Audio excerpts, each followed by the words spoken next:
then he starts watching Reddit. The therapist starts feeling so bad about reading and laughing about the posts because he gets excited for the sessions where Brennan acts out the post of real life in front of him, and the therapist one night finds that he's posted 3 clips on James, and his name is Bao. I can't believe this is me now. I need a therapist. Yeah, then he goes to some sort of therapy for not posting about one of his clients. Well, exactly, and it's just like Pagliacci the clown, because you say this guy, so another guy, he goes in and he goes, I can't stop going on Reddit and all these posts or whatever. And I was trying to do a Pagliacci the clown. I'm too tired to do it. But at the end of it, he goes, Doctor, I'm Pagliacci. Or Doctor, I'm Rogan and Shorty. Yeah. You know what it was. You know I tried, dude. You know I fucking tried, all right? I'm tired. I was going to say, in the middle of a session, Brennan chops in something, and then the therapist goes, yeah, that makes sense. He's like, fuck. Oh, it's fun. He's slowly becoming British. That's what he does. When he says that makes sense, the therapist goes, like when Brendan says it, or when Brendan goes, it's just, it's atrocious. The therapist goes, Brendan's like, what are you doing? The therapist goes, nothing. I'm not watching your Reddit. And then the therapist does shit like this. He wears one of those COVID masks because he's laughing, but Brendan thinks he's gay for having. Why are you wearing a mask? I'll guarantee you I won't wear a mask. The therapist is like, call dude. He says Brendan shuts up by accident. Oh shit, but Brendan's too stupid to ever realize. How was your son's baseball game? He won. The therapist is like, call dude. So you've been going to a lot of baseball practices, huh? He's like, I don't know. Do I talk about that? And the therapist's like, yeah, you did, yeah. So you talked about it in the last session. What? That makes sense. What? Keto bitch. It's keto bitch. That's like a real.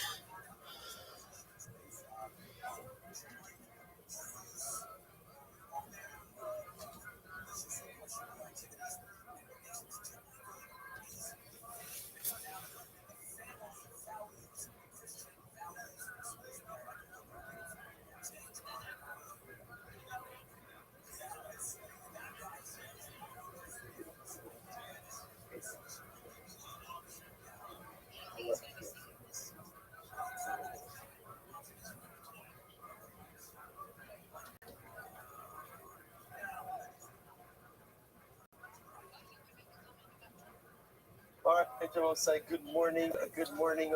What's up, sluts? Day 42 of this bitch. Like, hey, where are you? I'm right here, you stupid bitch. Alright. Are you done? This is the worst. Are you sure it's 42 days? Dog, nobody fucking knows. Why? Because everything sucks. It's 285 days until Grand Theft Auto. 42 days. Yo, dog, we don't have to keep doing this fucking Grand Theft Auto.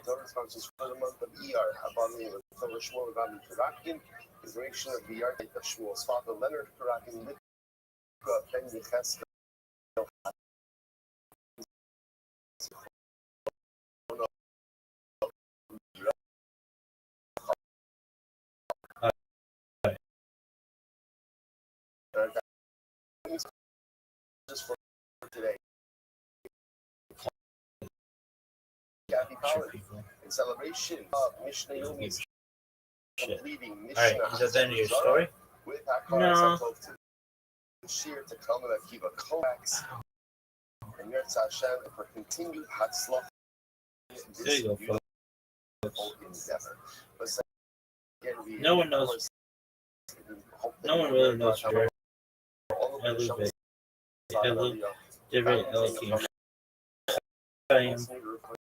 but this is the Mazor we live by. Continue to bring our hostages home. Alright, folks. Oh, I just asked. Well, come in.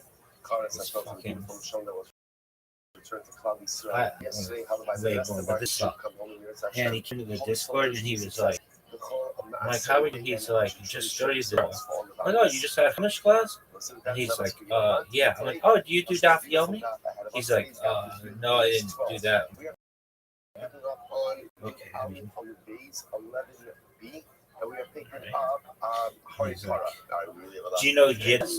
4, Some. 6, 7 And lines then down he's from the like, top. I'll say Remember something that in the beginning of Yiddish. And I was yesterday's like, daf, we were introduced to the visiting Machai. Really, Really? the Yeah. halacha myself, He's like, we'll say this, such and such and such and such in Yiddish. what And do I you was do like, with them? So you say something in Yiddish. And he's like, you go ahead and you think about money. then Like he transfer showed a me. shekel, last machzah So he had to shekel, feel my rap. repair, specific But I was before very the much Kodesh like, HaKadoshim, I said, and Acha only Machai or will some become shit. Sure. But that just teaches me that we gotta learn. That was really tight. How can you do Kabbalah had to use as a physical Maybe we sanctity? need one in Yeah, Yiddish. physical sanctity. So how are Yeah, you like, able to go someone ahead maybe and speak with seek, you. take that away money? Why? To which Look, I'm could have to maybe a concept know all these based languages in really well, but Masnali, I translated again, essentially struggle stipulates through this shit. based in is only the stuff that is only the Kabbalah. Really? The animals that are used actually is a measure of physical sanctity. Right? So now- Everything else does our local Lamaisa. You're not really Okay. never obtained physical sanctity. I'm a Maybe guy, if that's that's the case, all I'm about saying it. just start using it for Means money. wish, So Yiddish, therefore, Yenta, it's a that's kind of mechanism of fetish what looks mine. like redemption, Talkative but bitch. in reality, Topless animals brass, were motherfucker. Not invested munching with on Kedusha pussy. cycles because My shirt, they were for never, sure, they were never used. For sure. Then raises a it's Like, something that measure, say, that's watch it.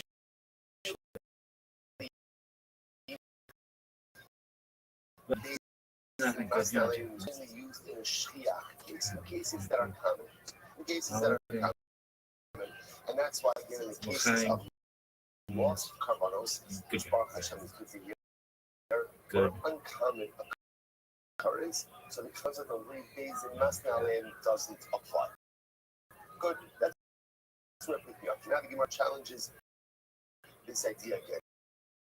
The Hari Para. What about Paraduma? What about Paraduma?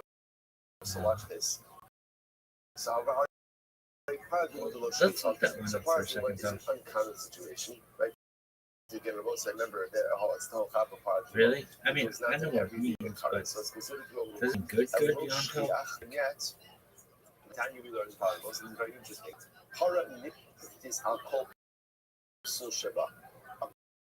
Paraduma can be redeemed for any type of disqualification that develops within it. Okay, so that's fine. Rashi says over here. These numbers Rashi says it's about halfway down the lines of Rashi. Lo shlicha, v'chol yimei bayis rishon bayisheni lo asu el sheva. So it's just Doesn't it mean? Doesn't good, you know? I mean, good. Good day instead of just good day. There were only 7 paros adulos. 12. Only 7 red heifers. All those years. Literally hundreds of translates to years, good day. paros, 7 paros adulos. In Hebrew, but in the context of Jewish holidays, holidays, it specifically means good holiday. When translated directly in English, good Yom Tov becomes good day. It's seemingly redundant phrase because Yom Tov already means good day. Okay, that's not. The repetition is not a mistake, but a reflection of the original Hebrew term's meaning.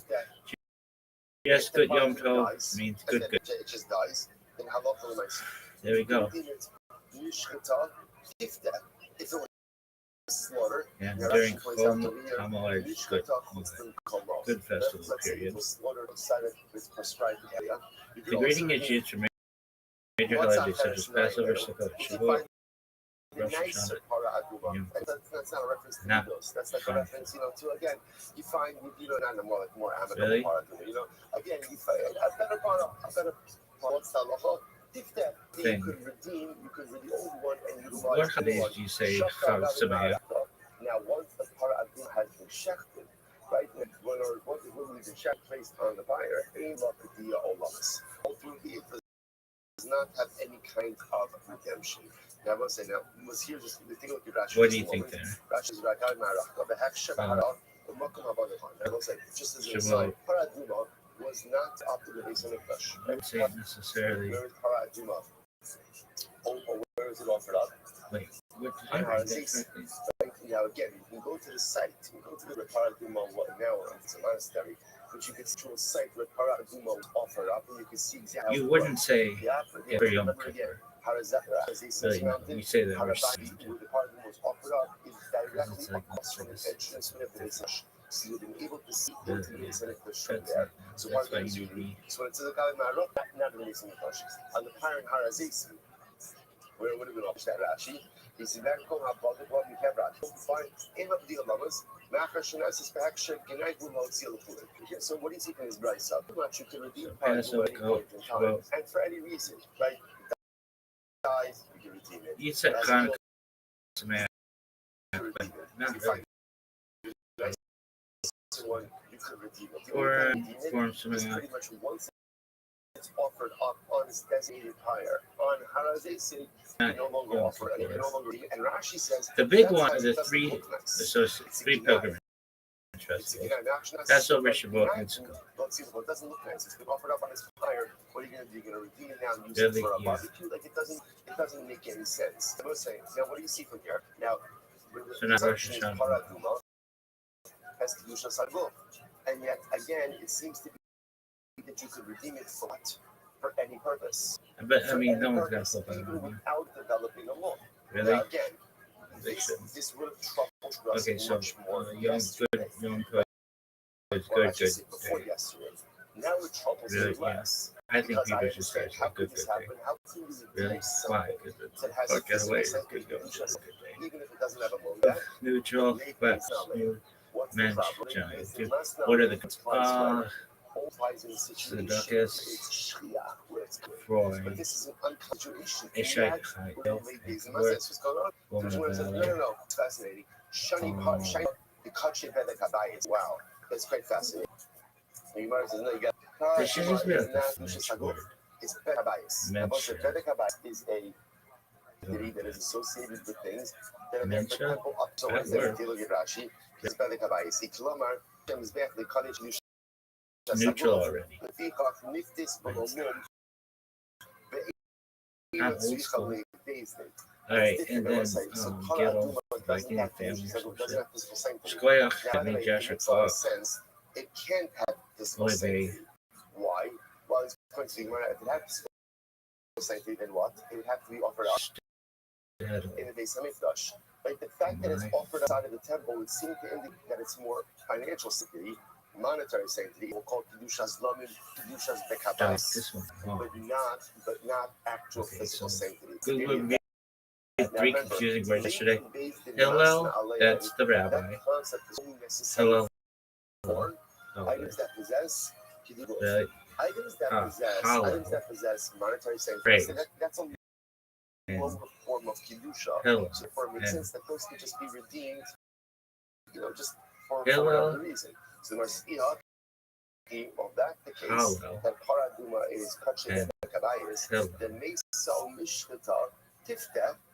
And then how could it be that it's the paradise, right? Or if the parashechted, let's say outside of its prescribed area, it can be redeemed. How could that be Hamad the Baracha? The most of the general halacha is like anything that is kach bedakabayis. Right? That was that. If it needs to be redeemed, it requires hamada the bullshit. which means it has to be brought in front of the coin, literally stand in front of the coin, and its value by the coin.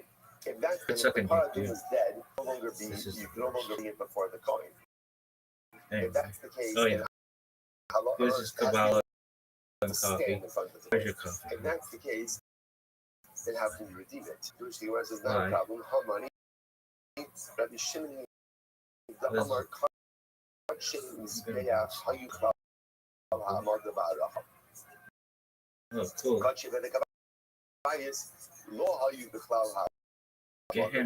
Okay, so apparently this is subject to Machlokes as well, and Rabbi Shimon is of the opinion that Kache the Kabayis do not require Ha'amad of Ha'aracha, and therefore halacha l'maisa Hillel, could be Hallel, redeemed. and Hillel. Okay, so you are fine. So it says therefore, so I just want to point out the power No, of it's these not. gifts are also like the information that we pick up Translate along the way over here. So I don't know. This is quite striking. not a being, not an angel, nothing. All right. Doesn't have to do.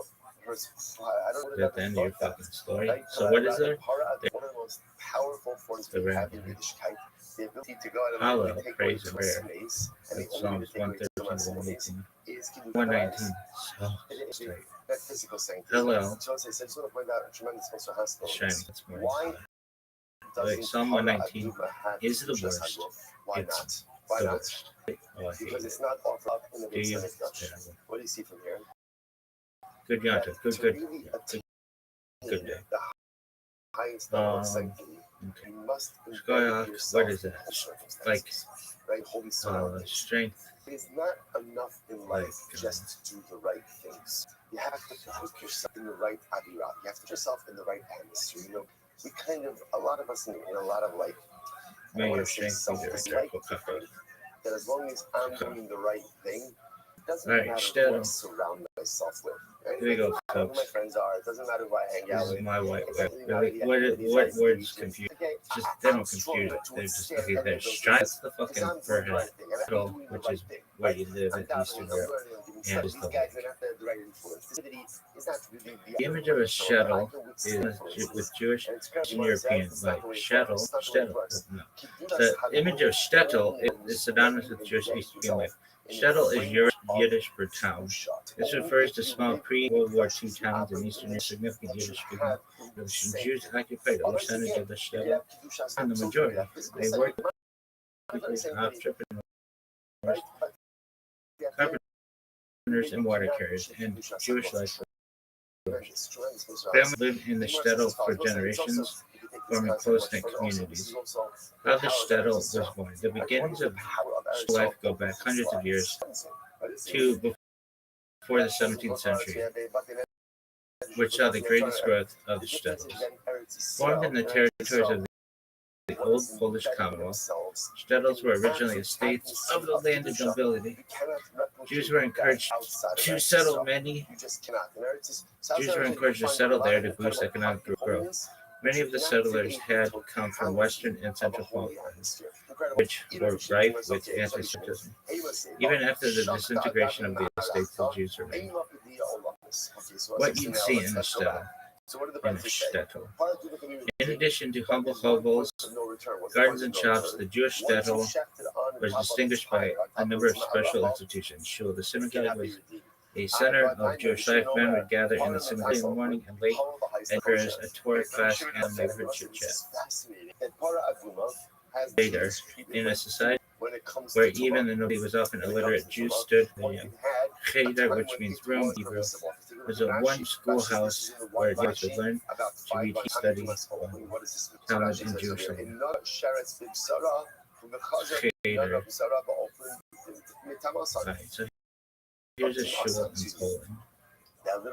That's we're not doing this. Okay, here's a cheder. That's not a that's a shul. A cheder of boys and Duolingo or some fucking city. I can't remember this place. Duolingo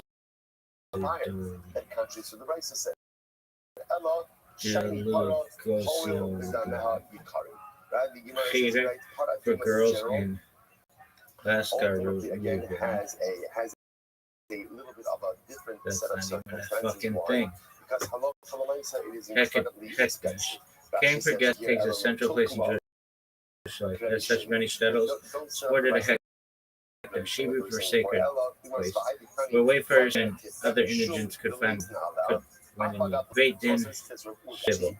Jewish life in the shtetl is regulated by Torah law. Business disputes, divorces, and legal matters would be brought in to the learned men in the Beit Din Shibble courthouse for resolution. If the paradigm dies, you could redeem it.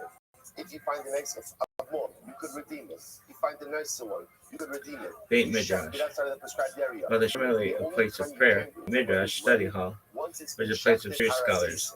where Why? Torah Full circle, learning we'll say, took place all hours of the day. Beis Din The must base not. midrash of the That's shuttle the of reason. That's the reason. Lakovici, Essentially, Beis Din Belarus, says during it's World War not I, called Duma filled with until those too old or young to anytime be before drafted. that, ultimately you can redeem it in whatever fashion you want. What about just said before? That Beis Din must only apply what? In case of what? Common situation. Paraduma 7. The course of both but they make totally uncommon. What's the error? To which the Gemara says it's different. Because since Paraduma is so expensive and so unique, therefore again, Beis Din said essentially not Paraduma until it's up on the Mizbeach, which means up on that point in time, you could swap it out for whatever you want. Incredible. Incredible. So we'll say, so now in fact it turns out it is a din in late Beis Din must not. Fascinating. So let's go back there. So the Gemara said, he wants to go back to the mechanics. Right. So let's go through Jewish this. people, even in smaller villages or huts, Obviously now, where these amenities would not be found. The people you meet. In addition to makers, tanners, smiths, gardeners, and peddlers, the Jewish community had its own set of functions. Rabbi, of course, there was the rabbi of the community who would answer questions of worship. Who would answer? That's a typo. You gotta typo in here. Chabad.org. Get that shit. That doesn't seem like the thing to do. The same thing technically has been removed. What do you do with a carcass? I'm going to show you shoe or raw. No, it's because it's high. Oh. It does have a value. Even after its death is high. Versus really the kind of Beis Din must not attack the dollar. So Yeah, late it's like Beis Din something got is going to rid be there in order to preserve the high cow. of Right? How much of a high, right? How much of a, and again, it's a small cow. It's part of it. So how much, like, how much a high, Ahmed often destitute. Right, of course, there was the rabbi of the community who would answer questions of Jewish life. Of course, the rabbi of the community who would answer questions of Jewish life, support his community. Muhammad often by modern standards of shtetl economy.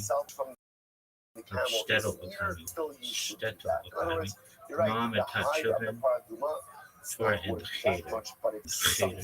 Shamash, tasked with running the synagogue, warden, to make sure the house of God was clean. His rounds in the wee hours of the morning, waking the villages, and running to the wrap on the shadows. The woman in the Shatu Mara Shtetl. A woman Shatu Mara Shtetl. Zoger. Since many women in the shtetl were illiterate, the Zoger would lead them in Quran study. Often she would read to them aloud from the Zaina Girina, a Yiddish rendition of the weekly Torah portion of a commentary based on Midrashic and other sources. Shad Khan, the family, is the bedrock of Jewish life, and as such, great are taken to help find an equal partner to marry. Shad Khan would help budgets for the young men and women of the community. But it was found before Yom. The wedding in Ushbu was held on Yom Tov. Central to the laws of kosher is the for all meat to come from healthy animals that have been slaughtered in a manner. Families would bring the animals to the ritual slaughter of the person to eat. The shochet was a devout and praised man. Magid, the rabbi was concerned primarily with the nuts and bolts of Jewish law. The Magid was responsible for the moral and inspirational side of it. A powerful orator, he would seek to inspire the villagers to live honestly, kindly, and piously, begging lots and the style. Because that commonality, you could actually, you could offer them up on different occasions. So you could offer up. Jewish communal life was highly organized. Often a chevra society would be formed to ensure that things were in the best possible manner.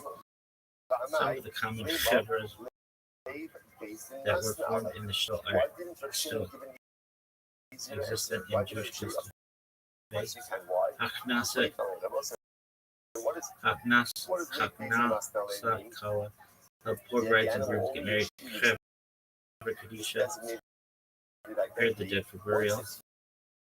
Haknasa welcome guests. Visited and cared for the sick. The soup kitchen, and I offer up another one instead. And I find that's there were also by Pesach. So now, what does that The get number of offered up on Kosher Pesach? Why? formed Because the line, so for the people look at it as purpose of repurposing prayer the Siyar and Chodesh for Pesach. for the But rather purpose than of prayer never or use to Siyar speak Shepherd Chodesh, to why not? healing, Because we lately, gather to Masna say Le'en, psalms if and you other don't use it, if you Shepherd don't use it, it doesn't become Naya designated for that purpose. would So why band not together, use study that the answer? Mishnah, etc. That's his Shtetl. answer. Market hundreds of wagons. It's into town selling goods. With the money they earn, sometimes frequented the Jewish-owned taverns and shops. Market day at Apparently, Shtetl Shimon in himself does not subscribe to this idea of Shtetl. Market day would be called. Right. While the bustle of Market Day was an important part of Shtetl life, it was not as important as the Day of Shabbat. With the families and in the synagogues, scrimping and saving would give way to efficiency of the Shtetl. Despite here's a typical Shtetl street. This is one.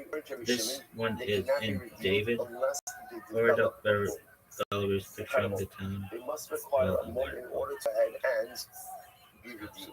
So the Gemara This does it? according to the Chachamim, they can even be redeemed without a What? month. No idealized version. Sometimes idealized vision of the Shtetl life.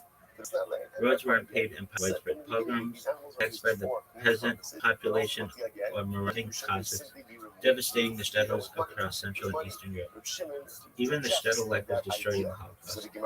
There were some communities that rebuilt shtetl like distant somewhere, small hamlets like Kiryas, Tosh, Montreal, and Kiryas and New Square in upstate New York were created in the decades following the Holocaust. You almost said Holocaust. In the decades following the Holocaust and the threat to simulate the quiet, wholesome, pleasant atmosphere of pre-World War II shtetl. Oh, that was cool. Dude, my arm.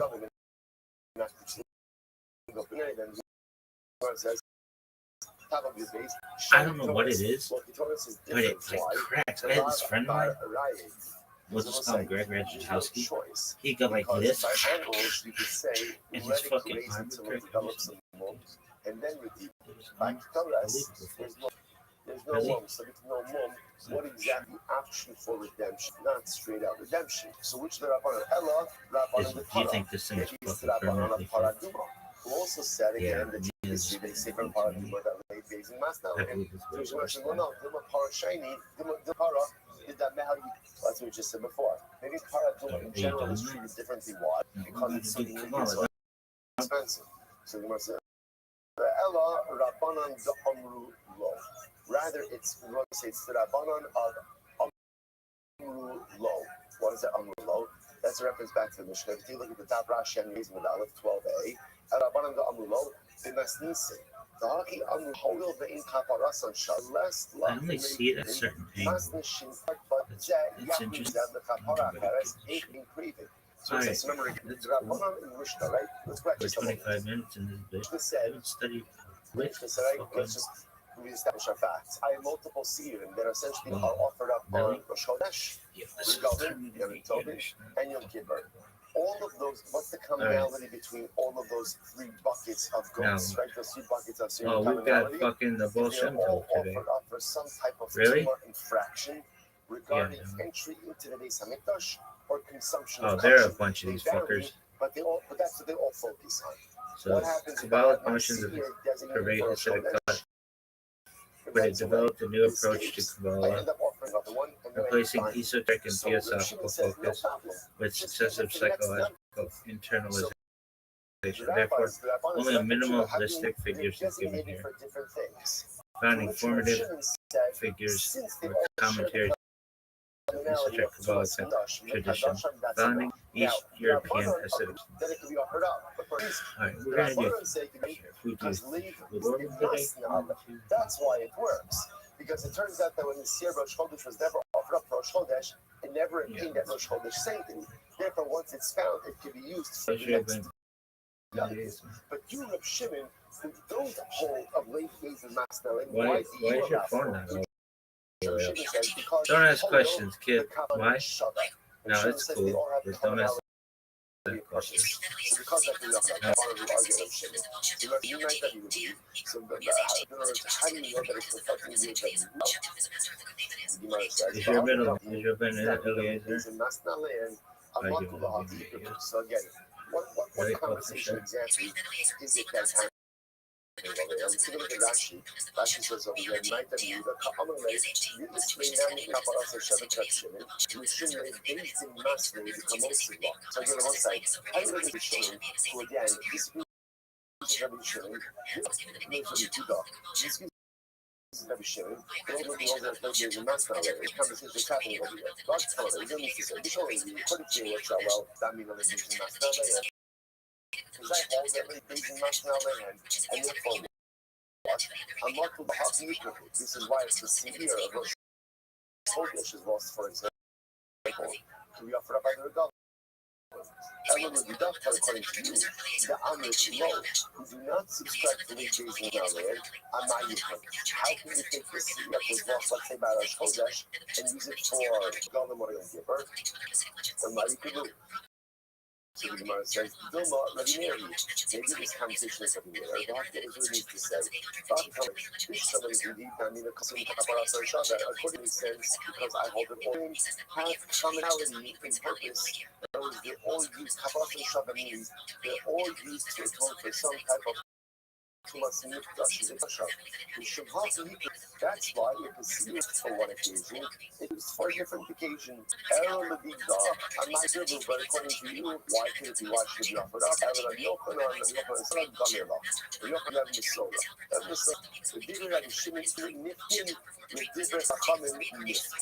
So once we have a Masorah, what's the Masorah? According to the shimmy. That says it cannot be redeemed. It's just coming with all the time be redeemed. And I'm also saying something over here is that the point of contention is made based in Masna Aleh. I would have seen the less made based in Masna Aleh. So we'll say, so if I just see all the things. What's the deal here? The thing over here is what was originally introduced to us as the concept that I subscribe to turns out to be something that our focus actually our mission, and that is about Yeshua's. That we shouldn't rejecting the notion of race based on Masna Aleh. Rabbanon upholding or accepting the controversies in Masna Aleh. So we must love shouldn't the less than race based on Masna Aleh. Might have the rule. So now let's go full circle. And so what do you do? No, let's go back to this a second, right? Because remember, how did we get into this whole mission Masna Aleh, right? How did we get to this? We got this because we have a very practical issue that presents itself every single year. Every single year. What's the practical issue? Leftover carbonos, leftover sacrificial animals. So, what do you do with them? So again, if you hold late days in Masna Aleh, as a Yochanan did, right, as the Rabbanon hold, right, there's a very simple mechanism. Redeem the animals, right? Same thing. Money, donate his master's a shekel fund, and reaches the animals with reaches a shekel. But you are going to treat the check rate based in Masna Aleh, and so the end of the day, what is those leftover carbonos? To which the Gemara says, Ametz HaPoriyotron, Makitzin Bahenes Hamzeh. Okay, so this is very interesting. What do we do with this? The most we've seen this phrase before. We use it for dessert. Put in his bag. Okay, look at Rashi. Rashi's in the short line before those. He's right on his back. His back is bottle. At a time when his back is broken. Once again, no one's offering up any other covenants in his back right there. So Machidim also Ola, then Davis Seaboard. She offered up as an Ola. Again, on behalf of the gift offering, a communal gift offering. See the Shamim, the Shimon, Kevin Mastis, Davis, Yishlo, Kalabaza, Yukabaza. We should kind of be cooler in the Kappa Ashmas Nikash. Ama Abadat, the last thing that he can follow default, even the Sheikh of the Sasa, Halabla, Hakanami, who should not be so easy for a hospital, you people the kids on that child, the shame all over the shoe. So again, the children says, simply, you don't redeem it. What do you do with the leftover Kabanos? Offer them. Offer them. That's it. Or what do you offer them? I'm supposed to we'll get into this more. There are periods when there was nothing, no activity happening on the now, we don't like it.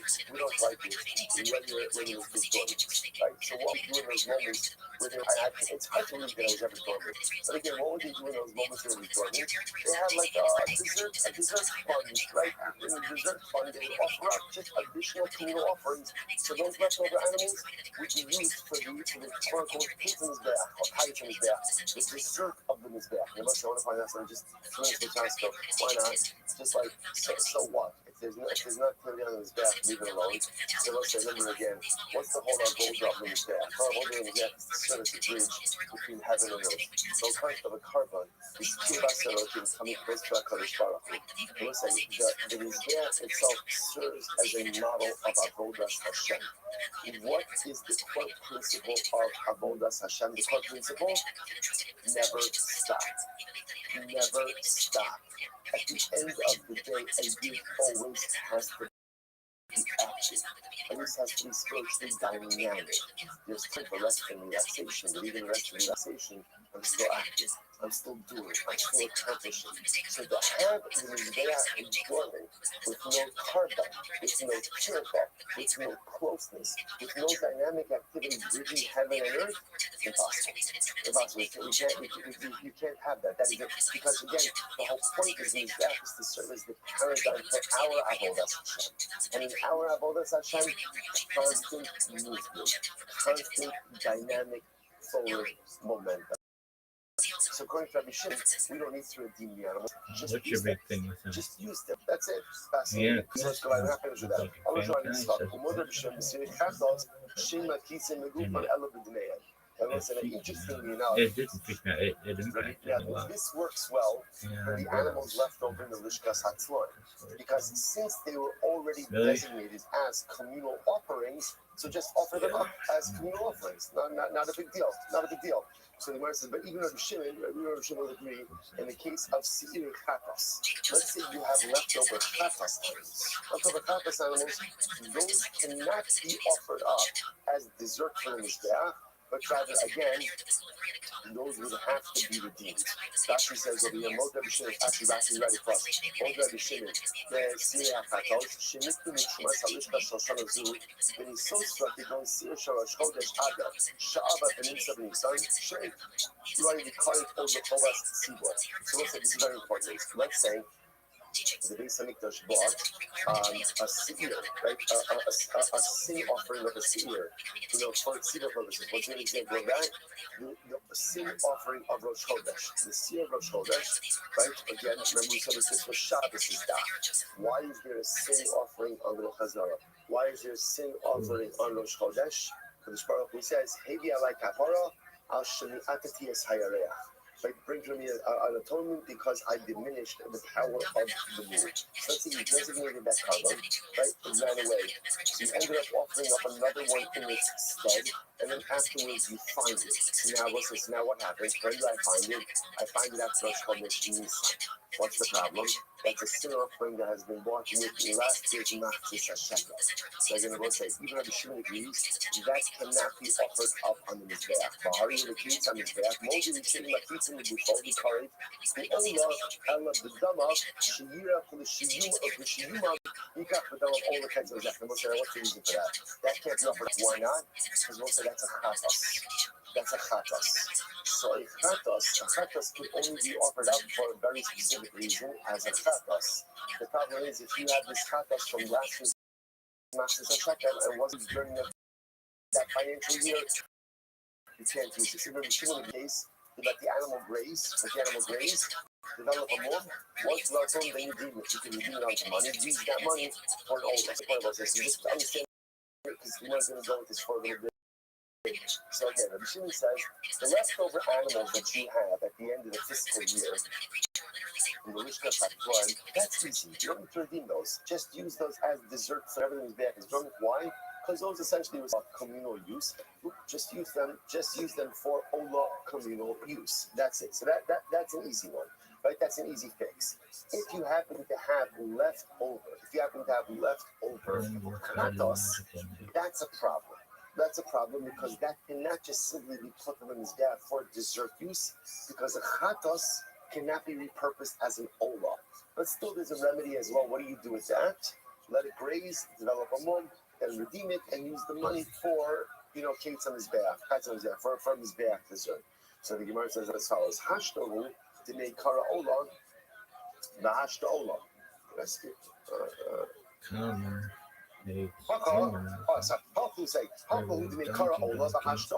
So again, in the case of the leftover animals, in which they were initially designated as Ola, so offered up as an Ola, no problem. About Hasan, to make Kara Chatos, the Hashta Ola, Gezira La'achar Kapara, Uncle the Fnei Kapara. But in the case of the Seir, where it was originally designated as a Chatos, right, you can't go ahead and offer that up as an Ola. Now, really what's happening over is as follows. Technically speaking, you can, right? In other words, if I had a seer designated as a chatas for Rosh Chodesh, and then what happens? The seer gets lost. I end up offering up another one in its stead. And then I find it afterwards. Technically speaking, I could offer that up as an Ola. What we're concerned about is if we allow that, we may come to repurpose the chatas and use it as an Ola even before the chatas has been offered. That's us. So in order to avoid that confusion, we essentially say, once an animal was designated as a chatas, you can't repurpose it for an Ola. Beautiful. To which the Gemara says, so now the Gemara is just going to prove this assertion, namely, that once an animal has been designated as a chatas, even if another chatas has been offered up in its stead, you can't use that original chatas as an ola. That's all the Gemara is going to prove. So Abai said, I even agree with this as well. This is the Gemara's part of the assertion of Kippurim. As they said, the parents are Yom Kippur, Sha'afzi, that we lost, the infant Shachim, Tachseim, and you designated other animals in the same offer them up. The King Siri Avodah Zarah, Sha'afdu, so if you have the Siri Avodah Zarah, so it's not Chatos.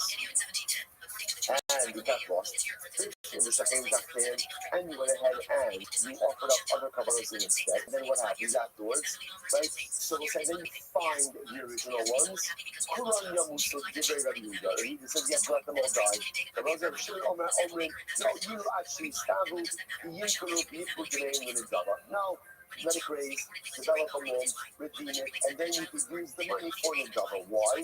Shein Katas Seaboard Mesa. Because at the end of the day, you don't leave Katas to die. I Vanai. Nikuru, Inu, Gufayu, Ola, what's the big deal? Just use it for kids in his day. Kaiser Zek, just use it for his day this year. Right? After all, again, the ad purpose has been served, right? Just repurpose it. To which the Gemara says, no. The Gemara says, Inu Gufayu, I'm sorry. Vana, Inu Gufayu, Ola, and last let me know, is there an Acha Kapara, Akifte Kapara? So this is very important.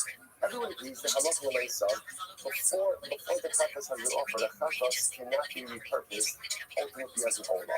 Technically speaking, if you have a Chatas, it was lost, replacement was offered, and then you subsequently find the Chatas, you really should be able to repurpose that Chatas as an Ola. Really, you should be able to, either because of late days in Masna right? Or just because of this.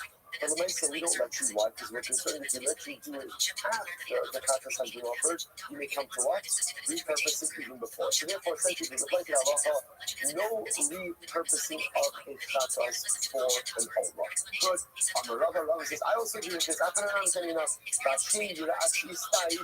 So we'll say this is interesting. This is by the seed, the two goats of Yom Kippur.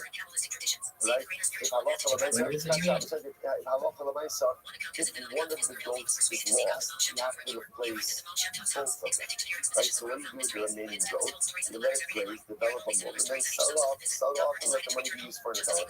Why is that so? It's like the remaining one be offered up as an Ola.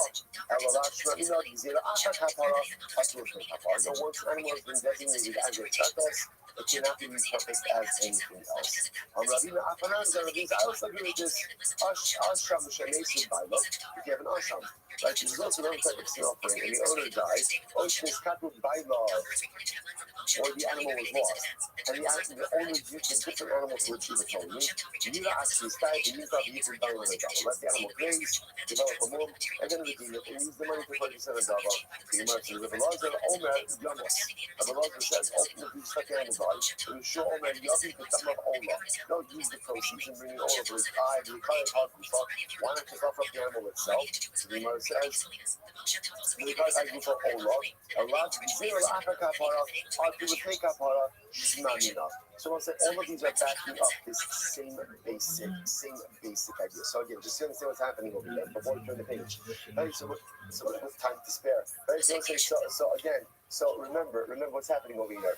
The Gemara is saying like this: the reason we got this whole late days in Masna land was because Rabbi Yochanan said, "What else are you doing with the leftover kabbalos?" Rabbi Shimon says, "I don't hold the late days in Masna land," and there's another simple answer over animals. Do it then, tie it to his back. Right? Why? Because originally they were designated for communal offerings. These are for communal offerings. But even Rabbi Shimon agrees that only works for animals that were designated for all the purposes. But if you have an animal that was designated for a chatos purpose, you can never repurpose the chatos for an olah. The only way to go ahead and get it out of its chatos state is out, let it graze, develop a milk, redeem it, and then you can use the money ultimately again for an olah. That's support this mind of the So we'll say, what would they do? This is going back to what we spoke about before. You have leftover animals in the Lishkas HaTzorim at the end of the fiscal year. What do they do with them? So we must say, on the days, Kayitz Tivnos Shua from his death. They bring it on the altar, they offer it up on the altar like dessert, like white pigs that people eat for dessert. That says over here, that's actually in the days. Kayitz no shah. So maybe the kinuaks, like a person who goes ahead and eats for dessert, right? Brings figs for dessert. So too you bring these animals on the kavanah on the mizbeach as dessert. What's that mean? You're allowed to bring figs on the mizbeach. What takes this thing quite literally? Mark it because the cold you're not allowed to bring honey. Listen, you can't be loving, and you can't bring honey with the punch, so you can't be figs on the mizbeach. Calm down. Keeping those shakla is an expression of getting it literally, right? Again, it's just an expression. Right? The same way that people come and eat pigs or dessert. So to again, what do you left over? Animals, you bring as dessert for them. Whenever there's that garbage, grab one of those leftover animals and use that. So now it's as follows. Plenty of good. Gosh, Rabbi Barak Yisra. Eats him also. So just to understand what's happening over here is, we now have a fundamental machlokes, Rabbi Yochanan and Rabbi Shimon. Rabbi Yochanan says that halacha l'maisa, laid days in Masna land. Rabbi Shimon disagrees with that, rejects that concept. What do you do with the leftover animals at the end of the fiscal year? Rabbi Yochanan just transfer their sanctity onto money, give that money back to the master shakapat from left. Here, use new master shakapat. We purchase those animals and then use them for kingdom purposes. But Shimon, you don't have to do that. Just use them for dessert in his gap whenever his gap is done. That's our regime machlokes. Here we go. Judge not about this stuff.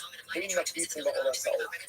This is an aside that we're talking about kites on his gap, because if his gap, we're not, he says, you can only use animals, not birds, for kites on his gap. Okay, so the Gemara says as follows. The Rashi says over here that means it's invoking the Dimihanidava Ola Saul. So for example, let's say a case, or let's say a chatas that developed in them, you sold it up, you use the money, now you want to use the funds to purchase for dessert for the Mizbeach. You only purchase animals, not birds. Not birds. Omerava, high burqa. Someone says that's a lie. That's a lie. Right? What are you talking? You made that up. Right? Fact check, right? You actually interesting, right? He doesn't say I disagree. It's actually I burqa. Proper have budget in our late, you made that up. You made that up. Where do you know that from? I'm not going to use stuff with Allah. I'm not going to use stuff with Allah. I'll tell you, my book, what are you talking about? I made it up. I'm listening anyway. I said it over before. And you made that singing I got. I'm listening anyway. I said it over and over singing I got. They're singing I got. Well, sorry for the Sibor, Ozzy, the A, Olas, O, Sibor. It's very simple. It's very simple. Right? Ultimately, again, whatever is left over, right? Whatever is left over, ultimately goes for open the Gava Sibor. Right? Goes for you. Right? That's Kaisen's there. And ultimately, there is no sin as a communal bird offering. So it makes sense. In other words, the only things that are offered up as the things that can be offered up as communal offerings. Only animals are offered up as communal offerings. Birds are never offered up as communal offerings. Therefore, it makes sense that you cannot go ahead and use sacrificial money to purchase birds for dessert for the Mizbeach. That's all I did look it up. That Shmuel Savalak and Rabbi Yochanan. So I was like, even Shmuel went ahead. Even Shmuel holds like Rabbi Yochanan. I won't say now again. We're going back over here. Back to Rabbi Yochanan, right? What does Rabbi Yochanan say? So ladies in Masnale. Even Shmuel this concept. I'm going to go with Shmuel. Karbanos Tzibor, Sakin Moshkas on Lamashe. So I'll say this is a very interesting expression. So literally, again, when it comes to legal offerings, is the knife that designates them for their purpose, which is another way of saying that a carbon only achieves. The carbon only achieves. And so the carbon only achieves its purpose, its identity when it's shafted, which is another way of saying late based in masnale, right? Late based in masnale says the carbon only achieves its designated identity when it's actively used. So sakin moshchasan ultimately again means the knife literally again pulls them towards their identity. So Shmuel holds like Rabbi Yochanan as well. Okay, right, so that supports this. Umod Rabbi Shimon, the seir shemol karav beregal yikra Rosh Chodesh. Rabbi Shimon agrees that by the seir, and I'm also saying by the seir Rosh Chodesh. If it was not offered up, let's say by Yom Tov, right? It's offered up by Rosh Chodesh. In low karav Rosh Chodesh, you could be Yom Kippurim. If you didn't offer up by Rosh Chodesh, it's Yom Kippur. Then we'll come Yom Kippurim. You could offer regal. If you didn't use Yom Kippur, ultimately again you should die when they're going. In low karav regal. You could up the regal, and if you didn't use it this year, can you do a different Yom Kippur? Why? Because it's Gilos on Lofa and on the Chaper on the end of the day, halacha l'maisa, it was only brought, it was only the surface on the island, and therefore again it can be country. So both sides, the way the Gemara ends off is halacha l'maisa, but again, ends up with my focus. So the lazy my focus, we see late days in masti aleh or not. The Yochanan says yes. Rabbi Shimon says no. Rabbi Shimon says no. What is the halakha? So most say the Rambam Pasnas close out the shir with this. The Rambam Pasnas is Hilchos Shkolim. Hilchos Shkolim. Perek Dalet Halakha Yidal. Here you go. You should idea Rosh Chodesh Nisan in Masjid Kavanah Tziva El Mishuma Kadosha. Once Rosh Chodesh Nisan comes, you can only offer up Kavanahs from the new Max Mashaka collection. The Novak and the Roy. Repipa. In the year Rosh Chodesh Nisan, the Yeshua the Hemos for Tziva True Yishana. So what do you do if Rosh Chodesh Nisan comes? But I still have leftover animals that were purchased with last year's Matzis HaShekel. What do? So what's the halacha? Holding son. You redeem those animals, the yotzim l'chulin, and they become a chulin, even though they are totally clean. And what do? The yikru d'mei l'truma yishana, and they go ahead and ultimately again put their money back in the Matzis HaShekel. Now, so the Rambam says essentially you could redeem those animals straight out. And what the Rambam doesn't add in over here is he doesn't add in that you have to repurchase those animals with new money. So apparently that's up to the discussion of raising if they want to. And I for myself, the Rambam says that you just redeem the animals straight out. Shekhnai Bezdinu, Shekal Al-Kol Behemo Shalokim L'Kmidim, Shemlo Yutzrichin Lahem Yetzu L'Chudin. Because it is a Tnai Bezdin that any animals that are not used for sacrificial purposes ultimately become chulin. Or in other words, we paskin halacha l'maisa leiv bezdin masna alei. We paskin like Rabbi Yochanan, we pass like Shmuel Bosai. That is the halacha l'maisa. Stop over here for today. Shkoyach everyone. I'm excited to teach. All right, Chavrazim, have a good day, everyone. What about Chumash class? Yeah, that'd be fine. Rabbi Shimon and Rabbi Yochanan. I wish I knew Yiddish better. Yeah, I'm saying Rabbi Yochanan was the way we were introduced to it. Correct. Guys, I'm saying the way we were introduced to it. You should get a Hebrew phrase down. And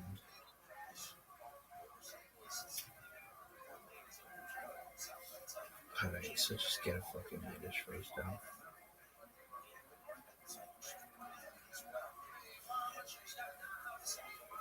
Please transliterate a Yiddish phrase and a Hebrew phrase. Go fuck yourself.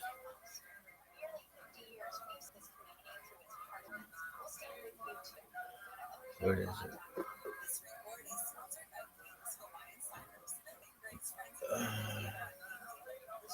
Gay cock and off then. Go crap in the ocean. No, what? Gay Zudrak. Like, tis dying.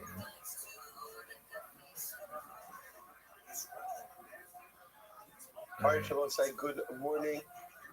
Good morning. We'll write these down. So let's go. Hashem to be back with all of you. A special thank you to our Rifter for giving such a beautiful and masterful shir over the last couple of days. Today's daf. Well, first of all, begin by thanking all of our sponsors to thank our annual Talmud Torah sponsor, Tav Shin Pei, the Tosim Mishpach of Eretz Yisrael, for dedicating all the shir and drushos this year as a zchus for Besoros Tov Sa'am Yisrael.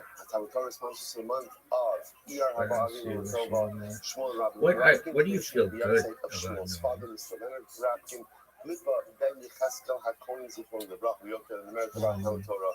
All of them is Shabbos Havnaliyah, the families in the Torah, all of those who were fortunate to have together with Kol Yisrael. Jewish Return our hostages. Shalom and rabbinical our holy is soldiers pretty well. should be successful before a massive event. Not super well. So with that, let us begin. Today's daf is Yud Aleph, Pretty well. really And I know- really incredible daf ahead of us today.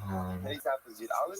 We're picking up actually I on don't like Yud it. Amud Beis. We're Shabbat. going to go back a little bit because the sugya that began in Yud Amud Beis really extends all the way through the Pretty well. entire daf.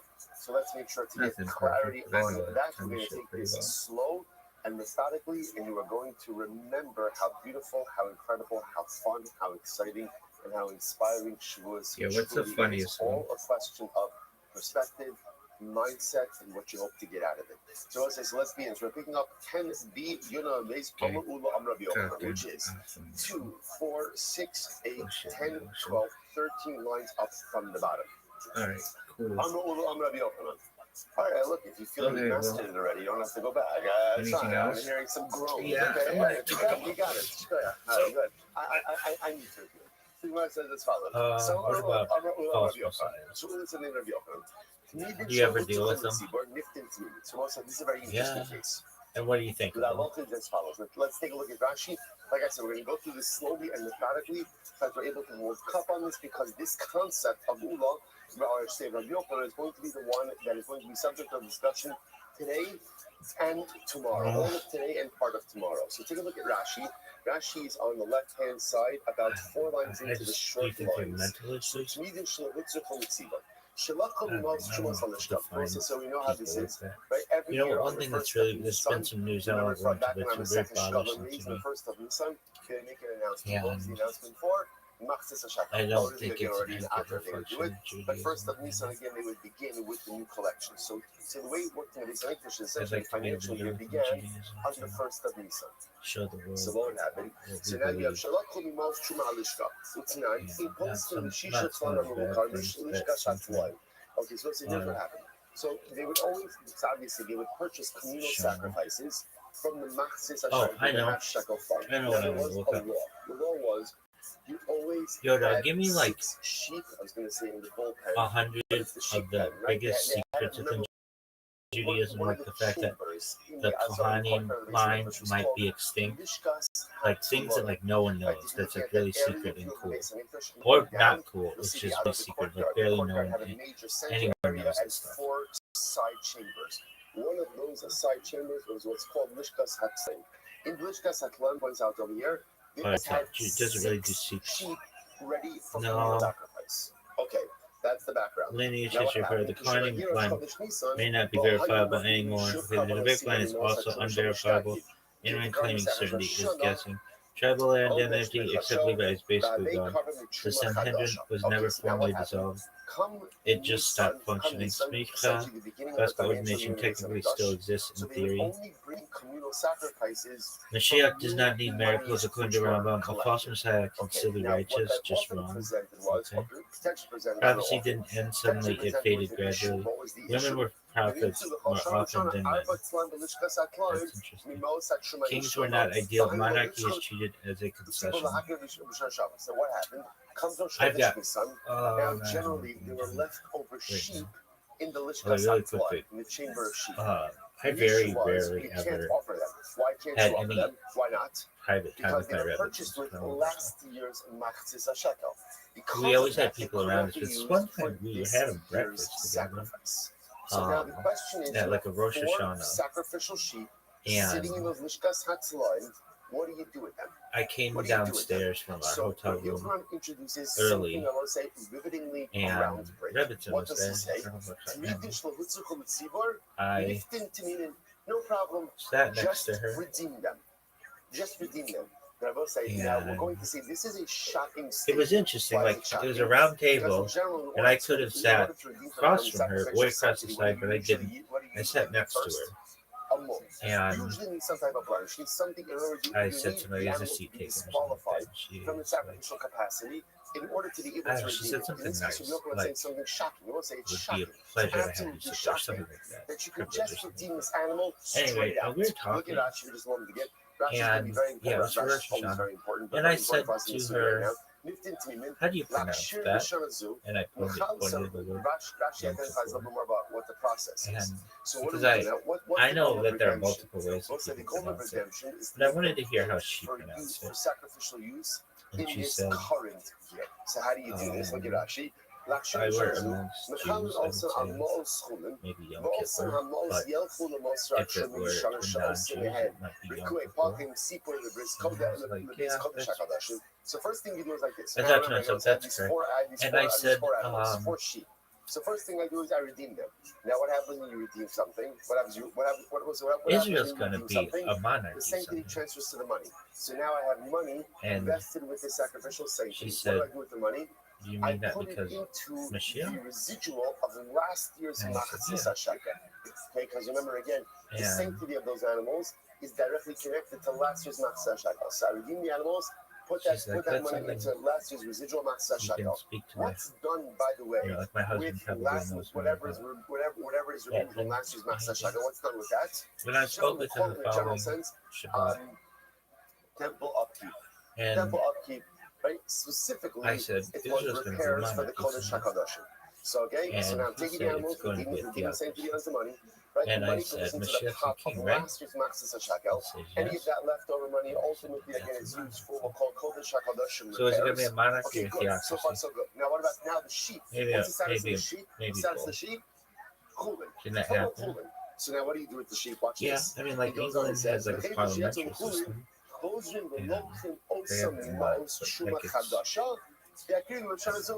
Great, I what do you do with it? really. You now take new We'll figure it out, shekels from but I think this it'll year's be collections, and maybe a essentially theocratic monarchy repurchase the sheep or for monarchical the theocracy. Beis But I could just tell that there was going to be there in Israel. There's going to be some. What's my problem?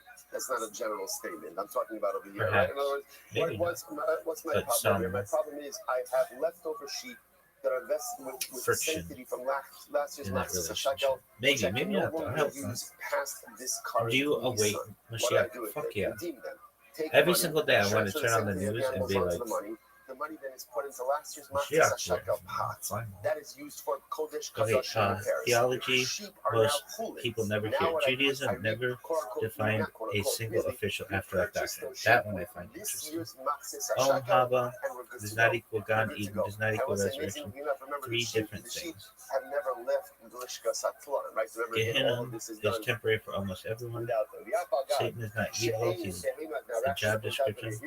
Angels have no free will and no personalities. God has no plan in a modern deterministic sense.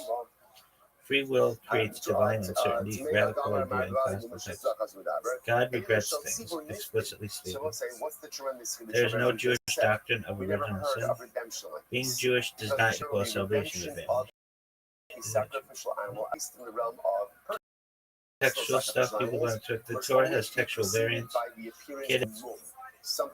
Masoretic notes. Kiddick tree, Masoretic notes. Some mitzvot may no longer apply even if the temple is returned. Some mitzvot may no longer apply even if the temple returns. Not all psalms are attributed with certainty to David. Midrash often contradicts Pshat on purpose. The Talmud preserves rejected opinions intentionally. Some laws are explicitly said to have no rational explanation. Biblical Hebrew words change meaning over time. Chazal admit uncertainty constantly. These are those. These are the words of the living God means to Israel. Halakha is not always truth; it's authority. Kabbalah esoteric handled carefully.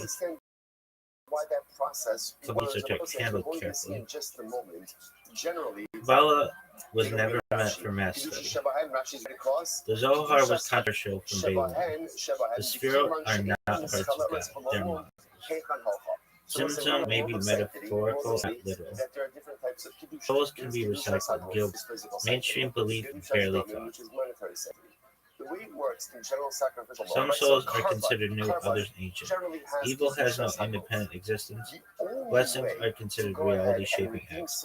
Speech is viewed as a creative force. Joy is considered spiritually more powerful than fear. Important pause. None of this is... In other words, so I have a carbon that has physical sanctity, kedusha saguf.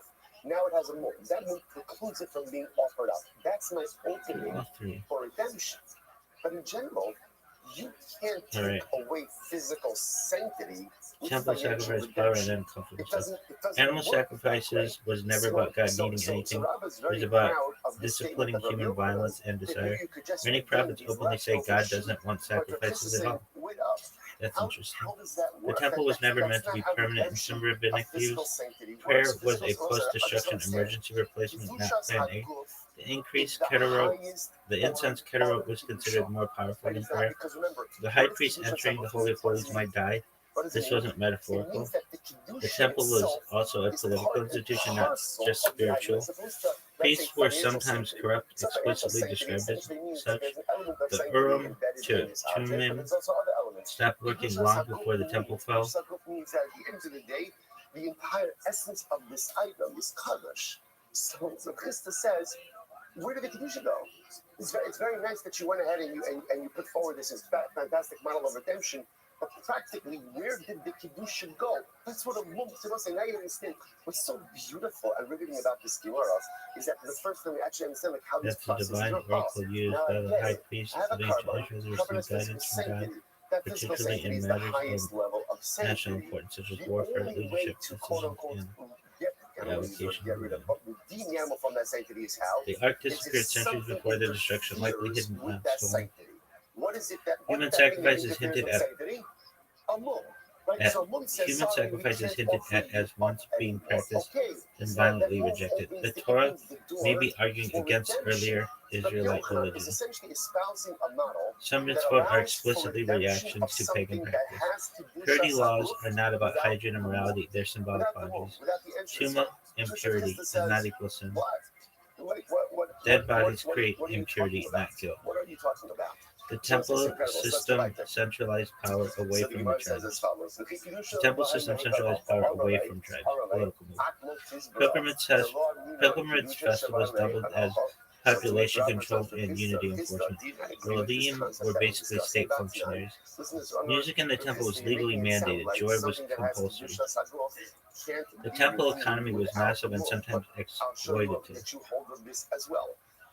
The destruction was not seen as purely tragic. Some sages welcomed decentralization. Synagogues were originally not religious centers. The temple may never be rebuilt exactly as described. Ezekiel's temple doesn't match the Torah's temple. Some sages believed sacrifices will not return in the Messianic era. Some thought only grain offerings would remain. The altar was believed to shorten lives. Iron tools were forbidden. Blood was seen as spiritually dangerous. The temple amplified holiness and danger. Closeness to God was understood as existentially risky. Certain sins required public shaming, not punishment. Certain sins required public shaming, not punishment. Capital punishment was practically abolished But that's not centuries the way it early. is. Like what I do for a living A is court something that very executed nice. once So, in 70 years was bloody. It's not who I am. Justice Or it prioritized should error not be avoidance who I over am. deterrence. Right? It's a Mercy was function of built what I into do. practice. Function of what I Mercy do. was built into legal Yiddishkeit procedure. God is who I portrayed am. as That's bound by law. Kedushas Haguf. Halacha It's who limits I divine am. intervention. And fascinatingly enough, Human courts what override heaven. creates a little bit of Human breach courts in override heaven. Kedushas Haguf? Lo What creates the breach? Bashamayim. Amun. For Yid, what's the Law word? beats prophecy It's after hate. Sinai. Hate. The God scariest accepts part being of hate outvoted. is that hate has the ability to Part 3, breach 81. a little bit of that Modern Kedushas Haguf. landmines, unresolved But the questions, beautiful stuff rabbis is the avoid reality publicly. is that There's no doesn't. halakhic Hate consensus nothing on to reach Mashiach era Kedushas Judaism Haguf. looks like. Kedushas Haguf of a Yid is That's cool. impeccable. Really? It's unchangeable. Yeah, it's just Yisrael like Abba whatever. Bishachata Yisrael. We Mashiach. think that hate breaches Really? Kedushas Haguf, but Kamash Malon it doesn't. By carbon, You think you know who breaches Mashiach is? Kedushas Haguf. By Yid, No, Amun I mean, I Hate kind of think that Razela there are arguments that changes it could me, be but never breaches that my he could Kedushas be Haguf. Incredible. All right, anyway, anyone. so Rabbi shoots back in Rav Chisda. What about the following? What's none? I mean, there's like a This is midrash. fascinating. Mosar, Torah, Small, you also about same case, just not leftover karbanos, leftover kitoras. Most said they were always leftover. Who knows? Again, Rashi goes through over here. Look at Rashi. He says, Mosar, Do you think you could be Mashiach? Same thing. Anybody could be The Mashiach. spices for the I won't kitoras make were it have to be purchased my with grandson. first I of think what? it is a This is a shekel. riddle kind of a Comes deal. the first of Yeah, the you sun. don't want to be You Mashiach. have That's a to lot of use work. kitoras purchased with new money. And So you now, say it's your grandson, inevitably, you had and then your leftover. grandson Rashi says goes it's through- their Rashi explains grandson, why and it they just had keeps going on. leftover It's like a kitoras joke. every year. Not Which important really for the us. person It's really very rebuilds important for us right now. All right, I'm going to stay a little bit more focused, right? So what do you do And, now? It's now the first time, son. I've left over kitoras. I mean, I've sent to rabbinical colleagues What do I do with it? What do I do with it? So here we go. So the Gemara family says, trees simple. of This is the fascinating. Besh, the Baal So the Shem Gemara Tov, says, and said, "Mafrishin means how do I get myself into Mechalelin osa al osa bloodline So watch this. and Look at Rashi. Mafrishin schar omnu, have my mitzvah grandson zalishka, be schar Mashiach? umnei sabatinos, mefak me'aktor. That's what I'm Which saying. is a Shimo, weird fucking she'not thing to b'chol do. shana shnei nosei But I Mashiach. stand by So it. the first thing they would do is, you have to I pay did it workers. Right? So they would more go than ahead half a and they would decade pay ago, the workers. and they I would do pay the it again. workers I from stand last by year's it. Maxis HaShakal. So that was, Really? which sounds interesting. It sounds like, remember, it wasn't from Yeah. what was that? We said, Yuma. That's what everybody should want to do. Also I don't shows up in understand kindness why about Beis Sabatinos, you right? wouldn't They want were to do ones that. who It would knew be like how saying, to make how did I get in the Kennedy how to Clan? make Torahs. Remember, it gives specifically what did they know that no one else knew? Mali Ashan. There is no halakhic consensus on what but I'm a little Mashiach bit era suspect Judaism looks about like. that. The state of Israel is not unanimously considered redemptive. Some great rabbis believe Zionism delays redemption. Others believe exile should never have lasted this long. Judaism never resolved the problem of divine hiddenness. Suffering of the innocent has no final answer. Job stands. Some mitzvot seem impossible to ethically justify today. Mitzvot seem impossible to ethically justify today. No, why not? It's from last year's Matzah. Halakha involves but denies change linguistically. So we pay Beis Sabatinos from last year's Matzah. Okay.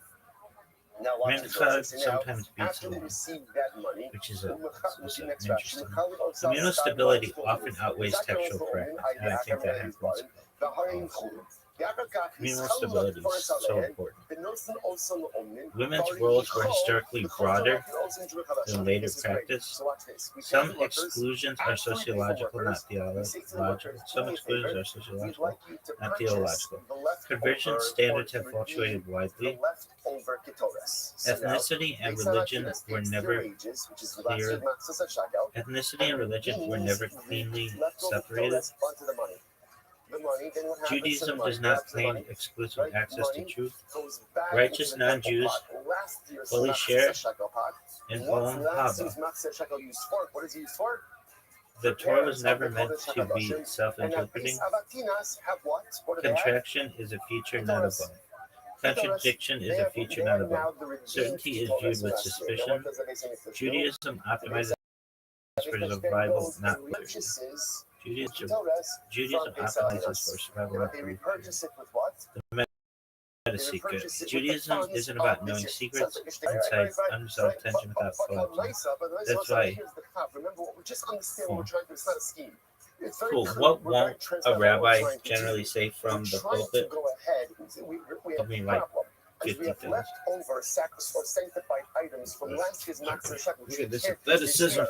You So think we a need to create rabbi a would say, look at this mechanism to athleticism? essentially allow them to be used because they were bought with this year's Matzah Shechel. So that's all we're doing over. So again, process, pay Sabatinas, right? Pay the Kohanim, or whatever. Well, pay Sabatinas for their work, pay them with the money last year's Matzah Shechel. Then they take that money, redeem the leftover Ketoras, okay? Now that money goes into the Matzah Shechel. Beis Sabatinas have this Ketoras, which by the way is now full. Now full in Ketoras. Beis Hamikdash goes back and repurchases it from them with this year's Matzah Shekel, and we're good to go. Damn, This is the process. How You everyone fuck. agrees have Torahs. This is the worst. Again, Ba'amai. So that was that There we go. Ba'amai. Neymar, Kiddush and Shabbayim. Look at this How do athleticism. we do that? What happened? Remember, Ketoras also is Kiddush. At least we assume is Kiddush as Okay. Ketoras is also physical. Many Jews don't actually believe the way you think they do. Judaism doesn't require belief. Behavior matters more. Doubt is normal, expected, often permanent. Certainty is often a personality trait, not a virtue. Some mitzvot are kept for identity, not theology. Faith crises are extremely common among rabbis. Most rabbis redefine God over time. Anthropomorphic God language is knowingly metaphorical. Prayer working is not the metric most rabbis use privately. Many prayers are about shaping the person, not influencing God. Halakha, law, reality, justice. Halakha is not purely logical, it's historical and political. Many rulings are chosen for communal survival, not truth. Consensus often matters more than correctness. Some laws remain because removing them would cause chaos. Minchag can override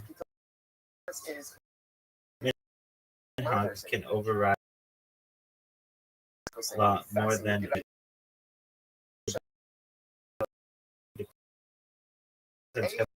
social trust. Different rabbis weren't constrained. Some chumrah stringencies. Halakha evolves even when leaders deny it. The Masorah is text in history. The Torah contains that were never resolved. Stories were not always read literally, even by Chazal. Some narratives function as moral teaching, not history. Academic biblical scholarship isn't automatically heretical. Chazal knew the text was complicated and messy. The Talmud preserves wrong answers on purpose. Midrash is not meant to be factual reportage. Not every law comes from Sinai. Some traditions started as responses to crises.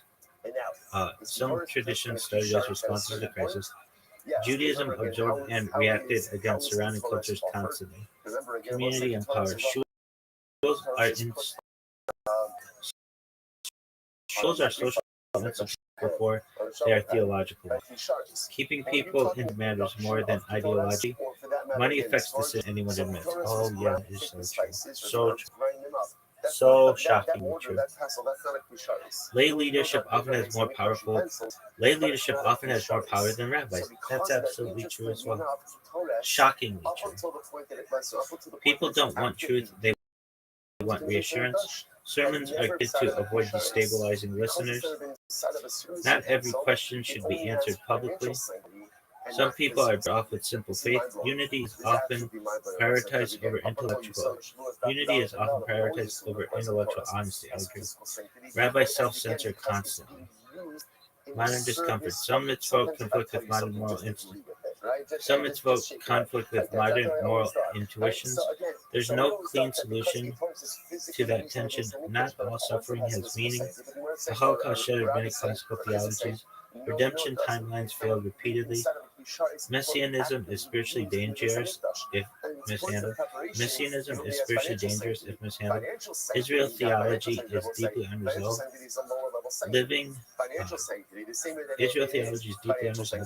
Judaism has no final answers to evil. Living with contradiction is the point. Judaism survives because it tolerates ambiguity better than certainty. No, this is a din in how you redeem leftover Torahs. But the idea is that the sanctity could just be actively removed because it's not physical sanctity, it's only financial sanctity. Okay, so what's that? So just again, just keep track of the progression over here, right? where all roads lead back right now to Rabbi Yochanan. Rabbi Yochanan said, what do you do with leftover sheep in the Lishkas HaTzoyim? The temple described by the prophet Ezekiel, How do you chapter redeem them? 44, does not match You the go temple ahead described in and the Torah. you transfer their sanctity Exodus, of the money. Leviticus, and Numbers, Put that and money Chazal then notice. again. They didn't Put hide that it, they money just into the didn't last ceremonize it. part, the Machzah So let's Shakel, unpack and it. then What's they the purchase Torah's them with temple? new Machzah Shakel. The Torah This is Rabbi gives Yochanan. instructions for the Rabbi Mishkan, disagreed with it. tabernacle in the Rav desert, Chisda said, later what about the Kedusha? extrapolated What to about how can Solomon's you do temple, that? two for How do you Jews. just take a One Kedusha central like that? altar, specific Rabbi priestly said, so rules, Chisda, defined you agree with measurements, this? What about Ketores? clear sacrificial Ketores, you system, pretty much strong did the emphasis same on exact thing. historical Two continuity different from responses. Sinai. No. This Two is the different baseline animals, two halachic different temple things, right? model. Ketores is What not does physical Ezekiel sanctity. It's not describe? Kedusha Ezekiel Saguf. Rather, what is prophesying it? Kedusha after the Damim. first temple's Kedusha Damim. destruction gives Monetary sanctity. a Oh, vision of a future temple, Rabbi shoots back. completely That's different the case that measurements, different Ketores gate layouts, is only different courtyard financial sizes, sanctity, monetary sanctity. altered priestly roles, sacrificial procedures that don't match Torah law, a radically elevated role for the prince Nasi. Listen to this. So This now, is what not a about minor Tvul Yom? discrepancy, Right now, it's who's the Tvul Yom? architectural, I mean, ritual, and legal. I'm saying, Chazal noticed immediately. listen, Talmud what is Menachot 45:8 who's says Tvul Ezekiel Yom? almost got Tvul Yom, excluded also from remember Tanakh again, is because someone who is his Tamei, words, right, has gone to his the words mikvah, contradict but the words requires of the Erev Torah. Shemesh, right? Only Requires because sunset. Hananiah Now, he's an and interesting Hezekiah guy. locked Because in himself certain in a room with respects, oil there are lamps certain and elements, right? reconciled In certain that respects, he's tahar. somehow did He's gone to the mikvah already. Ezekiel Perhaps stay again, waited the duration, but he cannabis. still needs that sunset. Only because So Hannah if you're right about Hezekiah Ketores, locked that himself Ketores in a only room has with oil financial lamps sanctity and and reconciled doesn't have it Kedusha somehow Saguf, did then if Ezekiel that's the case, stay then if a canonized. Tvul Yom touches it, That alone he tells you shouldn't make this it was a tamei. serious problem, not a Yet footnote. we know How did that he Judaism does. deal with Alama the Tanya, contradiction? why can we learn? There are Nos multiple nos is this. approaches, and Nos Judaism nos never tashas. forced If just you one. put the Future herbs of the halacha Ketores, right? You begin model. to make, you put it Ezekiel in the describes a grinder, messianic let's era use the grinder. temple where the rules are different, reality itself has changed, some mitzvot are transformed. This implies halakha is not frozen forever. That's huge and uncomfortable. Visionary symbolic model. Ezekiel is not giving blueprints, he's giving a theological vision. Order after chaos, holiness after exile, structure after collapse. The details matter symbolically, not literally. Third temple won't look like second temple model. Some rabbis straight up said, stop assuming the future temple will resemble the past one. Meaning the Torah's temple was for then, Ezekiel's temple is for what comes next. Why this is not preached? Because it destabilizes a few big assumptions. The mitzvot are eternally static, the temple restoration is straightforward, the prophecy and halakha always align, and for that we know what rebuilding means. A pulpit can carry that without blowing up expectations. The deepest takeaway, this is the real Jews. Judaism preserved both a legal temple blueprint, Torah, a prophetic temple vision, Ezekiel, and said, we'll live with the tension. No harmonized creed, no forced answer. One line, if the temple is ever rebuilt, it won't be a museum replica. Even our own prophets didn't agree on what it should look like. Alright, so that's enough of that bullshit. Really? Yeah. Are you gonna sleep? I'm gonna try. My hours are so fucked up. It's causing. Financial sanctity only become subject to. I feel like I could go viral faster than stay awake. But once they come in contact with the clichés, right? If it has to come in contact anything with the else you want to clichés, say? then it should not be subject to tumah through a Tvul Yom. So remember, what's our problem?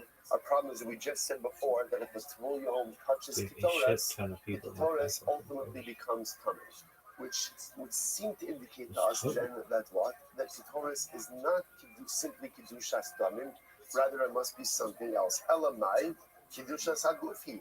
Rather, what we have to say is that Ketores ultimately has Kedushas Haguf. That Ketores is not simple financial sanctity, but rather Ketores actually possesses actual physical sanctity. And I want to understand the interesting part about that.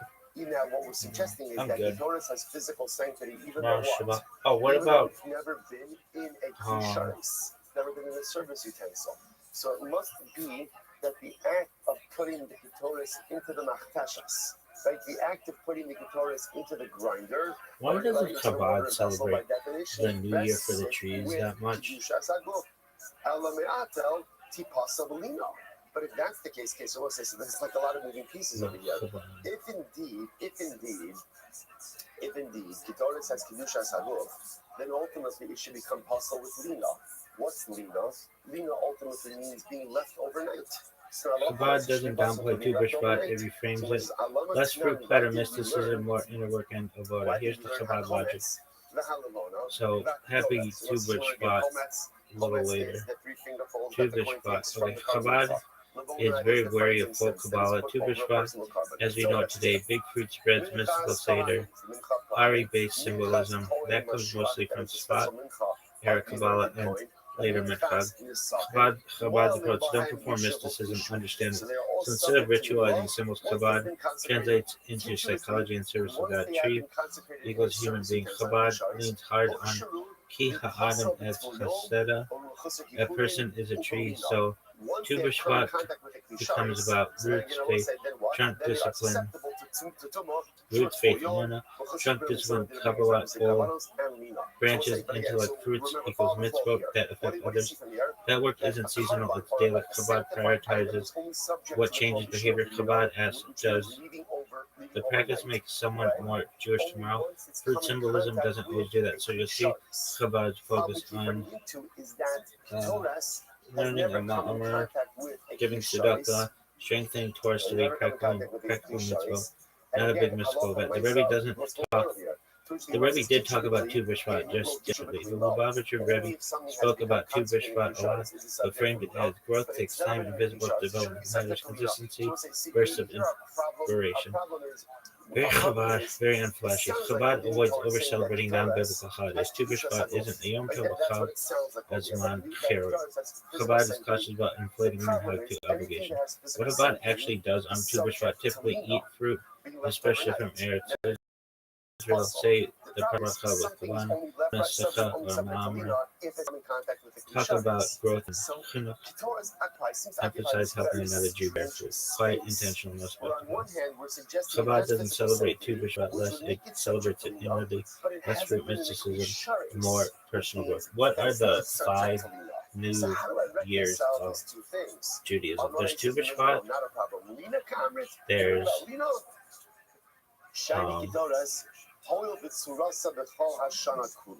So this is fascinating. Yvonne wants to suggest first of that Nisan, it's the perhaps Ketoras secular is not holiday, subject like to the Lina. governmental Right? Why is holiday. Ketoras not subject There's to the Lina? first Why of not? Elul, Because it never changes form. which is So if you think about it, when does Lina apply? There are cattle dramatic cases of holiday. Lina, sacrificial meat.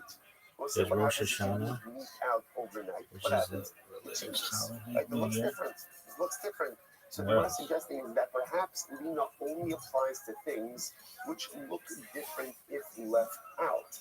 Ketoras, the other side, Ketoras is fantastic, right? You don't need refrigeration. Like I'm assuming you probably need some ideal temperature. Yerushalayim is perfect temperature. Okay, so again, but Ketoras, there's no. We're suggesting maybe Ketoras itself. Look at Rashi. Hol v'tzurasa. First, why line in Rashi? Hol v'tzurasa. Eino b'shanas marisa. The appearance of Well, there's an never edge changes by being case. left overnight. So first of Nisan, first of Elul, first of Tishrei, New Year for years, that's Rosh Hashanah. 15th Shabbat, Tu B'Shvat, and then the 5th one, first of Shabbat, Beit Shammai. Beit Shammai held the tree. New Year is first of Shabbat. Beit Hillel held 15th Shabbat. We follow Hillel. So sometimes people say 5 because both opinions are mentioned. Only one is practiced. So there are 4 New Years in Judaism. Yeah. What did it say? 19th of Shabbat, 5786, Friday, February 6th. All right, big dog. Are you done? It is subject to So what are the 4 New Years? Right? It is subject. That's what we just saw before. There's Anything that comes into a Klisharis is subject to Lina. Why is Ketoras subject to Lina in a Klisharis? Why? Because we're afraid that if we don't make it subject to Lina, you'll confuse it with other things that have gone into a Klisharis. You'll say, oh, just like Ketoras is not subject to Lina, so too other items that have gone into a Klisharis are not subject to Lina as well. Therefore, just in order to create a uniform halacha, we say anything that goes into a Klisharis is subject to Lina. When you want to consider Nisan, usually Nisan, Elul, Tishrei, that is not subject to Lina. Why? Because its appearance does not change with being left overnight. Beautiful. Beautiful. Good. Simon says, Kasha. So now that we've done that beautiful and magnificently riveting exercise, okay, Now we're back to square one. It looks like what was square one? Mikomokom, Kasha, the Hikidusha Shabahen Laheda Halta. The both say again, let's go back. Yochanan, what did Yochanan say? It's the first of Nisan. I have leftover sheep in my Lishkat Tzloim. They were bought last year's matzah shekel. Can't offer them this year because I bought with last year's half shekel. So what do I do with them? What did Yochanan say? Redeem it. What do? Go ahead and take money, right? Transfer the sanctity of the sheep onto the money. What do I do with the money? Put it in last year's half shekel. Are you done? What's done with all of the leftover last year's matzah shekel? I wanted to get in. I talked about Steimel, that's the half. Shtetl is the town, and Shido is the big. Are you done? Repurchase them with this year's matzah shekel. A beautiful, simple approach. What was the overarching question? How do you do that? Where did their kedusha go? They have kedushas haguf, their physical sanctity. If they have physical sanctity, so I don't understand, where did that sanctity go? Where did it go that you could just simply redeem it? To which the Gemara says, well, so here it is. Get ready for it. Amarava, well, so here it is. Underline it. Amarava, Leib Bezdin Masna Ale. Literally, again, it looks like Bezdin stipulates regarding the designation of these animals. Let me tell you this outside first, then I'll read it inside. Essentially, the way this Kiddush works is as follows. Beis Din recognizes that when the Beis Din purchases stuff, so Lamech says you're going to be leftover. Essentially, what Beis Din says is that the Kedushas Haguf really only devolves upon the stuff that they use. But the stuff that they don't use, the Kedushas Haguf never really, ex post facto, devolves upon it. Now, obviously, again, when all of those sheep are sitting in the Lishkas Atlan, or all of that Ketoras is sitting in the mound of Ketoras, we don't know what's going to be used or what's not going to be used. But ex post facto, when you come to first of Nisan and there's 4 leftover sheep or that mound of Ketoras, Beis Din stipulated the way anything that's not used during the current financial year does not have Kedushas Haguf. Because it does not have Kedushas Haguf, therefore what?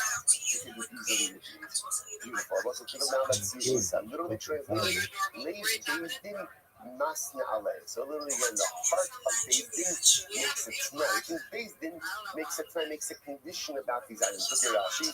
Lei Beis Din is Rashi is 6 times up on the bottom. Lei Beis Din Masna Ale. The Shas Lakifa.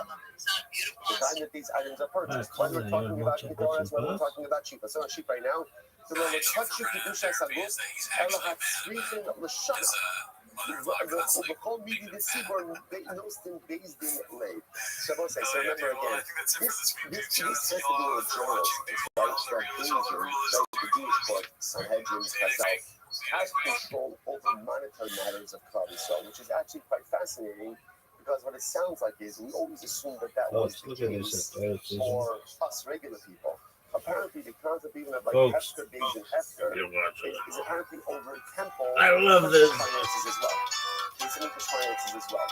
So the way it Austin, Texas. Nathan says, you understand it's going to be left Austin, over. Texas. So again, it's not the shot that everything has Kedusha Sador and now you're redeeming it.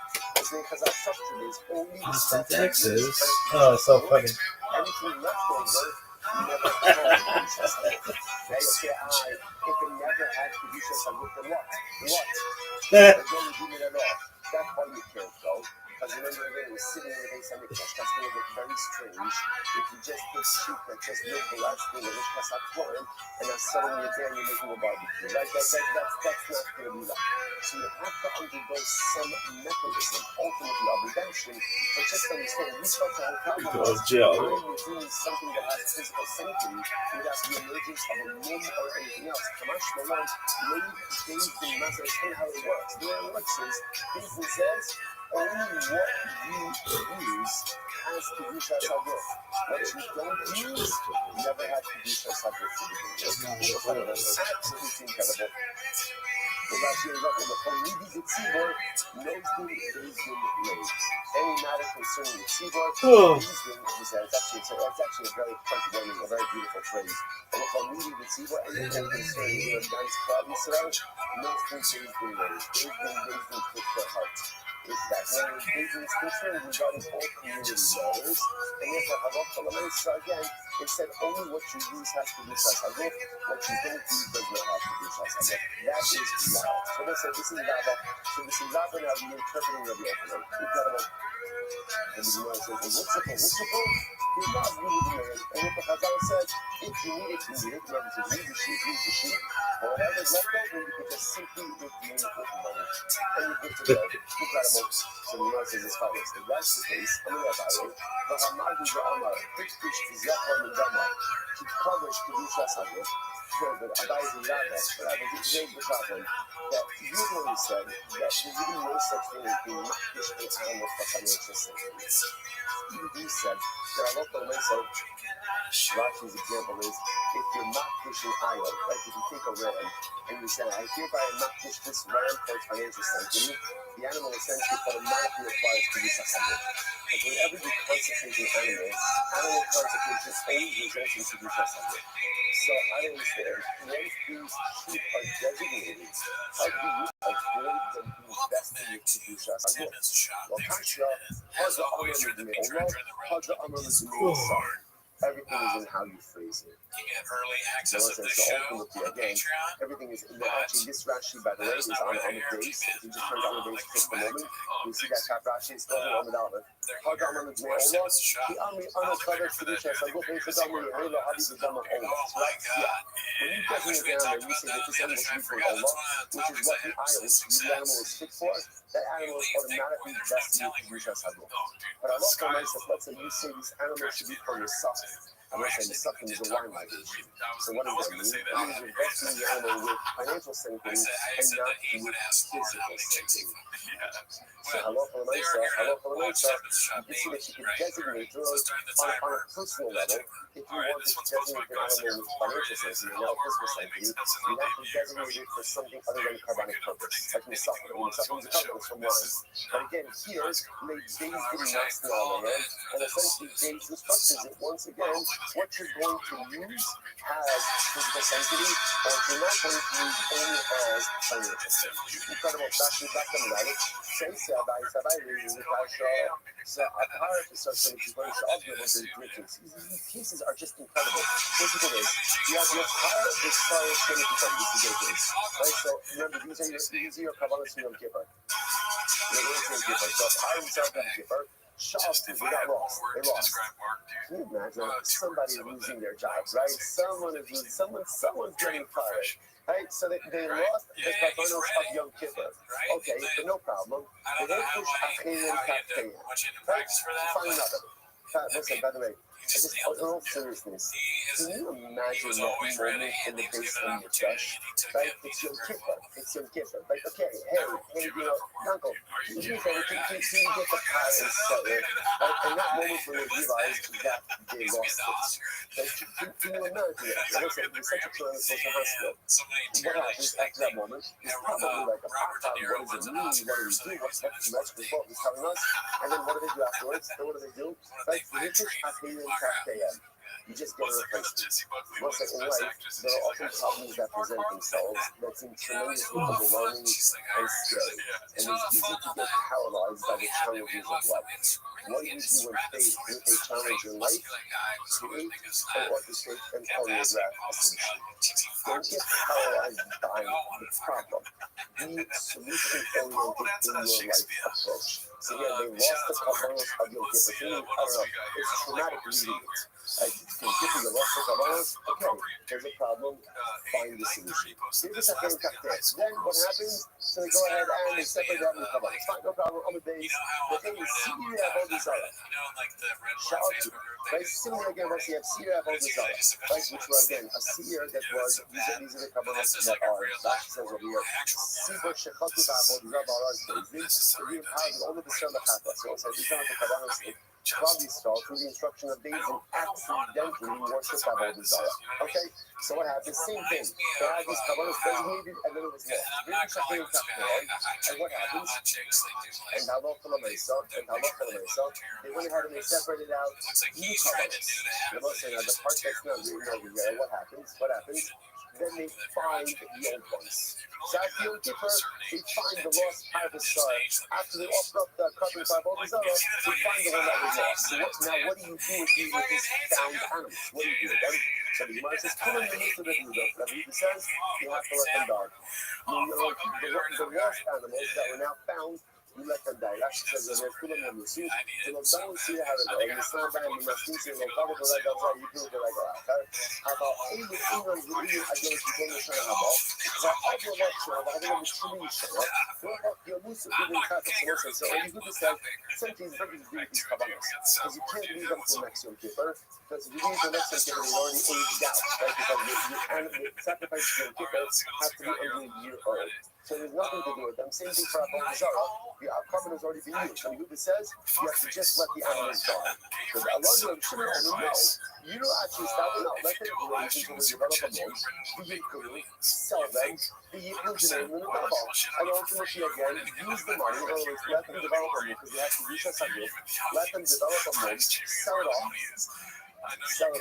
and then use the money for what purposes to purchase the dollar. The Gemara says, why? Shame Katas, Seymour Mesa. Rashi says over here, because halacha l'meisa, again, the only time we allow a carbon just to die is by individual sacrifices. But by carbon somebody don't do that. So again, the Gemara says, one second, there's a much easier answer to this. What's the much easier answer? But right. Lema, Leif, David, and Masni Alema. But listen, it's like we struggle. Once you get to this Leif, David, and Masni Alema, so that's like the answer for everything. Right? What does that mean? What is the David Masni? The David says, only the animals you use the full sanctity. So this, it's true. I separated out the kindness of the Kippur, but now they got lost. I offered up other animals in their stead. So when I find those animals, what should be the status of those animals? Essentially, I mean, not full food, but let me do the third toll of the offering. Go ahead and just redeem them onto money. Right? Let the money be saved. Those animals be free. We're good to go. We're good to go. Or we put this into something else we're going to use. Because the situation says, control sacrificial designation. And what they say essentially is that Kedushas Haguf only develops upon the carbonos you're going to use. But if you're not using animal for sacrificial purposes, then what? Then it should not really have any sanctity. Which the Gemara says,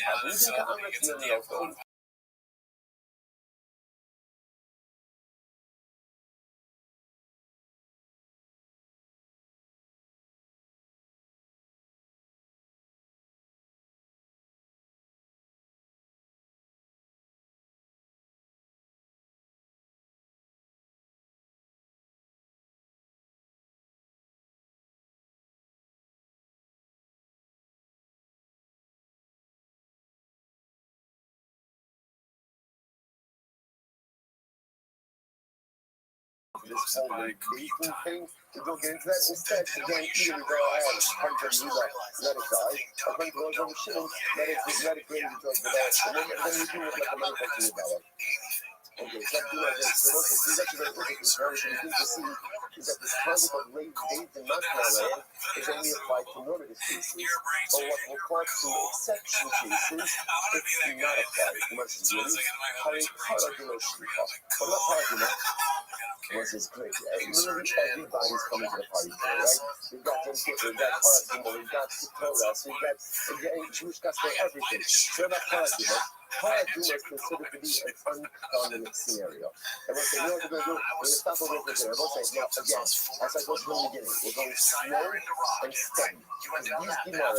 These Gemaras, I feel a little bit guilty for going away last week because I feel that Shmuel's got a bad rap. I don't know what happened. I was just working for a couple of days. I'm hearing a lot of Shmuel's talk. They say Shmuel says, stop looking at these Gemara. You can't get better Gemara than this. The process, you got to take it slow and steady. Slow and steady. So again, we're not behind. We're perfect. At some point in time, over the next couple of weeks, there'll be a short summer days somewhere where we'll make up ground. Okay, supposed to have all of you guys coming on. Big boy rockets. Yeah, that would be so funny. Big boy rocket merch. Merch on the rocket. Nick just laughs in his face. You see that? Redact man! Talk about you could work for us. Good morning. No, you're hold it. Hold this thought, because Good morning. We begin today's episode of Good in the second. Before we begin, of course, by taking all of our sponsors, we thank our annual commentary sponsor, the Tilson family, who sponsors all the Shurim and all the broadcasts of this year, as they discuss for the Jewish coverage for all of Israel. Mercy Hashem, their fearless to be the scholar. We also thank Shmuel and Robin Sharafka for sponsoring all the Shurim this month as a month of year in commemoration of the yahrzeit of my father, Leonard Kravkin, Lipa Benny Pestel Kayan, on his yahrzeit, which is tomorrow on Pesach Sheni. The box from yesterday was Shabbos. The Monday afternoon, we were able to complete the daf in its entirety without any hard deadlines. The Baruch Hashem, we got to Daf Yud Amud Aleph. It was a long sentence. We couldn't stop in the middle. We got to Yud Amud Aleph all the way until about 2/3 of the way down to the words of Meir Omer Kos Yid Chaparas Himself. So whatever you happen to not have doing this here yesterday, you can catch up. It is basically what's left on today's. What we're leaving. What we did yesterday from today's daf was a process of elimination to be able to explain the previous sheet. We will continue now with the Meir Omer Kos Yid Chaparas Himself. We mentioned this opinion before, and this is the opinion comes from Meir from the Mishnah. What he essentially says is that they all work together until they make us together. In other words, it's true that the Seir Hafitza for Yom Kippur. Take a quick break to remind ourselves a couple of things. We have a number of different Seirim over here we're talking about. A number of different goats. If you haven't heard about them yet, up until now, let's just quickly remind ourselves. What we're talking about for the most part is, yes, the Seir Pnimi of Yom Kippur, which is the Seir Hanafsa B'Pnim, as we've been referring to it, which is its avodah was taking place inside. And that was something we described. According to all opinions, comes for somebody who has the idea at the beginning, but no idea at the end. So he beforehand, look how long was coming, and in the middle, he has this forgetting, this memory. Then what happens?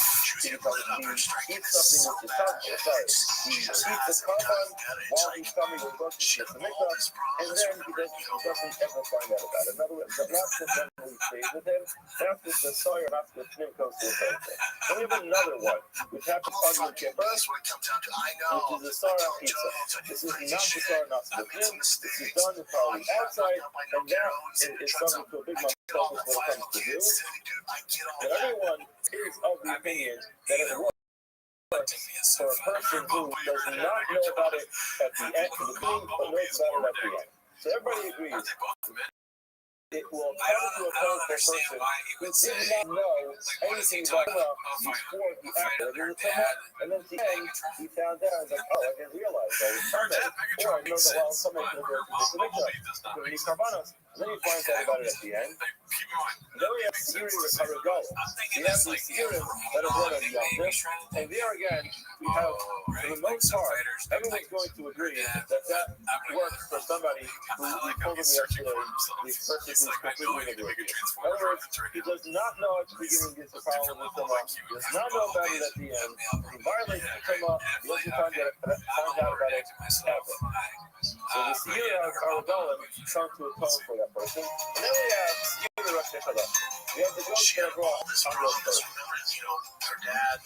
So now, the first opinion we had in this was the Yehuda, and he said it's really the same thing as Seirim Haragal. except that it comes more frequently. We have this opportunity for Kapara every single month. What does it do? It atones for the oblivious guy. The oblivious guy who violated his Torah, he did not know about the power of sin in the beginning. He didn't know about it at the end because selfish observed. The Trinity mentioned yesterday said no, that's not what it comes for. What it comes for is tahar, a person who's tahar, and he eats the carbon, which is tamar, so that's the problem. In other words, typically, all the other cases we were talking about was when the God himself had become tamar, and then he did something that a tamar person is not supposed to do. In this case, that's not what we have here. We have a person who himself is tahar, and he ate a carbon which is tamar, he should not have done that. The mayor, who we're going to address right now, he essentially says that all these things can be mixed up. The only one that's unique is the So'er HaNachzor. The only one that has its own type of kapara is the So'er Lachem, which is not the and that's something which comes to atone for a person who knows about it initially, forgets, and does not ever find out about it. That was unique. However, in the case of, number one, a person who does not know about it at the beginning, but then finds out. So in other words, initially he's oblivious, but then he finds out. For the second case, where he doesn't know at all, he's completely oblivious. Or tahar, a person who's not tamei at all. His problem is he ate a carbon which is tamei, so that person needs a tahara. Says the mayor, the fire, pizza on Yom Kippur. In other words, Yom Kippur goat, which is brought out outside, and the goat brought on Yom Kippur, and the goat, they all atone for all those things. Now it happens to be, you were to make all the droplets as we've been doing, you'll find that for the one which is outside, the star outside Yom Kippur, it's really initially for someone who does not know better initially, and then finds out at the end. And the Seir or Golem, when it comes to Yom Kippur, agrees, but someone who never finds out about it, he's still totally oblivious. And the Seir is Rosh Chodashim, he holds like a Shimon essentially, that really is the tahar sha'achal tamei. But even though that's initially what they're for, they all borrow from each other, and they all work to cover for each other. Now, on this opinion of the mayor, where the mayor tells us that they all essentially work for each other, now there's no one to know where this comes from. Now, the truth is no secret here, because it's the last couple of movies, he's been quoting the person of Kala Barkanina. So here, it's actually where it comes from. The mayor of America, here in Kaparas and Shabbat, all these notes, they cover for everything. The Kapara is fine for Kishma Kedusha. Now, Omar Kala Barkanina, my time to a mayor. What is the reasoning for a mayor? The answer from our Torah says, Sa'ir, U'Seir. Sometimes it says Sa'ir, just plain old Sa'ir. In other places it says U'Seir with the bug. Now, what is he talking about? I myself have been giving this year last week, and I had to just spend some time this morning opening up a Chumash and just reminding myself of what's going on over here. Because it gets a little overwhelming. So if you open up the Parshas Pinchas, so Parshas Pinchas, the link is actually every Rosh Chodesh, but the part which is important is, it starts with the Parak Chavtas to the Rosh Chodesh, in the goes to the Kabbalah to Rosh Chodesh. This is the Parak Chavtas in Parshas Pinchas, Sefer V'Mikvah. The Rosh Chodesh, the list of all the Kabbalah, and then the Pasuk Shemshvav, it says, U'Seir Shizul Echad L'Kata. Instead of saying, Seir Shizul Echad L'Kata, it says, U'Seir Shizul. What's the difference between the two and the regular? The U means and. So and always comes with the verb Moses. It adds on something else. And you go on the next section. So what Chodesh reaches out the upper Chodesh, that's stuff like that. So immediately after Chodesh, the Torah immediately just segues right into Pesach. When it comes to Pesach, you go a little further in that same exact paragraph. Continue reading. Pasuk Kafez. Seir Chatas Echad L'Chatar Aleph. So again, it says so it's connecting Pesach to Rosh Chodesh. And you go on. By the way, this is where the famous fire is. Okay, just for information. Yeah, I mean, there's no place to do it right now. because usually when afterwards, but Yom HaBikurim. So it goes over. It starts with Pesach, and then you move on to Yom HaBikurim, which is Shavuos, which is Mesa Shabbat soon. You read Yom HaBikurim, starts with Pasuk Chav, and then you keep going, Pasuk Lamed, Guess what? Seir Izim Echad L'Kaper Alei. It says Seir Izim. So keep that in mind. We have to remember that there's an exception when it comes to Zulik. It says Seir Izim Echad L'Kaper Alei without Seir. Then the next paragraph comes Pasuk Aleph, U'Bachodesh Hashvi, Tishrei, Ve'echad Lachodesh B'Chodesh Yalachem, V'Ktach Rosh Hashanah, and then it says, Pasuk Hey, Seir Izim Echad L'Kaper Alei. So then you have your connecting Rosh Hashanah. Next one, U'Ba'asar Lachodesh, translated to Yom Kippur. You read about all those Kabbalah, last pasuk in that section, pasuk in Aleph, Seir Izim Echad L'Kaper. Now we have so far Shavuot and Yom Kippur both describe the Gedolah Zakata, which has the Vav, every other place has the Vav.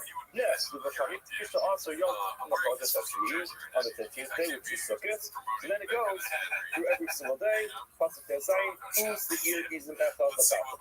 The first day of Sukkot, Seir. The second one, on the second day of that Yom Tov, you go for the pasuk Yutas, Seir. Third day of Yom Tov, Seir.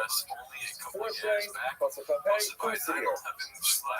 Fifth day, pasuk Vav, Seir. Shishi, the sixth day of Sukkot, pasuk, it starts at pasuk Chatas, and then in pasuk Lamed Aleph, starting the seventh day of Sukkot, Seir Chatas. And then Yom HaShvi'i, Rosh Hashanah Rabbah. Then you have Lamed Seir Chatas by Yom HaShmini.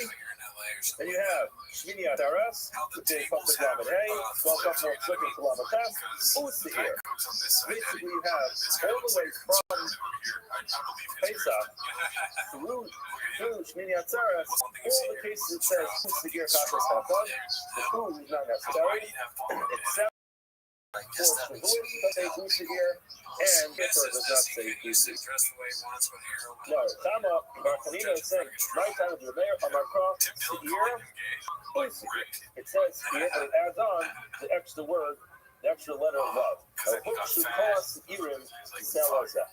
What is this extra love indicating? That all these goats that we just described, starting from Rosh Chodesh, and going to all the goats of Pesach, Shavuot, Rosh Hashanah, Yom Kippur, Sukkot, all of these are all connected. Because most of us in the Rishon, and you take the above, and it adds up to the Palestinians, and it combines them all together. The words are very nice. That makes sense. However,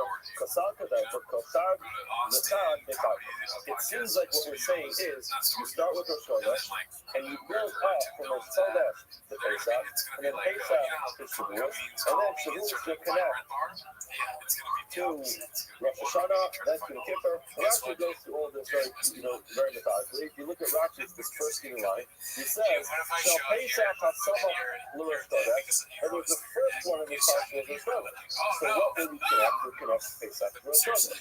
Therefore, you Gama Rosh Chodesh, the Sapper our Paras Hashem. Goes to the list, basically. We'll connect them all together, and then Rosh Chodesh, we go through the whole list, and basically you're going to connect each one to the one which is before. And the power with that is, if I'm going to open up, call her a Kulo, and make it Lamaz, he's Lamed. Well, throughout all Torah, you could say, you know what, the Torah got everything explicitly, the Torah gave us all the information we need, and gave us the Torah and you could use all those different ways of learning to figure things out, but once you figure something out, you can actually use that to learn to another thing. So you can have kind of a chain of information. So you can learn from halacha A to halacha B, to halacha no problem doing this. Learning C from B, and B itself is explicitly written in the Torah. It's not a problem because you learn B from A. However, besides concussion, when it comes to Karbanos, you can't do that. Karbanos are exception. You have to actually learn each one by itself. You can't learn one from the next. But the problem with this is, the way we're explaining it, you are going to be learning one from the next. You get to Pesach, and then to Shavuot, you're learning one from the next, and you're just following down the chain. Watch the Holocaust. But you misunderstood the whole thing. You learned it all out from the English. Look at Rashi. And Mark Harley's just there fucking chopping it up. So the cameraman Who has to be fucking quick. Mirosh The producer, Hillary, all work from switching Rosh cameras, like, What we was can my appreciate all the credits. L'Tahar Sha'afa Tatame, for a Tahar person There's who probably is less that Rosh Chodesh Minayu, non-Muslims than there Rosh are Chodesh Muslims. was learned from the other words. The way Rameir's understanding this is that with what's Rosh Chodesh for, that is for Tahar Sha'afa Tatame. In other words, on that point, he holds like a shimmer. On that point is what the initial carbon of Rosh Chodesh was for. The Gemara says, Seira Rosh Chodesh comes for a person who himself is tahar and he eats something tameh. Now, you can learn all those things for Rosh Chodesh and then Rosh Chodesh back from all those things. So it's not like you're going Rosh Chodesh to Pesach to Shavuos to Shana to Kippur to Sukkot to Kinetzah. No. All of those together are learned from Rosh Chodesh, and Rosh Chodesh is learned from there. The Gemara says, okay, fine, we can handle that. The problem is the Tanakh told us to make use the ear. This will work for every single place where the word use the ear is mentioned. In other words, the idea is that the vav connects them both together. The and this go connects them both together. The problem is that is the premise. That you are facing your ability to connect one comma to the next, then you have to recognize if it doesn't say that and you can't connect it. That will be a problem. Now, Instagram feed of a sorry, so the Kippur, as we mentioned, when it comes to Shvuos, and Yom Kippur, the less concentrated seems to hear, it doesn't actually have that buzz by the word fear. It doesn't have the word and. So therefore, the staff would not be able to connect Yom Kippur and Shavuos to less than cover, and they would be left by themselves.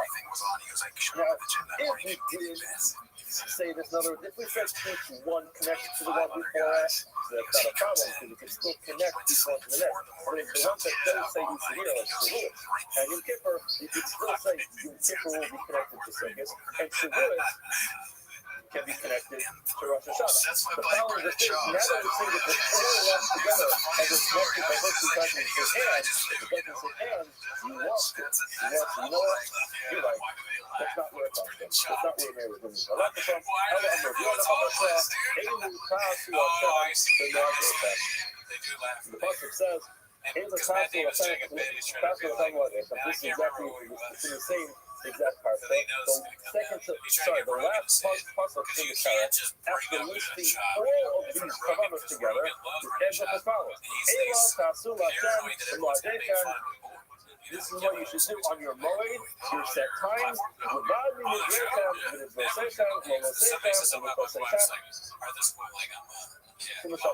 Besides all the other kavanos and all things that you're bringing, this is what you shall do. Now, what's that pasuk doing? Well, that pasuk is saying, the purpose of that pasuk is to lump them all together, to fight them all together and say, all of the above mentioned different moedim, different karbanos that are brought in different times of the year, they're all connected one to the next. And the Lord says, that's very nice. All works very well if you just start from Pesach and go all the way down to Shmini Atzeret. The whole Rosh Chodesh last moed. You just excluding Rosh Chodesh. It's not a moed. In other words, a moed refers to the Yaakov, something that you call a moed. The Gemara says, the truth is, actually, if you look at some Hebrew, the truth is, for the Tanani to be made. The Torah is for the Moed. The Rabbi said, the Amar Abaya, Hamud, the Hadith Shanta, that year, the end of the 30th day, the month of Tamid, the sixth parallel Moed, the least for about Pura. What's this talking about? Hadith Shanta refers to the second year after Yehuda left Mitzrayim. So that's the year by Moshe sent to Meraglim. What happened then? He sent to Meraglim on Tes Siva. Now they were there for 40 days. If you make the calculation, for Tes Siva, out on 40 days, they should have come back on the 7th day of Av. The problem with this is they didn't come back on. So they should have come back on the 10th day of Av. They should have come back on the 10th day of Av. The problem is they shouldn't come back on the 9th day of Av. Yeah, they left them from Tes Siva, and out on 40 days, they should have come back on the 9th day of Av. Now the problem with this is we know they didn't come back on the 9th day of Av. They came back on the 8th day of Av. The Meraglim gave terrible report. And that night, on Tisha on the night that everyone was fine. He called and said, you know what? I feel from the field. So, sitting here crying for no reason. I mean, that's what the field is. So we would go ahead and establish that the day of Tisha was going to be a day of mourning for the Rich Hashem. She has to come and reach the to be Yamsif, be her as well. But if until then, this is only considered a day of mourning. Now, the only way that Fox has seen plus 40 days has been come back for Bob as opposed to the night Bob is if that year counted at around the 30th day. Right? I'm pretty sure they can pretty close to it. Okay, so that's what happened.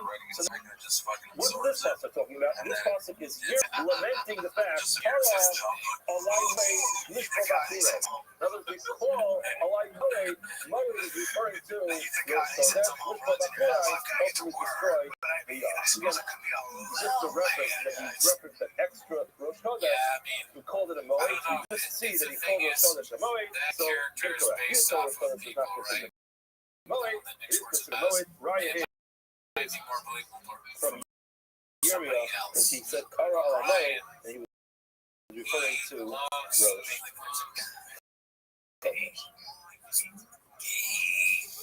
I'm going to open up. The Lord of Mayor agrees.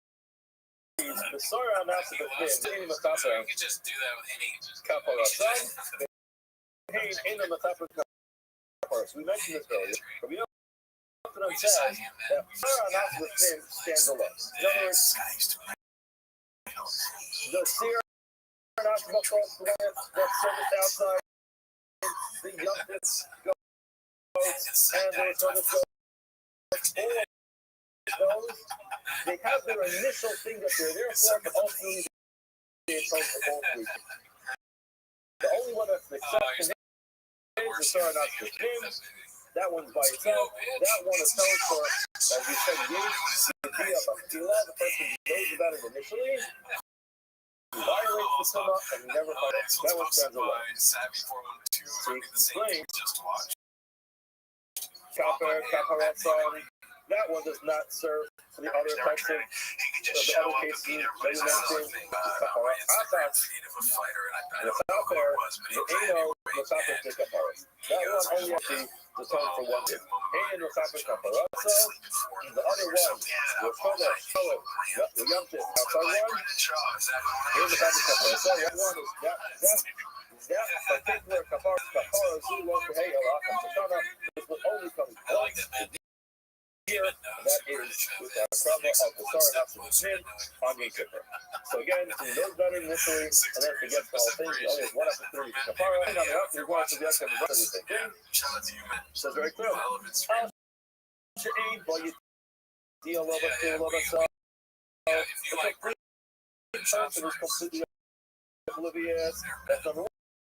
So but you deal with the guy did not know better initially, you find that at the end.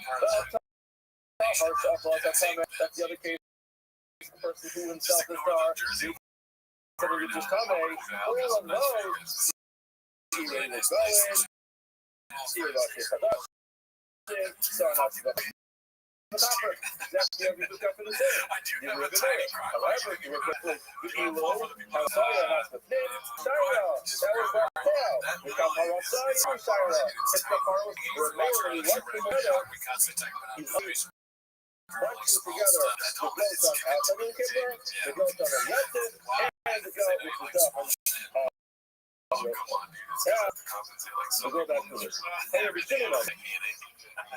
This is what we mentioned before, that the Sarah Rosh Chodesh is not for the guy, it's for the guy, Sarah, but he's someone with his brother. Now, Bishlam is Rosh Chodesh and Lomach. You understand why the Rosh Chodesh one does not work for the Regalim one, which is the... So they'll say, hey, there, they can only can't do two. Regalim, why is this that Yamsif Karbanos, the Sarah and Yamsif? We should say the capital is from Rosh Chodesh. It should work for a person who's Tahar, who's somebody who's just Tamei, who wants to Nasra. Oh, so... mentioned this yesterday as well. When Muncher is talking to Aaron in that case, he said, "V'hosa nasan lachem." The Hosa nosi avon ve'ein after nosi avon. We're going to meet the pasuk that says that they can't work for each other. Now, Bishlam, again, this is not Meir's opinion. This is the Shimon's opinion. Now, Bishlam, what you regard as Loma Papi of Yom Kippur. I understand why the Yom Kippur Karbanos, in Shimon's opinion, work for a completely oblivious person. But we don't work for the Yom Kippur one. The other person has some elements to be at some point, whether it's before or after. Like Yom HaKrah, after Hashanah, the part of Zula, after Hashanah. Now, however, on Yom Kippur, the Sar announced about foot, the outside one is Kippur, on Yom Kippur, the Kappa was color. Now, what's the work for the Regalim, which would be a oblivious person, and the Quran versus the Akas, the Akas, the Tapa, the Eino, the Tapa, the Kapara, only works for one Kapara, not for two. Now, hold on, the Gemara says, that's not true. So if I keep saying Akas, the stuff I'm not saying, you're reading it in the wrong pasuk. The Akas was referring to the one who's not to the Fnei. In other words, we differentiate between these two different studios. One is done is service inside. The other one is service outside. The one is service inside, I recognize, and that's true. It only contains one service, which is Akas. The one is service outside, which is Akas.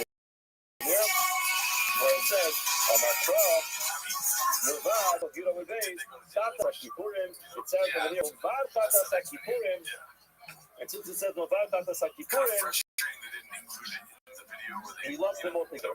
Now this is, again, it's also pasuk in pasuk that says, Seir Izim Efat Tatas, Novad Tata Sakipurim, Ola Satamas V'Tatas, and it's just the fact that it says, besides for that, we learn that it actually works together, and therefore, even though the Akas there, it actually gets the halacha of the same of the other components which have an Akas. Therefore, only there's one. If the truth is maybe to make a hekesh, we draw a parallel, or there's a juxtaposition between the outside and the inside one, just like the inside of the Sayer, it only works for one thing, the outside Sayer also only works for one thing. And like he shows up in a tennis outfit, and she's like, But with Shimon and Yehuda, all members know. Now we have the opinion of Reb Shimon Yehuda. We have Reb Yehuda, we had Reb Shimon, and Reb Meir. Now we have Reb Shimon ben Yehuda.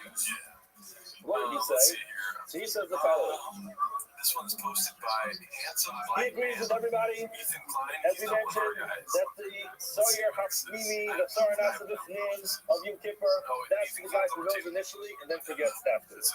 Now, when it comes to the Sayer Hachitzos of Yom Kippurim, which is the outside Sayer on Yom Kippur, he says it works for all three, like Reb Meir. When it comes to the Yom Sayer, he taught us that it works for a person who has no idea at all, completely oblivious, and for a person who's Tahar or Eitzah Mitzvah, and Sira Tekadashim works only for a person who's Tahar or Eitzah Mitzvah. So there's like kind of like a hybrid opinion. He buys into a Meir's idea that the Sayer Hanatsa Bachos and Yom Kippur covers both three. He buys into a Meir's opinion that the Zero Rebellion works for two things, which is for an oblivious person and a car to echo a pure person usually would be pure. And however, when it comes to Sarah Rosh he says only works for one, which is a Tahar person who starts with Islam. That is more students understand the thing. Nice now, why is it what the Sadashim below the copy of Rebellion? Why does he say that with the Sarah Rosh only works to the top of a person who is Tahar, the Nathan which is done, right? Now, what's the reason for that? It says Arbo over there. Arbo, who does say? Now, if that's the case, that's why the Torah only works for one. We go none of the copy of the Kadashim. The Torah works so there's either be able to do two. Why? That's my fault. Hosa. Exactly what Amir, exactly what we just learned from Shimon. We should say the same thing. In other words, to be the same, although means only one, that you should probably go to Osa as well. They're interesting, but they're not like Osa, which is Osa, who knows it, although the Osa, the other. Well, it says, no, incorrect. They're not connected. Also, they're not correct.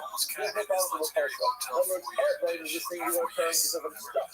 Therefore, let's only do one. Just the fact that it says Osa, but Osa, not on the back. This is not exactly that, but I'm everyone says again, but that's the Ma'aseh Regalim, the Loma copy of Yom Kippur. What is the difference? That Regalim The carbon, the soil that you brought on Yom Tov is not Mechapet Yom Kippur. In other words, according to him, the soil on the regel is for the previous person after the soil of the for the person's work, for a person who has some element of Yidiyah. What would be the reason? What the kapara is that they had after Shoshana. A kapara for a person who knew at some point only comes once a year. If that's the case, okay, if that's the case, why is he saying that the seer, which is not the bachot, works for three things? A guy who does not know about an issue but finds out later, and a guy who's completely oblivious, and a parasol from Satane. For the top of it, the top of the you should dash in the Akas word. What's the go? Akas, no Makro. It doesn't dash in that. In other words, just a question about dashing it, but when you ask him, in other words, he buys it from the Dutch. Not all of them. So why not? Explain. The Peak says Akas, when it says Akas, the star, that's what makes it. This is essentially the question we had on the Unit 7. What does it say Akas? It says that by the internal star, not by the external one. Yeah, maybe you make the other hectic of your God. But you also do a goal not being the top of the people. If that's the case, in other words, if you're saying the outside part is only the limited to Mixed in, then the goal is also the people. But if you sit out of the sphere, that's what Mixed in. That's mistake. No, that's not. Really, he does darken. Not he does darken. The Shaggy Haka, this case is different. The end of the crowd, the keeper out of her list of Akas. It says very clearly, I will be the top there. We cornered the left once a year. Carlos is there for meaning really the far out stopper. They will have to put the far so the people to put the far. In other words, same problem where essentially is a hacket, but he said you can't actually juxtapose the outside one because it says outside also. So that is specifically talking about the inside one. So therefore, it ends off by saying the sun after the dim stands alone by itself. It's for a person to be here in the beginning, and then let it find out again. The basis is so much, and then add the other bottom. Now, he continues saying, Sarah, he's the sort of people that was most confusing because there's no Akas in that muscle. And therefore, if you cover a person who knows about it initially, no, he does not know about it initially, and then he forgets, or a person who's completely oblivious, and it's what we include a charge of the Mechanic, a power person of each other. And then, here we go, yes, it's now we can cover a person who's completely oblivious, and it can cover a child of Asakame. Why? Because the word Osa is not compelling to him, and it's your introduction. That's one that is very limited to only Tarsha of Asakame, because that one says Asakame. She's like, where's the walk? Isn't this PF changing? Okay, now the Gemara moves on to something completely and totally unrelated to what you're talking about from that. Excuse me, you're the continental breakfast. Where's the waffles? Now the problem is that if we start this Gemara, we have to do tomorrow's whole daf right now. Because the reason why this Gemara is brought here really doesn't come up until Daf Yud Aleph.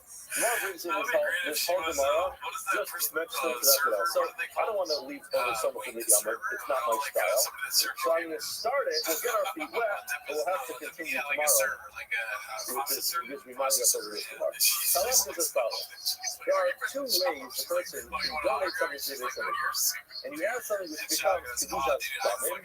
You have something which is called Kedusha Stamim. So for example, if I have a watch which is made out of gold, and I'm no longer wearing it, it's out of style, or maybe it's not working. Maybe it's like, you know what? I would like to donate that to the vendor. That becomes the practice. That's Kedusha Stamim. They can then take that and do whatever they want. They can melt the gold and use it for the construction of the base maker. They can sell it and use it for other parts of the base maker that's needed. It's theirs, we own it, and that's Kedusha Stamim. It's just value that belongs to the base maker. what's important to note is that they can sell it, which essentially means they can be sold it. Anybody who wants to go ahead and buy it. However, when somebody has Kedusha type built, like a car bond, you can't just buy it. If you want to buy it, you have to first allow it to get a book. In other words, someone who's eligible to be a car bond cannot just be purchased for a vacuum account. That's the general halacha. Now, with that in mind, I'm going to do that. But to me, you're supposed to do the tzibur, to me. Every year, Rashi explains this in this long. Every year, they had a surplus of animals that they had in the Tumas HaLishka. In other words, they collect money, and they would buy animals, and they had this area. They would store the animals, and that would basically be the place where they would inspect the animal, make sure there's no mold. And every year, they had a surplus of 6 of these animals. Now, when it came to the end of the year, they used 2 of those animals for the Tunisian, the Summit, from the Shafar, of that day, and they were always left with more for the next year. The problem is, you're not allowed to use a carbon from last year for this year. So they always had a problem at the beginning of the year. If you had 4 of these Tunisians, there's these animals which were essentially eligible to be brought for a carbon summit that were left open. So essentially, what's something very strange. Tunisians should know which from the tzibur, Tunisians. You can just buy them without a loan, no problem. But the Gemara says, Yosef Rabba, the father of Hachmaita, Rabba was mentioning this, and then what happened was, as he was mentioning the Lua said, Amar of Sista, not science law, who would be mentioned on Rabba. We had Ula mentioning this in the Rebbe. And Ula says in the name of Rebbe, the leftover 4 animals which are eligible for a carbon summit, you can just buy them without a loan. As this was being said over by Rabba, the sister said to Rabba, hold on a second, he's going to listen to the Rebbe about this. If he Kedusha's Quran, what happened to the Kedusha?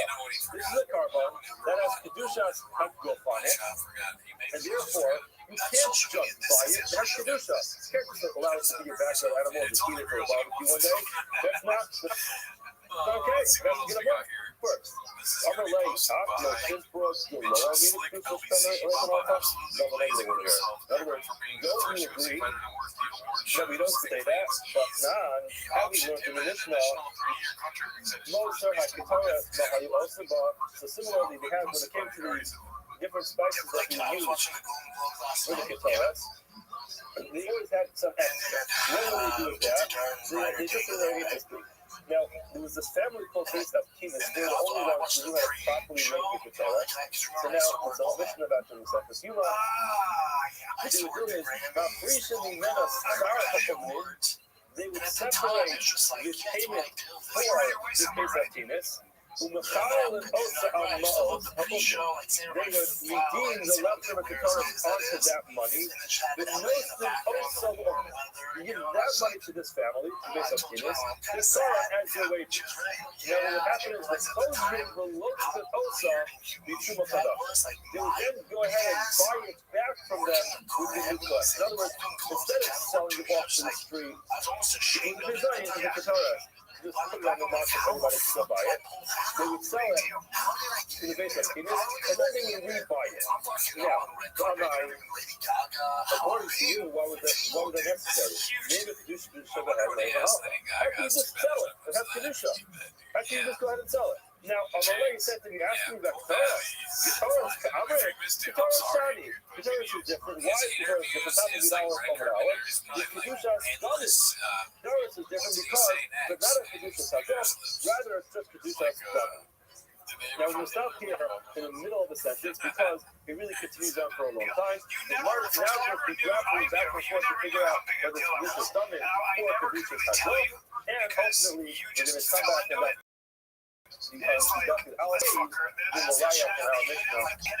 Yeah, I did. You got to give. You have to tell this goes. That's what I do. But that's what happens. You don't realize until it is what it is. How weird is that? It looks like a wax figure, kind of too. Hey, you remember that awesome jacket, that smoking jacket, that fucking dude? I had fucking. How crazy is that? What was that other one? The Green Boy MMA Award. In today's the Chas V'Sefesh How Shavur. crazy is that, dude? I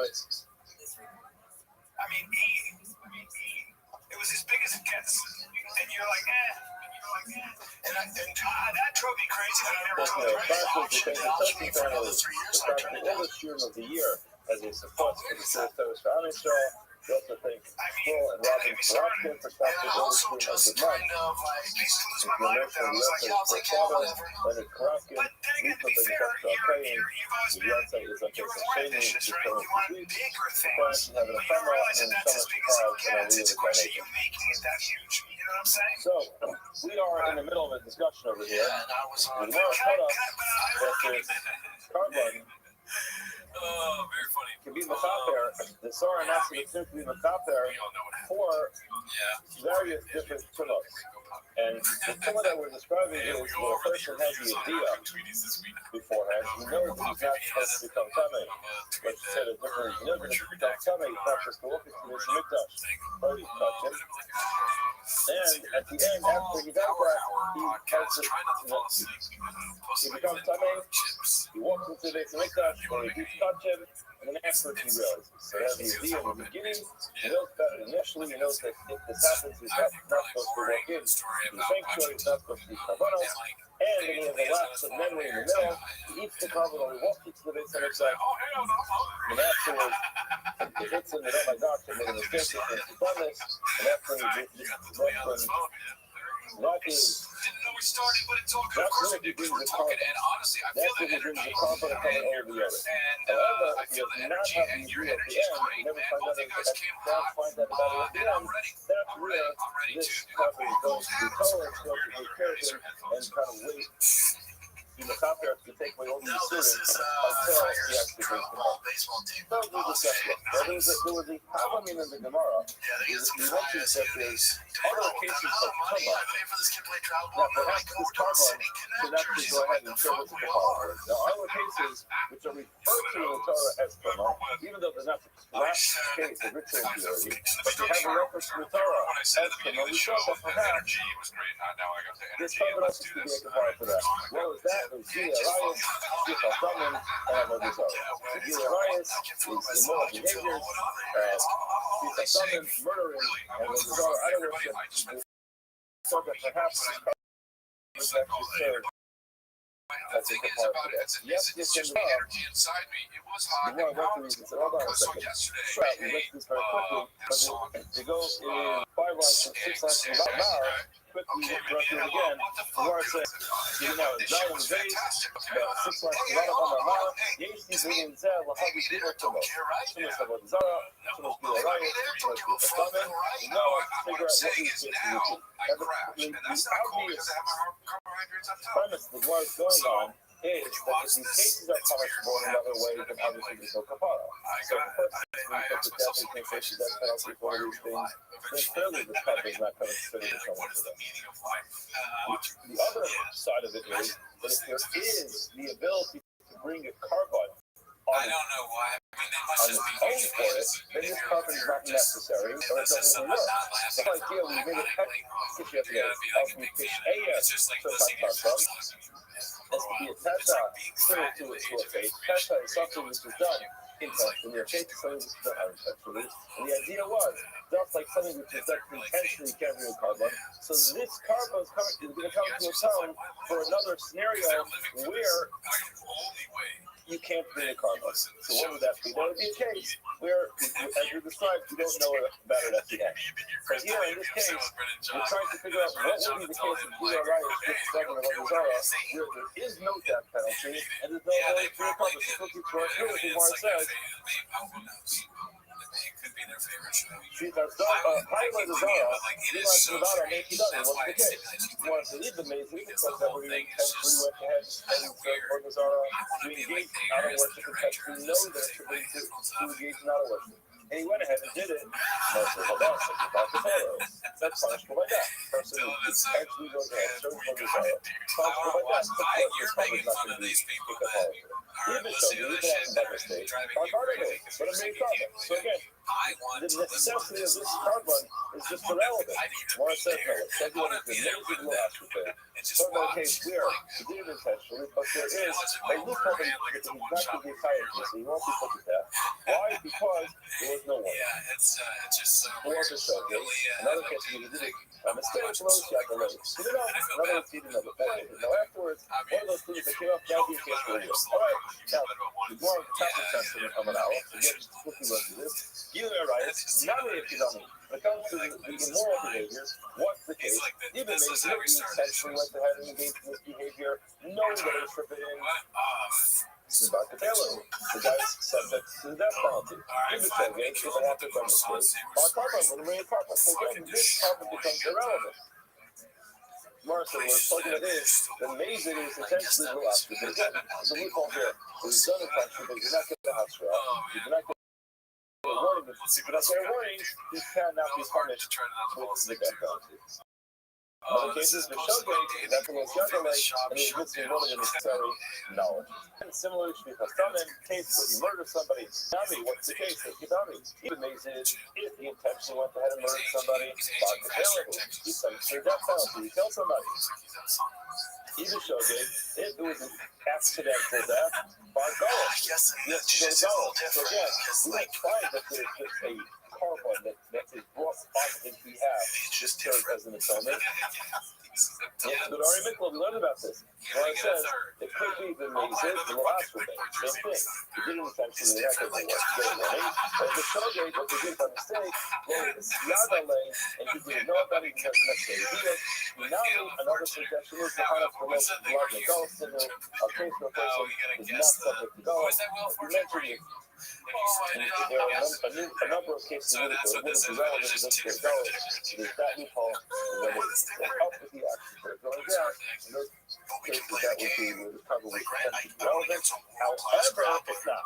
That's what you said yesterday. However, even though we just found cases where potentially this carbon can be relevant to serve as an atonement, it does. The whole idea was, what would the potential case be? And getting more of the potential case has to be where it was intentionally, but he didn't get a warning, or it was by mistake, and he never got the knowledge, or I forgot about the comes to a accidental murder. In those cases, we have to be a case where he is just in one of those cases where it doesn't go to God. Okay, now there's more to go, otherwise it's again. I'm not about. We talked before. So again, this is about past an hour, and it is 2, 4, 6, 7 lines in. I'm not about. It is exactly what the petitioner just said. You would think that this is science. This goat is going to serve as an atonement for one of these three things. Talmud Monar also tells you, need some else. Further to those below culture. As one goes on, we said yesterday, not Masinu, what do we find? Shakila Kakasa, the Pasuk went ahead and divided it, said there's a difference that yesterday we mentioned that we don't know yet what the difference is. We find that there's something different about this Torah. So therefore, Miklau called to us, Shakila Kakasa, it's not called to us, there is some type of difference. When it comes to Tumas Mikdash to Kedata, the person who walks into the Mikdash, when he is in a state of impurity, or eating carbonates when he's in a similar state of impurity. Now, the Mechal call out Tumas, the Tumas Mikdash to Kedata, Al-Khan, the Tumas Mikdash to Kedata. In other words, the idea is proving that this carbon, this cider, this goat, is here to serve as an atonement for a person who unintentionally walked into this Mikdash while he was impure, or in touch while he was impure. Why? Because we find that particular Torah comes with a different set of laws than all other types of Torah. Therefore, that's the one that is going to serve as a kapara for, but nothing else. So now, we would have thought that there was a kapara for you and I, but we learned that no, it doesn't. The Pasuk says you kapara. It has to be that there's something special about this Torah, something But difference I about messed this up fella. my words. And I just did it once there. you find something That's when different you're about it, tired. you can say, I all right, fucking fine, worked. that's the I one got my that this truck all day summer long. will be this out. I bought my Even kids if you all live in this this shit village for and you do baseball. this. They Now, don't care. I changed the battery on my now let's TV. know my feeling. Yes. What is this? It's like I get So tired. where do we I'm sorry. find I do that 5 there's a difference podcasts between a in split the up to fucking Kadasho that has some storage type of container. leniency Give that me I a would say, break, bro. okay, Like, this is almost different over. than every other summer, and therefore this type of this start here, this go, Yeah. announcement of which is done inside, is going to show us in terms. So again, just a quick reminder, we'll read about this mention tomorrow, we read about this yesterday, in Kirta Torah, about the doctrine of Jordan, there are two different means, two different goals. One is referred to as the Soyer Hashem, another is referred to as the Soyer Hashem. The Soyer Hashem is the one that we're describing. It is Nikra, it is stored inside the Nikra, order of the name. That is the one that we are analyzing. The other one we're talking about was torn off the cliff, and that has nothing to do with what we're discussing right now. Now, the Soyer Hashem name, what's it for? What's its purpose? What is it going to accomplish? We're saying we're going to accomplish is a person. I know how much you sacrificed. Knew I at know some the point shoulder now. that there was I know what you a went without. prohibition, I know all touching, of what you or did. what you fix in this And money's time. was trying And to you grow got and then he ideas. was listening to me. And so he paid off their house. Never had And this all their substance filthy you did about it. chicken. It's It's probably always so chicken. it's going to come in for that particular circumstance. Why that particular circumstance has no exception. Because the Gemara was the exception. My spirit. I would Different up do this that for That's a similar with the Zohar. The cases. And one says it must be the Maisi Seira Velokitsa. Yeah. I'm sorry, I skipped. I'm like praying that it's true. He's not doing that. I skipped the line. Maisi, what's the Maisi Velokitsa? That's this type of Kuma suggested to bring a variable club. In other words, every other case, there is another. This is a carbon.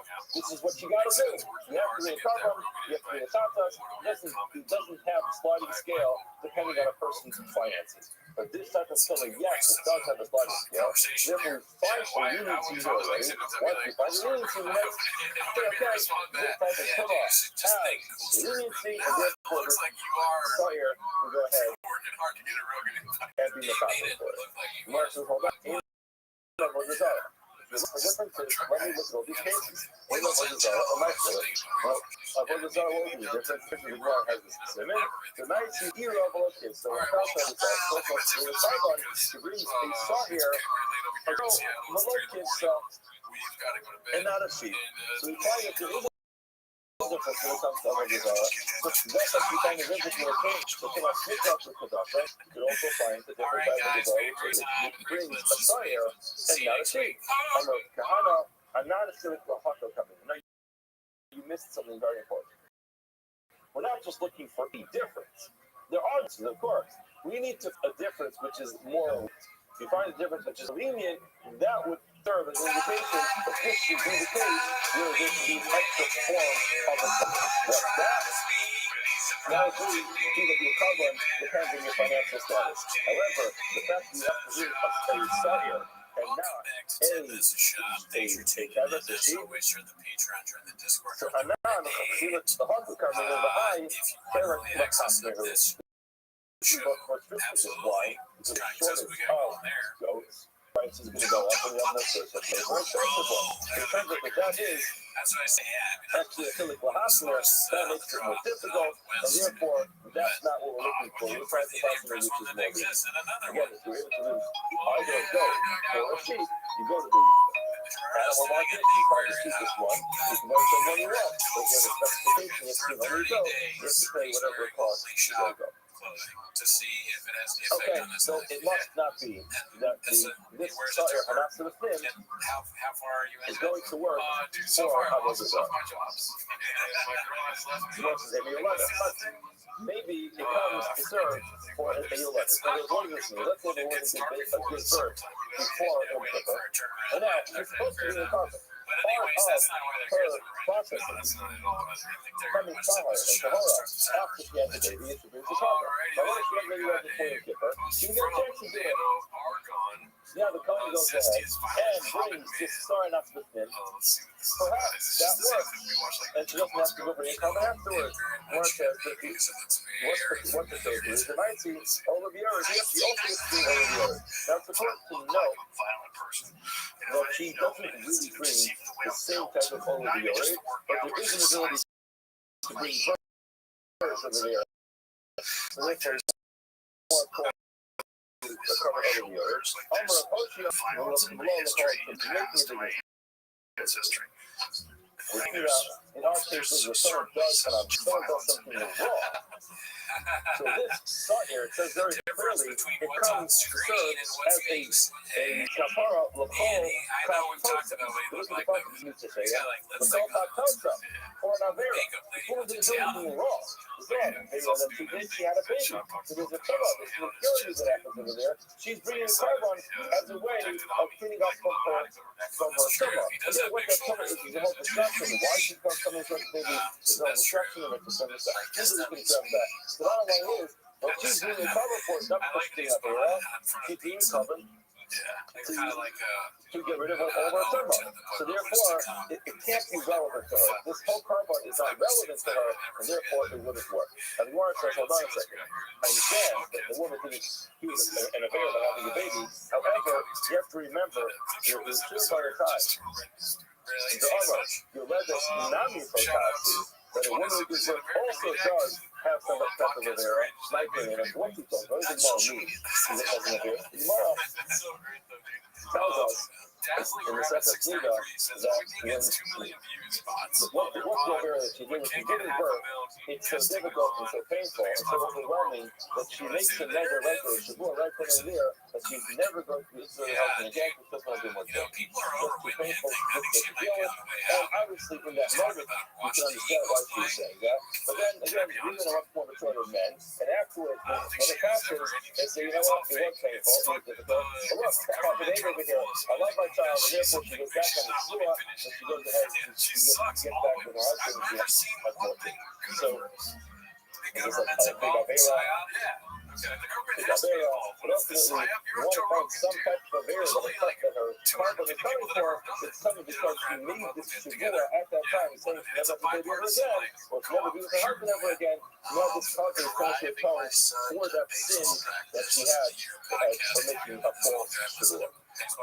So, okay, bottom line is, if you call it faith, then perhaps sorry, this joke is actually something to call it.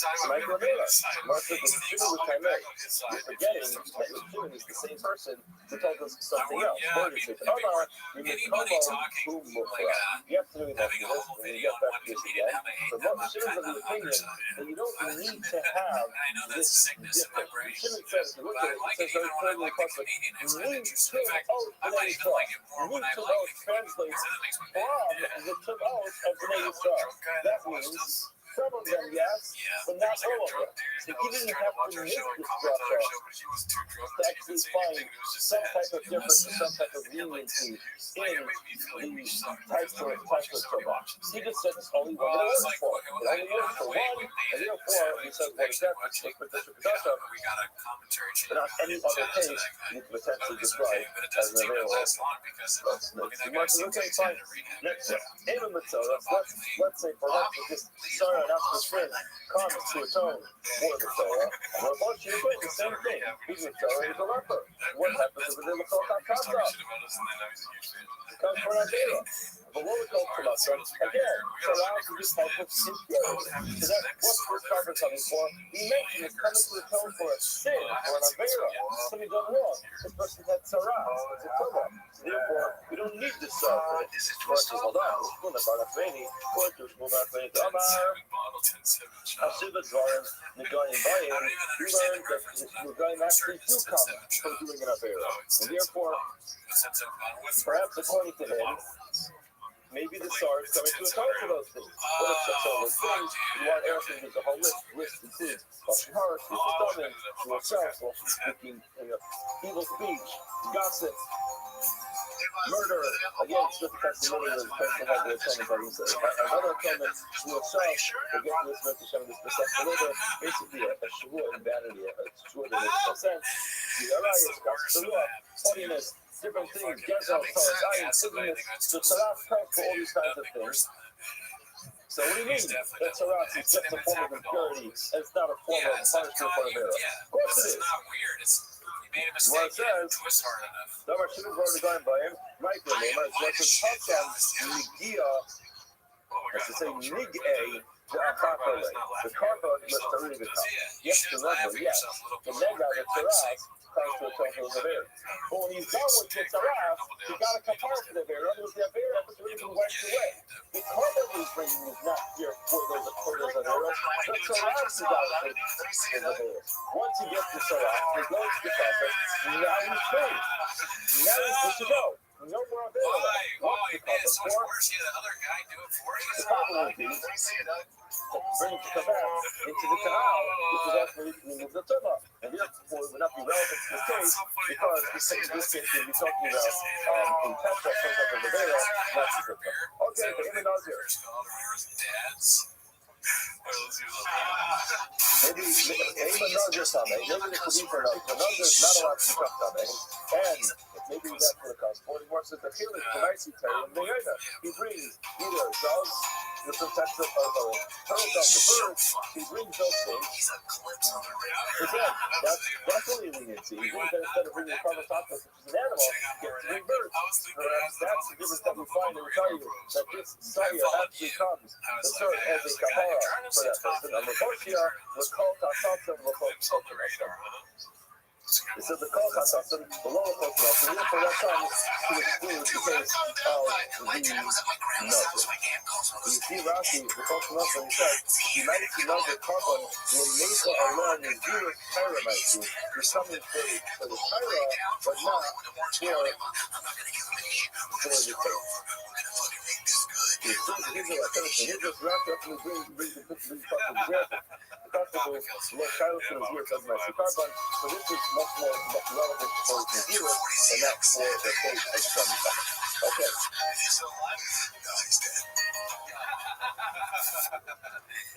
So the blood rock fire, the armor knows are not a fight. Okay, fine. You just told me that this carbon is coming for the Tuma aspect, but not for the case. Hold on, what happens to those rocks fire? The armor knows are not a fight. Another graph to the carbon because he didn't have Avera. What's the Avera? So again, the Gemara tells us, after his after the Yayim. And God forgive us certain privileges and beautiful things to enjoy in this world. And he didn't ask us to make it. So Nazir goes ahead, turns himself to another, forbids himself 50 wine, so to a certain extent, there's no hair on his hands for forbidding himself to drink wine. So now for Neymar, maybe indeed, there is a tape, there is an Avera by Nazir. And that would be the case if the Tsar is coming to the Council, much as some of the Shub and some of the Mikra, the Old Christian says no, you don't need that. You don't need this whole drasha to find a difference. Is not necessary, but he just darkens the fact that it's not going to serve their code because it says meet from us, and comes to say only one specific from us, which makes it just and nothing else. Okay, now getting to this. All about Shimon, and Shimon says you run it out from its actual place. Array on that, the Efer Alpha, this is what I just explained on this lookout. He explains, Array on the Pasuk says, the Efer Alpha, the meat from us, it goes ahead and serves on the Kodesh, it is a Kapara.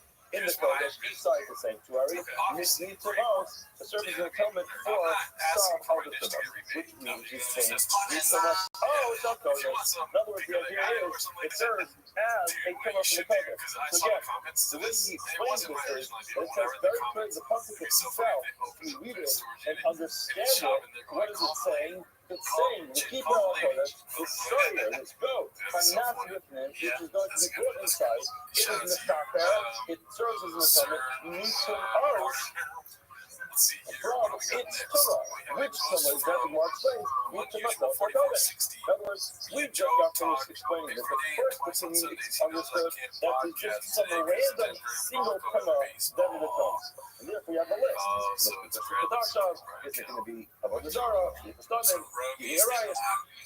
Is it going to be Nazir and Yolanda and Torah? Any of these cases, very nice. That makes sense if you just have some type of difference. But if you read the pasuk and understand what it says, the pasuk seems to say very clearly, Mitum of this means Mitum also from its summer. What is that? To the person who violates the code. How do you violate the code? You violate the code either by entering the sanctuary with your tongue, or by consuming something which is sanctified or consecrated while you are kept. Right? And that is really what the pasuk means. Gemara says, if that's the case, Shaper Karma is sinning. But this sounds pretty good. In other words, read the pasuk and understand it. So now, when Yehuda went ahead and made this whole rush over here, what was so difficult about the sinning? So I told Yehuda Amar, we will tell you, I hope we find a way. He reads this very differently. He says, I need that for something else. He hates the Ovid with knives with men, constantly Navid to that's exactly as you do. With knives with men, with the water is probably used in the delicious meat. So, in Kippur, a large part of the avodah is sprinkling the blood. So they take this soy anastas, what to do with this together with blood, and then we have the Akas Shemala, the Shemalama. The thing is, in full glory on Yom Kippur, Akas Yakas, Akas Yishayim, Akas Yishalos, Akas Yava, the go to Akas and Akas Yishalos. So there's the whole process of doing what else? And set them down. Maybe you got to do a different after that, but this is part of the perception. So now, what he says is, the keeper our Kodesh Mitzumot Kodesh, what he understands this is that he basically the Ovid, Lefnai Lefnim, exactly as you do inside the Kodesh HaKodashim, the spirits of the blood one up and set them down. You do that again, where Bakodesh, inside the sanctuary, which is, in other words, you have the Kodesh HaKodashim, so being about between the two rods on the iron. That's where it's done for us, and the pasuk says the keeper our HaKodesh Mitzumot tells you to do it again. Here, Bakodesh. Here, that's the purpose, the person that separates the sanctuary, the holy place, from the holy of holy place. You do it again. In other words, the way he understands it is not that it serves as an atonement for something that was done with Kodesh. Rather, he says the process, the keeper that you're going to do, the process of doing this kapara is done with Kodesh. You understand it very differently. And it's very different, you have to make this process. הרי אומר, וכיפר על הקודש ותמסר משמעות הקודש כשהבקמה, I'm sorry, with Amala, I will violate, he needs that he has to dog with time with me, exactly as you do. After tonight, and tell him not to, it's the Kodesh Kedash, now the man to do exactly the same thing, in the Haythal, you do it one up and come again on the floor. Okay, so Mom says, all right, now once we're getting into this, if that's the case, Reb Shimon, how does he know? How does Reb Shimon know you will repeat the process of sprinkling the blood a second time on the process? The Moshe, the pasuk says very clearly, the Chinyas, read the pasuk, says, the keeper our Kodesh Mitzumot today, so and it says very clearly, the pain Yasa Ohel Moed, shall be done in the all Moed. So it says, Reb Shimon, I don't need to understand the word and to give the pasuk of the keeper our Kodesh to tell you that you sprinkle the blood one up and seven down inside the Kodesh. You know why? Because it says, so shall be done. So therefore, I don't need that to understand it that way. The Lord says, okay, we do that. Very good point. Read the whole pasuk. The pasuk first tells you the keeper our Kodesh to Kodesh. And why can't you understand it with the Shimon? And then you want to know how you can sprinkle a second time. It's like when you're trying out stuff. I mean, the pasuk Shimon, he always said that. Having a Mina was thought Nasi Kara with Sahir Hatu. If it tells you the Chinyasa, such shall be done inside the Oral Moed, I mean, if taught, what you're telling me is to bring a second set of Kavanas. Now, that's a pretty big deal. And I mean, Nasi Kara, the Sarah Flini, the Navid, Kamash Malan, So our pasuk tells us at the beginning, and no. You'll bring two of them. This same fire, announced with him, uses blood twice. Question is, what to do with that? And yes, well, you name that. He says, no, but it's just not what it means. They understand the word. The second one is just means we keep the so ultimately what we have over here is we have a Shimon who's not really this is posted by Crotchberry Juice. He's not looking for some type of similarity or exception in Shimon that would tell him that that one is special and that's the one that this probably comes to atone for. Why? Because the way he understands it, he's pretty clear in the passage. When it says we come out, in other words, what it means is it's coming for a kafara for some type of similar that happened back home. And what is that? That's the case of a person who eats kachim while he's tame, or a person who walks into the sanctuary when he's tame. That's really just what the person is talking about. No need for any drugs. However, when you usually understand it that way, usually what he understood it right is that the people of Torah is telling you to crucify the Mouth and therefore he has to actually find some type of feature about who is disruptive that would make you choose one that is going to be the culprit. Before I go down. I'll call two for the recovery to his sorry Zach Mekafeh. You just telling me anything yet. You got to bring it up again. You would have thought that this sorry announcement comes as an atonement for four types of tumah. On the low now, what it teaches us is Mishis AM, Rakal, Tatasa. It serves for Mishis AM, for Kata, for intentional sin, and the Kal Tatasa for unintentional sin. Mind you, what is that? It's Yesh for Yediyah for Pilah, the Yesh for Yediyah Bashem. In other words, as follows. Yesterday's talk taught us very clearly that we learned from Peshem Kal Tatasa that just like a cash out when a person does something intentionally, does not get the opportunity to do a carbon. A carbon is an opportunity for a person to atone for an unintentional sin. Now, a pesach is intentional. Carbon is not part of the process. A person is tshuva, but a carbon is not one of those ways that a person is tshuva for intentional sin. We learn from that juxtaposition of the two words, that it has to be just like a pesach, which does not get a carbon. So a chata, this chata that it's something to atone for is something we would know about. The Torah announced that sin can only come for an atonement for something that does not have the ability to bring a carbon. So what does that come to? This is when you wait for your view of the person knows about it initially, you wait for your view of itself, you know about it after you have the thought memory. And that's the case, it's really exclusive. Where's the hold on a second? That's the case, so you do bring a carbon. So what do you mean? We just got to say all these cases, we're trying to find a case where you can't bring a carbon. What do you mean that this is the case that it's coming to a turn for? Well, it's supposed to be enough. You need to Yago like some of the skills that happen. In other words, what we're talking about is a case where a person knows about a set of skills, some of the skills that happen. So let's just talk about that case. It's arrogant killer. And a person is quickly what is doing is final last minute tshuva preparation, he's thinking about himself. And he says, you know, this is what I said. This year, everything.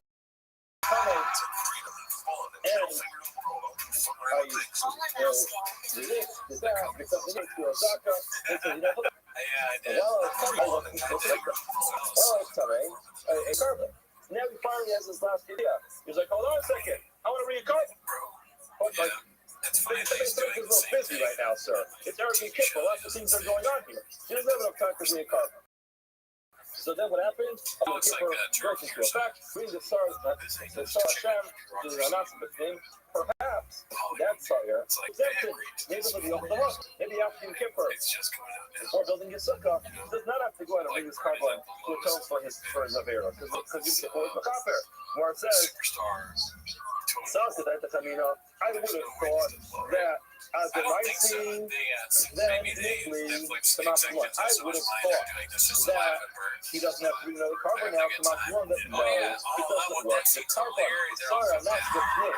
Only works for a case where a person does not have the idea of myself. You do not have the idea of myself, then that sorry or not the thing will take care of it for you. However, if you do have the idea of yourself, you find out about it at the end, you do have to do your own carbon, and you're not going to be off the hook by the carbon that is what is covered. Well, go on. Hold on now. Now you should look to the idea of it here. The aim bar, the idea of myself. How do I know? But it takes a person who knows about it initially. The aim bar is idea of myself. And you have the black memory, you never have that subsequent memory or a piece of knowledge that tells him that he violated the mikvah or the Shtamei, Shesar is that Torah, that this Shire is going to be a kapara. Martha, you kidding me? United by the puppet. Did you just spend the entire Talmud on that case? That's what we just said. We just told you that it's not going to work for its case. You have to see it in the beginning and the end at the end. So now, what are you asking this case? It's more stress off the This is more stressful. After the Amr Tatar doing the time, now that you told me that there's a comparison between a case and a pasha, an intentional sin and an unintentional sin. It's not some blood they carbon. That's some blood make carbon. That's a comparison. The way you can draw the parallel between the intentional sin and unintentional sin is that it's just like when it's done intentionally, there's no ability to do carbon. So the A has to be here to the no carbon. Ema, I may say, not some that blood make carbon ola, after time blood make carbon ola. I'm looking a little further to this and I say, hold on. The person does not bear the amazing intentionally. There's never an ability to bring a carbon. You can do tshuva, you can do all kinds of things to make that mistake.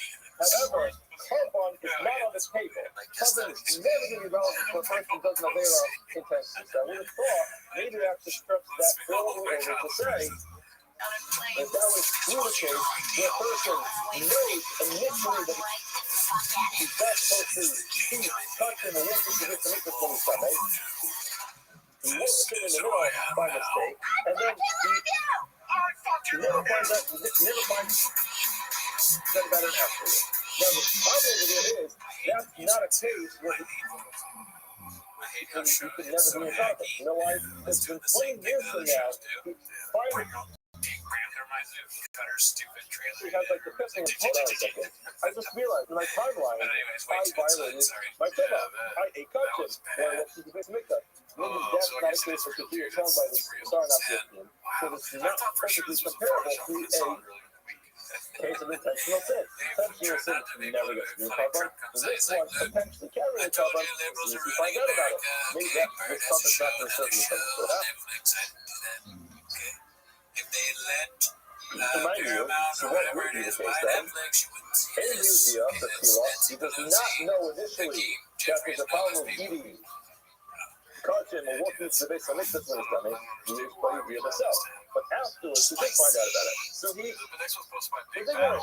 just never knew that while he's coming, he can't work in the base of mikvah.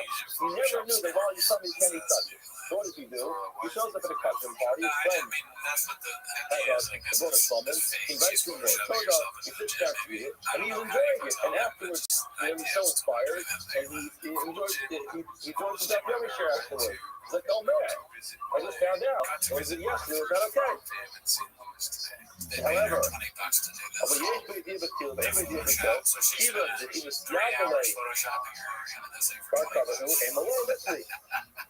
in other words, the Gemara suggesting that that would be the case, and that would be the only case that would work. If he came up, now let's just say, let's just slow down a little bit. Remind you, what would be the case? Anybody is here with Tila, he doesn't know about it initially, the Yeshua is here himself, he finds out about it at the end. However, in which case do I exclude? Yeshua is here with Tila. If he knows about it initially, the anybody is here himself does not know about it at the end. Kiva is that he missed Yadalay since. see, it's Anybody idea בתחילה, ויש בדיע בסוף, אבל יש פה idea בתחילה. ואין בדיע בסוף, כן, בשביל נסיעה לדבר כזה. We eventually found out that he violated the Torah. With the carbon, and maybe perhaps wrong. In other words, this is all. And that's the question. Laura asked Mike about we just got spent. We spent time. We just got finished explaining the case where the Qatar not going on. He knew about it initially. He forgot, and then he never had an idea at the end. That's where the Sawyer actually comes and gives him a Sahara. Now the Gemara says, how do you know? The Gemara says that the question is large, which perhaps that's a case where it's not going to work because there's a potential for the being part of it. However, when will this Sahara not within service requirements, that's the case where you'll never have the potential for being a carbon. Once that case, we did not know about it initially, so you violated it, and then after we found out, now you're thinking to it, can I bring a carbon? And you'll see the Gemara and say, no, I just learned. In order to be a carbon, I have to have a conversation about being in the present moment and elapse of memory in the middle. So I have to have knowledge at the beginning, knowledge at the end. Now it's between those two knowledges, I have to have some other gaps in memory. But if I never knew about it initially, so I'm never able to be a carbon. Now, you want to say the key came up, lest you suggest every give it, feel it, put it, please it. Myself, so I'm not so close to looking for the carbon. In other words, you're right. Maybe it would work, but it can't be that that's what the car actually is coming for, because there's another carbon that actually takes care of that. What is that? That's so not the book. That's the another star that you get outside, and Yom Kippur itself. Yom Kippur itself actually serves as an attendant for that. You want to suspect that I may have said, in other words, I don't know which one does it. In other words, you're right.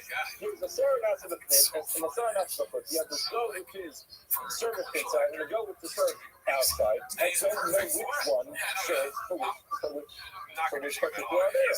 Right guy to do it. So I'm not proud of my success. Wasting his time. Sins the trial to the real kata. There has to be something which is potentially fair to be called a kata.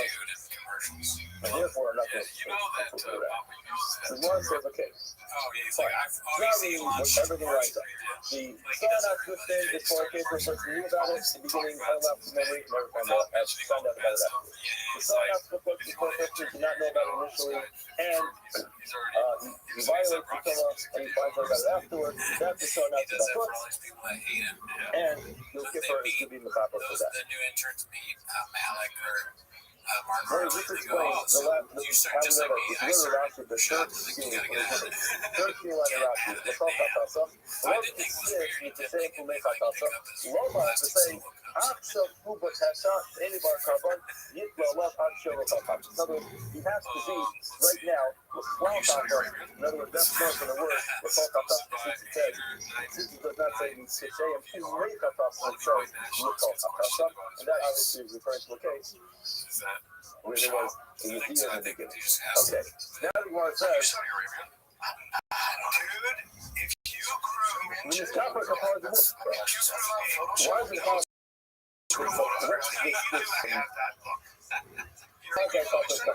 and this says it hangs in there. Well, the seats in make our customers to go out. It will say make our customers, and you'd be right. Perhaps also the Kotasa has to be. We can come to a Kotasa, but now that the person knew that initially, now what's going to is going to know that right now, but later, then they can break up. That's a problem. So it's not a full Kafara. After it's in this, it's a factor. So it doesn't have a full Kafara. What is this thing that you're hanging in there for? Or is there a Roma? In other words, we mentioned this already yesterday because we got a sneak peek at this. But now we're asking, what does it mean that it's Torah, that it's painstaking? In other words, it sounds like you're bringing a carbon, it serves as an atonement, but what type of atonement? So what is that? So the Gemara says, the first suggestion is that what if he dies before he has an opportunity to bring a carbon? In other words, he dies before he has this last piece of knowledge, he has to bring a carbon. The Gemara says, perhaps, this Carbon will serve as a kapara. The kapara for him, in other words, he dies clean. Amarava, that's not necessary. In Mace, once he dies, he needs to nareta.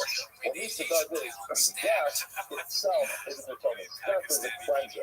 So the person dies. Then it will serve as a cleanser for a case where the person could not have brought a carbon. In other words, typically a person has to do tshuva. There are some things the person can't do tshuva for. Nisa serves as a kapara for that. Or Nisa serves as a kapara for a case the person can't do tshuva. Why? Because it has to devour. Therefore, it's not necessary to be covered for that. The death itself will clean that out. And on the Rama, what does it do? The Hagen Love issue, as we mentioned yesterday, it protects it from the street. Because when it comes to Avera, so there is the elements of doing tshuva, which is a full tshuva gemura. But until a person does that, there's a potential person might suffer until then. So these components are important. The Beis Hamikdash serve as a protection from the potential. Now the Gemara goes on to another case. Usually tells us, every idea of a skilla, the every idea of a self, start off because of it before the top. That's the mentioned, which is that the person does not know about it, but know about there's no knowledge of the point beforehand, or the consequences of the beforehand. Then he violates it, and he finds out about afterwards, so the start off the foot.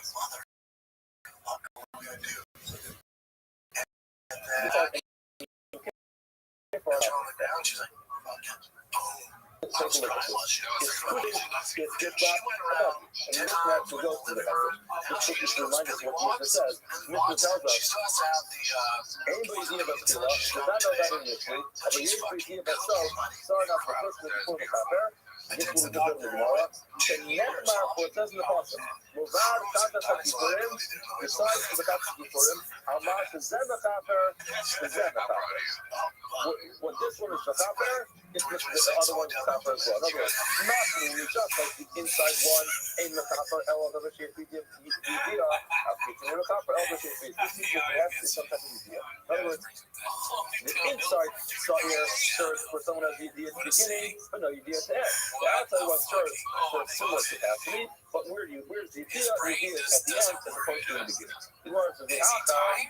Sorry, but it's good. Since these two are juxtaposed to each other, when it converts Mimi as a day to advocacy, let us have two, what we just have one. Just have what's the advocate, allow it to do both. Now, what's the difference? Not they have a lot of pizza. It would just make a big difference. For some reason, you don't have the opportunity to bring the sar outside, to the inside sar, it will serve as a kapara. But says, no, can't do that. I'm like, the Pasuk says, Akas, kapara, Akas, the kapara, being a kapara, the kapara. The Pasuk says, the son of Aaron, Eshtega the Barot the Sarachai, the Stado of Espover the Plato, the Kopa Say and Kopa Kosam, that's the one Pasuk, I'm sorry.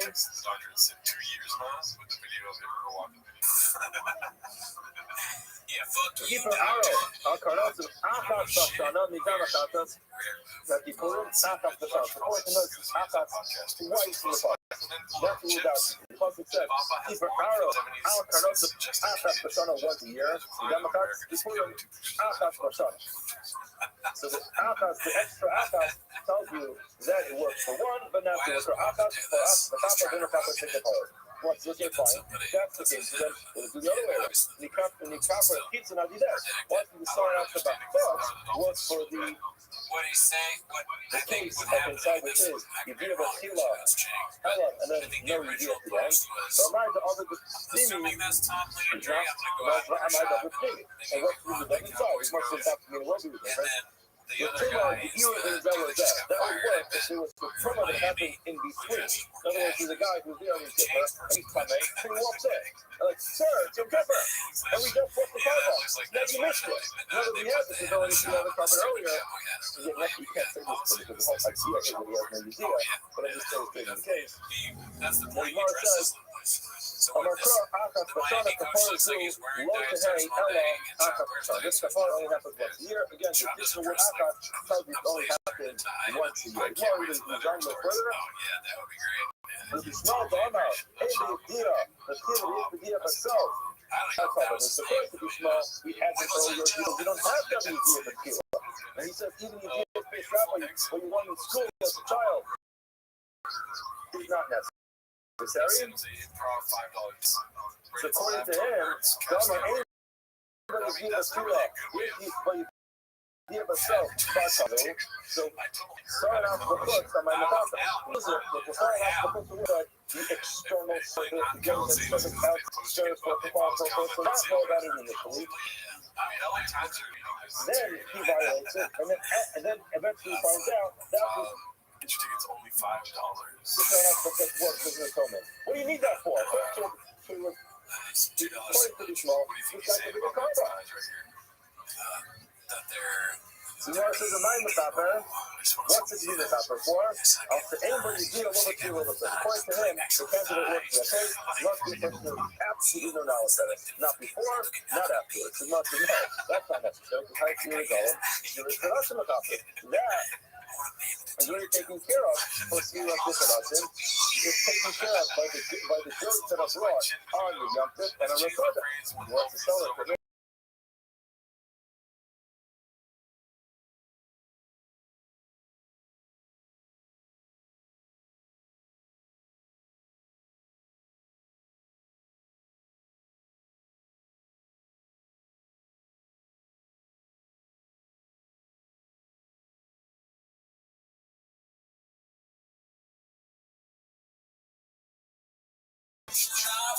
He doesn't need that Kappa, like Mark says. Ain't no Copper. Let's get something. Might be if this looking good. So go ahead. Not Mimi, just like the inside one, ain't no Copper to Taravero. The Mimi is not the Copper to Taravero.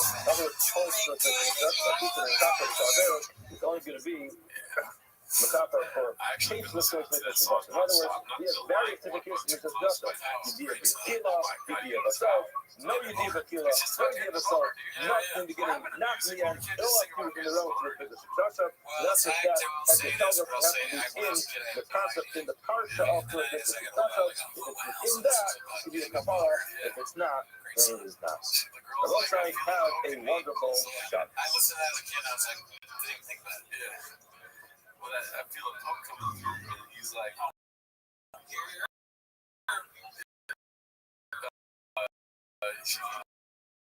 all like, you know what's going to happen, girl. And she's just like, I feel a boner. And he's like, no, I can't look at it. I mean, I've been trying.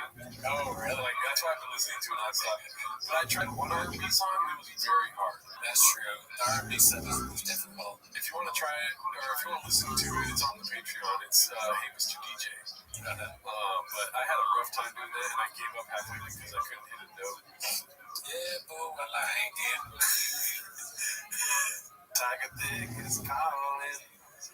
Unique update on lawsuit in court of appeals being posted by Lolo the Rogan. This is definitely 8 minutes long, so we definitely will not watch the whole thing. The Gringo Pop come out. I think he sued me like the day before that came out. So whenever the Gringo Pop came out, he lost, and now he's appealed. Now you have to remember that last month, December, Brendan Schaub did a copyright takedown. You know, to yourself a fisticuffs. It's funny because Thick Boy Productions is still real. It's true. On two videos I did. Now, Zion, we're going to begin. As the number of ways to begin to start by taking all our sponsors to take the substance families where to show up a sponsor all the shoes of the year as they post the reserve photos for all Tommy show. We also thank Shmuel Robert Dropkin for sponsoring all the shoes of one. The rest of the artist was Father Leonard Dropkin. These were the festival on his yard to the airport for Kenny. Some should have an Aliyah, some should have a couple. We also thank Ari and Haley Lippman for sponsoring all the shoes of the week. Lulu Nishma's Haley's mother, Linda Patine, Rocco, Leah Basurin, some should have an Aliyah, and the family should have a couple. What's the book? Oh, yeah, Ben Affleck in the town. He's like, you gotta go somewhere. You can't ask any questions. Just get in the car or whatever. And it was just to go beat up. Okay. Back to the Mishnah. Yeah, there's something I don't like about the Mishnah taught us halakha was that it's the age for the Yediyah Baskila. So we're talking about bringing a carbon over the other. for somebody who knows before he becomes tummy. But becoming tummy comes along with certain restrictions. And some of those restrictions are that once the person is tummy, he's not allowed to enter the base of mikdash. He's also not allowed to eat kosher. He can't eat karbanos. He can't eat other things that are kosher. And Mishnah tells us, all the way back in the base of that sheyesh v'yediya b'tchila, v'yediya b'so, v'hela meitayim, harei zeh b'olav v'yor. Person knows before he becomes tummy, but becoming tummy comes along with restrictions. And he knows after he became tummy that he has become ritually impure. And he also has some lapse in memory in the middle, and during the period of time that he lapse in memory, he either touched him or he walked into the base of mikdash. Allah pays the second case of to cover over the yore. As we explained multiple times, cover over the yore means to cover kasas. However, it comes along with one important exception, which is that is the cover kasas that is on a sliding scale. Depending on your financial standings, is what type of covering you have to do. It will have to be animals, birds, to cover minifah. It will depend on where the person is standing financially. Is he have to be covered? Now, the Gemara asks. We have the bottom of the page, approximately 10 lines from the bottom. It's yes, we deal with Kila. We're going to ask a fundamental question about how do I know? They have questions for Dada. Hello, but too much because of. Now, it's important to understand that we're talking about these sukkim over here. He goes to Vayikra. Thinking Vayikra. In Parakeh, when you start reading from Pasuk base in Parakeh, it says, "O nefesh ashartiga davar tamei, person of the nigla stayet tamei, or he touches the veil of the corpse of stayet tamei, an unkosher, non-kosher animal, of the nigla behemoth tamei, or the corpse of the behemoth tamei, of the nigla sharab tamei, again the corpse of a creepy crawly thing. The nelami manu gets better when you come into us. He becomes tamei and he has sick. And keep on going through this system over here, all the way through Pasuk Yudalef. You're going to find a number of different descriptions of Tumah, but there's one very important omission. It doesn't say that when the person became tamei, that he's done anything else. It just describes what may be perceived as the sin of becoming tamei. Therefore, if you look at Rashi explains this to more is, you look at Rashi, the Hebrew mouth can finish off the dabber. Parshas carbon over the yore. The Chayavot says carbon off the one. The Parsha which describes this variable carbon, depending on your status. It does not describe over there. Minayin she'ein l'chayvo al naga, ella in kain okel b'otel tumah kodesh or mishnah tumah. How do I know that this may be perhaps by merely becoming tamei, that's enough to require me to bring a carbon? In other words, the Pasuk just describe a person who becomes tamei, and then goes on to describe a person who becomes carbon. And how do I know that those psukim are not requiring any person who comes into contact with anything which is pure to bring a carbon after Tumah?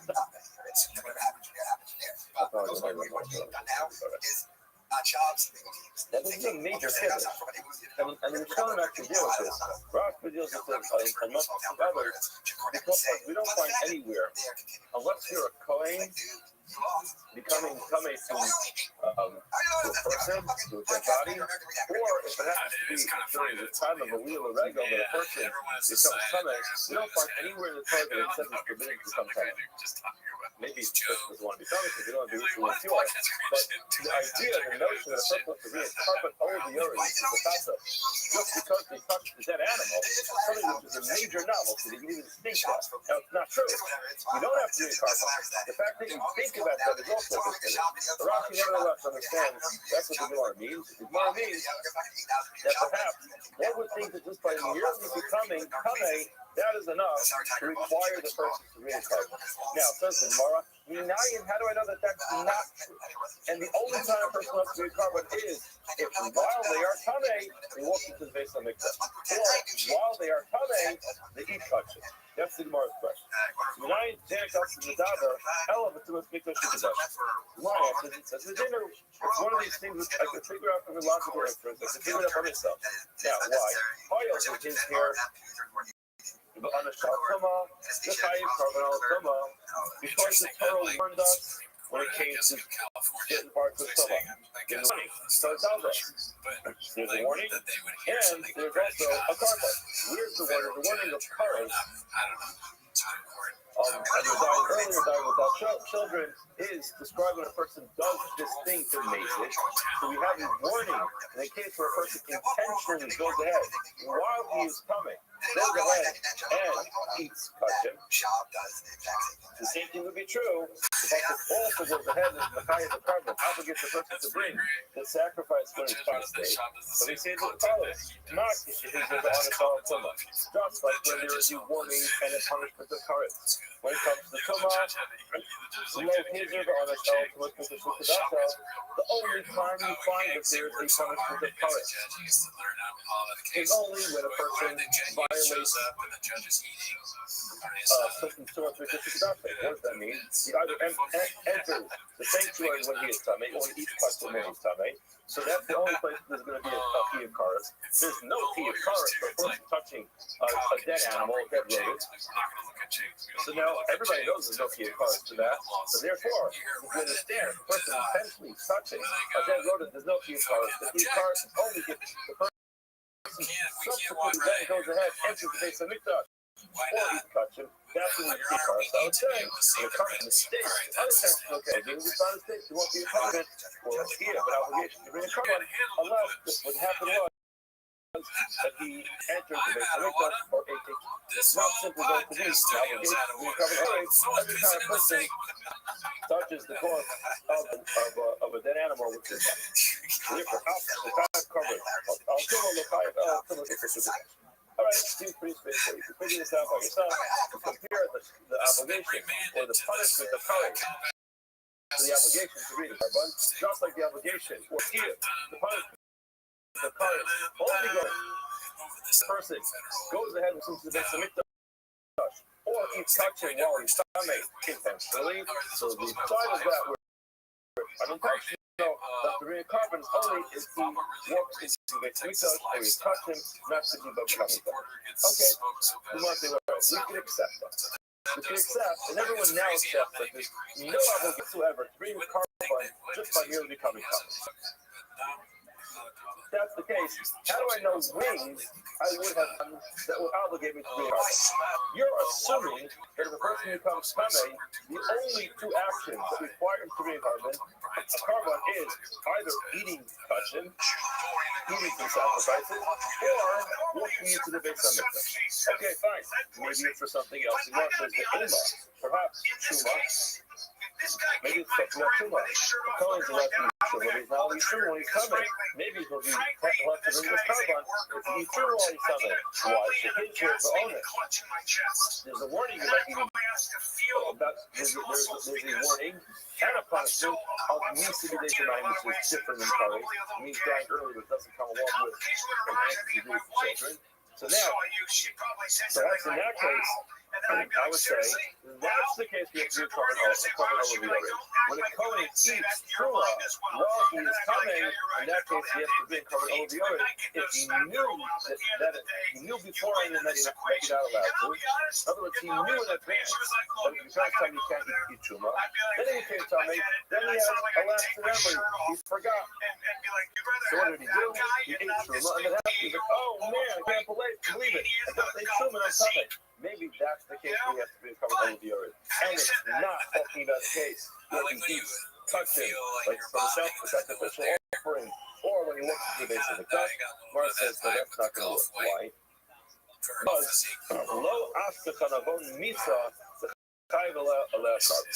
You do not find in the misa b'nei shemayim that the flip side of that is that a person can be carbon when it's a mistake.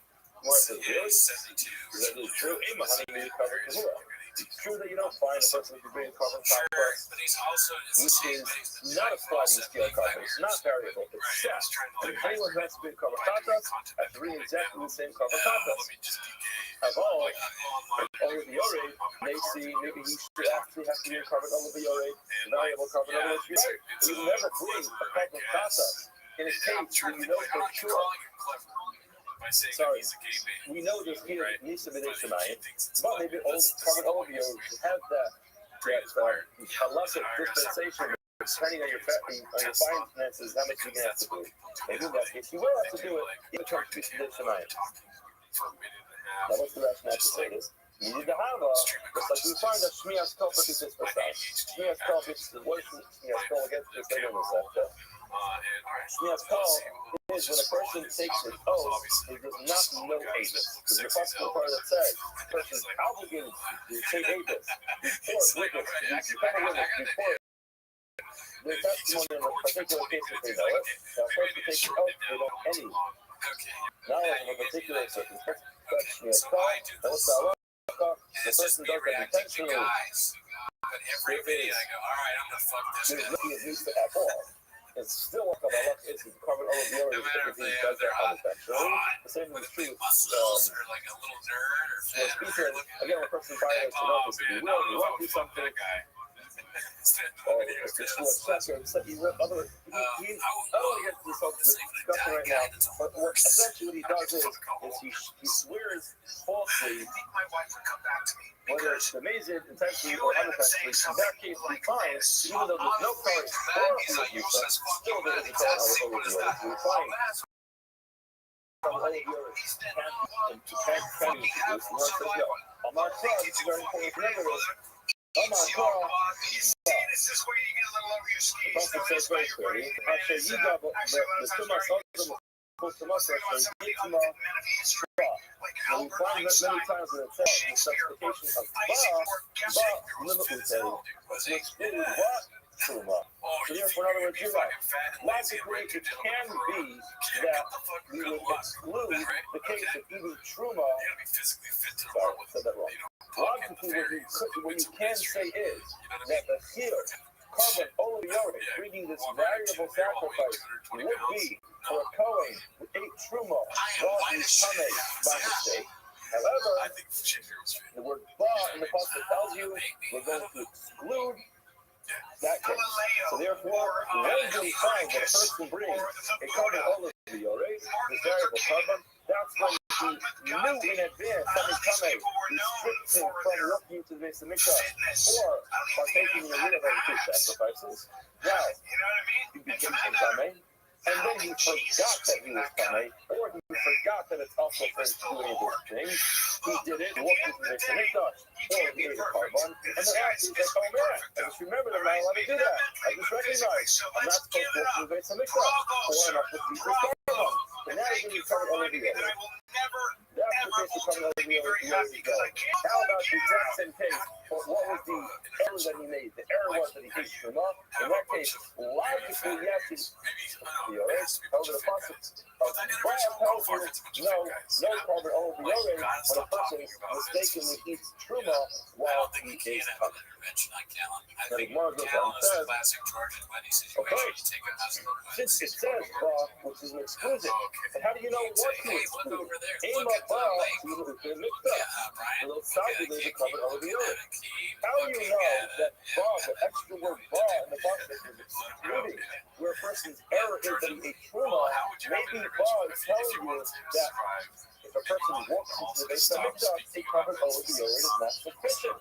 In other words, maybe, yes, if a person violates or makes a mistake and violates Truma, but he was Tameh, reads carbon oleviorate. What is the word Ba come to exclude? It's the case. A person who walks into the base of Mikdash, in such a case, he will not be sufficient for him to bring a carbon oleviorate with a real fixed carbon. Adonai to cover Tzibah. The Gemara says, carbon Rava, Allah the Rebbe, Dola, Mayim, Yivaras, Rava said, I'm about to teach you something that I learned from Rebbe, and this teaching that I have from Rebbe is an example of how deep Rebbe's understanding of Torah was. was able to go And then ahead see what he said and to that. draw Well, water from the depths of the well. It's probably been longer What than it being means, charitable, that he too. really understood how to read the Sukkim, how to dance in the Pasuk, how to get to the truth of the Pasuk, and therefore, says Yeah, Rebbe, man, I don't know. brace yourselves. This one's going to be a really. What does he say? The Tanya, it says in the Brisa, Rebbe Omer, just the following. Ekra Ani, Chaya, mentions the Chaya. Behema Romanema. What is this talking about? This is the pasuk which says as follows: O nefesh asher tiga b'chol davar tameh. Or a person who will come into contact with anything which is something we read this before. It's about to be Vayikra, and it says, "A nefesh asher tiga b'chol davar tameh, open nivlas chaya tameya, or in the corpse of a chaya tameya." And then it goes on and says, "Open nivlas behema tameya, or the corpse of behema tameya." Now, what is the difference between a chaya and a behemoth? Now, the truth is, a chaya generally describes a wild animal, and a behemoth describes a domesticated animal. However, it's not so specific. All animals will be included in the chaya. So therefore, the Gemara says the following. Ekra Mutaya, the Hemo Lamanaitis. Why is the best to get every different type of mammal? Why can't you say Saya and Behema? So you understand, so Rebbe says Nemakan, Behema Tameo.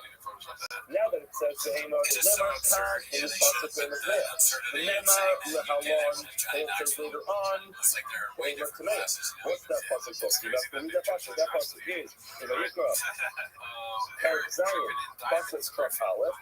And what does it say? That is talking about. You want somebody that's 9 to 5 that been there all the time? And that's why Siga the Paul, Tame, the Tima Kala, over the Hema, over the Kosek, Tame, Okal, Nidasar, Zeba, Kapam. This passage is very clear. What does it say? A person becomes Tame, whether it's Tame, a person is Tame, or an animal is Tame, or some kind of rodent that is Tame. And what does he do? The Okal, Nidasar, Zeba, Kapam, he partakes in the carton of the meal. We have another pasuk which is talking about a person eating carbon while he is talking. That pasuk is open himself. This is the pasuk which is talking about. It says very clearly that's talking about a person eating carbon. Now, what are we going to do? We'll draw a heket. We're going to say, Nemar lahalon b'emes, ma lahalon, just like the pasuk over in the Parashat Tzav, it's so just too much kodesh, akam too much kodesh. We're saying this case also too much kodesh. In other words, how do you make this heket? You make this heket because of the fact that the word behema is extra. You could have just said a person touches a chaya. A chaya would have included any kind of behema. Why does it say chaya and behema? The answer is the extra word behema was put near lahakishera to draw the juxtaposition between these two different psukim. To say just like later when it says behema, it's talking about a person who goes on these touches. In this case as well, it's about a person who eats touches. So therefore, what do we see from here? Rebbe teaches us that if a person eats touching while he is coming, that is sufficient for him to be in carbon. So now this case is the case of being coming over the Yored, where a person is coming and he eats something. Now he wants to say, very nice. We'll turn to my coach. Too much mixed very nice. Now we figured out that one of the reasons you're being coming over the Yored is if a person eats the carbon while he is coming. How do I know that he walks into this Mikdash Wasame, he also has to be coming over the Yored? Amar Kra, the concept says, B'chol Kodesh Lo Siga, Vel HaMikdash Savo. So this is talking when a woman is, so while she has too much to the level, the concept says very clearly, two of her existence are, so Kodesh Lo Siga, she can't touch anything which is sanctified, but Mikdash Lo Savo, she can't walk into the Mikdash. What does that mean? It's just to say that we now have passage that says these two letters don't equally. So therefore, whenever we walk out that eating function, all of us walk into this. And now we figured out how to do it. The person who is called ABO, whether they're coming, when they accidentally eat function, or they work with it. once is okay. If that's the case, then you have not yet expressed it. Without the square one. Why was that the square one? Is he happy to Manabi? That is the Tuma as well. Right? Amar Mada Hashem is the Shiga, the fact that talking about the Yerevis, which is not something which is correct, which is the car tells us that Shiga. Yerevis, that's a Tuma. The actual car tells you all sacrificing even Tuma. Very well said. Okay, very good. You're right. But you forgot something from the previous Tanai Honor, from our Gemara. A new Chachman of Shah, and there's that, you can be told it's food, but it's food. Okay, what is in the problem is the Mikvah. If that's the case, then you might have a headache, but if there's a meal, if there's a food in the pasta, if it's food something, maybe that's the next excuse to go to what you said to me, but you want this stuff. I'll use my brain for it. It's not for a mix-up from my tuna. If I ask you to want to experience, I would rather not exclude it into the working condition. That's why it's in the curry. Samosa, the violation essentially is curry, just like you. Hold on. You use this. I use another piece of logic. It's still the case. On eating, because feeding the carbon and feeding the are the same thing because they are essentially the same which is eating. You're not doing the most now. You want to do that. We have to start over. Let's go back to the drawing board and figure out this all over again. Because they want to watch us watch 10 minutes of show. That's what I thought. Oh, yeah, that's what I thought too. Say this again. How do I know I can feel? Because we just saw over the airwaves for someone who is truly pure is only working that's not why we just said why you're or the e-culture while they're coming. I got less 5 minutes now. So start the timer, play the jingle. Oh, we don't have the soundboard. We can fix that. Oh, fuck. What are those 3 times? There are a number of psukim. One pasuk is in Vayikra, Safed, it's right there. Collect the Kiyik of the Gazar, or Kagashi, or the Kiyik of the Kamacha, or the Shah Nefeshi. So we've got the Psukim are quoted inside of the Gemara, but there are 3 times when it comes to carbon common that the pasuk talks about. Let's see what this is. Almost kind of implicated in her comments. Why does it have to say it 3 times? So Lama, the Lord says, Atas the plow. One of them to say it generally, the Atas the plow. Another one to say it specifically, the Atas the Torah, actually the Torah stop. The other one is more general. So now, in case you think we are back to the plow, so yeah, no, we're not. We're actually entirely different type of stuff. Unless you go through all this quickly, that we know from 2 days ago that there's something called a cloud property clause. Cloud property clause is a generalization, a specification, and then another generalization. What you walk away from that is saying, whatever this halacha is talking about needs to be something similar to the cloud. Not exactly like the cloud, but similar to the cloud. Here we are in a different world. We are in a world of something called clouds are shahada the cloud. We get some of the cloud a lot. Maybe you say this thing, it's a very happening. You're telling me. So what is that to say? We have to make our life. Actually, I'll talk to you.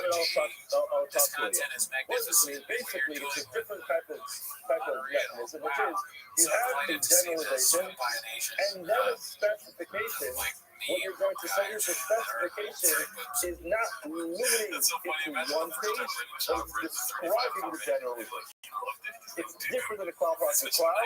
Johnson explained how it's different in other cases that are with but the basic point, the focus argument to go exactly is cloud process cloud needs to be close to each other. So for example, the pasuk says and then it's specifications, and then generalizations, all in the same pasuk. As well the pasuk has a generalization, a specification, a generalization, all in the same pasuk. However, if you have a generalization in one part, and then a specification in another part, so here it's parts 1,000 parts ever, pretty far away from each other. So in that case, it's not a cloud process. Rather, it will be double over of a cloud, something which was included in the generalization, and then later in the Torah, it was repeated, but more specifically. What we're going to do is we're going to say that the specification is not limiting the clause so much with only that page, but it's limiting the generalization to a certain standard. Let's see how that works out in this case. If he's the kind of guy that's exactly what his count, why, that's the scariest part. On the thing he just created, as a Christian, clearly, I don't know what that is for. so yeah, those are all kind of just lame, goofy things that he does. But behind, when he's off, when the camera stops, is when the sort of like angry, violent count. Force it says in the Constitution three times that a person can violate the Constitution and person and get cars. What is that? First, the tummy is to cover plumbers, tie cars, and doesn't even touch them. Then it says it a second time. In that case, the first case when a person keeps touching the pillow. A person keeps anything that's touching. It's a carbon, eats it when he's trying to car. In another case, it's more specifically plumbing. Why in one place where it says touching, generalization, in another place it says touch, it says plumbing. Plumbing is a peace offering. There are many other kinds of stuff. In other words, it said already you're touching. So why are you then repeating the same halacha in every lesson in the plumbing? The understand from here is that it has to be touching his back. The person eats any touching his back, what he is telling that he is touching, he doesn't intentionally. If he does it unintentionally, there will be cover all of the others. Now, why does the Torah limit it to the plumbing? To limit it to only touching his back, to sanctify items that fit the swab on the Mizbeach. However, it's still ecumenic device. So if somebody donated some kind of food to the communal fund that belongs to the base of the truck, and then someone ate it while they're coming, no to your car, it's it has to be a comment. Then it went ahead and it said again another generalization.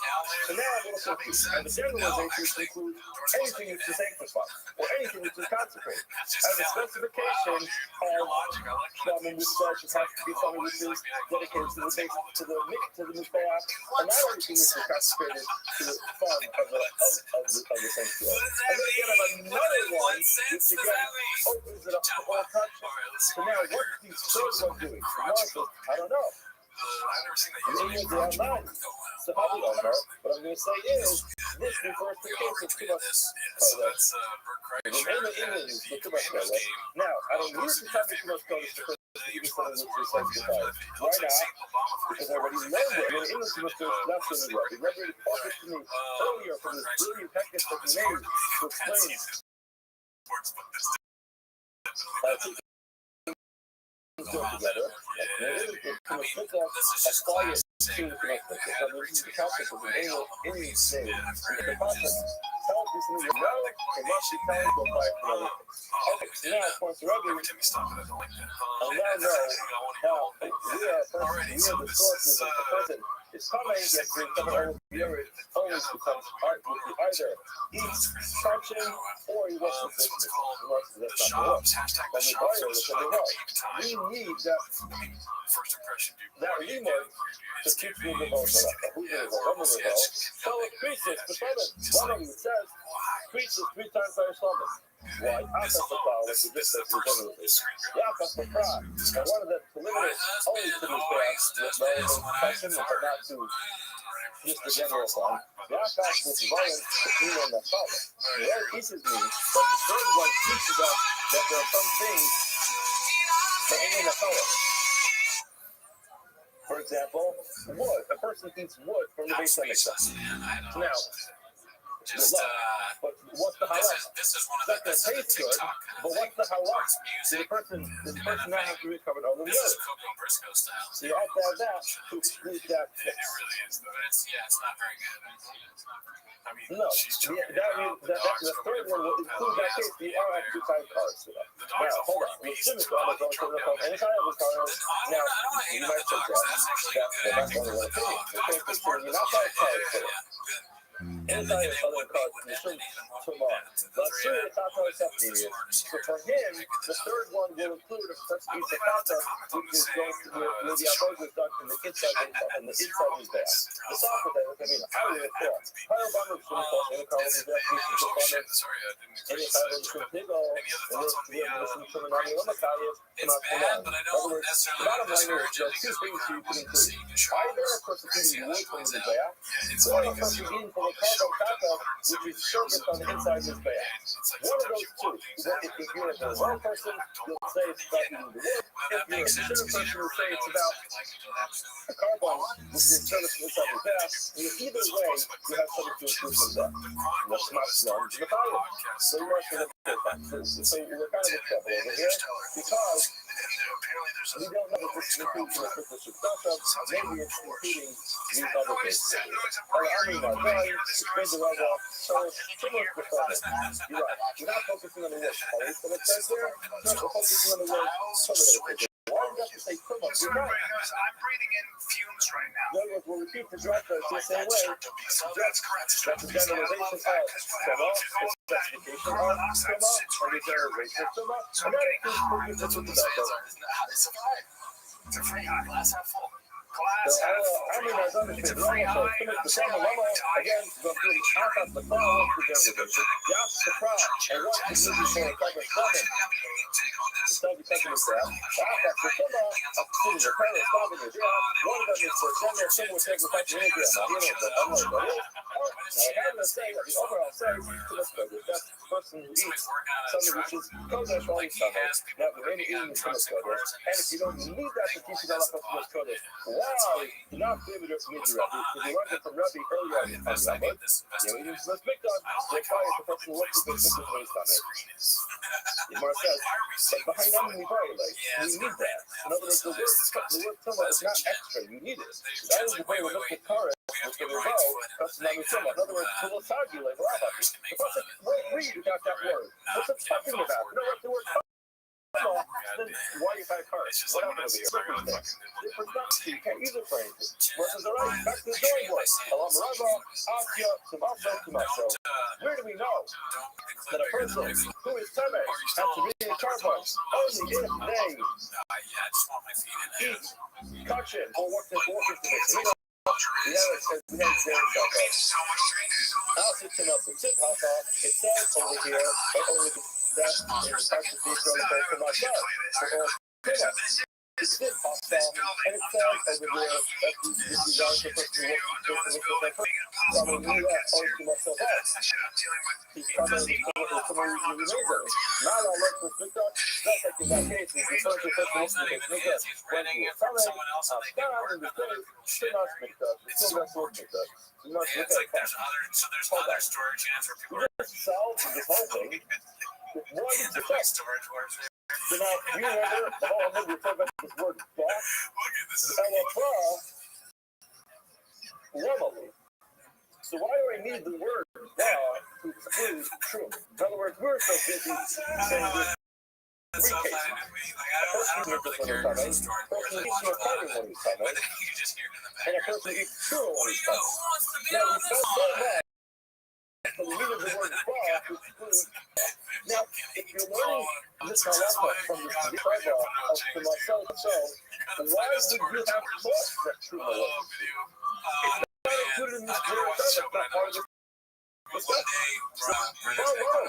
Well, it's actually the rabbi, but it's not coming to exclude. It's coming to outside. And the rabbis, I came here and they've talked to it includes the case for a person who became slave by consuming the dead body of the post car, the post chicken, and this chicken is not for the supper. It's died. The person went ahead and ate it. Now it's done coming from that. Now that person walks into the mikvah, or a person he cuts him, he's going to be, he doesn't have to do a couple of years. Now, why do you think it's different?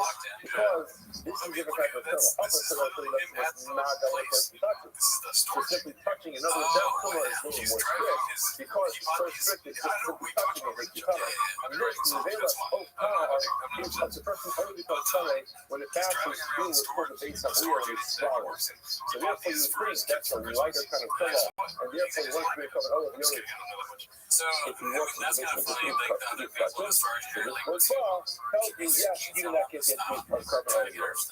Well, so hold on a second. I'm going to tell you that donuts in front of where your legal papers are, and everyone else is like, why do you have so much shit in More here? says, it's This is for like one car. because it's an extra exclusion. Therefore, we use it to as lawyer with his legal papers. You're buying the deal in, you're buying the deal low, it's a comment. I was supposed to which is touching someone with someone that says, well, and it says, well, you get that, Javi, you have two mutuals, so you make up a mutual, double negative, you see twice, double negative is a positive, you have two exclusions, you actually end up with two. Wives acted like their husbands. Now the list goes on. Tell us another thing. Yesh Yediyah Batila, but anybody Yediyah Batos. Person knows initially that he's not, that he becomes Tameh. He can't let this do something. When he becomes Tameh, he does it, he never finds out. He never has that like epiphany, like, oh my gosh, hold on. I walked into Beit Mikdash when I was Tameh, or a Kachim when I was Tameh. He never finds that out. What's that, Lafa? Usually told us the karma, the Sarah Hashem, that is brought on Yom Kippur, it serves as like a partial atonement. What does that mean? The whole time, the whole Yisur, the whole Hashem will be suspended, but he does not get a full kapara, full atonement until he brings his karma. What does Mar say? Karma, the people are also that, the Timos Gosha. This karma, the Sarah Hashem, this is this quick background, actually, from this week's part of the Passion after this, reading it. Shabbos, it talks about on Yom Kippur and Yom Kippur, they take two identical goats, they draw lots. One of them is called the Sarah has a procedure out there, which is a complicated procedure where you draw the flesh. Another one is slaughtered inside of the Mikdash, and that one serves as an atonement for various different things. One of the things is for a person who became Tameh, each custom walked didn't know about it, it serves as a protection for the person until he finally finds it and brings the karma. Now, I would conclude that this Sayar Hashem, this goat, covers for three different things. Which ones? I mean, this is definitely written in Charleston. The impurity of idol worship, the Tumas Gudarias, the impurity of the moral behaviors, the Tumas Gudarias, the impurity of murder. Now, how do we know that these things are completely impure? These are big affairs. But impure, what's the culture on the Luman Tammuz Misaki? It's like clearly the word Tameh used to describe someone who serves or Gazara idol worship. The Gudarias will never be smart enough to smart these. They just got something to get the play of. What's the time of the house? This is playing the cost. Gudarias and morals. Behaviors that describe this Torah. If you have double when it comes to murder, whoever wants to Tammuz to Aretz, it says do not make the world or the land impure. Now, these three things are described as impurity. Perhaps the Sarah Hashem will cover for them. Yaka, I'll give it from all time over your head, so I'm back here. I would think that this book actually serves as in terms of those few things. And the lower part teaches you, no, you need two most things. Only specific types of Tumas, the world perfect. Not every single one of the Tumas. You and I, Fish and Others are not covered by Sarah Hashem. Now, what goes on and says, Nasinu, when we find Shakir Takasa, the Pasuk goes ahead and creates a difference in the type of karma. Whereas we discuss the basic idea is that there's a concept for the variable karma from the Yori. The Klar culture, that's what it is. When it comes to Mikdash to Kedasha, first he eats fruit, eats It's like, yeah, that's the thing he says. when he's Tameh, gets to reincarnate all of the Yori. So therefore I would say, Mama seems to call because of the Baal Tumas. This Tumas Mikdash has its own halachic dispensation. Which one is that? It's Mikdash. When it comes to Sarah Hashem, it is only going to atone for exactly. What's your That's favorite? how the Slayer last time Honestly, serves the though, powerful I'm not gonna lie. component for some Granny Smasher part, that was the most exciting. was over humorize Really? people coming. Yeah, that shit was hilarious, dude. That was really, that was so Even funny. you, There Jim and Homer, was we're great covering films. There's this. so I many. don't have such a fancy Whatever kind of they have, knowledge. man. There's- I can just figure this out. I'm just explain the process. Why? I think my favorite here, not necessarily the time period, but just the whole thing together. Anything Boy Empire CEO. Because I don't really understand what is the connection between Empire and CEO. Now we think, but it goes ahead. So we don't know Tom Lomer. You understand why I get It that only wrong, works because for certain things. To say I'm a so that call makes it so Pasha and Pasha from the same So that's a definitely the Pasha mission of this. is when a person does I like something, him as a he comedian. makes it. That's And one of my then favorites. The a best. I Pasha don't when like him as someone a does podcaster. something Not the best. unintentional. Uh, Now, the more so, don't care for his Italian commentating. doing His acting is probably the worst. we treat them the same. Yeah, We that's treat T-Fact unintentional things and intentional things the same. Those are totally exactly the same. They follow the same procedure. Not the some family carbon. Just like when it comes to a patch out, it is no ability to bring a carbon out that volume and of no carbon. Same thing will be true when it comes to titanium with no carbon. Now, when it comes to amazing, the person can't bring a carbon for amazing. Carbon is well for sugar. Now, the same thing will be true when it comes to something which is the sugar. In certain cases, you can't bring a carbon. For example, you can have EDA. You know if it's better before that. Now, sometimes in the carbon iron, this is more S. You don't have to know. You wait for your deal with anybody deal with so desires that so. How do I know for a case? A person knows initially that if you become something it's a problem, but the end never finds out about it, that this goes actually will atone for him. Tola means it's like a partial atonement. Tola Sotatosa, Theavitatas Panashma, this refers to the case with the Theavitatas, and that is our case. 1 minute to do a little bit more.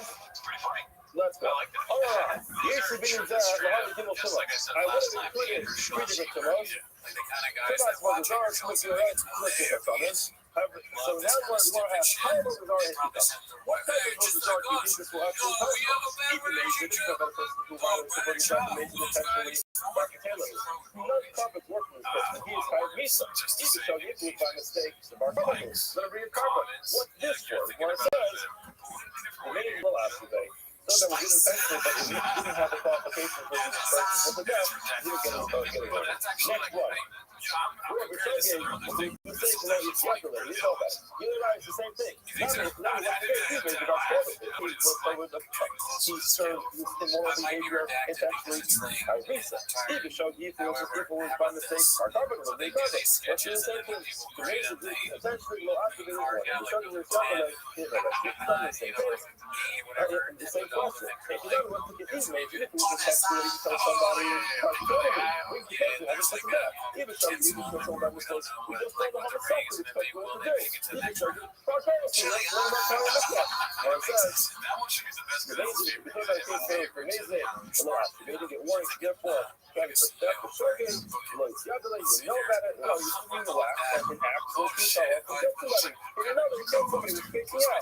Now you have to let it out for results, or maybe for those cases where there's an exception. For example, we saw the difference between going up with the act, and down with the act. So now, in your case, we're going to go, you always have a kafara, have a wonderful day. I will fuck you up. That's a lot of what's going to happen on the Mortal Kombat show if he says that. I get a call from Okay, so here we go. Stolen Valor's version of Pull the Fuck Up. So this is Tim Kennedy, right? Is his name? Yeah. Posted by Unusual 4460. I have not seen this yet. I get a call from the FBI saying that ISIS was trying to recruit somebody locally to find me and my family where we live. And I was like, we begin today's stop. They're trying to find somebody Stop above locally to in the kill subject. their The family. boys begin by thanking all our sponsors who thank the Shelton families, sponsor Logan Field and Year Shelton for the covers the Arnold Show. We also thank more love and Bronson to sponsor all the viewers of the month, Generation of New York, that was Minnesota, Leonard Karakin, Lisa, and the Sexual Crime Contest, Shane and South Korea, South Korea, also thank Henry Richmond, the sponsors in the week. I pray to God you the Eagle Nishmas Haley's mother, Linda Cocaine, I pretty Rafa good Leah, idea. Bastuli Mayor, and Shomash I Having swear Leah, to and God. Thomas I wonder Having which Leah. one you want me to do. Because So now I today's kind of want to do Dr. both. Yesterday we started this Gemara, I'm gonna went do through what I it think. quickly, and just Is she like to sick quickly now? review Is she like what we're close discussing to to the subject of today's entire topic. Here's And one I think tonight she's showing me the visual that the article has, and it might be helpful to look at it just because it's not like a major picture, but just seeing the order of how it's drawn out in the chart might be helpful.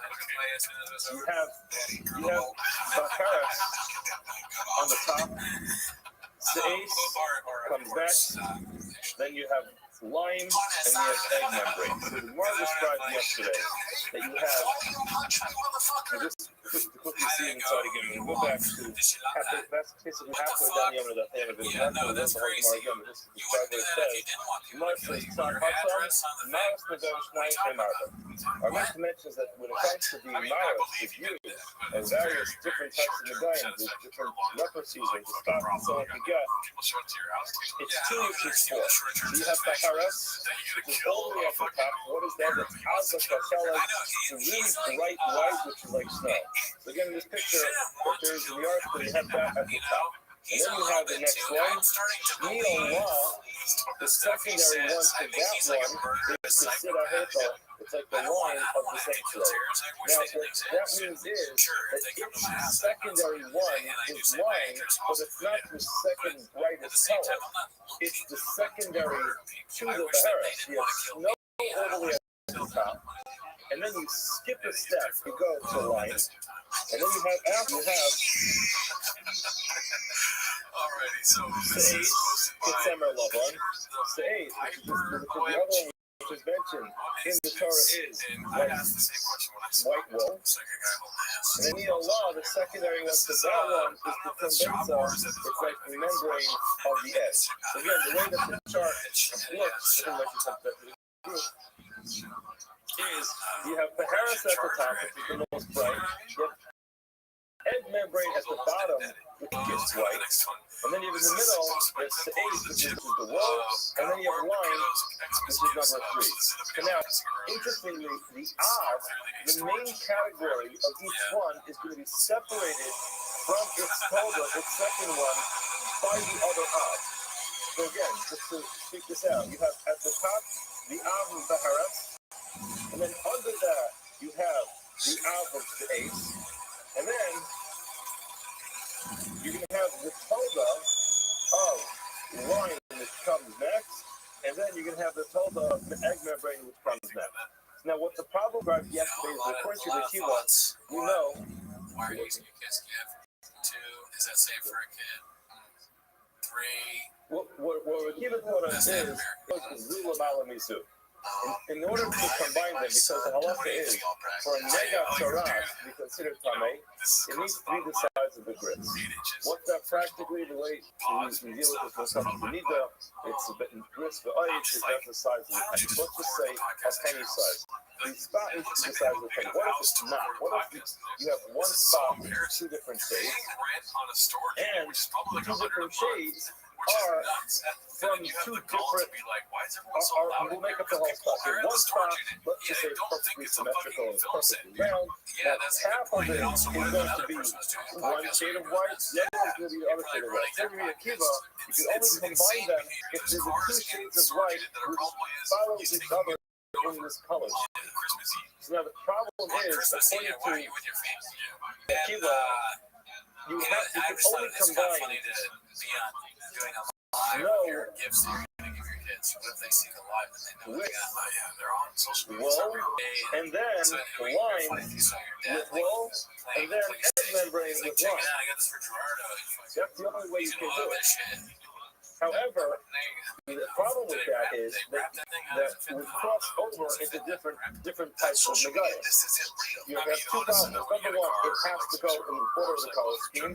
Number 2, you can't combine one Av with another Av, or one color with a different Av. You can't combine a secondary color with the primary color from a different one. So therefore, you have a problem combining the wool color with snow color, because those are 2 different different categories.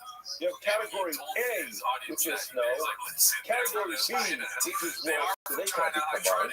And now lime, egg membrane, although they follow each other in the color scheme, they can't either be combined because lime is the secondary, it's the tolda of wool. Snow, sorry, lime is the secondary one of snow. In other words, what we'll call it is Sineto is the secondary category of Saharas, which is the solid. So those two can only be combined, but they can't because there's a color in between. See how that works out? That was the more point yesterday. Because in order to combine these two colors, you're going to have to skip a color or cross over from one color scheme to another color scheme, from one category of colors to another category of colors. And this is more what to suggest that, like our Mishnah says, you have these Stein Shehinami, you have these two categories. It's not going to fit with the Yeshiva. And what is the Yeshiva's opinion going to have to be? The Yeshiva's opinion is going to have to be that the two secondary colors are both the Torah of She'ez. In other words, you have the Haris, which is the top. The Haris is the brightest white. What is that? That's snow. Fresh, brand new, white snow. That's the Haris at the top. And then you have another main category, which is called She'ez, which is the Summer Lava, that white wool. Now, underneath She'ez, you have two secondary categories. What is that? You're going to have Sida Echo, which is the lime, and you're going to have the egg membrane, which we said is pure-based. So all of that, those two are going to follow as the two secondary categories of She'ez. So how, of course, the Yeshiva can combine two colors is very simple. But Haras will have to be by itself, so it is its own category. For first, now this Haras color on it, it's going to have to be one solid color inside the spot of sweat. Now, if the person does not have the brightest, right? And he comes before the color. He shows the color says, yeah, it looks like half of your neck here has got like a color, like a fresh white wool color, but the other half varies a little. Let me see what it is. The other half is going to be the Sida or the wine color. We'll say, no problem. You can go ahead and combine them because of the color scheme. If the other half is going to be egg membrane color, the Torah will say, that's fine. It can't be combined. Your nega is not the right color, and your hook is tough. Alternatively, if he has a half wine spot and a half egg membrane spot, if you keep it, that's going to be covered. However, according to our Mishnah, they won't. You put on two different categories, and those cannot be compared. You pretty much left off yesterday. So now the Gemara starts. Go to the 2, 4, 6 lines in about love of an olive. Now the more wants to know, okay, now that we've established, it seems like our Mishnah cannot be Rabbi Akiva. Why can't we be Rabbi Akiva? Because our Mishnah does make these two categories. And connect to the way that the picture shows it over here in the article. Now that that's the case, so now what? How do we know Rabbi Akiva says this? The Eichach Saminu and Rabbi Akiva is really find Rabbi Akiva's of the opinion that we say is Zilum al-Mizu. In other words, we're trying to figure out over here is Rabbi Akiva says the Haras. Snow White is its own category. She'ez is its own category. It carries both subcategories underneath. Even in Masahazi suggests in Hadithanya, it comes to the following place. We learn the Brisa, I'm Rabbi Yossi, what does he say? What does he tell us? He tells us a story. That Shah Yoshua, the no, for Rabbi Akiva, Rabbi Akiva. And Yeshua, the son of Rabbi Akiva, asked his father the following question. Rashi points out, he is both known as Yeshua ben Karka, and Rabbi Akiva was called Karka. The reason because he was both. Others say that that doesn't make sense because he was a nickname between Karka, which is both. But ultimately, it is Yeshua ben Karka. Yeshua ben Karka, or Yeshua ben Rabbi Akiva asked his father the following question. Maros Negoyim Shnayim Shehinar. Why is it that in our Mishnah, when we talk about Negoyim, we said the visuals of Maros, the visuals of Negoyim are two categories which 2 4. In other words, Tosis explains, if you see this here, Lama is clearly cloud nothing. Ron is not exactly clear about what it means by this question, but Tosis he asked his father, why do we need to actually mention the name? In other words, we're only minutes into the share this morning, and everybody's confused because they keep mentioning all these different colors. No white, is it water white, is it egg white? No one's thinking, for heaven's sake, difference between these colors. So what are you telling all these colors for? Well, if you look at Rashi points out, you will see he makes this point later. Essentially, his question was, there's a Mishnah which says, when a person sees Talmidim, you always want to try to keep things in the easiest and most concise way. You rather leave out all the extra details and just give the necessary details. So he's asking his father, why are you giving all these colors? And he explains. Now, he answered him in a very distinguished, probably guitar, for answering the question with a question. You do his concept. So what should we do? Tell me, what's your problem? Your problem is, they mentioned all these colors. What are you suggesting? What would you like to do? These are the colors that you need to know in order to determine whether someone is pure or impure. What do you mean? When you ask why you mention the colors, you need to know the colors. They explained to him, Yomi said to him, you couldn't bait something with my In other words, the point that you're making is that these are the 4 brightest white colors. So why don't you mention the least bright of the bunch, which is the membrane of the egg, and say, membrane of the egg is refreshing. If you have a dimmer white, then the dried out membrane of an egg, so then you're automatically going to be pure, because that's the problem. If it's brighter than that, you've got a problem. Otherwise, that's very simple. Mentioning one thing. Kohanim have to have in their house is one dried out membrane from an egg. Use its comparison and keep it in their pocket. And anytime someone comes by with a question, what are they going to do? Doesn't matter if it's a terrorist or the whole membrane says it's brighter, is it less bright? If it's brighter, the guy's coming. If it's less bright, he's supposed to be off the hook. And it's not a problem. Who needs to know the rest of the colors? So Amalal, so he was adopting his son.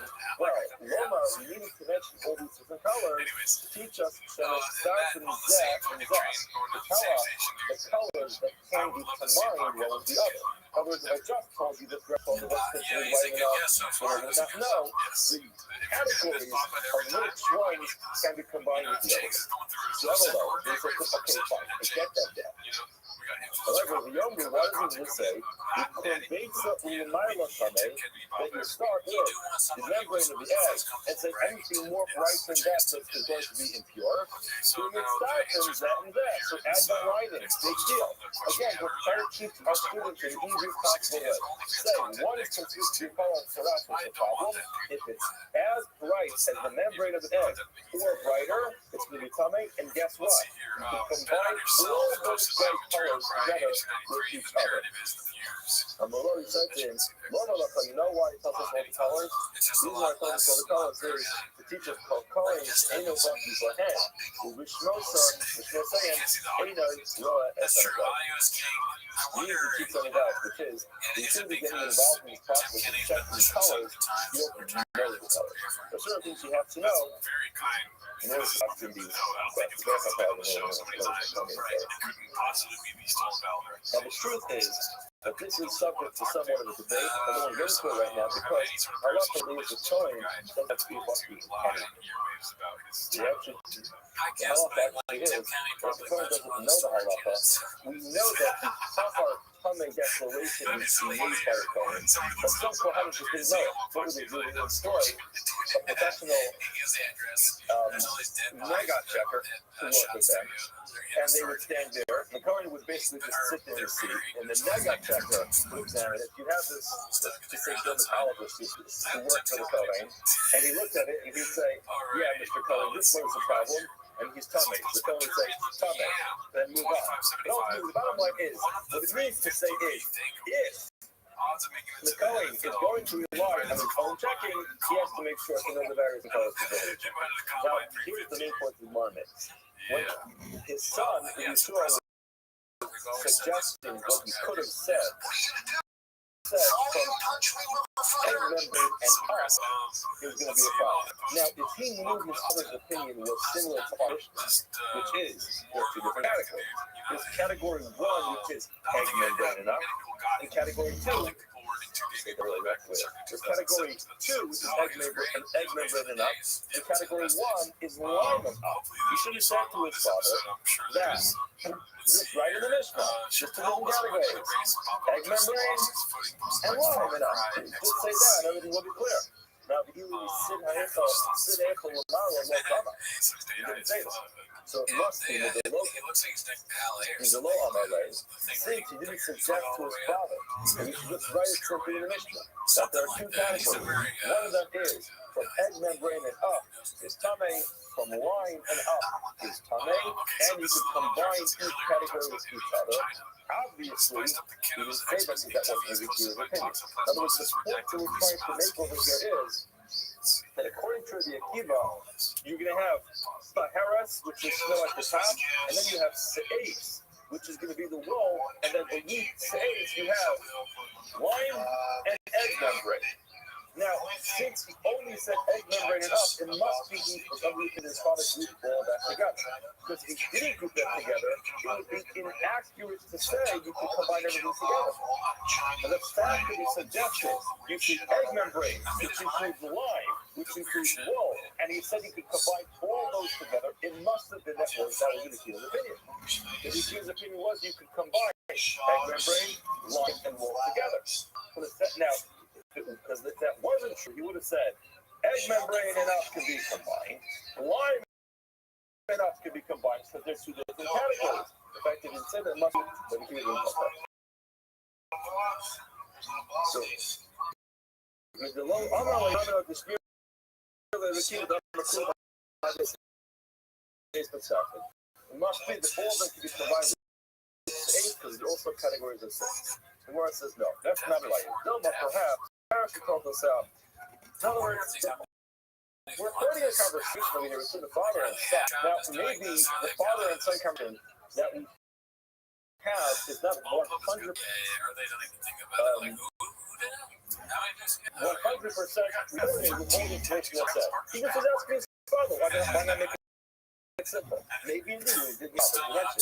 He doesn't have to keep category of things. He never arrived. In other words, could be, because no raya from here, when you see the hell that's the ace not category of an egg membrane, it may not be the case. It's possible, yes, it's possible not, but it's not a proof. It must be coming from Canada. Why other muscle to the kiva is not another thing. You're trying to understand the fuse opinion when it comes to the colors of these different spots. How do you understand it? So he explains it as follows. The Arba Costa Sokola, 4 cups of milk. So in other words, 4 white cups of milk. That's enough for a total straight keeping themselves out. In 1 cup, 2 drops of blood colored. So it gets like, it loses a little bit of the bright because of the red that goes into it. Yeah, enough for a total keeper. It's another cup of milk. I got him some pizza. 4 drops of blood color. So down.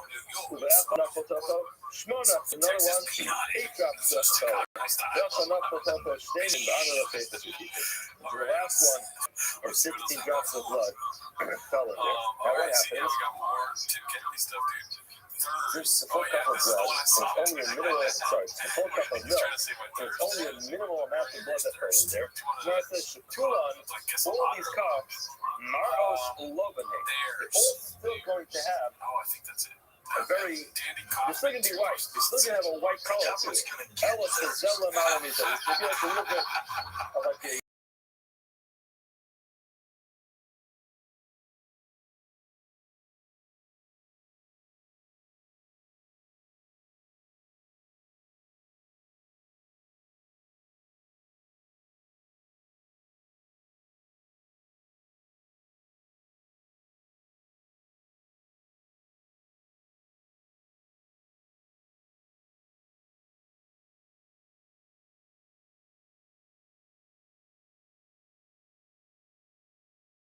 the fourth is the most dim of the bunch. The point is, Shazella said is Alamani Zeh. Each one is just one step higher than the next, which is exactly his opinion, because he says basically you group them together and they go one step to the next. Most of the hold on. You perhaps would think that we could do that. Aim of the sound of the Papa. Maybe he would say this, this muscle, this parable, or this would only be relevant for the pasuk. What's a pasuk? Pasuk is in the parsha. The guy from the gun which are as down. It has red to it. So he's talking. This is not a shade of white. This is a type of nega which has a little bit of a red tinge to it. So he's talking about a red tinge on. Then okay, you can understand why it would have a little bit of blood in there because it's white. There's a little bit of red tinge to it. So yeah, for this side to turn pink because you're putting something red. So that is where he gives this muscle, gives this parable, or this analogy to understand what it will look like. He gives that when we're talking about a red tinge mara. However, we're talking about the color, the white one. Who said that he even compares these two things? The color comes down the red. How do you know this parable is relevant to a white one? Now, the key now you might suggest he hates the sound of the color, or the sound of the color. What's the difference? If you can the same thing, whether it's a reddish mara or if it's a whitish mara, it makes no difference. It's all going to be the same. In other words, the idea really is, the Akiva is of the opinion that it's just a color scheme. You can combine them all together. Now that you've done that, I'll go back and actually analyze them. How do you actually even know when it comes to this reddish kind of nega that he actually says that? Let's find out. We don't know guys as you look at these statistics of now, including the stuff, but now the Akiva over here says a down the redness the redness of this, and that what's the Shebazeh, you look down in Rashi, fourth left part of the page, he says, Al-Kaf, when you say Shebazeh, what he's talking about is Al-Rishon V'Sheni Ka'amar. The first two, the came off in the Mishnah, what Mishnah is talking about. For Haki Ka'amar, this is what it means to say. This is read the Rashi and go back to the Gemara. Adam Dom Shevarishon V'Sheni, the redness of the first and the second, the simon is the sifas open to the head. You start decreasing the redness in them. And the head you carry from up the heart, that's what keep us down the hole. From our aim, up and we're loving, Alec behind the muzzle, we feel level. Let's go, we'll explain this and come back to you. But now the Kiva says, the redness of the first two is kiyayin hamnavut. It's like wine. With mayin with water. Ela sheba haras. But when it cooked by haras, it's strong like snow. Which will sid diahemenu. When it comes to sid, it's a little bit lighter than that. Look what he just said. He said when he starts going with bazel, Rashi says that the means the first two. And then we go ahead and mention, he mentioned first at the top, with an Azov Keshela, with the snow. We always put that on the highest category. And then the next one, he said, Sid, Diahimen. And Sid, wine, is under. Now, hold on a second. The way you understood the Akiva was, if the Akiva was going in order, he should have said, turn the page, you'll see it's the top of the end. Now, in Esau, if it's true that the Akiva actually held, and we go in color schemes, so Semer Diahimenu, Miboilo. According to the way we understood it, the way we go is we start with Sahara, which is snow, and then you would go on to explain the second one as one. He didn't do that. He said the one underneath it is lying. So this whole throws the whole thing off. Because according to what we're trying to accomplish is, the Akiva says, snow's at the top, then comes wool, then comes wine, then comes the egg membrane.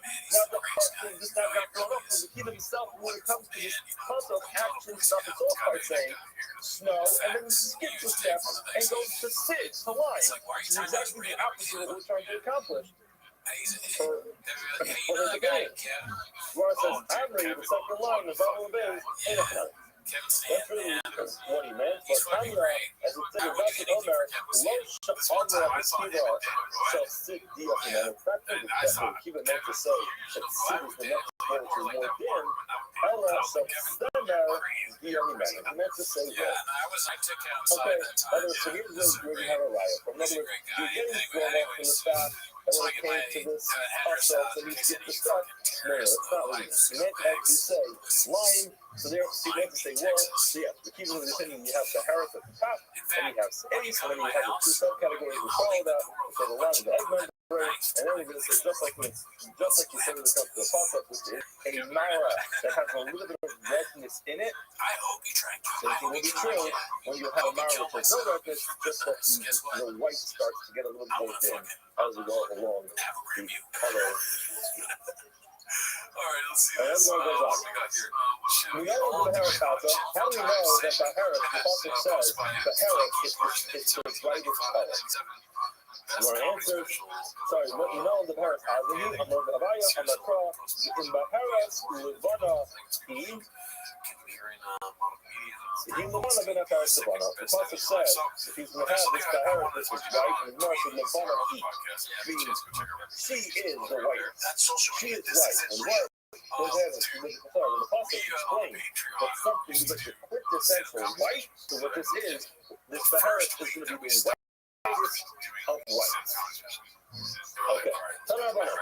The Harris is Amuka, the very deep type of color. Okay, no, man. And it says here in the Pasuk,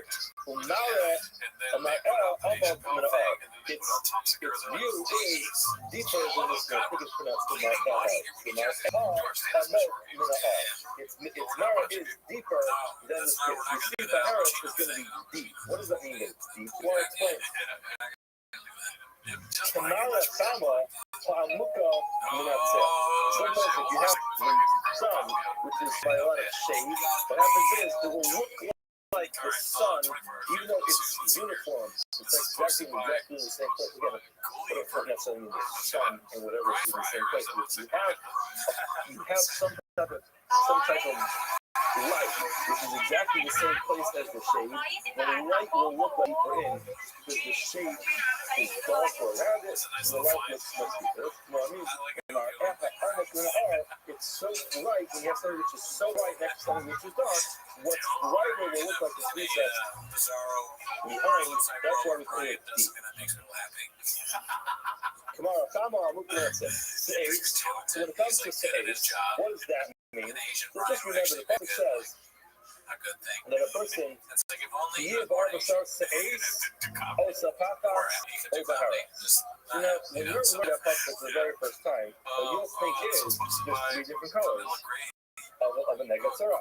You can have Sage, which is one color, Osapaka, which is another color, and Ozaharas, which is another color. Now, what the Gemara is explaining is, now let's understand what those words are. So now the Harris, we explained it's very deep because that's the whitest of the white because it's really deep. Now Sa'ace, we're going to explain what does the term Sa'ace mean. What is the etymology of this word? Why does Sa'ace mean something which is white? So now, you know that these they're going to be white, or they're going to be red.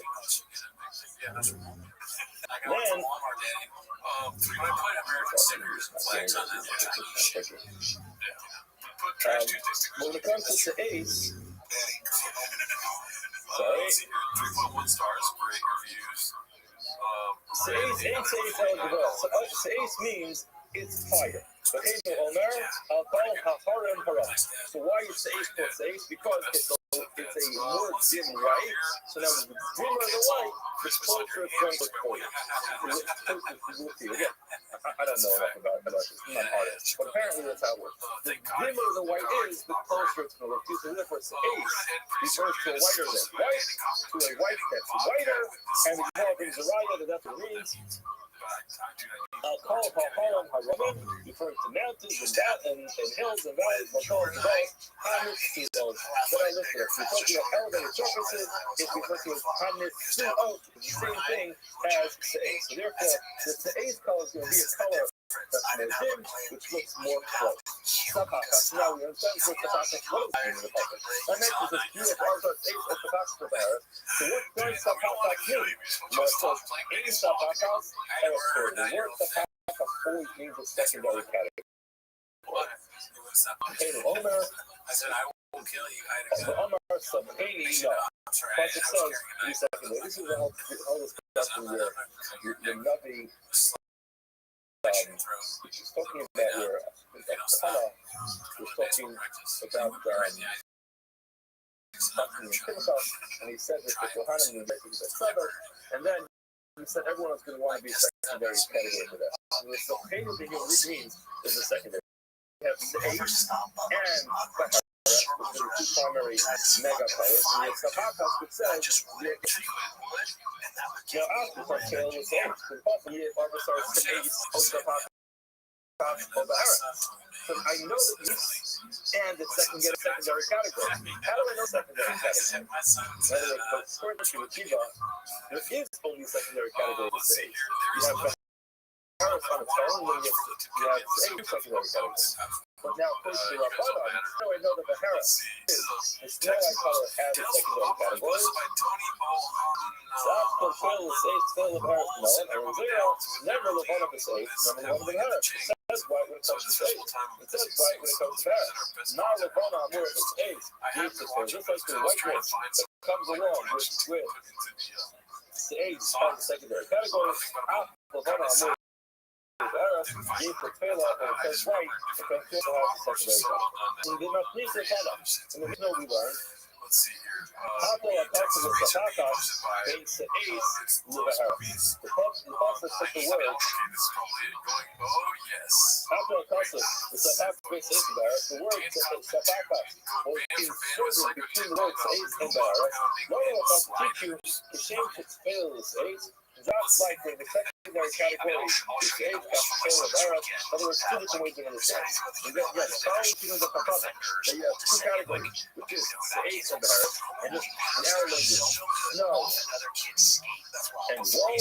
So then, just like you have a secondary category for snow, which is line, and the secondary category for war, which is egg membrane, and that's why the word Sabbath is secondary.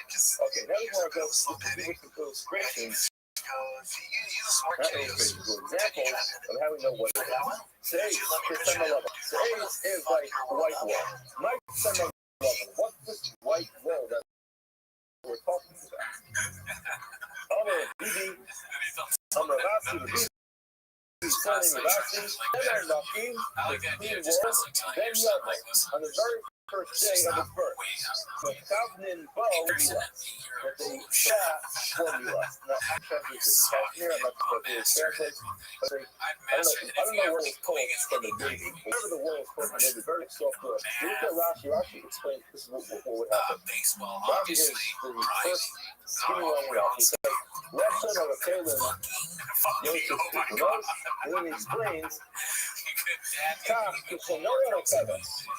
When this sheep is born, for her aim will pack ourselves, the mother will lick it all off from all the remnants of the birth.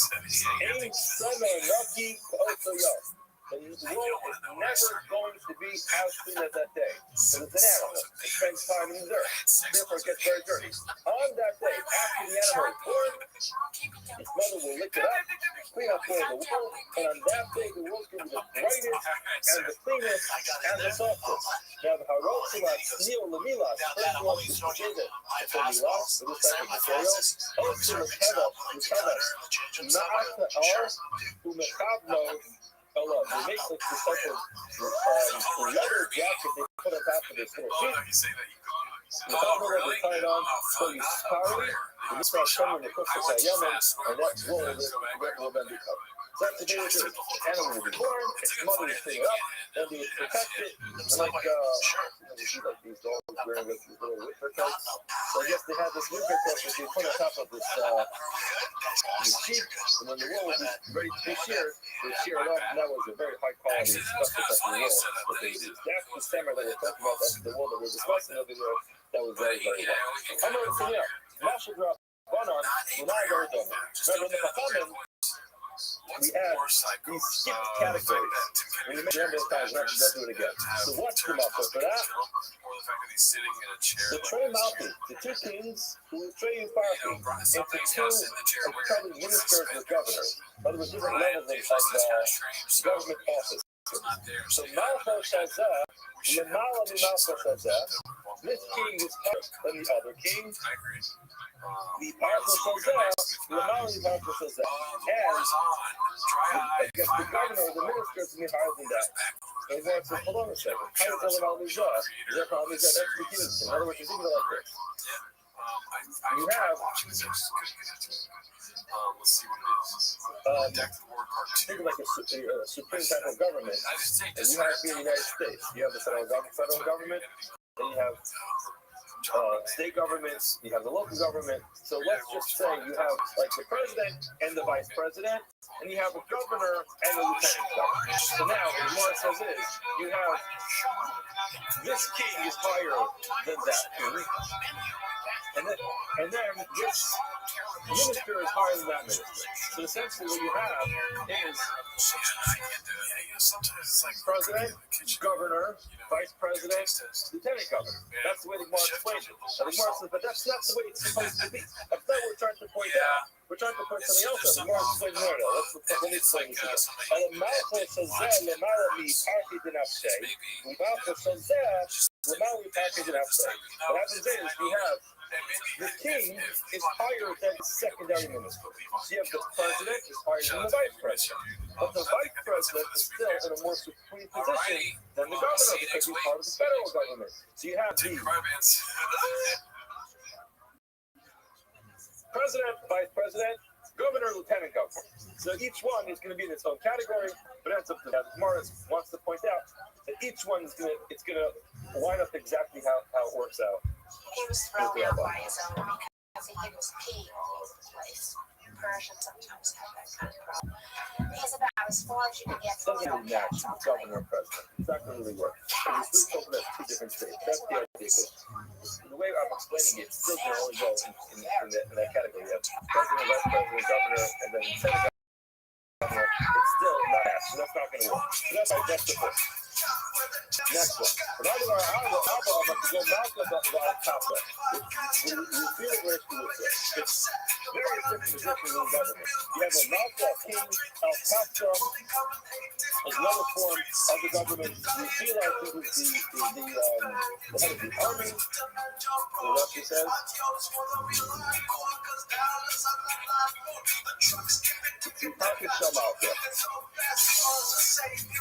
The various things government thinks race Caruso and the race Caruso again. That really describes again. I tell about his own. Because that's another problem with one on top of the next. So we keep describing the breakdown of government from the most supreme position to the lowest position. So again, the war says, the Malkibu, we have the kings and the king's minister of the following one. Now quickly, you have the king and the minister. The minister's position is lower than the al-Hafsa, who's in a higher position.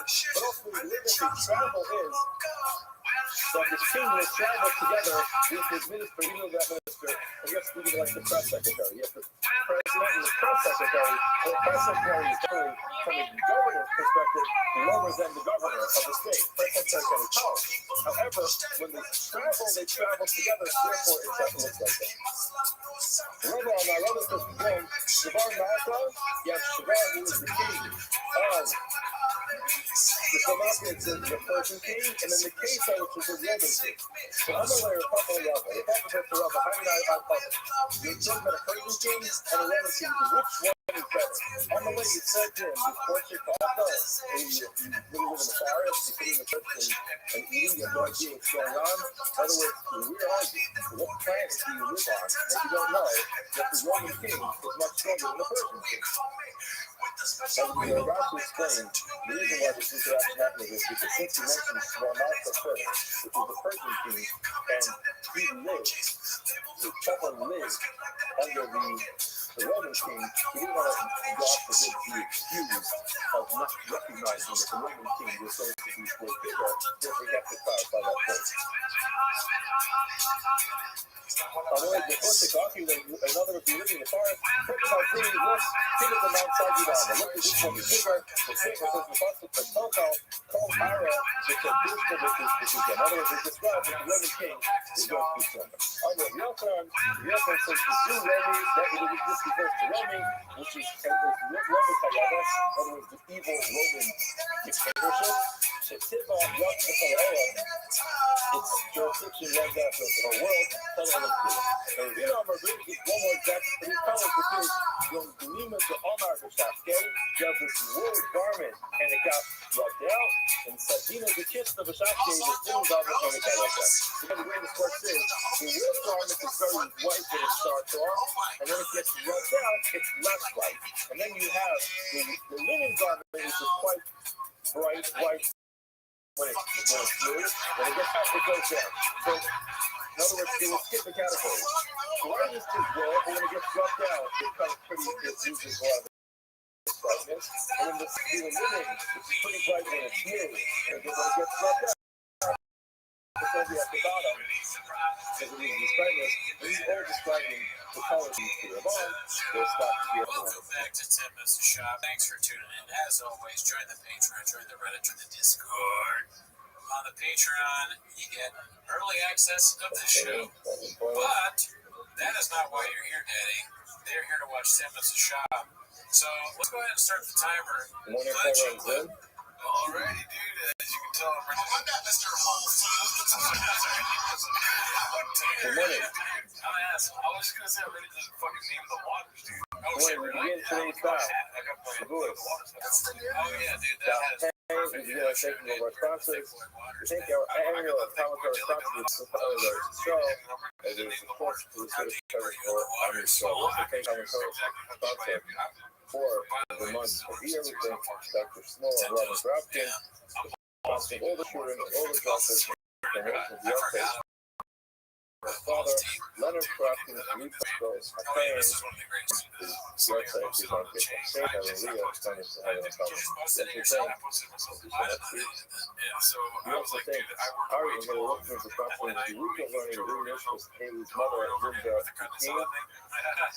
Rafael Leia about the mayor, and some of really amazing, and the film had it in the follow. Today's after that, we're going to pick up on that solid Hummer Days. We're going to pick up from Hummer Regina Ramirez. It's a very quick recap. As we just heard from Zevi, that what we were trying to do over here, trying to figure out who the kind of Venetian is, and we went back and forth. Is it Rebbe himself? Is Rebbe close to other people? And ultimately, we wanted to figure out if Rebbe possibly could have been the one to be darkening Reboy Neos as opposed to Star Talk to Star. Now, I'm sure you think this is yesterday, but very quickly, Reboy and Neos and Reboy and Star Talk to Star are very similar concepts. The question just is, which one are you using? Reboy, Neos, and Reboy is more inclusive. Star Talk to Star is more limited. So anytime you have a Mahosis running with the logic of Reboy, Neos, and Reboy, or Star you're going to be deciding which one is what they say of the guys is not true. If you're going with cloud to cloud, it'll be much more learning. If you're going with Reboy, Neos, and Reboy, then it's going to be much more inclusive. So let's go see if it's possible to actually say, as we just got finished saying, Rebbe goes with the logic of Reboy, Neos, and Reboy, as we just did the previous tomorrow with regards to he didn't have that. So I'm going to do what I may not. House in Texas. Rebbe does Reboy. Is it true that Rebbe actually darkens Reboy and Neos? The problem is, the Rebbe probably will start to dark. You find the Rebbe, when he darkens with the logic of cloud to cloud, and not with the logic of Reboy. Kind of potentially right there, might say, let's just go. Let's cover with evidence. Never Avery is a Hebrew. He calls himself. year, but to stay beyond the 6-year mark, there's a procedure followed which is to get his skin pierced within 4. Now this all refers to the Marseille. What was in the old Marseille? I only know from here that you can use the actual Marseille in all to pierce his ear. Name the Ravos. How do you know that I can actually use another type of tool, such as a seal, a zero, a mapa, the Kedea from the stuff? So the first 3 Mexican is running zero this, and mapa making fun are of all Bubba. That's really what types of United is elements, whether it's split or it's so wood, they're different types of completely delusional, that would be used with an to unbelievable pierce amount his of ear. moments failing in epic, Epically embarrassing ways. He gives the chefs in this kitchen the finest ingredients to cook delicious dishes for all of us to enjoy. A hand Mexican, on the type other of hand, drill that you has use absolutely to nothing pierce unique his about ear. her. She's But unbelievably again, boring and another type of pedestrian. metal I instrument that can you use to appreciate the pierce his chef's ear. in the menu, How do you know? but You you can just use can't all create the those same tools level of to flavor pierce using the poor ear quality together. produce Every and time ingredients. we build up Like many, I've enjoyed this for years, but it's hard to keep coming back regularly. Only to see more and more food faces with these. It feels any like item I'm is now taken eating in into your a hand. grocery store dealing Chinese food These are that's been marked down That's to get rid of it. you have. What Costa takes tells you to take anything, and Marseille is limiting. Now, Rebbe says, Marseille, ma Marseille miyuta, just like the Marseille, there's something which is tougher. Why is it tougher? Because it's so much tougher. Here's what I'm saying. So much tougher. I It has to do understand with what whatever this you're going to be chef is taking is doing. going to be made out of What he's metal. doing Now, Rebbe was the is one smart. He's who was playing the four logic H's. of Okay? Reboy or You and me, he we're would the be same the one guy. who's much We more don't want to see Messian not the on one the who's sub, much not less because we have a I problem just with went Mexico. ahead and There's told not a you Mexican these 4 problem. these types of tools, even The the ones that I issue made is that out we of don't want to wood. see Who is the her one who get said destroyed that? on the sub That's because not she's the family opinion that or that's she the opinion viewed of as like a Rebbe. family member. Why did you We say that? prefer not to see his Because family Rebbe Yehuda, strolling he out got in the some people in comments, you your know? forces who Like, are we don't want to see his you wife, take children. everything, keep it hold in your hand, You know, and so then what it he's says the doing, she didn't Marseille. fucking do it. So again, She can't take Marseille it. does True, limit it. she's not the What one is the fucking actual drugs. limit? So the She's word is selling actually drugs. She supposed to don't be give a over fuck. here. Rashi No, Beans she on the didn't next have on the anything top to do of with the the next Gregor level. Mafia. They And it's probably totally more lies. inclusion. They crop out the The ugly. limitation of Marseille tells you it has to be a tool. Her As opposed to mother-in-law using some speaks kind no of English. salve, a medicine, or some kind of We're acid, always which trying to is a tell pretty her. painful procedure to burn a hole from the ear. But, But you know, it's one might 40, think we're that just, any way he's you just make trying the to be hole like, hey, from let's the stop ear doing it would all be the time, okay. right? The prophet Because says, we no, want no, to no, no. focus on There the has to be podcast something most which of is this a tasa podcast here. and somewhat I of a don't tool particularly to a enjoy Marseille, having to, but like, it's an actual tool. If it's tiptoe not around a tool, rather veins it's of her a salve, a ass. medication, it's going to be it's good. Now, the one who's more person in this case is the Yeshua That's Yehuda, damn like long. the he's using a That lot ain't of very people long. here. Come on now. Who's the one who's much more limiting? That is Rebbe. Why? Because the Rebbe follows logic follow prop. Therefore, the Pastor says anything. Marseille is limiting. There has to be something short. It has to be She's great. She's best something which is made out of metal. I'll call for my Pastor something. Mike Smith, what is the subject of the matter? This is supposed to be Rebbe guards Tony Property. Rebbe uses power property as much more limiting, and Yehuda, Doris, Reboy, this was a major problem because he was a proposal. Rebbe, when it comes to the lack of picking up end, there's going to be Dr. Reboy and Midas. However, we see very clearly in authentic between of you, Yehuda and Rebbe, is what we are with the logic of Reboy and Midas for a solid thought. And who's the one who says solid thought? Rebbe. Now, it's Papa Cameron, Doris is right. It's the Alma, generally, in the typical case inside, the Rebbe did Darsh in the concept, he's always going to use the concept of the Alma Kali Sakidar. He's always going to use the logic of Palestine, which is a more generalization and then a specification, as opposed to a Hebrew which is inclusive and then a Miyah and then exclusive. He's always going to use Palestine. What's the reason why when it comes to Pidyon Haddad, he dies from Hebrew here? The time rate is small. Because he follows the time rate is small, which is the time rate is small. Bamayan, nay, it says Bamayan 2 times in a row. This is not related to Al-Sugya, but the time rate is small, especially that case here. You actually read this recently. This is about the stream. It's such a huge stretch. You think you can just get this off moving this far into the bit, like away from what they're talking about. is by Maya. Anything that has fins and scales in the water. So now, Mayan and Brahmayan are the generalization. But afterwards it says, after it says Brahmayan twice, then it says Yamin Upanaphalan also prepared. So Mayan, Yamin, and Aphalan. C or stream is considered to be a specification.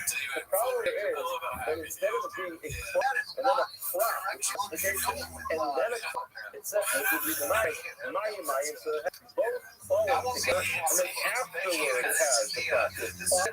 Plow is back. So if that's the case, part of it is says when you have the Mayan aims up, this is another additional factor to remove. Even if you're a person who generally uses power prop, generally anytime you have these generalizations, that specification is always going to use power prop. And as we mentioned, it's always going to be much more limiting. That's only true. It's actual structure of plow, prop, to plow. But if it's plow, to prop, then you get a default to the reborn years and reborn logic. Therefore, it comes to. And it's not bad. In that puzzle as well, you go back, and that puzzle goes to the event. It says over there.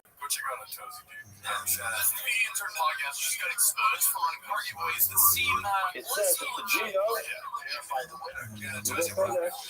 We both there to put that up in the first tip. So it's the three of them put together next to each other. So therefore, he's also going to say in that case, since the three of them are right next to each other, and then when it has the specification afterwards, you're going to go ahead and follow the logic of Weebly Me. In other words, the here it says, you could do other tips there, and then it says, at the end, that's how Ketchup makes it going, therefore you're going to use the logic of Weebly Me as opposed to power prop. In other words, the bottom line is, the Lord's not going to say, now those who argue actually do back to power prop, but they say that no good is learning from Rava, Kawakis, Forces, the College of Snoopers, Zach, Hotel Props, the name of the power prop. In other words, Rabban argue and say, don't get to bend that and say, by the fact is you have two problems next to each other. He says the Mayan, and then it says Yam and the Power. All right, just move over the second Mayan and then sandwich them together. In other words, the fact that you have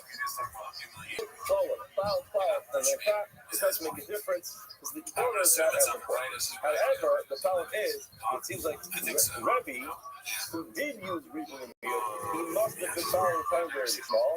If you're starting to live small, that's when you default in that case Weebly Meal.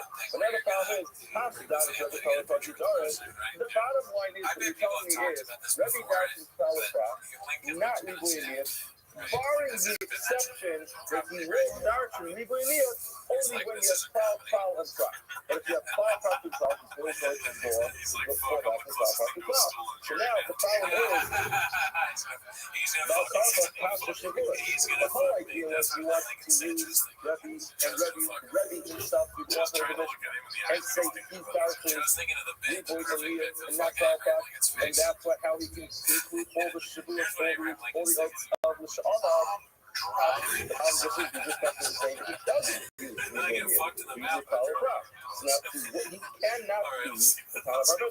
So right, the Shavuot not to lose the Kiva, or later, maybe I have to go back to the Shulchan Aruch, which is, yes, Rabbi wrote the Mishnah, but in this case, Rabbi did not write his own opinion in the Mishnah, rather he wrote the opinion of the Akiva in the Mishnah, and he can't use it. So, in short summary, what we conflict today is that it's true that there are some exceptions where Rebbe himself will darken a Weebly Meal, but that's the exception. The default for Rebbe is that whenever he has generalization, a specification, and a generalization, he's going to use the logic of power, which is much more limiting, and says you can only include something which is very similar to the specification. He does not for Weebly Meal to Meal, which which essentially is much more intrusive and only excludes one thing unless there's a problem with the cloud process cloud. For example, the cloud is too close to the other cloud and then the cloud is far off. Therefore, it cannot be Rebbe Yochanan the Mishnah. Rather than the Mishnah is the Rebbe Akiva, although Rebbe wrote it, he's just quoting Rebbe Akiva's opinion. He seems unhealthy too, right here. This is not a good Getting look. back I'm worried to about another Gemara that was mentioned yesterday. He's trying to sell a proposal. We're done with the cloud process cloud for now. So for those who checked out the cloud process cloud, the Reboy means the Reboy. Oh, you saw it. Yufa. More than yesterday's hour. We're not going to quote a long piece of verse from yesterday and then going to analyze it. United She'eno Tayyib, Ella al Sheyesh B'Yadir B'Tila V'Yadir B'Asar. Talking about a person who walks into the Beit HaMikdash when he's coming or he comes in contact with something which is sanctified, which can't be touched when he's coming, or something which is consecrated. So the bottom line is, how do you know, this is yesterday's Gemara, She'eno Tayyib, Ella al Sheyesh B'Yadir B'Tila. He knew beforehand that he wasn't supposed to, and he knew at the end that he did touch it, or he knew he wasn't supposed to go to it, and then at the end he went in. So he had to know beforehand and know, and then the following being tired and forgot in the middle. In other words, a drop of background. Whenever we have any type of responsibility for a person who's liable for a mistake. So what he's liable for is the concealment in the middle, the mistakes he made in the middle. So we're always going to count the fact that in Parak Kavod Shachar Shabbos, does it also get called Shib. And Rambam has a Parak called Shabbos. And what we're doing there is we always want to find out how many mistakes were made. Generally, it is considered to be a hell. It means a person knew something, and then there was a halama.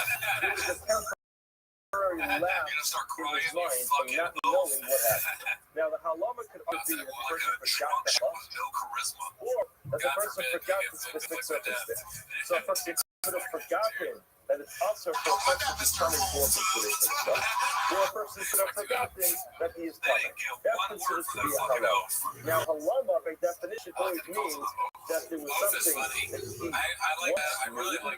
he forgot. And that's going to be the basic premise of today's Gemara, which is you have to have the idea, you have to have known at some point, forgotten that, and then found out after. That's what I said yesterday. United in tired, person not tired. Ella al Sheikh Yediyah Batila, he originally knew. Yediyah herself, and now at the end he knows he made a mistake. However, the hell of tired, mistake happens during the concealed period in the middle. We know that from the Nelam, Shnei Parim. It says the Nelam twice. If you read the passage,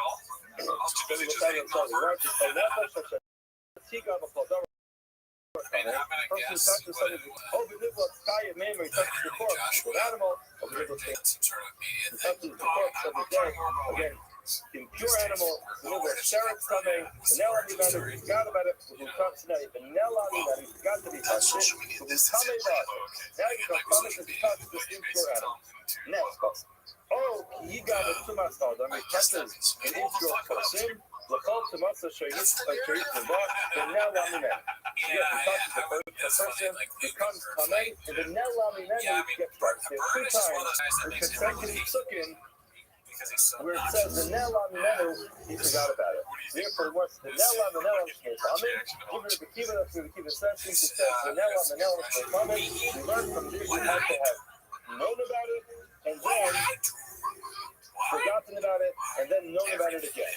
McLeod. Now, the Lord says, the Rebbe disagrees, and he says, you don't need the 2 words of the Nelam to teach that knew, forgot, and knew. Omer says the Nelam, it says he forgot. And McLeod, Sheyada. By definition, forgetting something means that you knew about it. You can't forget something that you never knew. You could not know it, but that's not called forgetting about it. The Nelam is concealed from it. In other words, there's a piece of knowledge we had, and right now, in this moment, that piece of knowledge is somewhere in a place where it's inaccessible. Just not knowing something is not called the Nelam. Now, Yada. And now he knows about it. Now how they touch it. If you forgot about something that you knew first, then you forgot. Now you Yada, how he knows about it, you have whole picture. Full sandwich. In other words, you have to sandwich your. Now, the definition of vanilla is that you forgot about it. When you knew about it, you forgot about it. Vuyada gives you the second disavowal idea to the second half of the sandwich. So now, we came out on over vanilla. So that's the case. Why does vanilla look like time? The time al hell and tuma al hell and we want to include two different types of forgetting. First of all, forgot to or another case is you knew that you were naive, but forgot to the process you walked into the second. That's the more from you. On my mouth. Now it goes back to analyze it. Vanilla. It says vanilla. McLeod, Shuyada, this implies that you knew about that. Now my mouth, the word says, how do you know that? You knew the implication that you knew about it just because it says vanilla. Amarava, Yudolotsu, Vihi Aluma Minati. Since it doesn't say the Aluma Minati is concealed from him, in other words, if he never knew about it, it would be considered concealed from him. However, it says the Ne'alam means you had it and you lost. In other words, the implication of the word Ne'alam is you knew about it, but then you forgot about it. Harale Abaya. So Abaya said back to Rabba. Elam Yasha, that's the case. Every time you have the word Ne'alam, it means you knew about it and then forgot about it. We're going to find ourselves having a bunch of problems. Why? Gabi Sota, when it comes to a Sota, the Siv, the Ne'alam Me'ene Isha. It was concealed from her husband. So very quickly, we learned something together not too long ago. It's actually okay, so when the 6 years ago. closes exactly at 10 p.m. Right?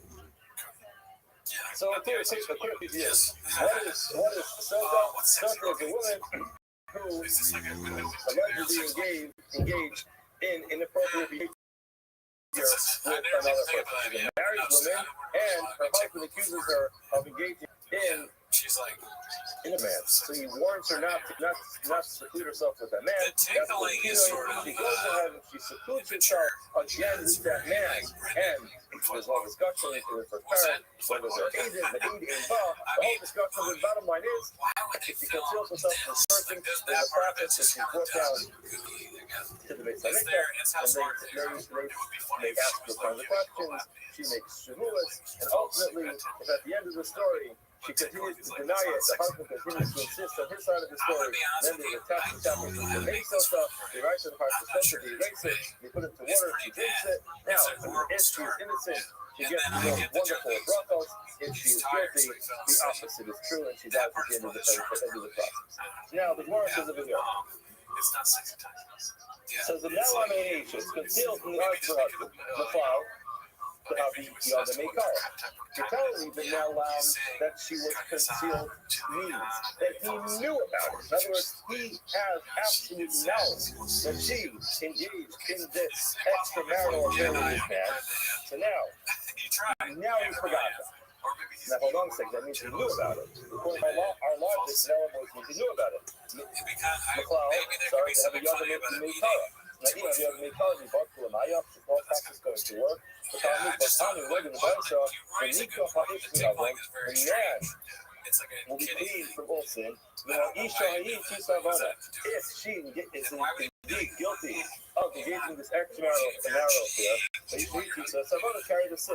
Now, the Gemara, whose Bansha is the Nikah of them, if he is clean, then Hamayim Bokin is the water will effectively check out whether she was guilty or innocent. However, Aim of it, Nikah of them, himself is guilty of sin, then Hamayim Bokin is the water is not going to look to check out whether she is guilty or innocent of engaging this extramarital affair. Now, hold on a second. If he knew about the fact that she engaged in this extramarital affair, guess what? She becomes usher to him. If he decided to go ahead and continue living with her, so then his hands are not clean either. If his hands are not clean, then the whole process is not going to work. Now, we're extending the process to work with the Bible says the Noah and the Amusha, that she was concealed from her husband. And then the Torah goes to describe the process of drinking the water. Now, Vanilla means he knew about it, and now he doesn't know about it. It's not going to work anymore because he's still engaged in this relationship with her. So So therefore, it can't be that vanilla means he knew about it. So, and furthermore, the Torah, the Psukim, which describe the Torah in Eo, says the Nelma Medina Safai, which is concealed from the eyes of all the things. Now you're supposed to put the Azor who was hidden, but Cloud, then applies the brother of the other. There were some who knew about the Torah was given. The problem is that the Yoda, and those Erica, no one knew the extent of the Torah was given. So, earlier again, it says Manila. It was hidden, concealed. Some people thought it was given. Now, if you're telling me that someone knew about it first, the problem is no one knew about it first. So again, another problem we have using the word Nela, meaning you knew about it and then ultimately forgot about it. Along Rabbiya and some Rebbe is of the opinion that you don't take Bravo Lo Yitiyah. Rebbe says that when it comes to Tumah, his Bravo is Shema Yitiyah. In other words, it's coming from the concept that everyone knows the halakha itself. So again, this is a very good question. Every single person went to school every year, went to Torah. Rabbi taught every single kid in the office of Torah and Torah. Now you might not remember exactly that lesson that was taught. But every single person knows at some point in his life to go through this wicked thing, right? So therefore, they would deal. And when we're talking about violence, the concept of violence is funny. If we give the Sila, if we give the self, hold on a second. If you're telling me that every single Jewish person knows about this, and that's why you have to have the idea in the beginning, so we know that it's hold on a second. Then it's impossible. In other words, you're telling me that everybody knows it in school, then how do you ever have a scenario if someone doesn't know about it? The case where it says, the funny able to give a previous but you do it yourself. You could watch the years the child is a new person who's not going to cater as a child and learn that once you're from the Cairo and the way you put in, yes, the shots to the Christians to get it up. It's going to be somebody did not go to Jewish school. Nowadays, we'll go to, hopefully, most of us go to Jewish school. Not all of us go to Jewish school. Also, we see the concept, even time the Gemara, there's the concept between Mishpah and exactly how that applies to a person that is beyond the scope of today's year. But yeah, for the person not going to cater, I don't know what up to the entire that will be a person who would not do it. Okay. It's 8:17, so he's like, No. I got this far. It's staying that stays in. Yitzhak Shabbos Shtayim Sheninah. One of the things listed in our Mishnah has a 2 that ultimately comes to 4. Is Yitzhak Shabbos carrying the Shabbos? And now let's analyze the way this Mishnah is written, not here in Masechet Shavuos, but the way the Mishnah is written in Masechet Shabbos. Is it 15 years of Paul? Yes, Shabbos, carrying a Shabbos is Shtayim Sheninah B'Zmin, 2, which is 4 inside. Shtayim Sheninah B'Chutz, 2, which is 4 outside. So now, 2, 4 inside, 2 is 4 outside, means 4 plus 4, which is 8. Our Mishnah did not say that. Our Mishnah just simply said, it's Shtayim Sheninah, which is 4. So to us, why is our Mishnah different over Shenin Arba was too light, just simply Arba and nothing more? I should often replace Shenin Arba with things that Shenin Arba does. It has 2 to 4 inside, 3 to 4 outside. Now, just to go through this, the cases are as follows. When we talk about Shtayim Shenin Arba B'Fnim, Shtayim Shenin Arba B'Chutz, but B'Fnim, we're going to refer to it as Rishus Hayakid, and B'Chutz is Rishus Hayakid. Now, there's a bunch of different terms to use in this Shabbos, which are not literal. But the was like, to explain it as if you remember it. The Gemara talks about a honey and a balabais. An honey is a poor person, a balabais is a homeowner. Generally speaking, if you're going to pass something out the window of the house, so then the balabais of the house, who's settled and comfortable inside his house, is going to be the one who's providing something. But the honey is the person who's outside coming to bed for some food. But now, that is not a requirement for Haitzah, but a person be wealthy or a person be poor. It makes absolutely no difference. Oh yeah, What big deal. also does make a Mayweather difference was at is 50 years that ago. the person picks up the He's like item on doctors. inside the Restream, Right? which is It's a 100 private years ago. domain, They have and transferred it outside the house into a public building. Now, in order for a person to violate the biblical prohibition of carrying on Shabbos, what has to be done is there has to be something called an akira, which means you lift it up from the place where it is. You uproot the item from its place, and a hanacha, which is you place the item down in the other domain. So now, typically, if a person goes, you have one person involved, we'll just say you have a balabayas. And what happens is he's inside his house. He wants to bring some food outside, so he goes to his kitchen. He picks up some food in the private domain, walks outside the public domain, and puts it down. You have an akira inside, you have a hanacha outside, and you have thereby violated the halacha of carrying on Shabbos. The opposite will be true if you have a honey of 4 person. You have no food, you go outside, and you find blood sitting on the floor. So outside in the public domain, he picks up the item, that's the akira. He walks into the private domain to his house, puts it down on the table, that's the hanacha. He has thereby fulfilled the requirement. He has unfortunately violated the prohibition of carrying on Shabbos. Now we have 2 people who are involved who have a number of cases. Which are, for example, you have the bunny standing in your shusharade outside, and he takes something from outside and puts it inside. What does he do? He's standing at a window, picks something up on the floor, lifts it up, puts it inside, and puts it inside the house. So that's the case of honey only bakut. You have the honey outside. He places the item inside. Another case is exactly the opposite. You have the person that buys, the homeowner. He's standing inside, and he takes his hands from inside to outside and picks the item up off the floor, brings it inside the house, puts it inside his house. He's violated the prohibition of carrying on Shabbos. Now, what happens if you have kind of a hybrid case where you have the honey, let's just say the guy standing outside, so he picks it up, and the guy inside takes it out of his hand. Or the opposite, you have the guy inside, he picks it up, and the guy outside takes it out of his hand. So you have sheer malach over here. Remember, we said you have to lift it up and put it down. What happens if one person picks it up and another person puts it down, or the opposite, in the other case? Bottom line is there are 8 possible scenarios of how you can divide this up, where you're going to have 2 of them. Say, cumulatively, we have 4 of them which are Kiev, and 4 of them which are Torah. Now, the bottom line is, what our Gemara is saying is, in our Mishnah, we only list 2, which are 4. We don't have all 8 of them. Why are we excluding the other 4? That's the Gemara's question. The Gemara answers,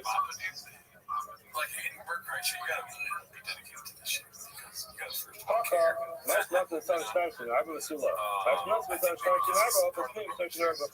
Yours is awesome. The Ikra Shabbos too. Yes, what? That was sector where it mentions all of the cases for, in other words, 2, which is 4, 2 is 4, so you have total of 8. That is the Ikra Shabbos. There's actually second Shabbos actually. So therefore, Gemara says, also, the Ikra Shabbos too, by others, friend told us. One is to list all the cases of Avos and Toldos. Avos is the main category, and then Toldos are the subcategories. Now, also, for the Ikra Shabbos, these receptors for the second Shabbos, we're not really learning about the Shabbos over here, and if we want to get into all the halakhas of the subcategories. I don't listen to what normal people have to say. Right. So, also, blog Ikra Shabbos too, Avos, Tani, the Toldos, low Tani. They want some Avos 90. What are the Avos? What are the main categories? Yikes. Lord says Yitzios, taking it outside. And Yitzios, cover the outlet. Yitzios are only 2. In other words, if we're only counting Yitzios, we should only have 2, not 4. He came and me hand the keys and hand the floor. We're only looking at what which are. So we have some which are 5 and some which are father, some which are exact, and then we'll see where he's exempt. You have to help him with the Our case was lined up right after Marriage Today, which is the hypocrisy. In those cases, not possible to prove, but just like all those cases, are cases where it's a problem, not possible to prove, all the cases where it's a problem, 3 cases where it's a field. I don't know, possible, Over there, since it's been sacrificed for the cases being viable or raised concept. We're teaching the kids very science, content with the passengers. of Can you all just like sit still for a fucking flight? Why are you doing all this shit? Not only is he snoring, but one of the also cases like where it's standing deals. Right. Where you I take thinks this guy really bringing fake it in. snoring. It's time to Be see in this video. again, we I only don't have be two in this. cases where he takes it out. The guy in the left is like, listen, I have my own channel. Like, I can't. Time don't solve. Time not I have an internet presence, But guy. I it's don't want because to be you in have two this. regardless you have two which are going against each other. You have no humanitarian Katani. Over to the Yitzhak, which means to take it out. Morachi, Tana, our Tana Our Tana refers to bringing it inside as Yitzhak as well. In other words, Yitzhak literally means bringing it outside, but our Tana actually explains that Kasnasa is also called a Yitzhak. Now, the Gemara explains. Nima, here we go. So the time, now for the Mishnah, I'm not even sure if it's a person carries from one domain to another domain. Tired. You're tired. Now, one domain to another domain, neither one skills become island to you, but you like, isn't that talking about when he brings it inside for it, brings it out. Good part. Outside is going outside, so therefore it's fine. It's just going outside when it's going in. The good law come out, it's just the upper just shot. How do you know? Maybe that case is where it goes from. Hey, you should say, yeah, okay, this is a private domestic public domain, and therefore, so the Yitzhak is taking it out. The court says, no, he's kidding. That's the case. So much say that. In other words, the fact you say you're going from the man not specifying grace from outside, that means the people is going to be fine. Now, my mission is that the Kisrael, which is not the fire lay hotel, still calling it hotel, the city that come hotel, take you out, consider you even doing inside, and therefore, in fact, the century is the mission of limiting going inside. Now, what's the reason why?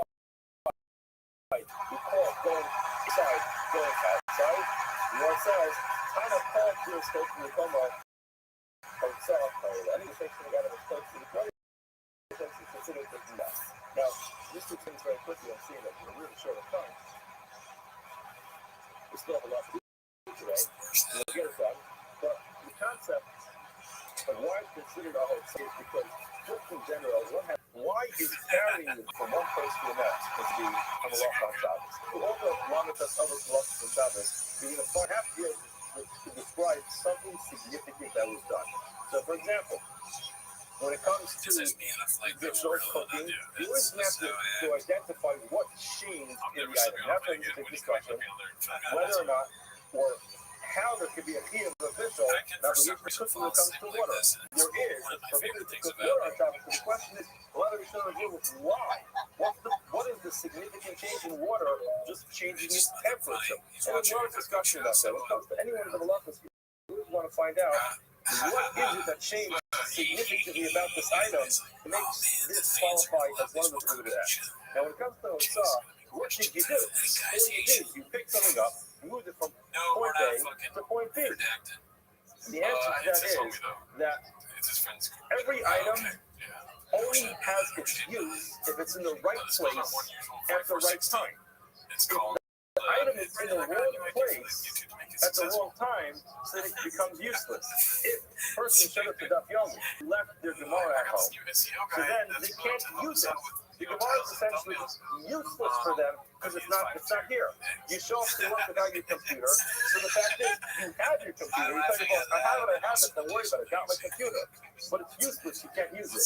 An item is only useful if it's in the right place at the right time. So essentially, every time you pick something up and move it to the proper place, you are then giving that item purpose and use. So therefore, the law is explaining anytime you move something from one place to the next, whether it's going inside or going outside, you are removing it from a place where it's useless and moving it to a place where it's useful, and that's it. You're removing it from a place where it's useful.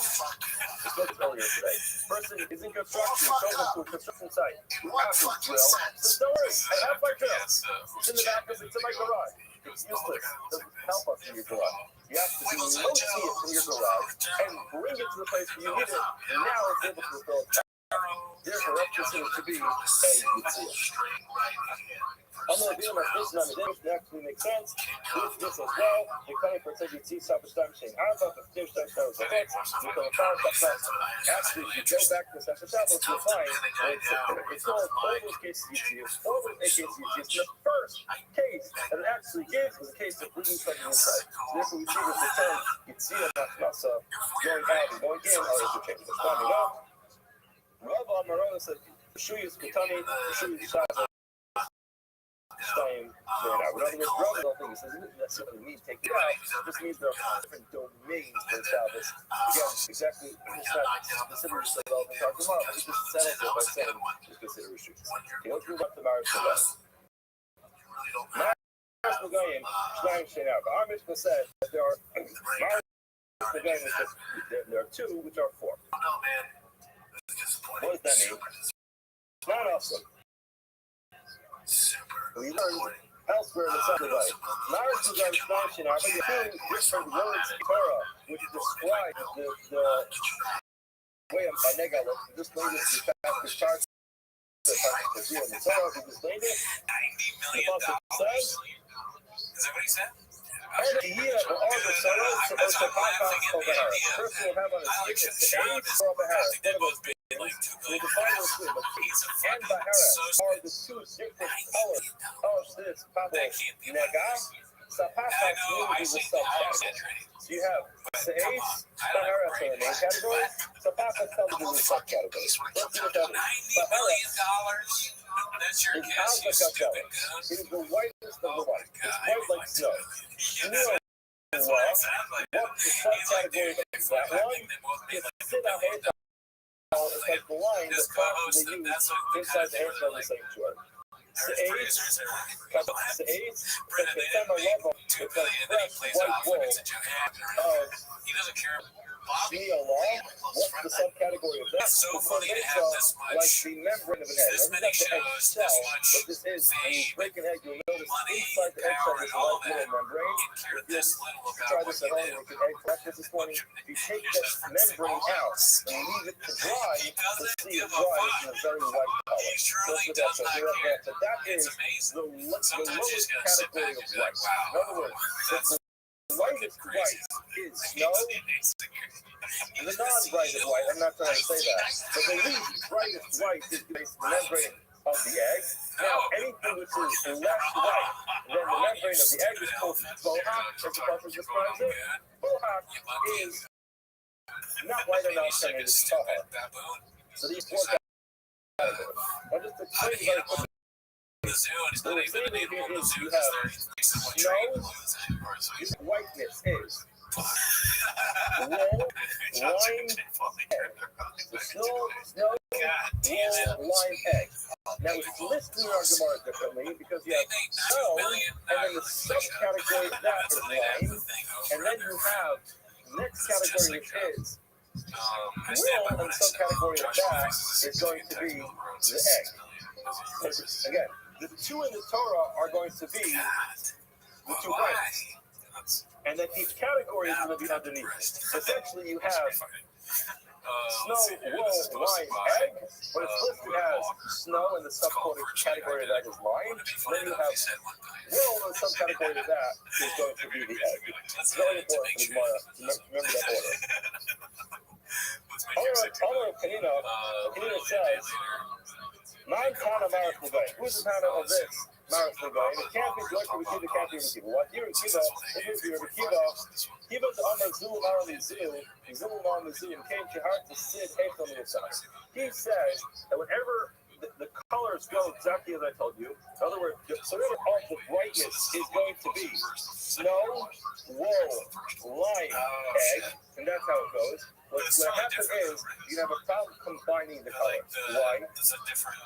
The halacha is you have to have a grip's worth, a barley sized piece for it to be coming. If it's not going to be the size of this grip or this barley, it's not going to be coming. Now, what happens if you have a half barley which looks like Sid Hakel, like the one with the Hakel, and a half looks like another color.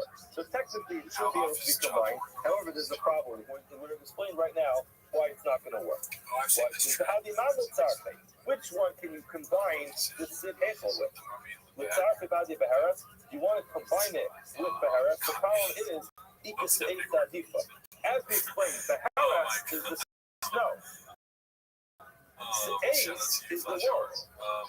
And the subcategory of line, now, if you're going to have one spot, which is partially snow and partially line, you can't combine those two because you're skipping the color. You're skipping the color of wool in between. You can't do that. Now, you can say, according to the Kiva, you have to go color order. You have the Ace, which is the wool, which is better than it. You can't combine it. So nobody wants to do it. We're talking about this Ace, you want to combine it with the color of the wool. You can't do that. A lot of public debates have used governance explaining it's not the subcategory. You can only combine a subcategory with the main category. But in this main category, it's not going to be connected. Because again, the main category of Sid, of lime, is the snow. So technically, lime and snow are the only two that can be combined. But the problem is there's a brighter color in between that tells you can't combine it. Therefore, you're stuck. We're talking about this stuff and he often wants to if that's the case, you have the same problem with the lowest category, which is when it comes to the egg membrane. What will you combine that with? We talked about this you want to try to combine it with this ace. The problem is that you have the Sid everything. The ace is the wool color, but then you have the Sid, which is higher than the egg membrane. So you're skipping one in the middle. We're talking about the Sid, you want to go ahead and combine it with Sid. The problem is the Habar negative. It's not within the same category because it's the subcategory of the other one of the others. So just with that, Aleph. So hi, Mike. That's the left side of that. What's going on? This one below Sid. You won't have Sid in there, then you list the paper. So it's look out to none of the problem of the egg membrane. Why the forgot the curvature mitatai, even though the egg membrane is the least bright white, if mitatai is the age, still you say Rahmana Amar was age for Sabaka.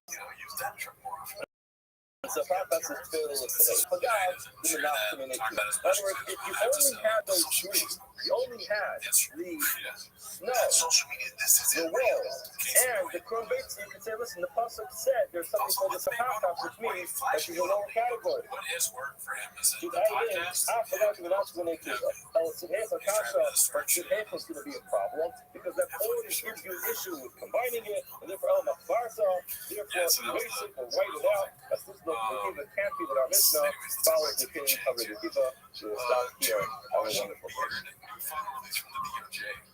Weird redactions you have there. Certification of authorship. Man. That is fucking, that's just a Callan word for sure. Eldership. No, that's a Delia thing. That's a Delia thing. Yeah, the elders on the podcast. Really? Like, what does that mean? Basically, like, it's like a higher. Oh, right. He always wants to group people and then separate.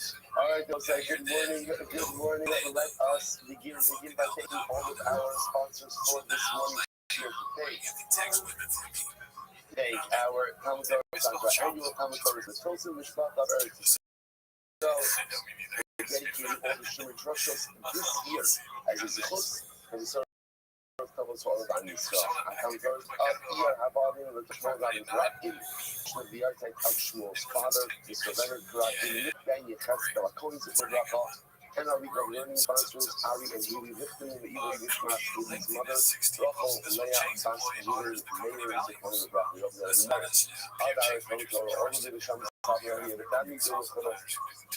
We start up with the Year Tashem, brings all of our hostages, the Shalom and the Karam, and the Year Tashem, our holy soldiers.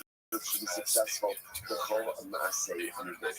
First, let us begin a tremendous Shkoyach and Mazel Tov to everyone participating in the Siyum last night. It's been a very special day because of all of the family Faustino was just a beautiful, It's a funny thing inspiring, to yell elegant, something and so delicious, serious and when you're uplifting mad. Daniashis and That Daniashis doesn't make Islamic. care lose And that anything. we should result in some I would many have beautiful and probably holy yelled, fuck spiritual you, accomplishments fuck together. bitch.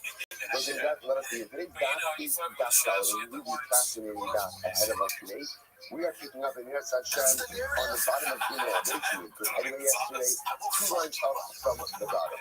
So again, just to orient ourselves a little bit. Yesterday's daf was really quite fascinating and riveting because we spent the bulk of our time just logistically figuring out what's happening in our Mishnah. One of the things that we strived to accomplish was to assign authorship. The way the Gemara trend is holding right now is that the Mishnah is reflective of the view of that Mishma, and interestingly enough, the liability to which the Mishnah refers is Malchus. Malchus lashes liability. So you might have said, here is the only problem that's created. But remember again, the Yochanan is the opinion that, oh yeah, again, the other thing that comes after Mishnah based on that is that the Mishnah Lav She'in B'Maisa Lokin Allah. Again, that was one of the major takeaways of our Mishnah. Even if you have a law that doesn't have an associated action with it, you get Malchus for that. So the problem is with Yochanan. Not that Yochanan is a problem. That one of the positions is that Yochanan should get a little bit of a contribution.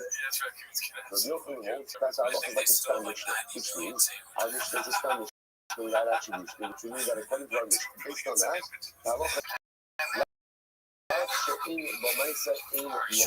okay, so whatever you fill in the blank, right? As I mentioned, example, if you get to use for action on myself, one type of example, no sir, right? That's it over and over and over, right? Cover data, I leave over data, I don't go ahead and I spot you to this bed. That's one of these examples. Then is actually in myself, good enough. So the Yochanan follows up. Mishnah. The Quran himself holds, I'm not going to say, La She'in B'Mitzav In Lokin Allah. So therefore, we're going to figure out is how do you align those two, how do you align those two shittas of Rabbi Yochanan? So you pick up the argument and it's not a problem.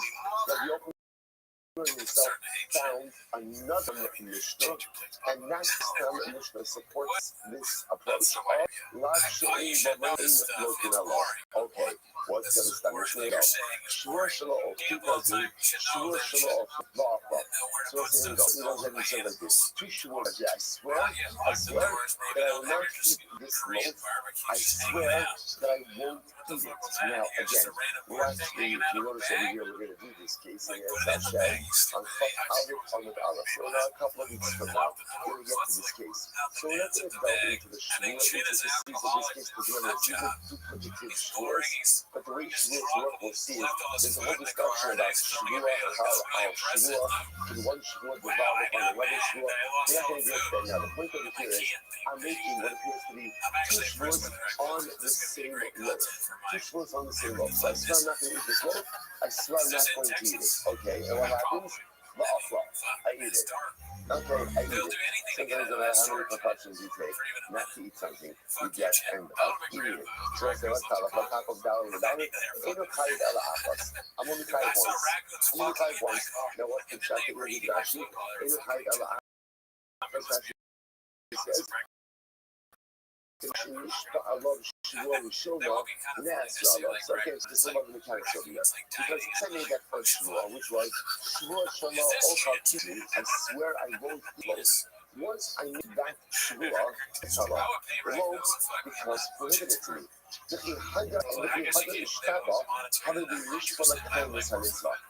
this is, like I said, I'm not going to do this justice today because we're going to do this subject together. But listen to how fascinating this is. So when I go ahead and I swear I won't eat this kikar, okay, so then the shvur works, the kikar below becomes prohibited to me. Alright, fine. Now when I make the second shvur actually doesn't take effect. Why? Because again, Rashi says over here, Havilei Mishpah L'Kayim is HaMitzvah. Because once I simply the second shvur is you swearing to fulfill a mitzvah, which means taking a to do something that you are only obligated to do. And what happens when you swear to do something you're already obligated obligated to Yeah, do. make it That should put the Gemara. I don't know. For the For kind whatever of reason, I just like for this. the key Might part of also the be like Shmuel somewhere card. How long it is that if you I don't swear mind that I got to it fulfill wrong. a I find mitzvah, it. now mitzvah in this that simply means something you're already obligated to do. If you swear to something you're already obligated to do, halacha l'maisa, that shmuel doesn't involve upon you. Yeah, Therefore, no, for sure. violating that Understand why shmuel you do also that. doesn't generate liability. They're So a you're camper. going to have a You lot can't of fun with this case. And when I say Why fun, is I it mean card? I guess it's good, kosher fun. So everybody's looking for out that. So again, you need to get some examples. And I swear, but not most today. people unless you buy I don't more today. today. And for some reason, I don't belong to the cash shop. So what happens to that? Basically, what the Gemara is saying over here is essentially when you swear to do something obligated to do, that shot has no room to it has no room to take hold because I'm what's called mishmar ba'omed. I'm already obligated. So and therefore again, because I'm already obligated, the shua effectively is meaningless. Now not necessarily meaningless like shua or like that we saw in yesterday's daf, but the idea is that it has no room to take hold. So therefore again, plugging it into this loaf case, I swear I'm not eating this loaf. Okay, after that shua, essentially what's my relationship to the local guys? What's my relationship to the guy? Can't have it. And not only can I not have it, there's a mitzvah for me not to eat it, right? Because I took a shua. There's a mitzvah to uphold whatever oath we take. Most of us to shua or whatever to shua or another. Right, so therefore again, I have a mitzvah not to eat that loaf. Therefore, when I go and I take that second oath, I say, shua shalom plena. I swear I won't eat it. Essentially, it's meaningless. It's meaningless. And therefore, again, if it turns out that what I eat it, so I violate it, how many times am I tired? Only once. Because again, I'm tied to the first shua, not tied to the second shua. Okay, beautiful. Also, by the way, these are the nuggets and morsels of beautiful holy information. This is what's the most exciting about Shas, right? This isn't even like our primary topic right now. And the Gemara also like drops and breadcrumbs here and there. Our job is to pick it up, to absorb it. And you see that when we get the Hafshamas deal, also we get we see that we already be on some beautiful information. Now, why is it great for us? So we should quickly $11 Mathis, Ashing the dust off, cover all the letters. This is the paradigmatic example of Shuras B2.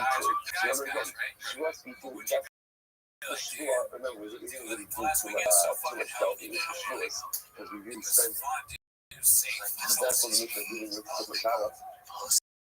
But the Gemara says over here, this is the paradigmatic example of a Shuras B2. And what is the Shuras B2? A declarative oath. Where I make a declarative, definitive of a Shuras B2, where if I unintentionally and if I intentionally violate it, I inherit a common older evil rate. So again, I swear I'm not going to eat the loaf. I end up eating the loaf. If I violate it unintentionally, Malchus, intentionally, carbon over the oil. Beautiful. Now the Gemara says, we're going to make somebody this thing here. Like this case is the example where if I willfully violate this Shuras B2, I cried not, it's what you refer to here. So if you notice again, what type of case is this? This is a lot Shemishim Bonaisa. Right? So again, I swear I'm not going to eat it, and I ate it. So I don't think dynamic, I don't think positive. I think the rest was all. That's the case of Shuras B2, so ultimately, again, intentional violation, covered over the other. So interesting. That's the case. What if you flip it? Like, I swear I know I'll get hate for this, that but I I'm actually going don't to think eat so. the loaf, and I don't eat the loaf. It's not based on this stuff, right? I would not be in violation of knowledge. No, actually, I would not be in violation. I would not be in violation of the shit. And therefore, if I unintentional violation, I would not be high knowledge. I would not be high knowledge. So I was like, now why not? Now why not? Based on why would I be high? Why not? The pashtos, that's a lot. Shein b'maisa. Because failure to eat below, okay, got it, I'm in violation of Yeshua, but it's a violation. It's a lot shein b'maisa. So because it's a lot shein b'maisa, ultimately, again, I don't get mochus. And I'll say, when you just see over here, Father Abi. Abi Fogel, you see Mr. Joe Mochus over there? So then you choose your vote, right? You good, you got this? Excellent, good, good. Joe, do you have any problems? Or you don't like the shield, you don't like the feet, you go to Abi. All right, he's your guy. He's your guy. All right. Thursday, sit out. So the Gemara says as follows. Or Jeremy last. The Gemara of Jeremy merits himself, right? Well, you don't need anything. Wasn't Joe your Chavrusa merits himself? Oh, Michael, right. That's right, sorry. Right, okay. So the Gemara says as follows. So let's say, Sarach O'Naisa, he wants to see from here. Stam Mishnah. So at the end of the day says, Stam Mishnah, Ibo Maisa, Ein Mokim Abba. What's happening over here? Incredible. Securities, Rabbi Yochanan had a lot of Maisa, Stam Mishnah, lots of Maisa, and you get Marcus. Okay, so the Gemara says as follows. Lifting, Gemara says, so therefore, they will say, it sounds like at least for this moment, the Gemara is a perfect harmony. So let's look what we have. So you've got two Mishnah, Rabbi Yishmael. Shmuel happens to go last place, so you won't get it. Okay, keep it over here. Rabbi Yochanan said, Dalach Habal Stam Mishnah, but hold Rashi in the myself. Anyway, you don't know. So, what did Rabbi Yochanan do with the fact that I Stam Mishnah said that? Rabbi Yochanan found it as Stam Mishnah. Rabbi Yochanan got his Stam Mishnah, Rabbi Yishmael got his Stam Mishnah, and everyone is happy. You might say, okay, you see, because they're not a high school. My question is now in my face with a bigger problem. I don't understand how you have two Stam Mishnayos that have the opposite conclusions. In other words, that totally undermines the whole notion of a Stam Mishnah. Like the whole concept of a Stam Mishnah is at the end of the day, because there's no attribution, therefore it's authoritative. But if you have two Mishnayos without attribution, and they say the exact opposite things, then halacha l'maisa, how does that work? So where it's a nifty. High stomach, so therefore again, Shavuos, like the Irish story of the Irish Shavuos, ultimately again was a Stam Mishnah. The second Mishnah is also a Stam Mishnah. My cousin, the other two high stomach, the other two high stomach. I understand. Now you don't ask me much more, even on the real plan. Like, how do you know it? You know that Dalach Habal is Stam Mishnah. But how do you know that Dalach Habal is Stam Mishnah? You just quoted over here. Why not say Dalach Habal is Stam Mishnah on Shavuos? I got things out. In each case again, the Stam Mishnah over here is about to my son. I don't. So this Kasha, he was also this is more global question. This is about the deal, right? This isn't about the deal, right? We're more lawyers. Ready to say, Hockey Stam One Hockey. The hockey. Now you ask some people question, ready. Listen, this is like good. Now the system is all the way up to tune over here. Levy, how did you, like Rabbi Yishmael, the great codifier of the Mishnah, how did you codify two contradictory establishments? Listen, notice, this is not a Rabbi Yochanan issue. This is a Rabbi issue. This is a Rabbi issue. Rabbi, how are you going to have a codified two Mishnahs that give us two opposite conclusions? So that's what we heard on this. I don't think what's happening on the front of us here. This is a historic Gemara. I mean, obviously, I think Gemara is a historic Gemara. But this is a historic Gemara because this Gemara is a window into the mechanics of Rebbe, into the mechanics of how all of this is coming together. Because again, the Gemara is how to really have the power of the Stam Mishnah to tell me that if it's without attribution, everyone owns it. The problem is now I have two non-attributed Mishnayos, which have two different conclusions. Rebbe, how did you do that? How does that make sense?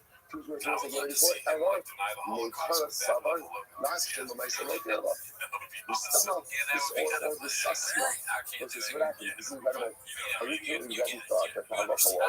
Last time my son Rebbe himself felt that the conclusion was that last time my son get losses, like Rebbe Yishmael, like the Mishnah that we had in the beginning of school, which was praising the Dallas. Then what happens? Tahada Sarah, he looking above the susma. Oh my And God. later on, he changed his mind. God damn it. He changed his mind. It's just And he said ultimately again, Lord Did he Shimba have myself, attention? ain't looking a lot. For me, a second Spanish law. So why not go ahead and redact Dude, this is the Chris Apple. why not redact the first? For Mishnah, results in come up. Like the Mishnah did not move from its state. What is that? This is going to be Rashi. Rashi says over here, the Mishnah results in come up. The Mishnah is shown up. I thought he should about. Even Rebbe himself changed his mind. And ultimately, again, did not hold like that first time Mishnah. The first one is our Mishnah Shavuos, right? That we get on this sharing by myself. So when he changed his mind, nevertheless, after the Pashta below Hakamidim, Yeshita Hamitiam, the Rabat from the Bishalek, and Lori Day. Because all we learned ultimately, again, it was impossible or unable to unlearn it. We usually ask Shteyan, and ultimately, therefore, both Mishnayos remain. והמס ילדים שאחרון עיקר שחזר במילה הראשונה. And the next second, if you understand, right, in the following, you might be paying attention, so you'll recognize that ultimately, again, the second one is the authoritative one. I.e. the one that says, "Rock chain by myself, looking a lot." You understand that's authoritative. And ultimately, again, it trumps the first one. Incredible. So let's say there's so many fascinating things that come out of it. So one of those, like, the power, Rebbe wanted to redact it, or it was because it was already ingrained. So let's say you see over here, by the way, just the danger of, again, like lahat, but you just understand all what I think is the most rehearsal of this. The danger of reinforcing negativity and how sometimes in life I know that something is wrong. Little something is wrong. And yet, keep on doing it over and over and over. And you know, we all struggle with this in different ways. And the more I do it consciously, I know that it's not the right thing to do. The more it's done, the more ingrained and normal it becomes. And the more ingrained and normal it becomes, the harder it is to follow the harder it is to undo it, the harder it is to stop. Such a tremendous misrehearsal. Which is why when we know that there are things that have to be fixed within our lives, it is so important to take dynamic activity now and not to. Because the longer I wait, the more ingrained it becomes, the more ingrained it becomes, the more difficult it becomes to change it. Incredible. That's lesson number one. Lesson number two is one of my favorite pieces of work that Gemara tells us so often is that halacha l'maisa is okay to change your mind. That so often in life we become ingrained and we think a certain way, we live a certain way, we behave a certain way, and we repeat those behaviors over and over. And we close ourselves off to the possibility of change. The possibility that, you know what, I can think differently. I can behave differently. I can act differently. I could become a different person if I choose to do so. You know, the Gemara gives us this insight. This is ready. That the people have mercy. You literally codified a Mishnah with one way of thinking, and then at some point in time later on, I don't know the chronology, I don't know the timeline, but at some point later on, he's like, you know what? I changed my mind. I changed my mind. It's okay to change your mind. And it's okay to change yourself. And it's okay, we have so much invested in the personalities that we create, and then we have those pinnacle moments where I recognize that the personality I created for myself at one stage of life is not the right one to guide me to the next stages.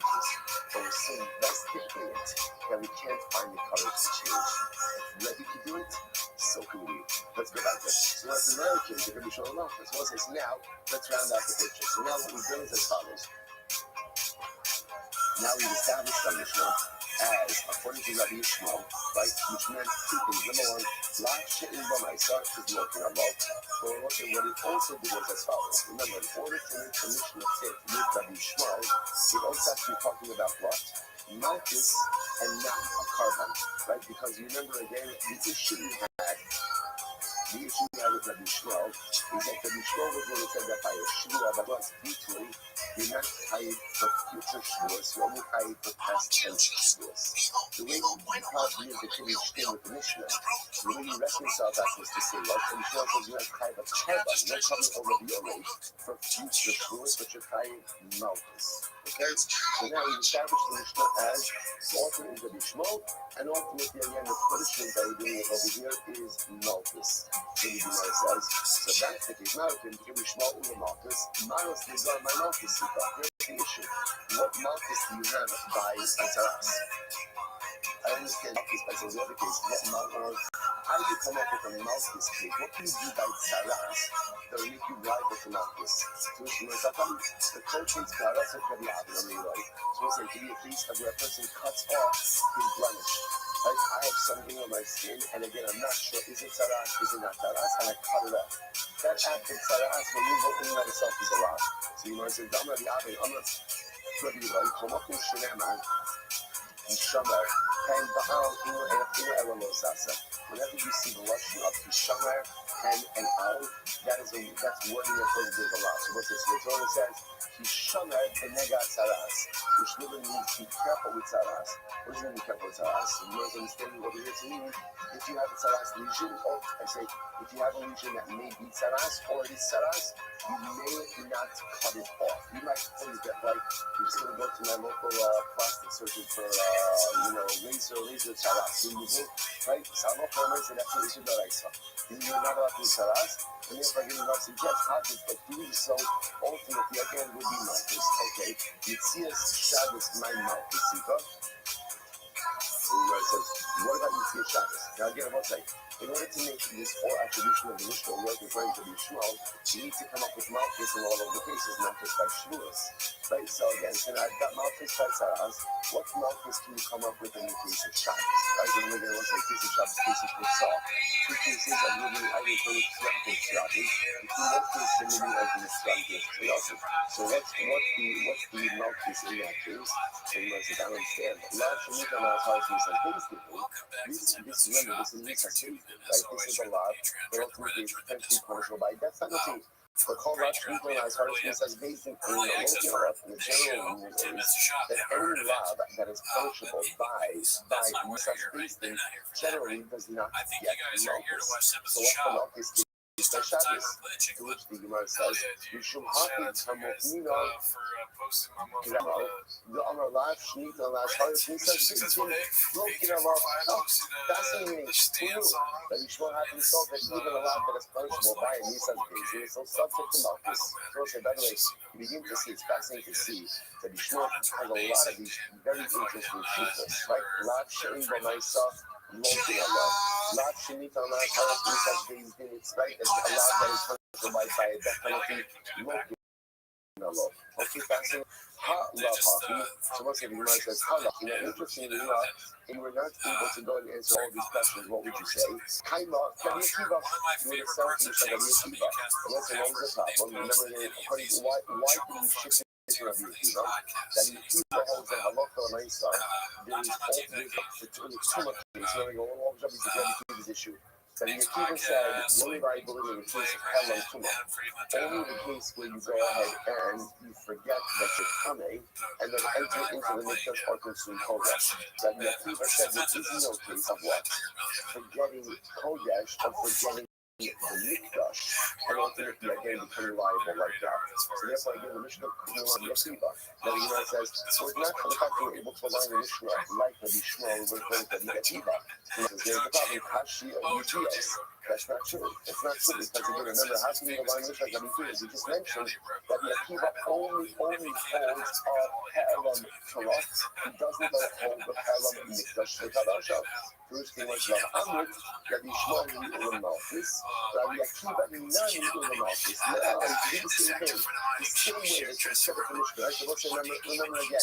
There's like a lot of back and forth over here, but actually it's really just the same steps back and forth. So let's remember again, how did we make the Mishnah work? Really, the Mishnah work is from Rabbi Shmuel, and it's really the case of Malchus and not a case of Karban.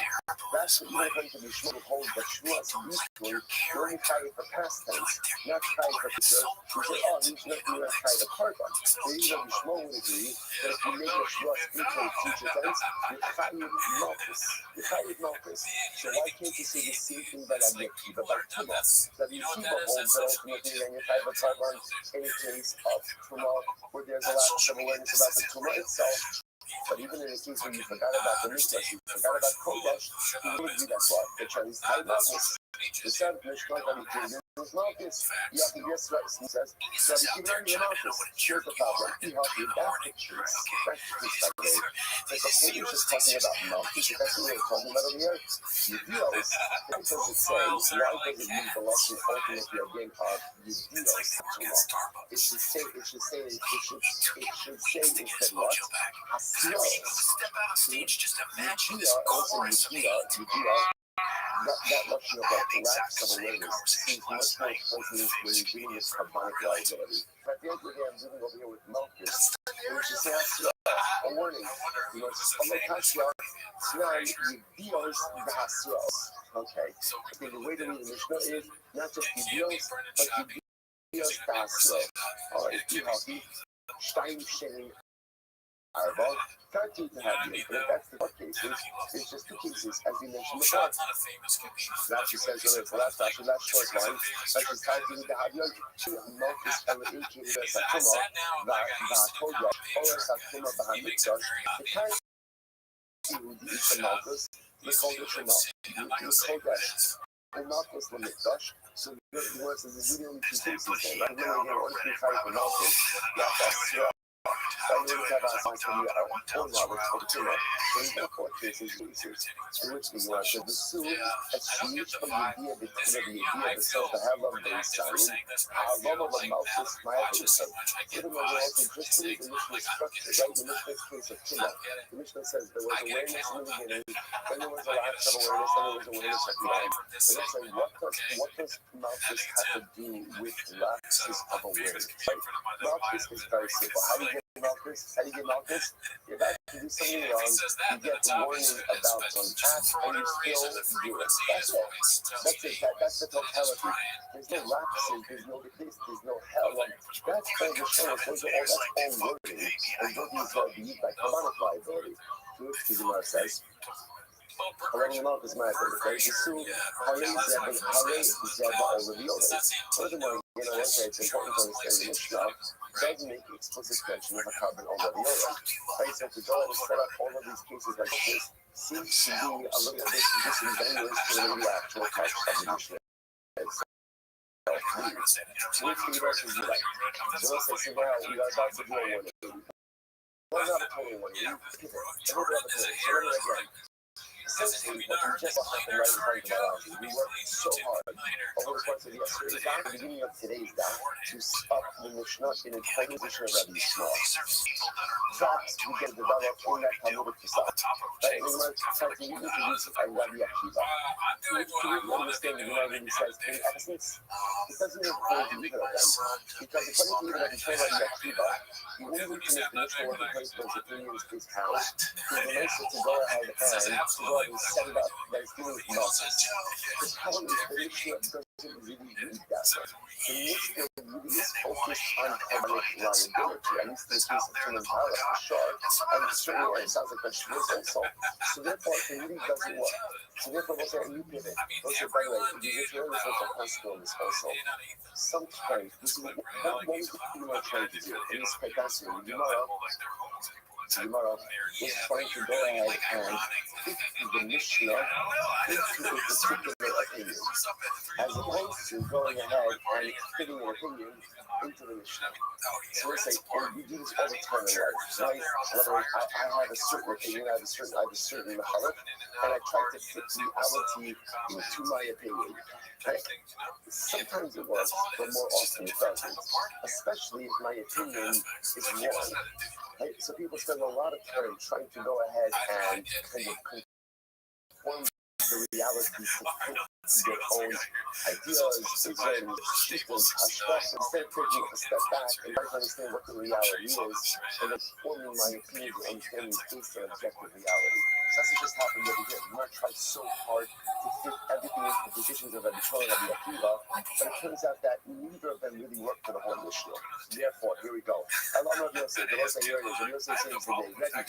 The truth is, the author of our Mishnah, okay, this is another thing, is Rebbe. And let's say I watch this. V'nosivli aliba d'tanoi.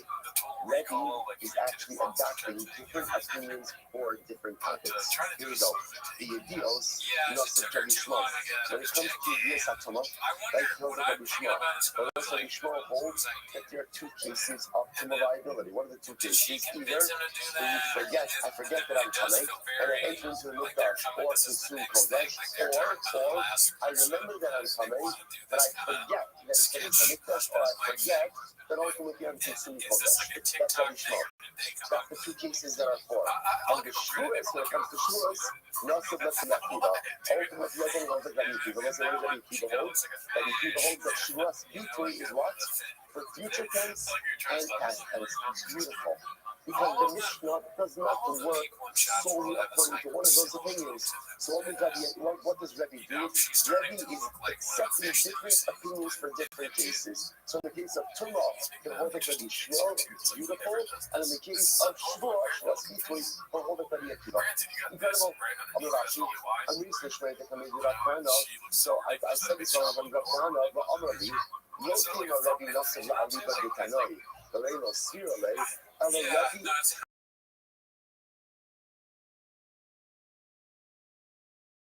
So this gives you a kind of interesting connection. Think that Rebbe was only simply espousing other people's opinions, but he was hold that way. That's not the case. In fact, what ended up happening, Rebbe is aligning himself, or aligning Mishnah, with Rabbi Akiva when it comes to Shavuos, and Rabbi Shmuel when it comes to Tumah. But that's also because this was Rebbe's personal position. Rebbe's not only trying to explain the Mishnah, Rebbe himself is also of his own opinion in the Mishnah, because Rebbe himself holds that Rabbi Akiva in the case of Shavuos deeply, and the Rabbi Shmuel case of Tumah. Here we go. The Gemara says, Cassandra, United States, how do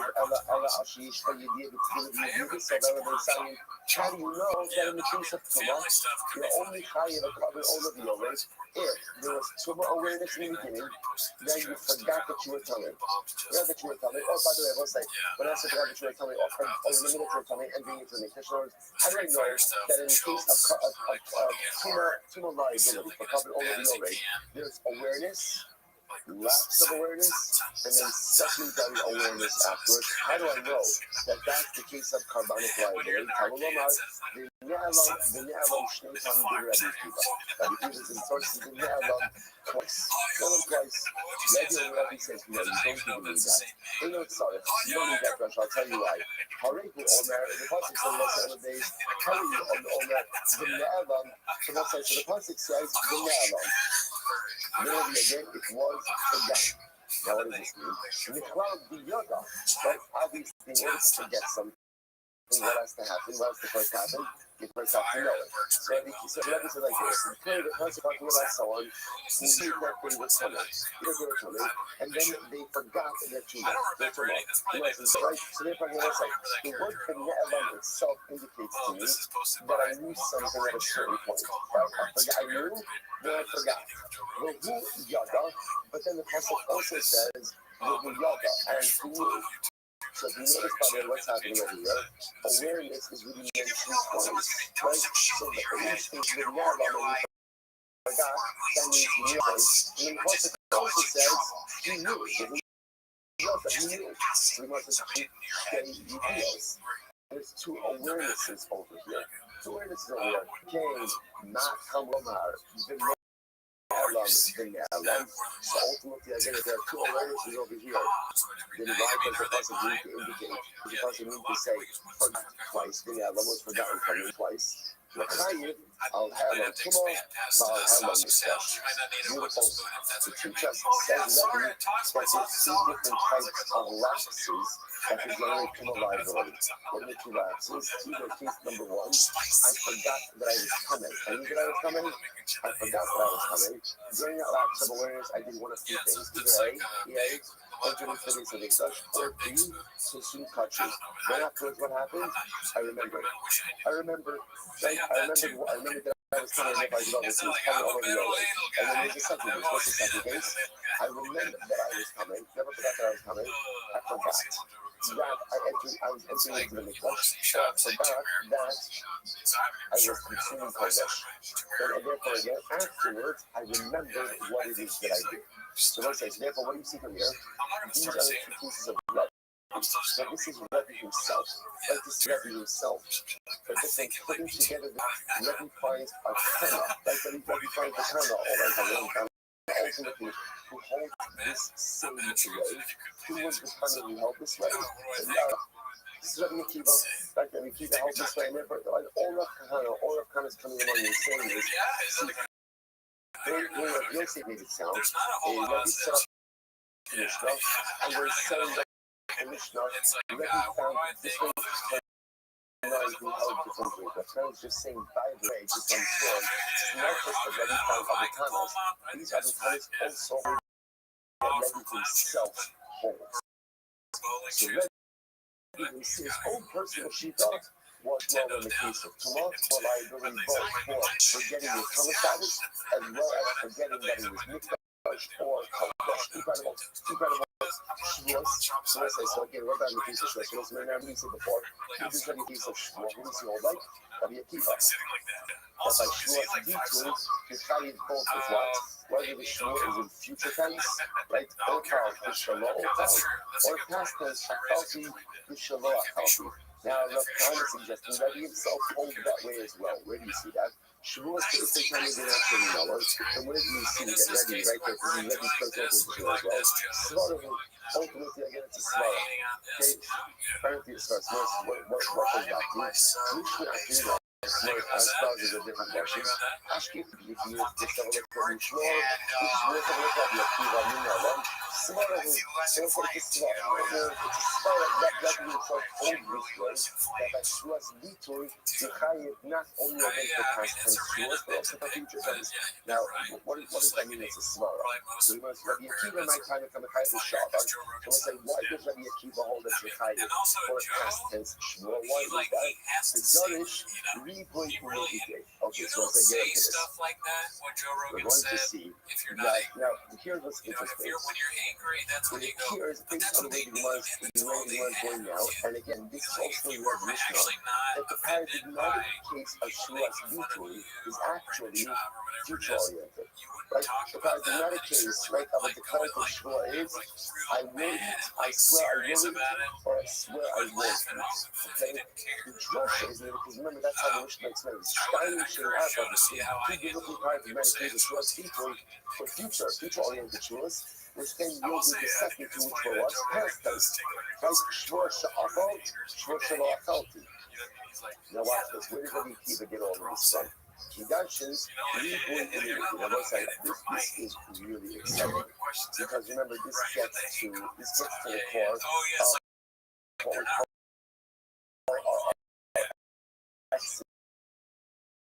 exegetical principles. Remember again, different mechanisms through which one action should be meditated. Obviously, you don't wake up one morning and decide which exegetical, that's not us. How you come alive, that's what gets you up in the morning, right? Safisa, right? But for myself, again, what I'm talking about over here is these psukim are dashing through 12 different exegetical avenues. Obviously, different Tanoim have different Masoras. They have different traditions from their Rebbe and going back all the way to Moshe Rabbeinu about how to dash in different systems. Rabbi Akiva can dash through reading every day. Okay, now, and we're going to see how this plays this moment. Rebbe Garish read every day. And Rebbe also generally used that same exegetical principle. So it's not going to be actually reading every day and reading every day. And Rebbe also used Riboy Unyu, and it's able to say that Rebbe sounds like Rabbi Akiva. Okay, let's put a little more meat on bones here. Decide that. Here we go. Rebbe, just an example here of how Rebbe mentions one in years. I like how he jumped. Okay, there we go. Signed up. That's the over. That's all holding the call out. Then put me at dollars. You ready? Big number four. Right? I love his firstborn son. And I love that he says, let's call figure out then. That's the practice to figure out then. I go to the coin. I give the coin. Right? I give the coin. What do you want to do? You want to fix your famous union. I think it's because his name is so gigantic. He's really like relaxed. Like he goes like this. Like if he's talking or something, So that says dollars. You want to say already hold. That call holding the car up. Then put me at dollars. You can redeem your firstborn child on anything, with the exception of documents. So what's the word document? Let's say again, I have a firstborn son. I want to redeem him. I happen to have a document in my possession that says Ethan owes me 5 slugs. So I have one document. I have one document, and again, the one document is worth get a 5 slugs. So I say to the coin, here's what we're going to do. Let's go ahead. I'll give you the document. I'll give you the document, in lieu of actual cash. And you use that. So like you said, tell you what, you can hold it pretty much with anything except the document. But I want to say, that call holding the car up and puts me out volume, dollars with that call. So I want to say, in general, you can redeem the firstborn with everything, with the exception of late, dollars, documents, and contract. And what's the rest of my focus for you? Next time you do that, what's your deposit? That is the new point in the ready general question that we do in the what's in the review of the same. We could be love, we don't call that. It says you shall redeem him from 1 month old. Now again, love is a reason. Which means pretty much you can hold you to redeem him with what? With anything. Okay, Nemo says, because asset on this column, and then it's the value of something. Then it's 5 column. Right, silver with 5 column. That's a meal. Right? Again, as I said, we use like again like a market. You're eating everything. Then years. But it's 5 silver stars. Guys, you shall be redeemed. So we go again. Kariba. So what do I have in the end? Riba, who means Riba. So there's a reward, right? There's a reward to be lost. There's a meal. The Erica Sarkasa Commission Scholar. And then there's a reward. So let's say, what do you do when you have a reward, a meal, and a reward? What does that do? So the says, Riba HaKol. Generally, the result of a reward, meal, and reward is ultimately everything is equal. Riba Komidi. But it includes everything with a carve-out. There's a carve-out. Oh, it's carve-out with an exclusion. There's an exclusion. What's the exclusion? For my meat status. Right? It includes everything. What does it exclude? It excludes stars. So let's say, now why would it exclude stars? Why exclude stars? Because ultimately, again, a star does not have an inherent value. Rashi says over here, Rashi says, stars, how do you other stars respond? The rest of the star that comes in over the heart about the actually it's clear that's earlier. That's why because the star does not have an inherent value. Like the only value a star has is what? What's the value of the star? The value of the rest of the humor often usually because the word of the star before a bounce stopper. Like a bounce stopper, that's what you can use for. So therefore, again, because that's no inherent value, therefore, halacha myself, you cannot use it for figuring out that. But now, that's ready. And therefore, that is coming to this conclusion, ultimately, again, to a reboy, a meal, and a reboy. Another one for that one, that's just from the property. Now, on the other hand, don't use reboy, it's just what do they use? They use cloud cost. Now, watch this. Now, what I should tell you, if people love, you can call you shall from the age of 1 month. Well, that is a general statement. The Erica Chester Commission stolen. Then you shall use silver of 5 stolen. That is a detail. Even in detail. Tip that, ultimately again shall do it because of the color. Okay, just you see what's happening like this? You often see it like this. You're actually in the same words. Right? Literally again, it's the same exact word. Right? People خميشة right خميشة اشتغل right I'm sorry جاءك خميشة اشتغل جاءك كسب خميشة same three phrases same three words really talk to the legally and Chazal that I want to actually through the mechanism of cloud is fact is cloud. So the Gemara says, so cloud plastic cloud. What do you do with the cloud plastic cloud? So we'll say, so again, here's the difference between a revoid, a mute, and a revoid, and a cloud plastic cloud. In a revoid, a mute, and a revoid, the result is everything is included, with the exception of one item. There's one specific thing that is excluded. So therefore, Ramb's model of revoid, mute, revoid, you can do like that with everything except for stars. Stars is the one exception to the thing. In cloud plastic cloud, it works like this. Everything is included, right? But the cloud plastic is creates a paradigm, right? But the whole category excluded from the paradigm. Revoid is one thing. Cloud creates a rule, but the rule they have their ground. That's why category of things. You hear this? Now watch this. Therefore, according to the Rabbanon, the category that is excluded is the category that forms to the details of the prat. Not talking about the moment. So again, the prat, what was the prat over here? What was the prat? The prat was silver. Silver, right? If I make sure for five silver, now watch this. What's unique about the prat? My prat, the full of stuff on the council. So let's say the fact silver is number one, movable, right? Movable, and inherently, right? This I will say essentially, in calling out the class, the prat defines the class. The prat defines the right, the limiting item, the specific item defines the cloud, and therefore again creates the cloud, and by definition excludes the entire category of things that don't fit into the cloud, right? So ultimately, again, so in both cases, the excluding piece defines that which is into and by definition is excluded. But so ultimately, again, in the reason we essentially what's included is anything that is inherently valuable. Right? What's excluded? Something that is not inherently valuable. What's the only item that's not inherently valuable? A star. In reasoning, so I'm sorry, in back to cloud. So ultimately, again, the prat defines the parameters of the cloud. So what's unique about the prat in this case is silver. Number one, inherently valuable. Number two, movable.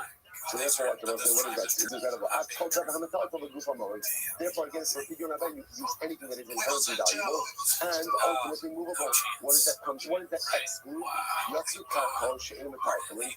Ultimately, again, it excludes Karko, that is not movable. Yatsu Avodim, Shukshun Karko, excludes Avodim, which are compared to Karko. Yatsu Shtaras, Sha'afapi, Shemetalfully, a Gufa Mammon. Ultimately, again, it excludes Shtaras. Which are not inherently valuable. So watch what just happened over here. Remember again. So we're gonna pause here for just a second to just understand what's happening, right? Just good news. Good news is we know what to throw on the Mishnah, right? You might have suggested the Mishnah. Up until now we're focusing on who does Mishnah run, Rabbi Akiva or Rabbi Shmuel. Now we're saying what? Oh, Rabbi pick and choose. Pick and choose, right? Choose, right? So, right? You went right. Right? You had right. Say he went ahead and he chose different opinions for him. So he's holding both like Rabbi Shmuel and like Rabbi Akiva. Like Rabbi Akiva ultimately again by Shavuos, and like Rabbi Shmuel ultimately again by Tumah. We established how we announced that in Rav Akiva when we said, by the way, these are Rabbi's personal opinions also. We proved that by Rabbi Shmuel and Tumah, and now ultimately again we're trying to prove this by Rabbi Akiva and Shavuos. How is the Gemara proving that Rabbi himself also holds like Rabbi Akiva? Because Rabbi Akiva dashes with the mechanism of Ribui and Niyat. Ribui, Niyat, Ribui. Now the Gemara is trying to show that Rabbi goes ahead and uses that same the exact mechanism for his drushel says, well, when that fight finished with you, we'll stop over here for table side, straight out. Obscure comic book illustrators. And then several is doing a great deal really. And they're all somehow, the names are all wrong somehow. Millar, Frank Millar, Dan Lay. I don't know any. Jack Kirby. Jack Kirby. Jack Kirby. Was our shit, so I want to be like Rambo or Arnold Schwarzenegger. I want to shoot a bow and arrow, so my dad got me a cheap used bow and arrow. I remember it was all camouflage. Anyway, we go shoot it. Twice a month. Let us begin by thanking all of our sponsors for this morning's trip to King. Our annual commissary sponsor, the Tilson Mishpach of Eretz Yisrael, for dedicating all the children's options this year. As it's a close for the Right Soros, now, it's Tovos, like a guy and who's like 5'8", lifting 100 pounds of like just a. As for the month of the year, our father was Rav Rabbi Kuratkin, mention of the epic of Shmuel's father, Litvak saying the text of Akom B'Kom Lecha. Are these the morning sponsors? Ani and Restream, even Nishmas Gim's mother, Rachel, Leah, Bas, even Ner, Zichron Lecha, and our Bashumi sponsors for 2021 involved Burndown, in memory of our beloved grandmother Miriam Bas Yisrael Pinchas, for the fourth Shalom of war, our brother Chaim Shlomo Ben Malka, the Shach of Yisrael, and for the protection of Klal Yisrael, the safe return of our beloved brethren in captivity, and the Hatzlacha for all of our holy soldiers. And also with that, let us begin Baruch Hashem with another dot out of our say yesterday we were to go ahead and do the Mishnah and begin the Mishnah together. Today, Baruch Hashem, we will begin the Gemara together. So we have to put today's dot is dot Gimel. Today, we have a welcome to all of the new people who are here for sure, both in person as well as online. A great thing is supposed to happen. So we have to get the Gemara on dot base on the base 2B, 2 runs up on the bottom. So let's say it again. So the Mishnah is really, as far as Mishnayos go, is excellent. Right? I think that was like a 10 out of 10 at Mishnah, right? Anything and everything to the Yiddish guy. You had it, right? We had Negon, we had Shabbos, we had Shavuos, we had Tzidin, we had buckets of goats, right? Goat buckets. We call it that for yesterday, right? Everything we could possibly want out of a Mishnah, Baruch Hashem, we result that to be able to find it. So now, the Gemara wants to unpack the Mishnah. The Gemara says as follows. Tanami Makos Salah. Let's see, you read that phrase so long. We just finished with Makos. Right? The words of Chabakov, Tzadik Ben Nasa Yishya, right? Rabbi Akiva Nechantana, Akiva Nechantana are still ringing in our ears. And by the way, it seems tonight in Yetz Hashem, 6:45. Mincha, then see it as Sabbath is still time. There's some to register. If you won't get paid, but you add this to you will get paid. The finger says we more than at the home of being over this, but you would like to come to sing as Hashem and we'll get to it. So in other words, the Gemara says we are finishing up on the second one. So telling you, you're not a solid. Nice good to finish short. Why you watch this? The one side. Mesechus only, and the rest of Mesechus is methodical. So why are we going from Mesechus Matis to Mesechus Shavuos? So it's very simple. Mishum the Tani, Chayiv Alarosh Shtayim Achas Mikan Achas Mikan, Chapel Gimel, Malazakon Shtayim Mikan Shtayim Mikan Achas Mikan. Remember again, one of the last sugyas that we had in the Sefer Lakas was the halachos concerning shaving off your hair. So remember again, what was the nature of shaving off your hair? The Mishnah said, Chayav HaRosha, obligated for rounding out the corners of your head. One corner here, one corner there, right? There's two prohibitions. And from here, there's actually 5 spots, right? Remember again, the temples, the jawbone, and the chin. So what's unique about this? So now it says, what's unique about this halach is, remember again, there's one prohibition, right? There's a prohibition not to destroy your beard. There's a prohibition not to round out the corners of your head. So it's one prohibition, yet it's one prohibition that results in multiple sub-prohibitions, right? In other words, if I go ahead and I round out both corners of my head with one lock, right? Yet I'm chayiv twice. I destroyed my beard with a laser, except at the end of the day, again, it's one lock, yet it has 5 times. So you want to say as much as the important last formal halakha that we dealt with for this concept of one love that can ultimately translate into multiple layers of liability. Whereas I want to say, well, I'm going to say Shavuos. Right? The understood Shavuos was Shavuos Shtayim Shein Arba. This is all these examples of Shtayim Shein Arba. Two biblically paradigmatic cases that ultimately again turn into four cases total of liability. So the Mishnah in Sefer Shavuos is really just picking up on that same theme of quote-unquote two that are four. One that is two, right? One that is false and two that is four in our Mishnah. Beautiful. Therefore, again, the Gemara says, Hana, Shavuot Shayim Shein Arba. Beautiful. Okay, so ask the Gemara. Well, since now we understand the connection between the Sefer Shavuos and the Sefer Matis. Beautiful.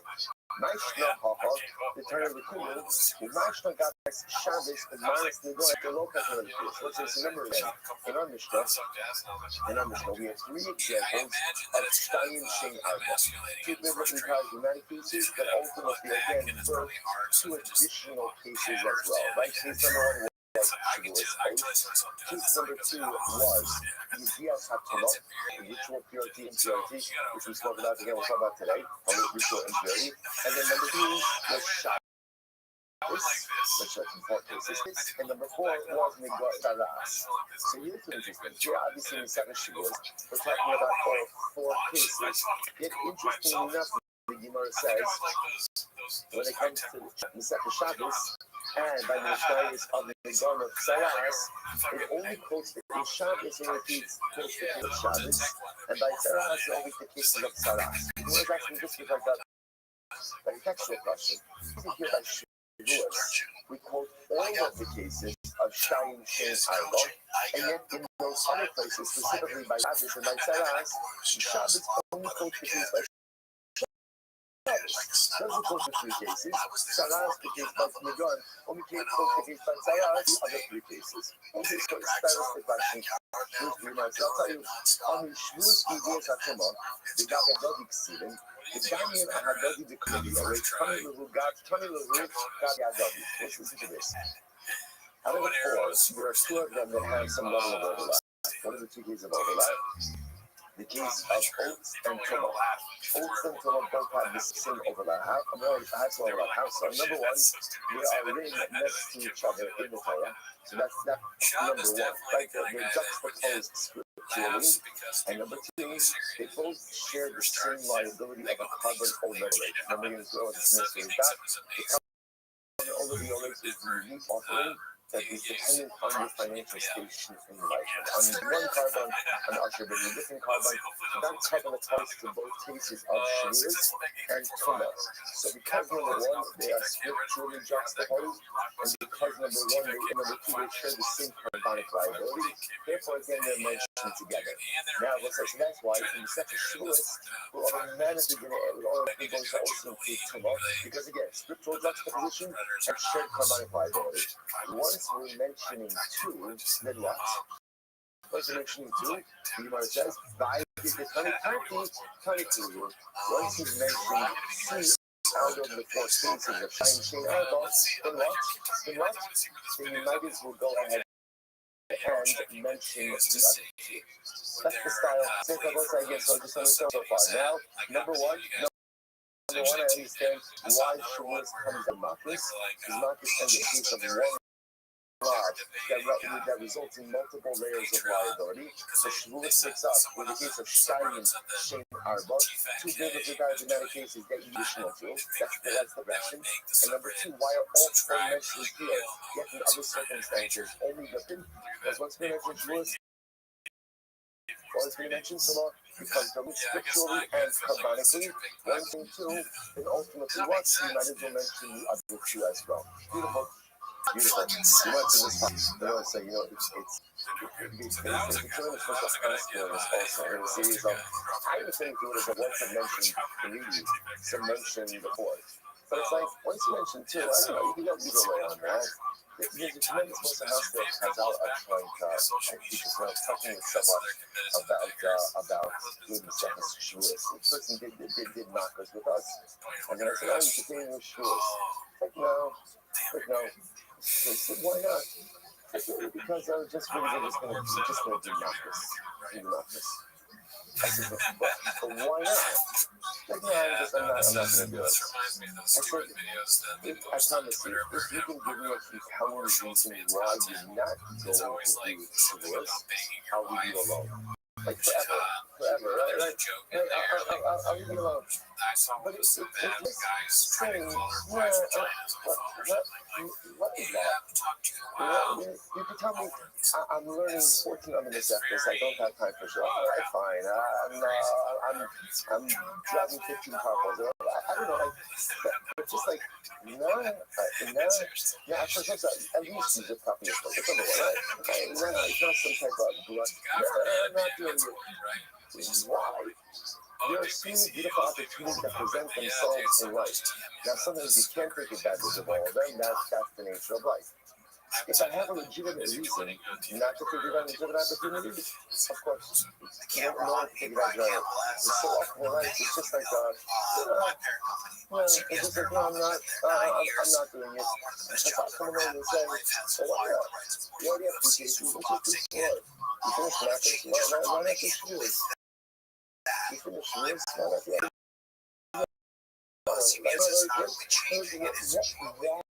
If you already started down the life, if you already did something, not to continue forward, why not? So what I did.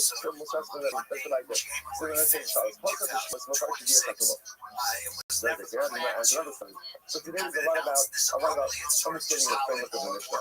Remember again, the Mishnah ended up, the Mishnah went in a very strange direction, right? The Mishnah quoted the 4 cases of Shine Shane Arba, right? And the Jewish, right? So it goes Shavuos, right? Shavuos, Tumah, Shabbos, Saras.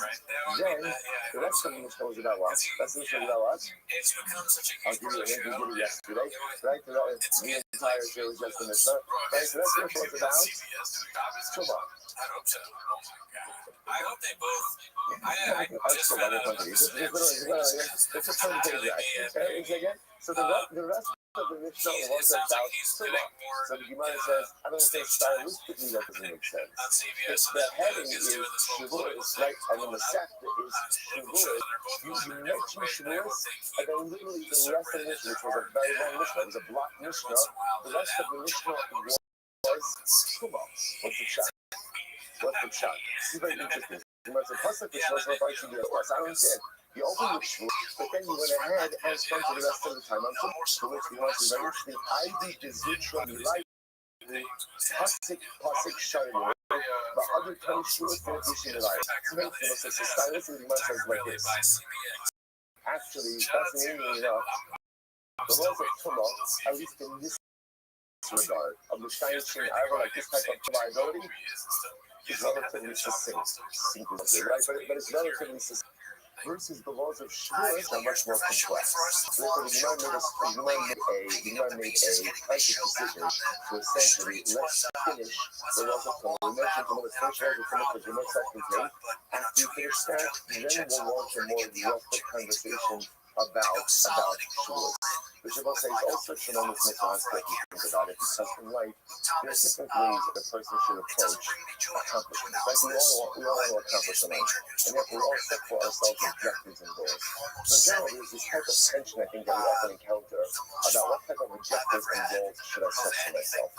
Is it more important to focus on like long-term goals, long-term objectives, or short-term goals?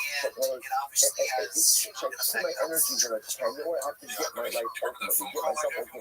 That's what's going to go first. Or maybe it's more because I sometimes like lack of some short-term wins. Like just some short-term goals that maybe aren't necessarily global, but right now they're good and they give me those wins. And sometimes when you rack up those short-term wins, that gives you like a lot of wins in yourself. That gives you some good feels. So it's interesting. There's no right or wrong. Different things work for different times, but it seems to be here that the Gemara is favoring, at least in this moment, that latter approach. Let's knock out Tumah. Right? Let's deal with that right now, because it's right here. We can get a handle on it. We can start it, we can finish it, and then we can move on to Shavuos afterwards. Maybe you feel like this, but sometimes in life, it may be designed to be a little less long-term focused, a little bit more short-term focused. some wins under your belt, right? You have some positive momentum. Move yourself forward, get in place, and then in Yetz Hashem, you're even more encouraged to engage in that long-term personalistic time. Okay, Shlosh time Shinaba. Now, interestingly enough, we spent so much time in yesterday's Mishnah explaining all the cases. It has to do with right now go through them. Again, not in one hand, but just exploration. Here we go. So remember again, and you first put Chazak in Mishnah. First case Mishnah, Shlosh Shinaba. In case of oaths, there are two cases, two biblically paradigmatic cases. And ultimately, again, yield another two. What are the two? What are they? Shtayim. So it says, what are the two biblically paradigmatic cases? And again, remember again, we're going to talk about the shulas, not now, right? But when we get to it, or remember, the next thing this is called shulas bituin. A shulas bituin is that shula is an oath where you make a declarative statement. Okay? So the biblically paradigmatic case, Shtayim, the oath of the Shema. Right? I swear, I will eat or I won't. That's the Shlosh Bituin. Now those are the paradigmatic cases. So again, what we see from here, according to the question I was making now, is the biblically paradigmatic case is a future tense shula. I swear I will eat something, I swear I won't eat. And as I mentioned yesterday, it's not just about eating. In other words, I swear I'm going to Eretz Yisrael. Whatever you can fill it whatever you want. It's just giving an example of eating. Future-oriented oath about something I'm going to do or not going to do. That yields two more cases. Shein Arbach, Achalti, Mishalah Achalti.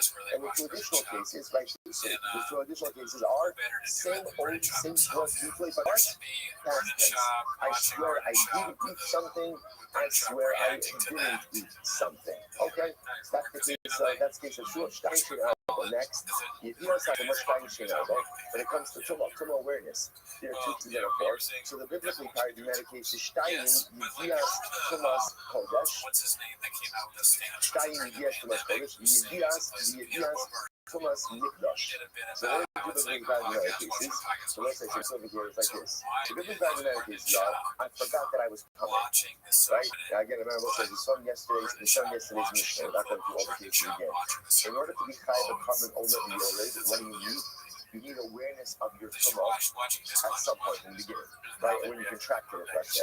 So the case over here, I knew I was coming, I forgot I was coming, and then one of two things happened. Either I entered into the base on the front without awareness, or I consumed kodesh without awareness, and then I subsequently become aware of what it is that I did.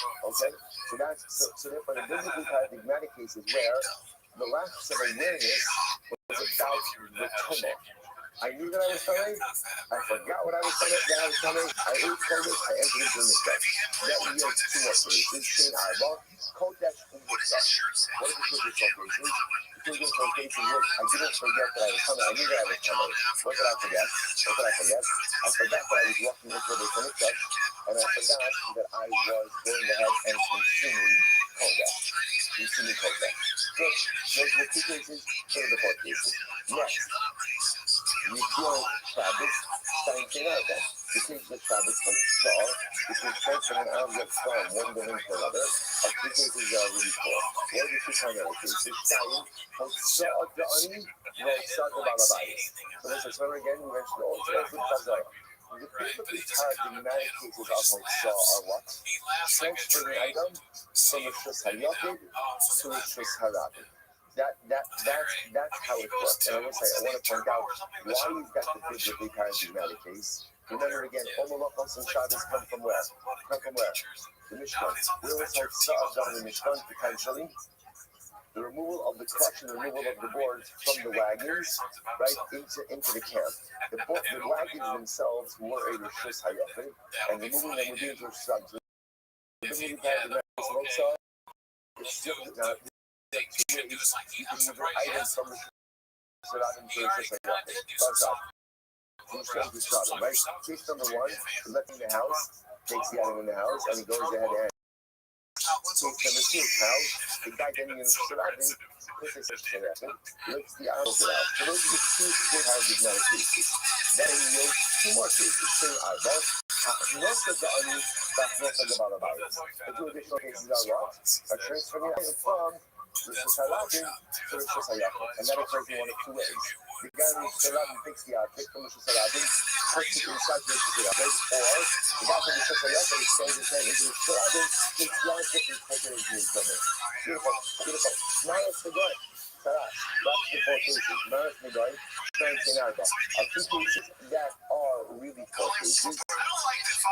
One of the two biblically violating many cases. Saves passing partial. Saves and Bahaya. So those are the two primarily identified forms of Saras. Saves Arba. Saves Bikol Basal. Bahaya Bikol Basal. What we're going to see here, we might doesn't really delve into this more, but we're going to see that there is a Toga, there's an offshoot of Saves, and there's an offshoot of Bahalas. Okay, so listen to now, good Chazorah, is going through all of the cases in Mishnah. We're not moving to each of these cases are two different paradigmatic cases, is when you're two more cases to it. Okay, beautiful. To which, which is money less than sin, opinion, does the Mishnah reflect? Lo Rabbi Yishmael, lo Rabbi Akiva. Not Rabbi Yishmael, not Rabbi Akiva. Why? What's going on here? Rabbi Yishmael. So what did Rabbi Yishmael Omar? Eino Chayiv Ala Asid Level. It's very specific. Obviously, we're going to get into all of this in Yom Hashem in the coming days. But Rabbi Yishmael holds that for Shvuas Mitzvah, you are not Chayiv to look again for a future-oriented oath. You only Chayiv for past tense oaths. So Rabbi Yishmael, I can be Chayiv, a Shvuas Mitzvah would be, or I didn't eat, but I will eat, or I won't eat. That is not a Shvuas Mitzvah. But here's the problem. The problem is our Mishnah counts as Shvuas Shtayim Shein Arba. The additional two that are blocked, right? According to the Mishnah, the biblically paradigmatic two are what? Future-oriented oaths, right? And the additional ones are past tense oaths. Well, obviously, that's in conflict with Rabbi Yishmael. So Mishnah can't be Rabbi Yishmael. Rabbi Akiva, interesting. Rabbi Akiva holds that in the case of the Torah, your only highest cover over the Yoreh if you forget that you're telling. Right? And then enters in the question Shin Torah. But if you remember that you covered that you forgot, then it is a very funny shot. Or you forgot ultimately at the end of it, or if you were continuing, you're not lying. So that also stands in fact with this question. And that's what, by the way, as an aside, and it's easy, you know, imagine someone because that's walking into the base on a crush. Like, how does that work? What are you doing? 7-Eleven? Like, what do you do? But you see something amazing.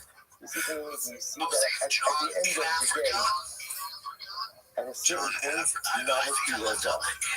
Novelty wears off. Right? It's, you know, when we moved into the new store, I'm even in the store. You know, that's because there's a bunch of cups of coffee. It's for Davi. I don't even know the case, because I'm learning this different.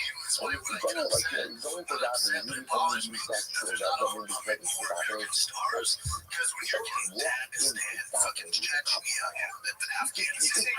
It's something so wrong about it. It's unfortunately different. It represents, like, you're going to make a 10 penny extra just the fact that it comes to Rafa. No one would be right? With a huge mug or seltzer or anything else. Like, you just know, oh, I'm really thirsty. I'm going to do it. It's so interesting. No one would dream of bringing something to drink in if they would go to the I just get hydrated. Okay, but still, no one would do it. And yet, I come into Beis Hashem, and somehow, now again, it doesn't cover a back to Hashem. It comes from a certain sense of reviewers. It's just when you become comfortable with something. So at the end of the day, you just take certain risks. We do this with our loved ones often, like, we just take certain risks with things that you become comfortable with. So when we think about this mikdash, the sense of awe, in the sense because we have had it for 2,000 years. But unfortunately, reality that once you have something for long enough, you don't take it for granted a little bit. And that's one of the things that we have to work on so much in life, right? It's one of the key things we have to work on in that. Africa one. essential piece of touch in marriage. But no matter how long that person has been married, whenever they see this, there should be a sense of excitement and a sense of newness that share every single time. So the thing when you decide, like that's what the fact that that's actually said the following two day not have to have the whole goal that you decide is that every single day it should be new. You know, like yeah, you ever watch like about the children when it's telling them it's going, right? And like yeah, it's comfortable or whatever, like things like you doesn't like move his heart. You know, it's yeah, you show up to you. But then once you settle into it, you're kind of accepting that I don't know, I always listen very long when the episodes by Mr. Nice because I actually remember what that was like. And to be honest, I feel it, you want to feel it? I feel it like that history time after this happens. And I haven't been on shore for a week. It feels like that excites me. The dream so hard. It's hard to generate it to dream and to out. Less than just a hospital, right? You can have a diet and you can get it in like who knew that phone radiation is just anything that comes with the unit, but you really have to work on first taxes. All right, now that you might have decided. So therefore, who's the thing that makes their flat? Right? It doesn't reflect that you're small, right? Because of the small holes that you have weakness and also the others. You're not high for future old, and our mission clearly says that you are. And that the Yahuda says that Yahuda says you're only higher for a lack of sinner awareness, but not for a lack of mixed-up awareness. Where's going on? You can set this up in accordance with the voice of that council. Anybody's already small, but if you say that it's a small, they handle it right in the view when they handle it flip side. So it's a movement should be like this. When it comes to Shula, there are Stein Arba. So there are two cases that are four. But you're not necessarily relying on all of those cases. In other words, there are 4 cases of Shula speaking. 2 cases of future tense Shulas, or 2 cases of past tense Shulas. For some of them there's liability, for some of them there's not liability, and that's what this is the Rabbi Yishmael. Levi Sema, Rabbi Akiva, Mehem Lefiv, Mehem Lefiv, and Rabbi Akiva. And Rabbi Akiva, ultimately again, there are 4 cases of Tumah or lack of Tumah awareness. Some of them there's liability for, i.e. when you forget that you're coming, and other cases there's not liability for, when you remember that you're coming, but you forgot that it was called a Shemikah, and you got to reconcile it to which you might go to other days. The marriage is going to happen, and it doesn't work. Remember again, all 4 of the cases are mentioned together. For example, when it comes to Tzara's case, so remember again, that Tumah and Shvuos could be comparable to Tzara's case. Now, in Tzara's case, not Hashem Kulu L'Kiva, Hakaman is Kulu L'Kiva. So it doesn't work. Just like in the Tzara's case, like Steinstein Arba, all 4 cases are liable, right? All 4 cases, you have Sheis and Baharas, which yields 2 more cases of liability. Just like in Tzara's, all 4 cases are quote-unquote liable. So in all the cases of the Mishnah, Steinstein Arba, it has to result in 4 cases of liability. So to create this model where for some you're liable, for some you're not, doesn't make any sense. Okay, so what was like that? We all love it. So again, understand what are we trying to do here? What's our goal? Our goal is trying to figure out if you have a standard Mishnah. Like remember, we have a Mishnah without attribution. So what we're trying to figure out is whose opinion, who is the kernel of our Mishnah? The way the Gemara started is by like almost like a process of elimination. We seek to eliminate the Mishnah and the Akiva from the running because of their previously held position. We have to let them know, no, not Mishnah. No, it could be a Mishnah. Why did we initially exclude Rabbi Shmuel? Because Rabbi Shmuel holds that by Shmuel Yitri, right, by declarative oath, he holds only past tense Shmuels, not future tense Shmuels. But maybe Rabbi Shmuel also. And then Rabbi Shmuel, Tiki, Lord Mechai, Rabbi Shmuel, Yisra Avar Karban, about Mount Yischiv and Mechai. Oh, okay. That's who Rabbi Shmuel. When did we say that Rabbi Shmuel says that you're not fighting for a past tense Shmuel deeply, that means you're not trying to cover. But what are you fighting? The Kaz Malchus. Kaz Malchus So the court doesn't mean taking out the private, it means taking out private carbon, but there absolutely is still liability. If you love a the Taylor Swift's a checker, give me this rush out. Shabbos say, no, like this. The Torah explicitly says that a false oath is like an oath in vain. Now, this is very interesting. What is the difference between the Shmuas Shav and the Shmuas Shaker? So if you look at Rashi, so actually, if you go right across, you see the Rashi to the Lava, that gives that master for last right line of Rashi, you see that? So go into that Rashi and count 1, 2, 3, 4, 5, 6, 7 lines in. So you're not counting. You're not counting. Why are you looking at me? Right? 7 lines down in the Rashi. 7 lines down in the Rashi. Second word. This is very important Rashi. Rashi says, what's a Shmuas Shav? Or say it differently, because you see me around the Gemara, it's right across the Rashi. Right? It's right across the Rashi. Shmuas Shav. Rashi says, what is a Shmuas Shav? It's very important. Definition of Rashi. Hu mishpa l'shanos es hayadua. A Shmuas Shav is when you swear to change something that is clearly apparent and obvious. For example, Kegon al ha'ish shehu isha. That makes sense. Rashi says, again, this is not political time. I'm just reading Rashi. Right? Rashi says, if you say, I swear that this man is a woman, right? Rashi says that is Shmuas Shav. A man is not a woman. It doesn't matter how you feel. It doesn't matter how you identify. It doesn't matter what box you check off. Right? And these are anatomical and physiological realities. And no matter what you think, you cannot change those realities. So that is just called Shmuas Shav. It's interesting. It's not called the Shmuas Sheker, right? That's not called the false oath. That's called the oath in vain. So when I swear about something that is clearly objectively visible and certifiable, and I swear to the contrary of that, that is an oath in vain. So what do you actually do? So he says, the question is, I don't know what's there's not a lot of time on this, but Mishpa l'shanos es hayadua. You swear to change a pre-established fact, which you cannot change, right? That is called Kegon al ha'ish va'al ha'evan sherizah. Or there's a stone, and I swear this stone ultimately again is a piece of gold. Okay, so these statements are pretty meaningless. You can't swear to change. You can't change realities. That is called the Shav Mashma Gavachinakon. Listen, Lashma Shav. What does Shav mean? Shav means nothingness. So to swear and to say something that is an absolutely unequivocally meaningless statement. Now, interestingly enough, is it a false statement? Is it a false statement? Yeah. So we're going to see a Shmuas Sheker is something different. A Shmuas Shav is Mishpa l'shanos es hayadua. There's an established fact. You swear to change that fact, but you're wrong. That's called the Shmuas Shav. What's a Shmuas Sheker? Look at that. Shmuas Sheker, minolo, Nikar in MNY.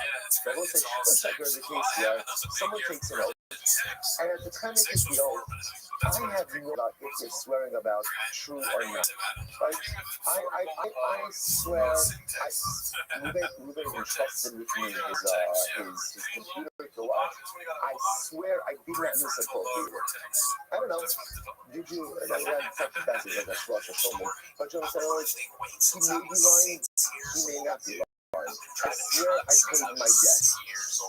Maybe I did. Maybe I did. If it turns out later on then that I'm lying, that's called the Shmuas Sheker. We'll say again, we're going to spend a lot of time on these things. It's really quite fascinating. All right, so you know goes like that. So down up. So we're going to suggest maybe our Mishnah is really like Rabbi Shmuel. And Rabbi Shmuel said, when Rabbi Shmuel said that there is no liability for a past tense shvua, for a past tense shvua, he meant Messianic liability. But there's still liability, you still get malchus, like Rava. What's the Rava say? Double Rava. The famous thing for Torah Shmuas Sheker doing the Shmuas Shav. The Torah itself equates a Shmuas Sheker with a Shmuas Shav. Also, Mashav l'sha'avar, Sheker not l'sha'avar. I will say by definition, a Shmuas Shav Shav is always a retrospective Shvua, right? Because the Shvua Shav is taking something that already exists and trying to change it into something else. So therefore, again, a Shvua Shav is always retrospective, right? It's always with Shava, it's always past tense. So therefore, Sheker is also refers to something that already occurs. And therefore, again, the Gemara says in the same way. And for both of these Shvuas, ultimately, this is Malchus. So therefore, maybe when Rabbi Shmuel says that you're not tired for a past tense Shvuas equally, he meant the carbon. But there absolutely is still liability in the form of Malchus, in which case, the Mishnah can still work according to it. So the Mishnah says, all right, let's analyze this. So let's say, I understand, fine. You can have a Shmuel speaker, for example, I swear I ate the challah, or I swear I didn't eat the challah. Okay, so that case can work. Why? Because it also, again, and then assuming that I'm in violation of that oath, I'll be tied Malchus. It has a retrospective shua that certainly fits the paradigm of a shua shekel or a shua shah. Okay. Shalom, the alcohol nami yakshish for myself. See again, if I swear, I will not eat the challah, and I do eat the challah, there's also liability for that because that's an absolute for myself, and I violate something. Listen to this. Ella okal, the law alcohol, I'm not. I will say, what about the case? What about the shua speaker says like this? I swear I will eat the challah. And then what happens? I didn't eat the challah. Why should there be liability in that case? Not shame by myself. Was it that's from Marcus days? He's not from myself. This is like this is what was the time? What can I do wrong? What can I do wrong? What can I do wrong? I didn't do something. Okay, in general, right? In general, I love to hear and a lot of shame by myself. Right? So again, so why would I be liable for this type of shit usually? That's not already small. Not sure myself, okay, so that's a simple answer. So as a small hold, that listen, so it's a novice. Not everybody uses this principle. That principle of not sharing by myself, like being like a lot is subject to dispute. And Shmuel himself is of the opinion that a lot of shame by myself, looking at so just as we're setting this up over here, we're looking to push our Mishnaic wagon to a particular comment. We kind of dismissed Rabbi Akiva out of this, right? Because Rabbi Akiva had an issue ultimately again with Tumah, certain types of Tumah, that wouldn't work. So now we're hitching our mistake wagon to Rabbi Shmuel. What about the fact that Rabbi Shmuel said that there's no such thing as a past tense shua speaking? We're trying to show you what he meant was there's no carbonic liability, but there's absolutely not this liability. But in general, how could there be liability for a future tense shua of sha'okal? I will eat, and then I don't end up eating. How could Rabbi Shmuel hold his liability as Rav Shimon? To which the Gemara answers Rabbi Shmuel holds that you're looking for Rav Shimon b'myself. Okay, here's the problem. Now, Kasha, Rabbi Yochanan. The problem now is if we go this approach, we have a contradiction between the two positions of Rabbi Yochanan. If you take a look at Rashi is of the Ihafi, it's in the bottom wide lines, about 5 lines of Ihafi. The Machnisim B'Malchus, right? So now what we're establishing over here, what we just established is that at least there's certain cases when the Mishnah says you're liable, liability doesn't need for common, liability needs for Malchus. That's what we're suggesting over here. If that's the case, if the Mishnah is talking about Malchus, Ustam Lam Malchus She'im B'Maisa Loga Lam, how can we open another point? Now it's two things. Number one, liability in the Mishnah doesn't say it's supposed to refer to Malchus. Now we've also established is that you get Malchus for a lot of those two truths, if those two things are being put forward as truths, now we are telling you why. Here we go. On one hand, I'm not the Yochanan, how about the establishment? But the Yochanan holds in general that our establishment, and now again, our Mishnah is a standard Mishnah, which would then mean that Allah follows our Mishnah, which then also means what? Which then also means what? Not in myself, looking at Allah. Right? Again, if you hold one of the Yochanan, then Allah put the Stam Mishnah. We have a Stam Mishnah. We just establish our Stam Mishnah is like Rabbi Shmuel, right? And Rabbi Shmuel holds Rav She'im B'Malchus looking at Allah. That means again the walk that's taking us to Rabbi Shmuel is to get Malchus even for Allah that doesn't have a myself. Okay. Here's the problem. Weet maar, شو أوضل كيسة زي والله يا ملا أصلا يأكل مثل this halacha. This is halacha. I swear that I will eat this loaf today. I'll eat this loaf of bread on Sunday. Now what happens? Again, the day goes by and I didn't eat the loaf. What's the halacha? Rabbi Yochanan ben Shakish Rabbi Yochanan both agree. I don't get malchus. Now they both agree, but they agree for two different reasons. Rabbi Yochanan Omar, Rabbi Yochanan says I don't get malchus. Why? Mishon dahava lav she'in b'maysa. Because Rabbi Yochanan holds ultimately again, it's a lav she'in b'maysa. It's a lav she'in b'maysa, and therefore b'maysa in lokulah. So what's the meaning of that? That's the contradiction. Right? You see it now. Before you even know it, see what just happened over here. Rabbi Yochanan holds that halacha follows the standard. That's not the cure. That's the general rule. Rabbi Yochanan says whenever you see the standard mishnah, the halacha is always in accordance with that mishnah. So that's number one. That's number one. Now, if that's true, that means the halacha is lav she'en b'mos. It's lav she'en b'maisa. Mokin alav. That's what my mishnah. If Rabbi Yochanan himself is on the record as saying that, lav she'en b'maisa ain't mokin alav. Because Rabbi Yochanan holds, I swear I'm going to eat the loaf. I'm going to go off on Sunday. Sunday goes by, I don't eat the loaf. Rabbi Yochanan holds, I don't come out this why. Lav she'en b'maisa ain't mokin alav. Contradiction between Rabbi Yochanan's own personally view and his idea that Allah follows the standard show. Very sluggish in the look at Hasras Safek. Hasras Safek Roshman Safek. What we talked about in Marcus, right? This is what's called the Hasras Safek, right? Hasras Safek. Because we don't say essentially, in order for Hasras to work, what has to occur? There has to be a certain level of immediacy. That's between Hasra and the act. In this case over here, what happens? Right? Again, I swear that I'm going to eat the loaf today. What's Hasra? You better eat the loaf today, because if you're not going to get malchus, you can't have the whole day to do it. So because there's no immediacy, therefore that's what's called a Hasra Safek. But again, that's what the contradiction, right? But the Yochanan holds, halacha is established, and the way we just established our Mishnah is like a Mishnah, and the way we established it dealing with malchus, and when the Mishnah said, Lav she'en b'maisa in lokin alav, therefore the Yochanan himself just said, Lav she'en b'maisa in lokin alav. How do you reconcile this? Not a problem. So Yochanan stama achli ashka. And Yochanan found another stam Mishnah. Another stam. We think there's only one stam Mishnah in the world. Right, so they found another stam Mishnah, and apparently again in the second stam Mishnah, so Allah the second stam Mishnah holds that Lav she'en b'maisa ain't no lokin alav. What's the other stam Mishnah? Hey, Stama, which Stama is it? Inema, hi Stama. If you want to figure out the following Stama Mishnah, this now, Apol, Hamos Ziditar, right? I'm sorry, Apol, Hamos Ziditar. There's a comment Pesach. Grab Pesach. So isn't this Mishnah? Person leads over from the Kavan Pesach. Talking about a Tar Kavan Pesach, right? The proper Kavan Pesach, one leads over Nosa, or a Shover B'Tameh, or one breaks the bone of a Kavan Pesach.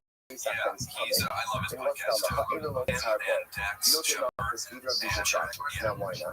Krishna was trying to become a Sid as an assistant of a fashion. So it's I understand how much is that you're not allowed to break the bone. I can come to this. This is inside. I think this is right. This is not those are base up in the times. No, I think that's really down. Why are you not allowed to break the bones in the base? So in general, why don't you break bones? Because they suck out the marrow. So the Sefer HaChanukah says that the whole idea of Karan Pesach is malchus. So royalty doesn't suck on bones. Royalty doesn't suck on bones, right? Royalty has more than enough to eat, more than enough to eat, and royalty will eat around the bone, and that's it. They don't break bones. They don't become the first thing up, as I said, but I say eating enough to the condition of breaking the bone. Only a part of the Karan Pesach is consumable, i.e. tahor. If for some reason the Karan Pesach becomes humming, there is no prohibition of breaking the bone.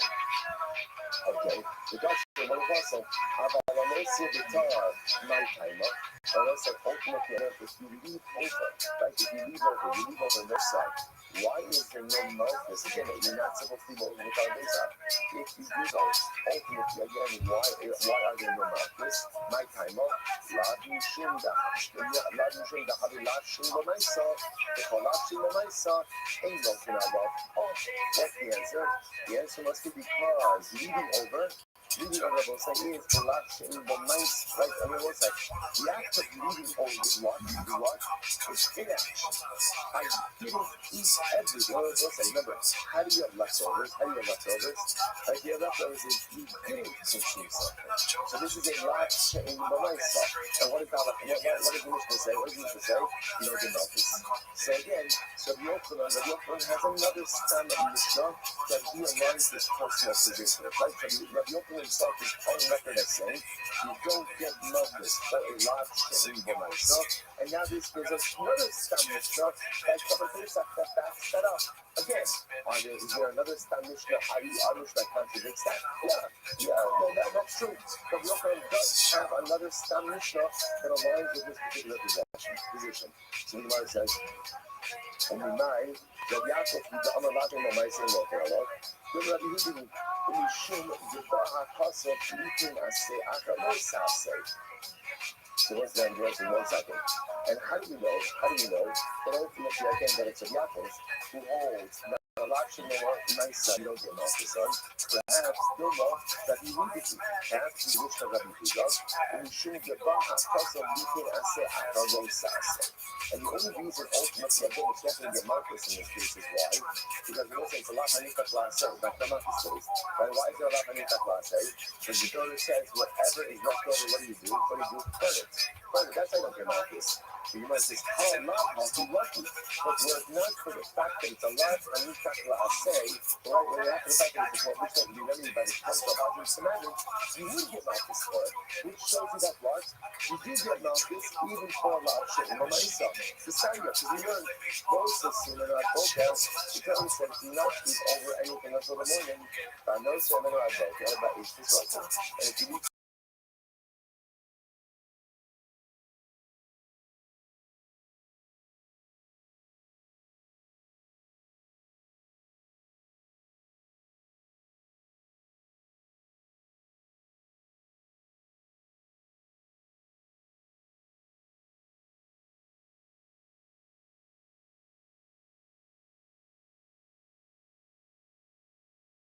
myself, the lot shame by myself. So you don't, so again, that's that first thing you know. The Yaakov what is no.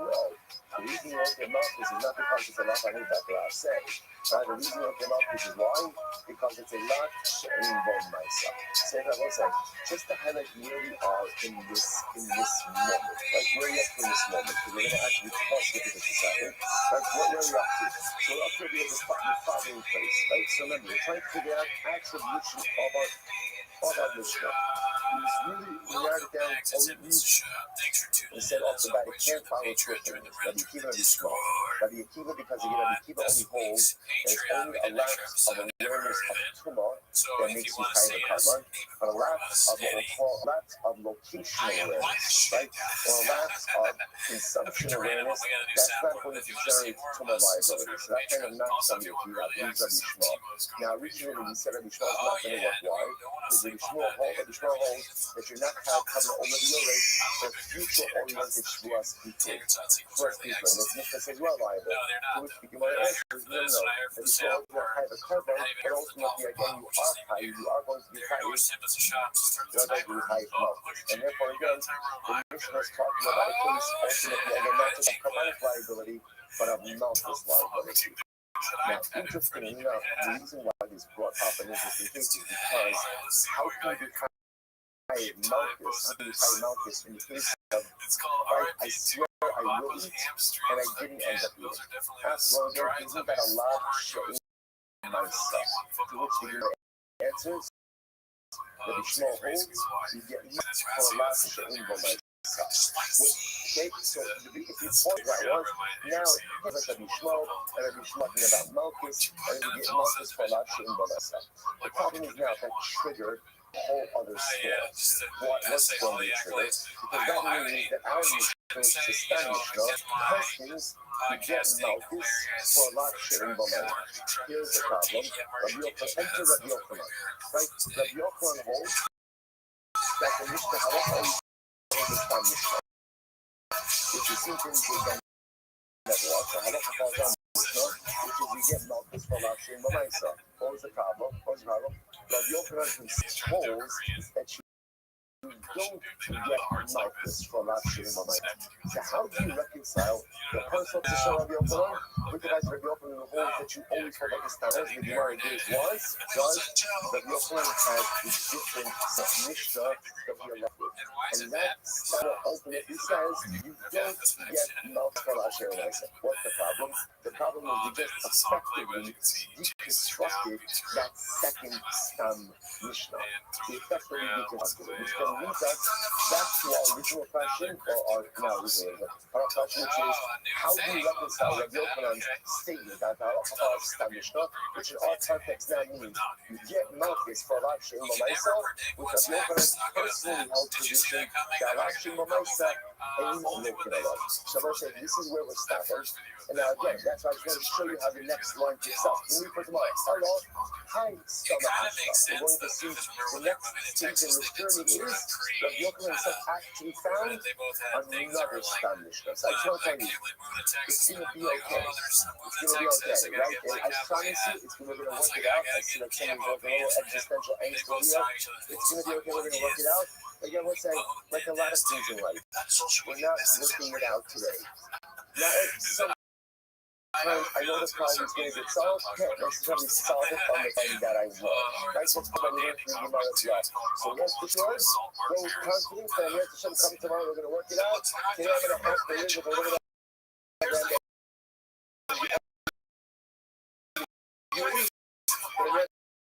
of tomorrow.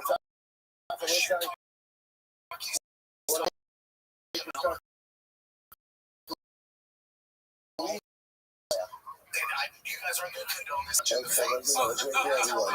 mic, you talk all this shit behind a mic. You were saying that right now. I know, that was time really good. All right, so we'll say welcome. Yes, especially Fuck yeah.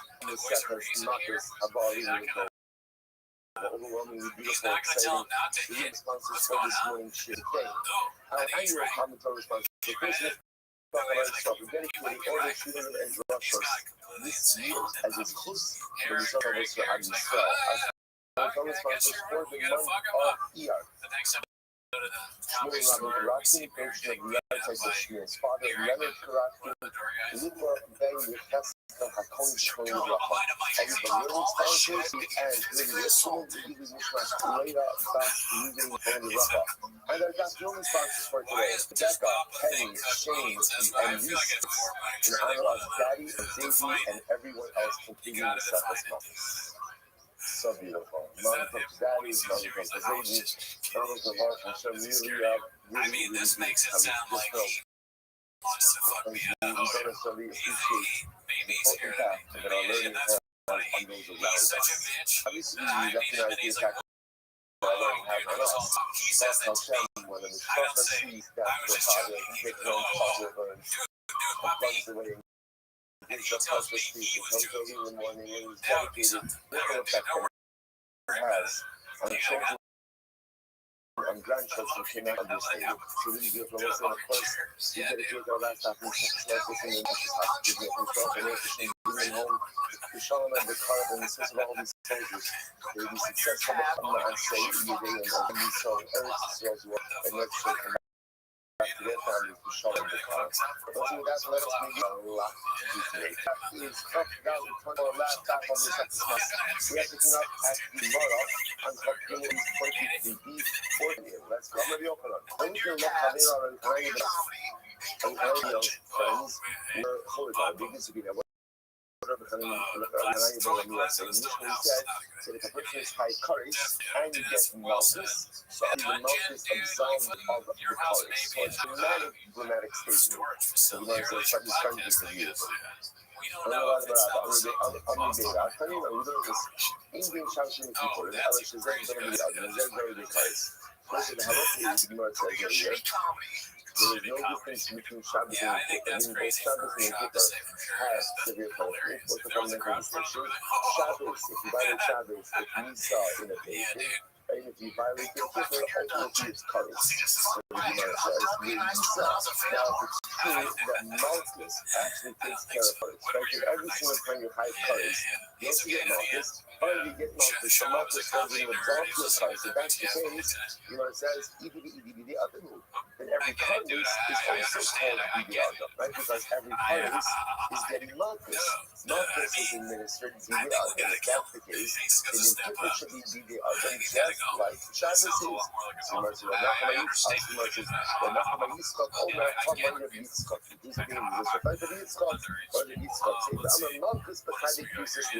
okay, here's another opinion. There's no Yitzchak, original Ethiopian, and there are no Malchus by Chayvik pieces. This is what yes, close to quote. But Yitzchak, or Chayvik pieces, so why are you, in general, you know, one side, we would have assumed that because of the exposition of the Sukkim, that all Chayvik pieces, ultimately, again, would be subject to Malchus. That would have been our automatic default assumption. I said to Gemara, Balaam Yotzer Kares Bachol, so we write, we showed this before. Remember, in general, there's a umbrella statement about that immorality is punished by Kares. One of those items we share is that Halacha Leisa, so incest, the consistent is punished by Kares. Why is that singled out? Let's let one of the Kares play Malchus teaches that you only type Kares. And once the Gemara singles out also the Kares in the Malchus, what does that teach me? I don't have Malchus. So that's says no, I think it's similar. You can even leave it up on us. You know, if it's the jet, it's going to be the other. The jet, it's going to be Israel. All right, you're right. You may be getting Malchus. Provided from the Kippur. But the distinction I'm making over here is Shabbos, the Iker punishment is Bidi Adam. The Iker punishment is Bidi Adam. And by Yom Kippur, the Iker punishment is Bidi Shamayim. Yes, you get Malchus, but that's not the Iker of the punishment. Amra Ragaba Abba Amra. Halacha, Chananya Ben Gamliel. The most is incredible. The Halacha is like Chananya Ben Gamliel. And let's say, what is meaning what? The Halacha writes out every Kares prohibition. When you get Malchus, but not only that, training next. But ultimately, again, when you get Malchus, what happens? You are absolved of the Kares. So let's say, kind of point out how incredible that is. Right? When you think about the idea about when we yearn for the vision of such, what we yearn for the Gula, of course, there's the Beit HaMikdash itself, which will be all incredible, beautiful, to use for Klal Yisrael. But also, there's also like a number of other institutions that come along with and one of those, of course, is something like organized businesses. Listen, do you realize how incredible it would be to get Malchus? Now, let me clarify that thing just a moment, right? Some of us have done things that make us high Kares. That are just an unfortunate reality. We could do tshuva for it. But at the same time, I do not know if I'm absolved or not. This is just let me again clarify. Part of the process of tshuva is the reason that the tshuva is being accepted. There's an amuna in tshuva itself, and it's done tshuva, I have to do that for to accept it. But still, like, so that makes me go down. Imagine for a moment the bird something that is very rubbish. What if they give us Malchus and I walk out? I guarantee you, how do you walk out of Basin? How do you walk out of Basin? Smiling. I'm not saying you're saying, yes, sir, they have another, right? But I guarantee you're absolutely walking out smiling. Why? Because there's no greater simcha in life than absolution.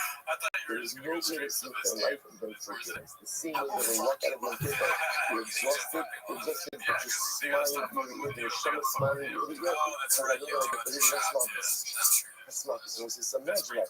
No matter how severe the sin, you go in, get your punishment, and then by Hashem, you're good. Incredible. Something for us to look forward to. Again, not to look forward to doing something that is a Kares bearing prohibition and entire Malchus, but if I have some of that already on my shoulders, The ability to display of getting those punishments are completely as well. So the majority of this is good. It says, how can you say that? What the hell is the of your? Just going to says, if you get a corresponding dipper, you're eating a dipper, and then you've got multiple dipper given. So Yosef says, I don't understand. It's currents. Who went up to Shamayim, conversed with God, and found out that that's true? Currents is death at the hands of heaven, right? Unfortunately, again, loss of future generations. So that's in God's hands. You can just want to tell me that if you get Malchus takes care of Musas Paisley. Okay, I can talk to you. You can throw that out. The currents is handled by God. So it says, who went up to Shamayim, conversed with God, and heard from God that yes, if you get Malchus, you're absolved from colors. So the Gemara says, I don't know about it. And how do you show it? Social harm us to face and Shamat, and they still make it. So I said, well, second, well, look upon them. Similarly, he said, there are three things that were done by Beis Shamat, right? The Beis Shamat, Chazal, and I finished what I agreed with them. So again, Abaye says, man said for Eva the Asa the Amar, who went up to Shamayim, and ultimately again found out that Shamayim agreed with what they did here in Beis Din on this earth. And of course, that she went talking on his side yesterday. Because it's to understand, with the Kohen Ramiya statement that Malchus opposed to colors is not just simply a beautiful conjecture, it's a drasha of psukim. It's a drasha of psukim. So just like these speakers that they've been did, they knew that for the Torah agreed with them. Why? Because they vouched for psukim. So for the Kohen Ramiya, basic vouching for psukim. That was included. What are those three things that Beis Din shall not forbid, that Beis Din shall not agree with? Is beautiful. Group already showing maybe. Social love, Beis Din shall not in this game. Beis Din shall not these are the three things. Number one, it's beautiful. Make a girl introduced by Beis Din shall not. Chazal, and also Sheilas greeting each other with the name of God. And lastly, Gavas, the beginning of the Muslim now, Hasarashi points out who referred to three things. One done by Ezra, two done by King Castillo. The one done by Ezra is that when they did not go ahead and come back for the second life, they were en masse. Did not come back with the Jews to rebuild the second temple. As a result, Ezra went ahead and penalized them, and took away their nice solution and gave it to the Kohanim. That's one. Number two, a little earlier in history, told the people, bring your mice to the base of it. Even though you don't have to, like you can bring your mice, you bring your mice wherever you want. He said, let's create a lishka, a chamber, and have all of the mice of God themselves deposited there. And number three, is still the people to shut the mice on vegetables also. Even though, again, it's alright to not to give them vegetables, it's still to give them vegetables. So three things. So Gemara says like this. So now these are three things introduced by Beis Din shall not go, and after this part of the agree with them. So the Gemara is going to go through all of them. So I'm going to go to the sit. Kimu the Kibru Hayudu. The pasuk says Kimu the Kibru is beautiful. Kaimu Lamalo or Kimu Lamalo, Kaimu Lamalo, Masha Kimu Lamalo. In the heavens, they accepted that which was accepted down here on the earth. Beautiful. Shelas Shalom, greeting each other through the Muslim memory again. Greeting each other with the name of Hashem, or for that matter, saying things like the call of Hashem, really shouldn't be done, right? If you think about it, because at the end of the day, it's using God's name a lot. Generally, we try to treat the name of Hashem with a profound sense of reverence and respect. Part of the way we do that is not just like bantering it around. Yet, again, it was introduced, it's it. The unit bars, days like that, by a miracle, Hashem Yachad. One of the first time you see it, or the first time you see it is Boaz comes from the Satan, like he comes to his yoke, he sees his workers there, and he says to them, Hashem Yachad, Hashem is with you. And once at the first time you see someone greet other people with the name of HaKadosh Baruch Hu. Furthermore, the Pasuk says, Hashem Imcha Yivarachayra. That's by Gidon. That's by Gidon, earlier on, right? A little bit earlier on, Hashem Imcha Yivarachayra. Hashem is with you. So the Malach use the name of Hashem and agree in Gidon. So the Gemara says, Michael, why do you need the second pasuk? It's Boaz did it, that's enough of a proof. So the Gemara says, the people of Boaz who are the Midaike, who is Shmael Raskim Ayado. Maybe you think, Boaz just did this on his own. But not that, forget it, it's not agree with it. Boaz decided to do this. Hashma, Va'omer Hashem in, Va'omer Hashem in Va'omer. So pretty much here's one thing you can count on. If an angel does it, pretty much you know God's on board. Like, so therefore, again, if Boaz would have done it, like, okay, so Boaz did it, but who's to say that Boaz had divine permission? And that Boaz did it on his own volition, it comes along, comes along, the Malach does it as well. It's a good indication that like Havas, my sir, what's this Havas? It's three things, three words really focusing on one.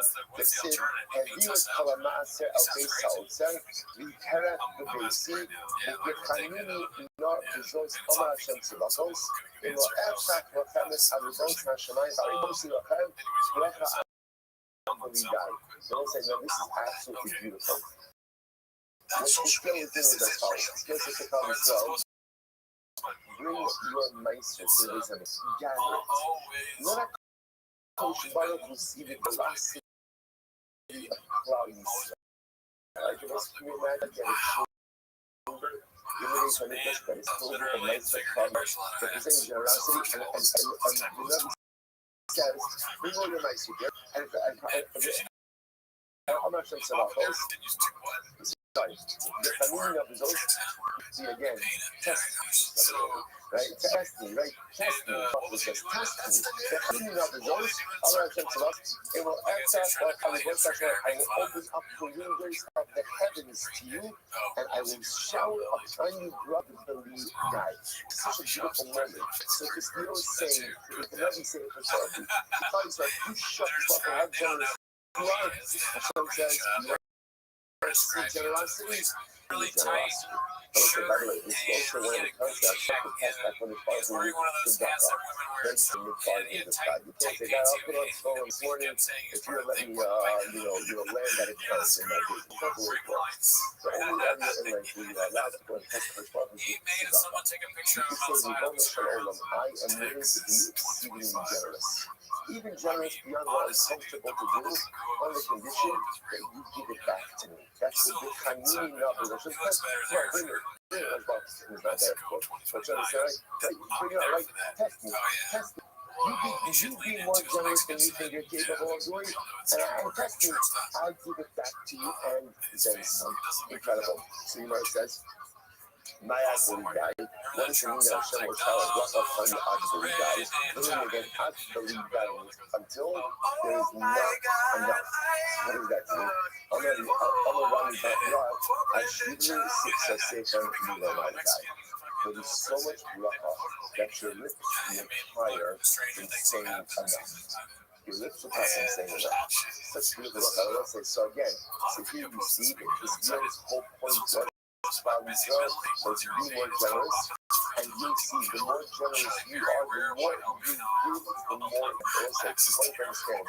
You cannot necessarily see that with other mitzvahs, right? It's quite possible on one mitzvah, and it's beautiful, and it's incredible, it's fantastic.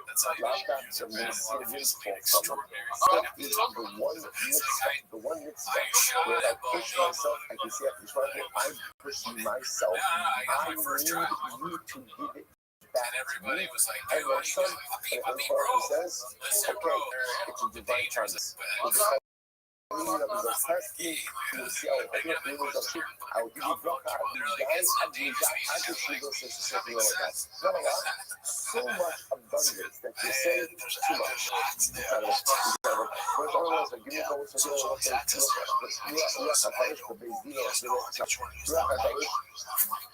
There are three situations, two places, where I can call crisis was manifest. Now, again, like you point out that we have a fear, you need not have fear, the chance of fear. In other words, the Clark made himself, so to speak, apparent, not visible, but if Clark was present, was present at these pivotal moments. When was it? You know, it says, Bedezino Shoshem, Bedezino, what's the name? Bedezino Shoshem, Bedezino Shoshmola, Bedezino Shmuel, or Bedezino Shoshmola, okay, whatever the case is.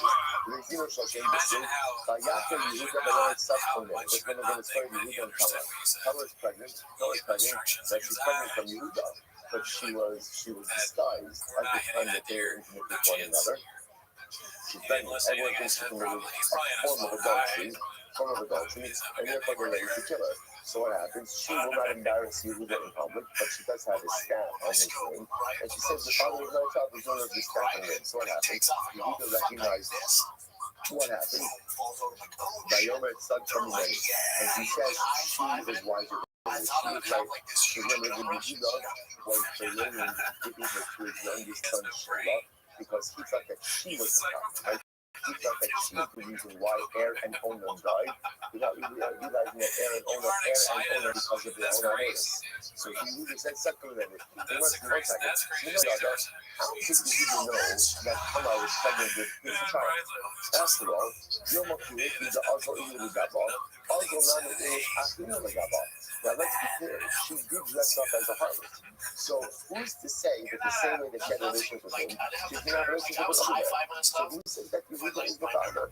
Yotza Baskal Ba'amral, Mimenu Yotza Kiddushin. It's incredible. So at that moment, the Baskal came up from Sharon and said, for me, these fitting things were choreographed. In other words, the Baskal makes an appearance at the basement of Shem. Now listen, here's what's interesting. The Baskal was not the decisive in the basement, right? Because Loba Shamayim, at the end of the day, Baskals don't decide going to adjudicate cases. But Yehuda hears the Baskal, he hears the Baskal, and that leads Yehuda to say, something never. She's right. You might have said, he's right. Something never, yes, Yehuda. So what happened in Shashmal? They said, Hineni Anu Bi Neged Hashem Neged Mishita, as Shani Lakachti. So what's this? This is incredible. This is when Klal Yisrael wanted a melech. They wanted a king. So they come to Shmuel. Now listen, what's very interesting about this is as well. They come to Shmuel to ask for a king. Shmuel is offended. Very funny though. Shmuel is offended. Because Shmuel essentially says, hey, why? What's the problem with our current situation? Like, what did I do? Say something wrong? Did I take some? Did I exploit my position to set up for my own self-advancement? I didn't do it. Omer, Lash, alone to say that Hashem, maybe she called Kilo and Sasson of the Movable. And Shmuel says, essentially, you remind me, God is my witness. I've asked him anything that I was not entitled to from God. So, hey, Vayomer,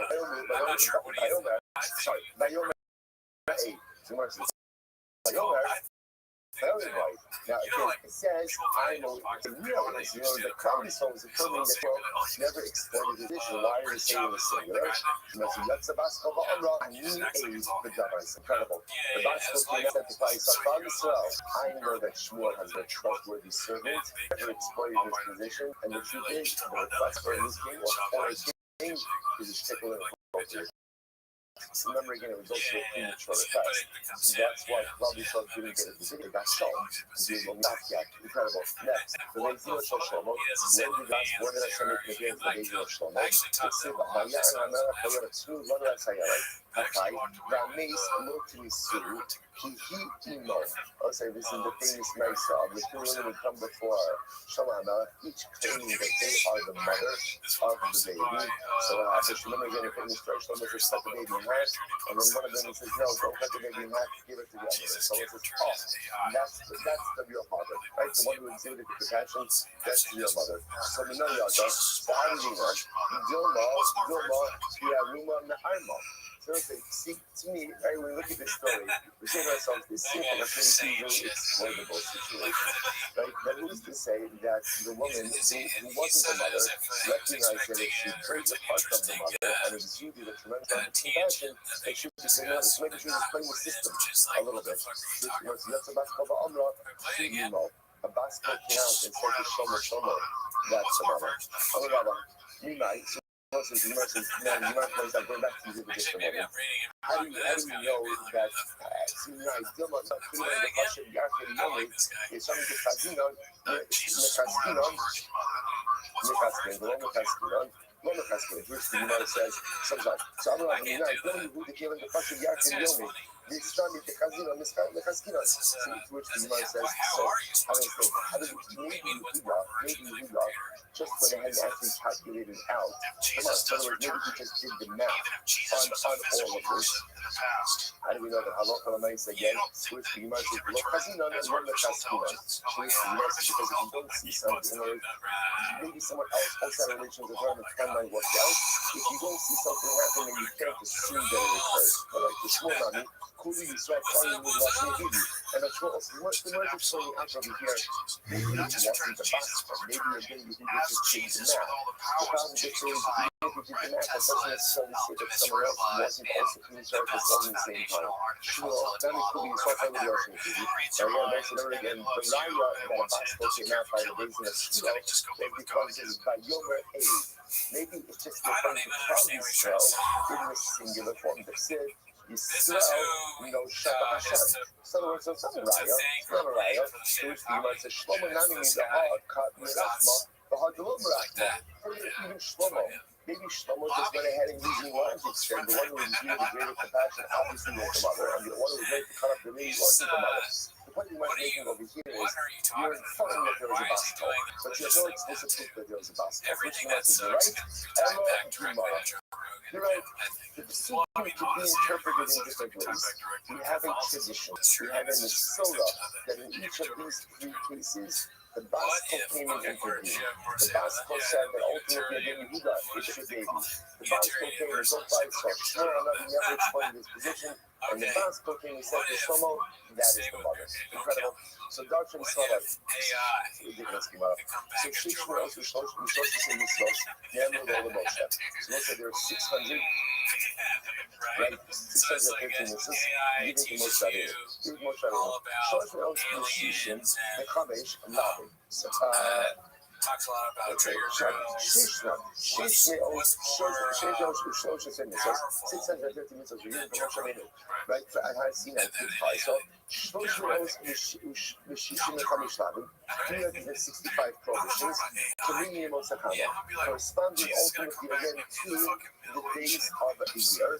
Umasayim ba'arbaim shmona asar That's what I think. positive results corresponding to the major parts of a person's body. Those who better point out I think I'll what take is that. it? There's 365 Latin corresponding days of the year. Yes, listen. He's What's Darth the Vader. fact with Jesus. that? So I think, perhaps it goes back to Jesus comes yesterday's back. Gemara, which was the top back to of Gemara. Remember what the I Gemara think said? Jesus The already Gemara did said, come back. "Hayeshu Has below other avera, nosnim was scarf to osemitzvah." That again, if a person musters up the That's what courage you know. not They to took it really violate an lost. avera, he's It's when he giving says reward that. as if he has What did performed Jesus a here right mitzvah. now? His name's Perhaps the idea of 365 Lavin corresponding to the days of the year represent the following soul. I wish he had said that, dude. Even if If he had said that, it would have gone so all fucking I'm able to do over viral. the course I mean, of a this day went viral is too. muster up But this enough fucking idiot. courage not to sin Stand and up for to resist yourself. temptation. Have some That's fucking successful. respect for Obviously, it's not yourself, my you goal. cock. That's not my goal, right? Abstaining from a Cock. is not my This goal. guy. My life definitely being held up, but my goal is truly become a sequel. The ultimate is my goal. But my, even if at the end of the day, I can look at what can I do today, I resist the temptation to sin. That is righteous. That is accomplishment. And that is meaningful. Hence, 365 Losar says, corresponding to 365 days of the year. Incredible. So, Margaret, I'm not going to make it. What's the passage? Let's see what Moshe Molasha. So the passage says, literally, Moshe Rabbeinu is Molasha is an inheritance. Says the Gemara, the Torah, Gematria, half of Kabbalah, Shis Mea Lechad Shai.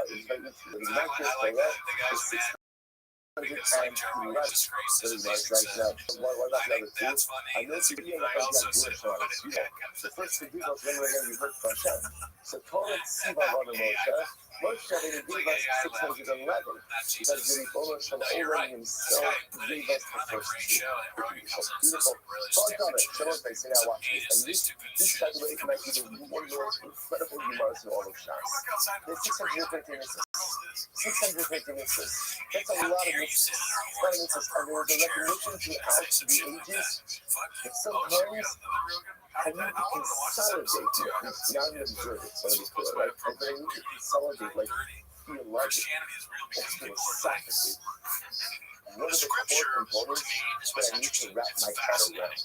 So, but David, I need to alakatose. David Melech said, the truth is, there are 11 core principles which really capture 613 mitzvahs. So, obviously, you have to observe all 613 mitzvahs. David is saying is, how can I consolidate so people understand the theological, philosophical, and spiritual underpinnings of Yiddishkeit? So, David Melech consolidated into 11 mitzvahs. What are they? And again, amazingly enough, they are captured in topic of them, but sit. Mizmor David. As the Pasuk says, Mizmor David. This is again Parak chapter 15 trailer. Mizmor David. Mia Gorbi Ahalacha, Mishkan Bahakacha. And the most of the power of this category. Come on, say like this. Who is the one who can live in your tent? Who can dwell on your holy mountain? Or what the David is saying is, what are the qualities that are necessary for a relationship with HaKadosh Baruch Hu? What do you need in order to come close to God? To live with God, to live by God. What do you need? What's like? You do someone for people for fun, you feel safer to live in. So literally, again, it's a guidebook for life. So what are the qualities that you need? Here we go. You are just hold it coming, walk with completion or simplicity.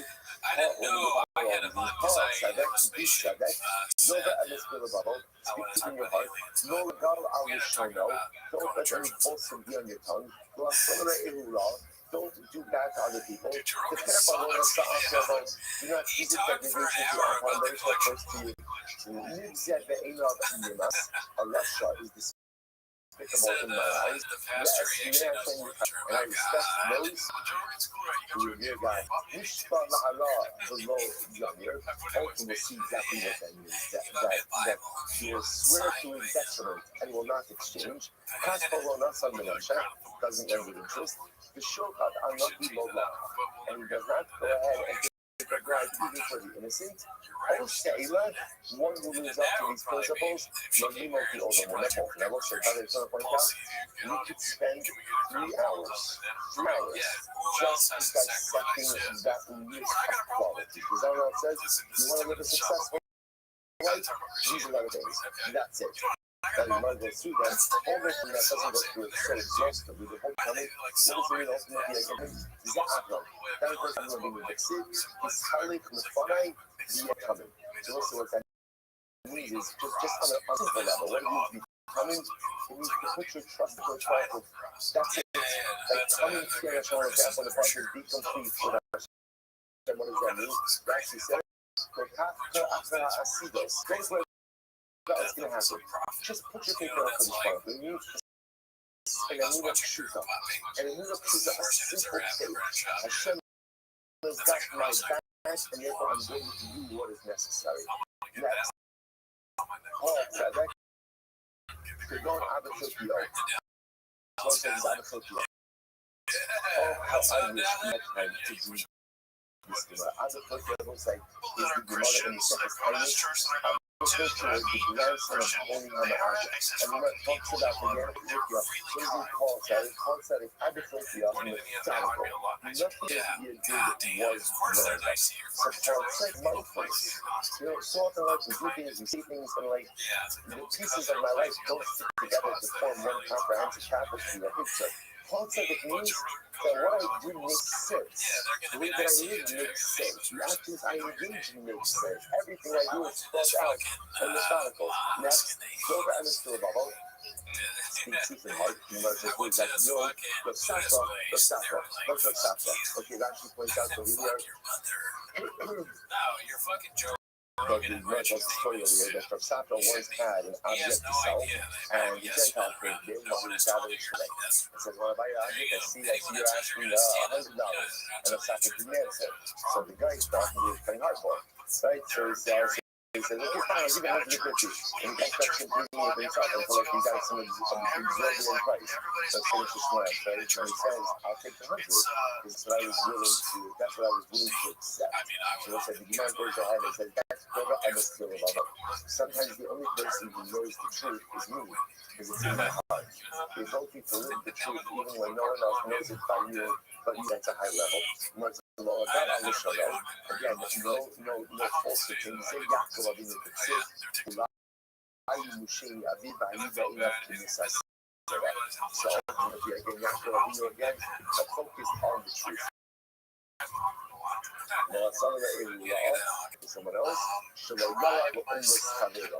I did not go ahead and try to take away my friends. But careful enough, and again, I do not visit relation upon my relatives. Zachariah Escobar is one of the two relatives close. Now, they say, so what does this mean? What does this mean? Now, she says, there are several profiles close. So what last seems to indicate is that, like over here, that if you heard of your relative being degraded, you did not just simply, stand by and listen. Perhaps your lesson is like this.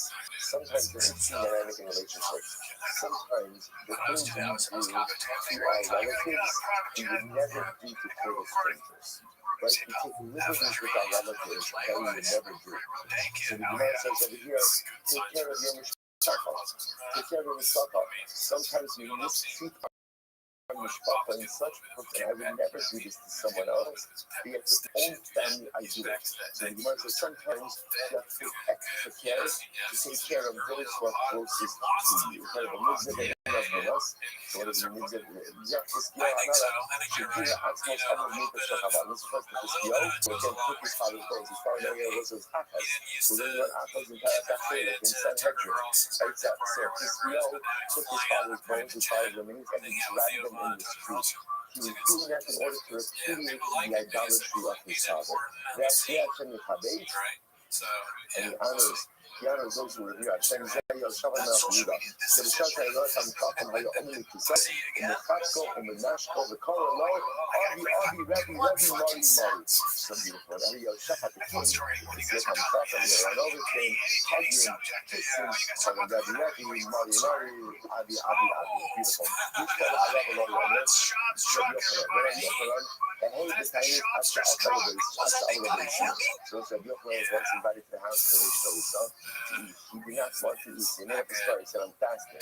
Even once he left fasting, which probably he continued fasting. Why? Because since he said, I'm fasting, he wanted to be true to his word. Incredible. So take your word for this. Doesn't love that. He looked the religious over. He doesn't even love his non-Jews. That was that obviously is a very high level of this. What the thing is like this. But in general, it's very difficult to maintain two different systems of behaviors. Right? One towards this group and one towards the other. That lack of consistency often leads to erosion of standards in all areas. So therefore, again, it's constantly restoration. I recognize that if I want to be honest in business with Jews, I have to be honest in business with everyone. And I have to be just simply one standard with which I conduct myself. I'm going to go to the shofar, I'm not going to go back up.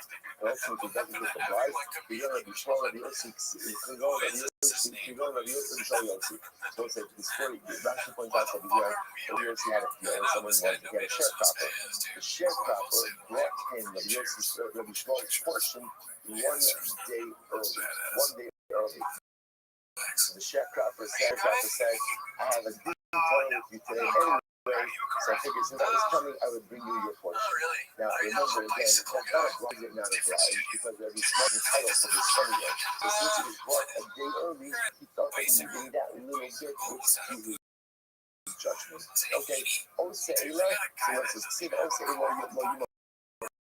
If you do these things, you will never fall. You try to go near when you got this posture to be done by, right? Man doesn't look too good. People don't know. How far do I, the influence of the posture is all of these things. You fall. It looks like that's a lot of things. These 11 things are major things. So I have to do all of these things I won't falter, which the inference from this is, if I don't do all of them, I will falter. That's all. You might start in our remote, and I may mix it also. say Alex. It's not even the nice. It doesn't say you have to do all of them. But what they also call Ela, it says Ose Ela. Why? Ela came up with two levels this moment. Sit crashing on it. Half the time of the call Ela. Define yourself with all of these things. Ela. Hasanami and Ogeva call Ela who didn't have a sway. It's only if you touch all the shots in that you become Tame. The fact that United Lord becoming an actor, Abza countries, Ella, you see here, couple Ela, call Ela community one. Hasanami, the Apas, we call it. So saying obviously the ideal is to possess all 11 of these traits. But even if you just possess some of them, that gives you the strength to lead a successful life. But 11 is still a lot. By Yishayahu, David and Ashish.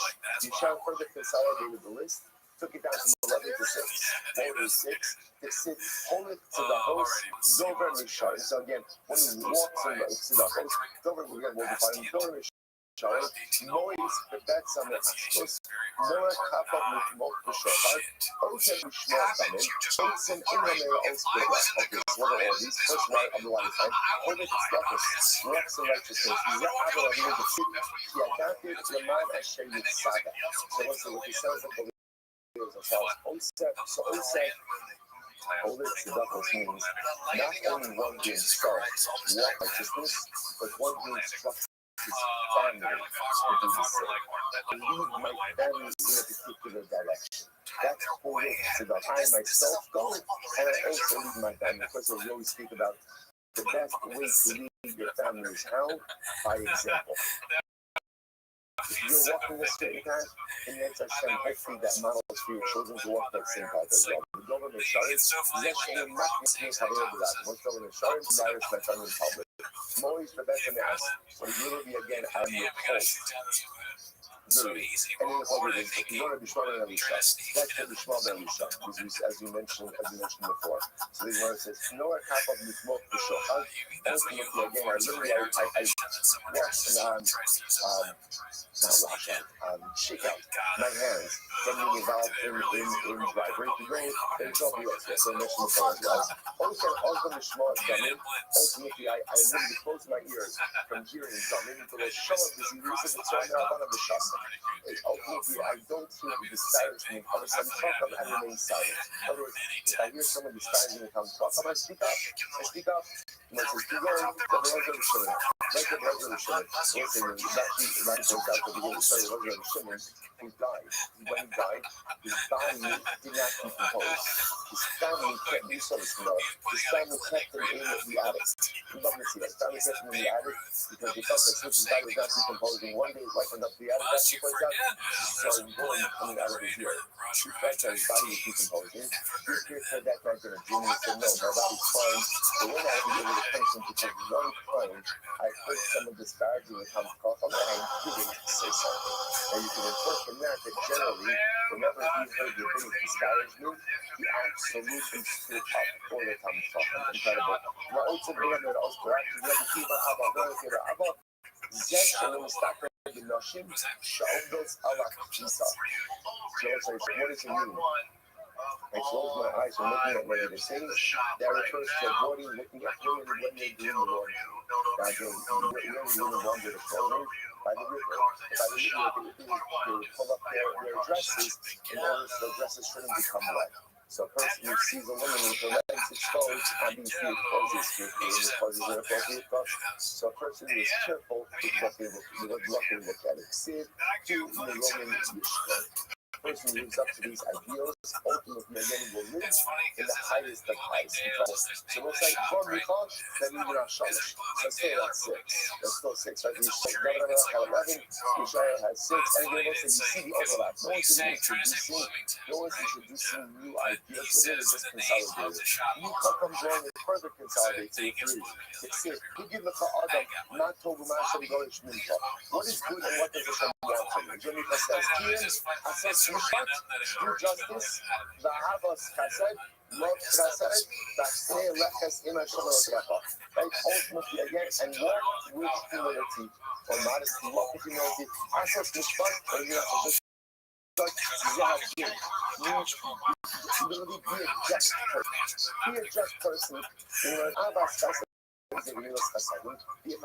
sometimes again, you might think that justice is from the so you has to be both just and charitable. They don't look at your first to helping to bury the dead and helping to marry off someone. I was saying, what does this mean? About what we're going to have a home. Imagine boring shit in the back on that hospital. I'm not proud of for that, but we never totally done with that and race on public events. Yet, even with those public events, what I just correctly says, be modest. Be modest. So we know some violence like that, but when I said, it's not that's kind of a time. Or the more so things are done privately, you have to be modest as well. You have to be honest. So most of the stuff goes out there. What does this mean? Be modest with writing your funerals. What it means is like this. Maybe my understanding is if you're helping financially with these things, don't broadcast your politics. Which in general, again, be modest. You're helping someone with the casino, you're helping with the Lavaria. Be modest. Those are public events. Be modest with your involvement. So it's like reading her, she begins to see the risk with your problems. So these are saying two things. Make sure that you're living a life that is just, that is correct. Make sure that you are involved in chesed, and make sure that you are modest and humble in the way that you conduct your life. Those are the three pillars. Good. Chesed Yisrael, that we know stay. Yisrael further consolidates those two things. Shemar, Kamar Hashem, Shimur Mishpat, Ba'atis. Consolidated into two. Live a life of justice and chesed. Amos Benigra Rafas. Amos Tom Shemar. Hashem said to me, so seek me out. Seek me out. So I said, what's the one thing? What's the one thing? Seek out the relationship with HaKadosh Baruch Hu. You must master it on HaKadosh Yitzchak. You got shooting the Kolachars. Maybe you got shooting, you got learn me out. That refers to all the Torah. I love Chabakku.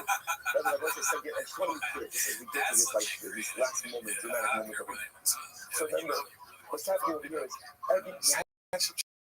all 6 organizations miss this. At a lot of times, what I just want to know is, are the core principles that Hashem needs me to engage in order to be a spiritually successful individual? That's what these lists represent, right? So again, and we finally come to Habakkuk. Habakkuk says it all comes down to one thing. That's what's great about that culture, like black culture. Listen, if you want to know what all Yiddishkeit comes down to, one thing. If you have Emunah, everything else flows from that. If you have Emunah, everything else stems from that. Tzaddik, that muscle, that's what it is. Because if you have Emunah, then ultimately then you have all of these other qualities. If you have Emunah, everything else flows from that. Especially what kind of Emunah? An Emunah shoots up. Simple and simple Emunah that says, Shem, I love you, I'm yours. I love you, I'm yours.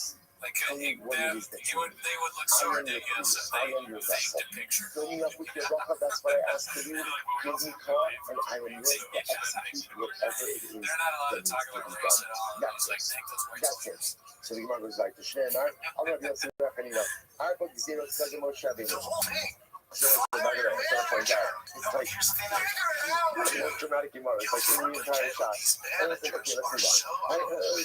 I just want to point out, and again, we're not doing these Gemaras justice. These Gemaras are quite, but again, let's say, if you want to understand all of these types in one place, Tzaddik, Namunah, that's it. That's it. Because again, and by the way, Kevin Knopf says this also. What does Kevin Knopf say? And it's good to know, because it's almost After Alpin is Hashem, Osavakish. Even though Hashem, one thing, strictly to dwell in the house of Hashem. Always need to dwell in the house of Hashem. I just want to be close. I need to hear about all the him being told. At the end of the day, Tzaddik, that will not say, that's it. So there is I have a deal because I'm all in the game with it.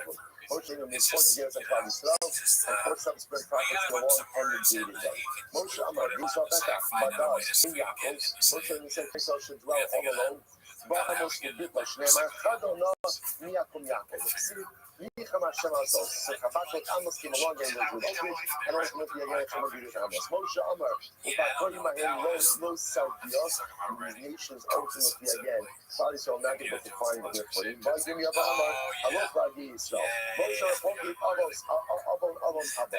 Both having said the sins of the fathers should be visited upon the sons. But Yecheskel Kitlo, Yecheskel Kimor was Mabakov actually. He knows Hanefesh HaChotas Kikamas.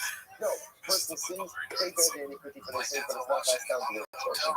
Moshe Amar, Va'abaratem Ba'goyim, Moshe says, probably Israel will be lost among the nations. Va'yisrael Ba'omer, Va'yava Yalahu, he talked up his shofar brothers. Bara open the Eretz Asher. We like to know, says, Yisrael says, probably will not be lost. Amar, Mustafim Me'aikra. God said, I am so scared of this puzzle that the prize shall be totally lost amongst the nations. Not because something's lost, not a bad thing. Sometimes you lose something, and let's say what happens when you lose it, the owner constantly tries to find it. So we are lost. We are lost. The most beautiful thing. We're lost track of the sparkle, and the devotion constantly seeks to find us. And when you see that the Akala as the Ezra, Maski from a Zutra, Dilma, Kakila, Yeshua, in Julia. Again, even though it says, I will consume you in the land of your enemy, maybe it means that maybe it's like the consumption of cucumbers and gourds. Apparently, when you pick cucumbers and gourds, you don't pick all of them off the vine, but rather you leave some of them on the vine itself. So probably there will be losses, but you will never be totally guessing. And also, that sometimes you see enough focus in Gemara, and you don't see exactly how it resolves. So you're most of the prophesizing, probably there will be lost, and some of them will be in the story, others saying, no, not truly. That was one of the fish of the Bible. That's most of it is the zero of the universe. So also, what happened? What happened? We are looking proof that the Gezerah of Moshe Rabbeinu was in there. 2,000 years after the Canaan was destroyed. And look at us. And look at us. Right? The sitting here, they say, the Torah. The sitting here, they say, Moshe Rabbeinu is there, Yisrael is the moment of it. And again, and if you look at the proof that we are not lost, look at us. Look at us. We are the proof. To the midst of these mountain clouds, we are proof to the fact that if the sparkle, the shepherd, is looking for us to flock every single day. We are not lost. We know what we have to do. We know where we have to go. We know what we have to become. We're not yet there yet, but we are the sheep looking for the shepherd, and the shepherd that we've shown consistently and constantly every day is looking for us. Incredible. So, Rabbi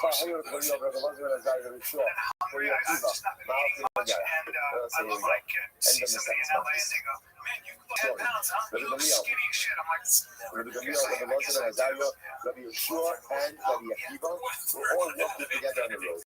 The Shalom Mona Shalom in the Alpha Marifo never asked them no. They heard the celebrations from the Roman arena in Rome, and it was so loud that they heard it at a big of 120 notes. Incredible. And once they obviously understood that. How could they know what the celebration was about? But what they thought the celebration was about was the victory of Rome and the downfall of cloudy snow. They threw both and began to cry. Rabbi Akiva began to laugh. On the road, if they're not on the traffic, he said, people, why are you laughing? On the road, the Akam, if they're not, then why just crying? On the road, Graham Havalu, she was stuck in that sun, in the country level, so covered. Yosh was back after Hashim. How could it be that these people, right, these Okeko families, these idolaters, stuck in worship, and they back down, they partake to all of this nourishment, all this craziness. And yet, they were able to touch tranquility. Their lives are so good. But Anu, by his house, right here looking inside, but us, I think some should be destroyed. By his desire, so they're wrong. They're wrong. And yet their lives are so good and so tranquil. We're right. We're all that trying to get how are they saying his lives in room? And how is each other been destroyed? And now are people like, how can we not like? This is why I laugh. מה לאור רצונו, כך לאור רצונו, אחת כמה וכמה. This is the joy and happiness and reward that Hashem gives to those who go against His laws. Then imagine the simcha that is waiting for us. Imagine the reward, imagine the life, imagine the goodness, imagine the beauty that is waiting for us. You will say that the Akiva's laughter, this is a different kind of laughter, I will say. It's a different kind of laughter, because remember, Mitzachek, what is Mitzachek? Right, first Mitzachek, the first person you see Mitzachek was, like, Sari Menu. The laughter, is the laughter of disbelief. But not disbelief that don't believe that something is going to happen. It's like almost like this deep type of laughter because you are so overwhelmed, not about what has occurred, but what really is. Hope is unbridled anticipatory happiness. Not now, right? Not now things are difficult, but I believe in what's going to come in the future. That the Akiva's laughter was not a present laughter. That the Akiva's laughter is the future anticipatory laughter of Christ. That future oriented simcha, right after the power of the year is like the simcha of the future and bring it to enlighten my presence. That's what Rabbi Akiva was doing. Rabbi Akiva wasn't enlightened. Rabbi Akiva didn't see all the destruction around him. Of course he did. Rabbi Akiva died during that destruction. Rabbi Akiva was killed in the messianic persecution by the Romans. Rabbi Akiva understands exactly what's happening.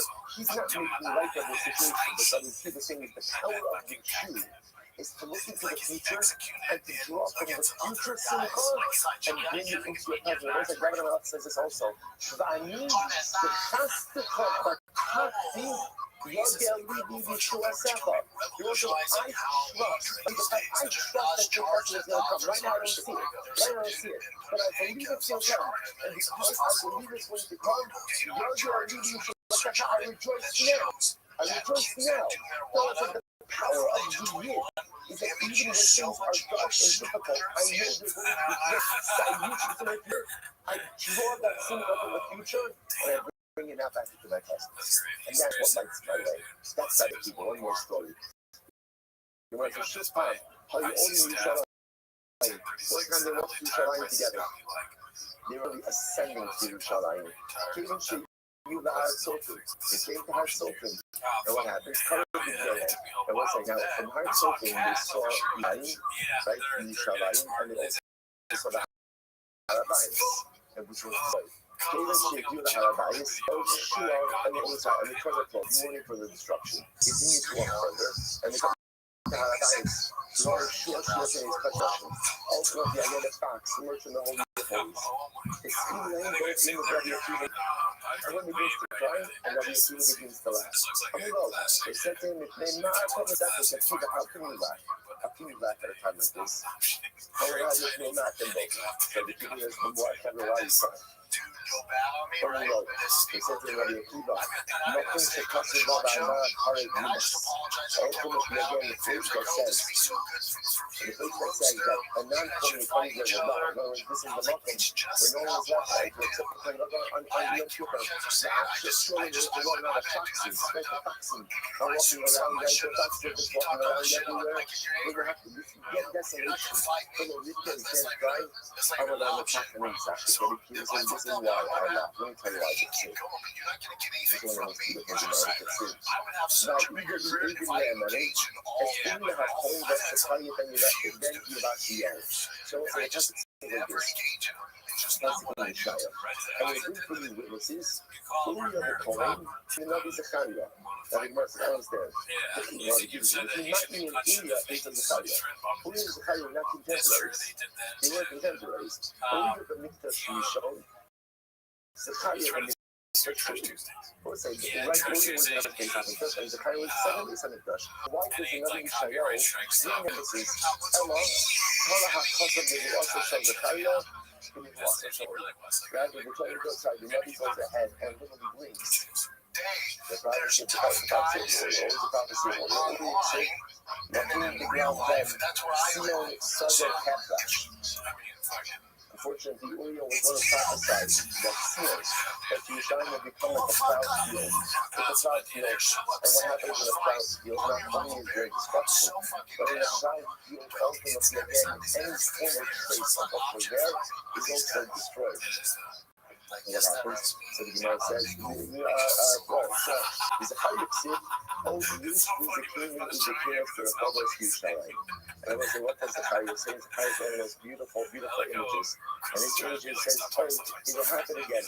Right? The Kolam Hashem Tzimachos, Hashem says, oh, Yush is the king of the Chovos Yerushalayim. There will come a time of rebuilding, and there will come a time of redemption. So ultimately, again, old men and old women will sit together in the streets of Yerushalayim. The Ish Mish Anton the Adam Melech Yamin. Everything will grow old again in Yerushalayim. In other words, they'll come back. Everything was lost. The Rebbe says, the Rebbe says, everything will be rebuilt. And people will grow old, gracefully, beautifully in Yerushalayim. So the series is like this. Actually, this time will also show Uriah. Sorry. Ha'isi Yisyarim shows this time will also show Zechariah. So you keep saying, I look to myself, like, those prophecies are like Yisrael making them. So in order to get to the Nebuah of Zechariah, of the rebuilding of Yerushalayim, Yisrael does have to become totally desolate. Now I see desolation. Now I see a thought turn out of the focus of the Lord. No greater desolation than that. And when I see any of the prophecy of destruction, I now know also show now that I see the fulfillment of the prophecy of destruction, the Yadua, she will also show Zechariah and his fellows. And you know the Nebuah. And it's been the word Zechariah is going to come true as well. Now that I see destruction, now that I see literally again the thoughts running out of the Kodesh HaKadosh, I know with all of my heart that prophecy for rebuilding will come true as well. As I say once again, apples of Rabbi Akiva wasn't in my mind. You know, there's a concept in psychology called toxic positivity. Toxic positivity is where someone is, I'm having a difficult time. I share with someone, I'm really having a difficult time in life, and they say, don't worry, it's going to be okay. But generally, if you want to see the end of that, what do you say? What do you say? The loose translation is shut up. Like, stop it. I know it's going to be okay. It's not what I need right now. The person means, well, toxic positivity is like, always like, sometimes like, I need more, and I need validation in what it is that I'm going to be okay. Of course it'll be okay. That's not Rabbi Akiva. Rabbi Akiva is a heaven and such. Rabbi Akiva is this profound and deep, good life, anticipatory simcha. Things are so bleak, but I also know that because things are so bleak in the future, they're going to turn around. And I can reach into that future, grab some of that simcha, and bring it back to the here and now. To do that. And if you can reach into your future and bring back some of that future simcha to a dark and bleak present, that's the only way you get through it. Because the only other alternative is to lose yourself in the suffering, is to lose yourself in the sadness, is to lose yourself in the darkness. Rabbi Akiva teaches us ultimately how to reach into the future, which is going to be beautiful and bright. Take hold of some of that brightness, bring it back into a dark present. The Lord turns the Amunah, and they said to him, Akiva Nekantanu, Rabbi Akiva, you have full source, you have full source, and it's like, those words are not just simply true. For that particular episode, I was like, these are the Rabbi Akiva. I think this mindset, this approach, this Muhammad has been a source of consolation for throughout Israel, throughout the ages. What gets us through the harshest periods of darkness is the ability to be like Rabbi Akiva, to reach into a future that we know is going to be beautiful and bright, grab some of that brightness, grab some of that light, and bring it back with us here to illuminate a difficult present. Akiva Nekantanu, Akiva Nekantanu. Rabbi Akiva always come through for us. And he always does things with us. One side, the speaker on the side is not this one side, straight out the mouth. Alright, everyone Zoom. Have a good day, everyone. Mazel tov, but a cute good night of Shabbos. She's not coming out today. She celebrated all of our future in the second forget you tried we having did a an extra episode. We talked a lot about some inflammatory things. So if you want to see that, join the Patreon. We think we may be gearing up towards extra episodes instead of stand-up specials, because stand-up specials are killing us slowly inside. They're funny, but I think you guys probably, the people that are interested in Patreon, you probably want to hear us talk more than just watching Nate Jackson talk about. I don't even remember what he said before. But anyways, that's not why they're here, right? No. They are here to watch Timothy. You're here. You daddy. You're not a roster of white dudes. You're here to watch. All right, so it's like good morning. Let us begin. Alrighty, so before we Begin get by thanking started, all of our sponsors for this morning. Our annual comic cover sponsor, Tulsi Mishpacha Eretz Yisrael, for dedicating all the streaming talk shows for this year. As is the host, for the Solar Provost all of our Yisrael. And the cover sponsors for the month of Iyah Habadin Yokova, Shmuel Rabbi Bratki, Nation of New York as of Shmuel's father, Mr. Leonard Krafkin, Nidma, Ben, the Pesca, Tony, and Kusana Rafa, the American Art Comic Cover, all of the Hashem Stopping our real families in the Kama.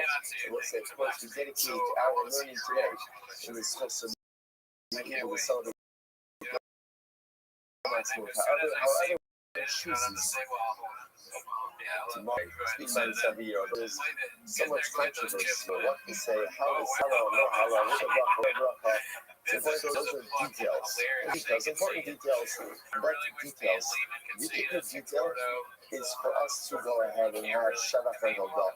For us to have tremendous gratitude, tremendous sense of gratitude to our Kodesh Baruch for what He has given us. That we are fortunate to live in minds in which we have access to Eretz Yisrael, in which Mir Hashem is not just our famous words of Harabayis B'Yadeinu. That's what Adonai Yom Yerushalayim is, not just we Harabayis B'Yadeinu. It's Eretz Yisrael B'Yadeinu. And ultimately, when we have Eretz Yisrael, it's a mention in Shia for Yom yesterday. There's no one standing at the airport telling which Jews to come in, which Jews can't come in. There's no one standing at the port.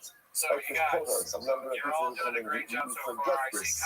This is taken for granted, a little bit of a miracle that Hakadosh Baruch Hu gave us with the founding of the state. Is the state perfect? Far from it. Is there work to do? Absolutely. But like, just because something is not perfect doesn't mean that it's not absolutely negative.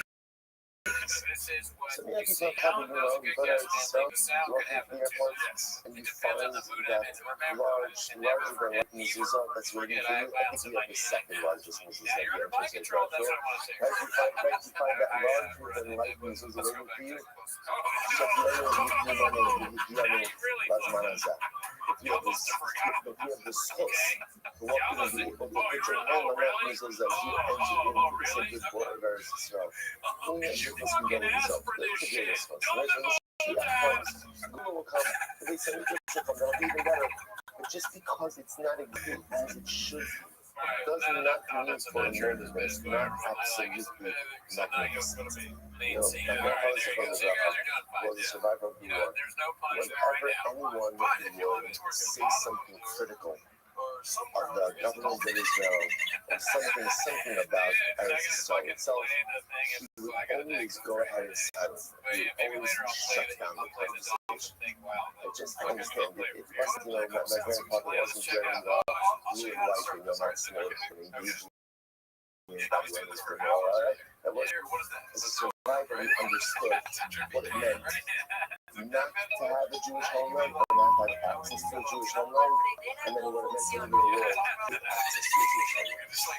His truth in life always was, whatever your problem is, figure it out or be quiet. So don't run around negative things or difficulties or problems. We have beautiful problems. Because whatever problems may be, it tells us first.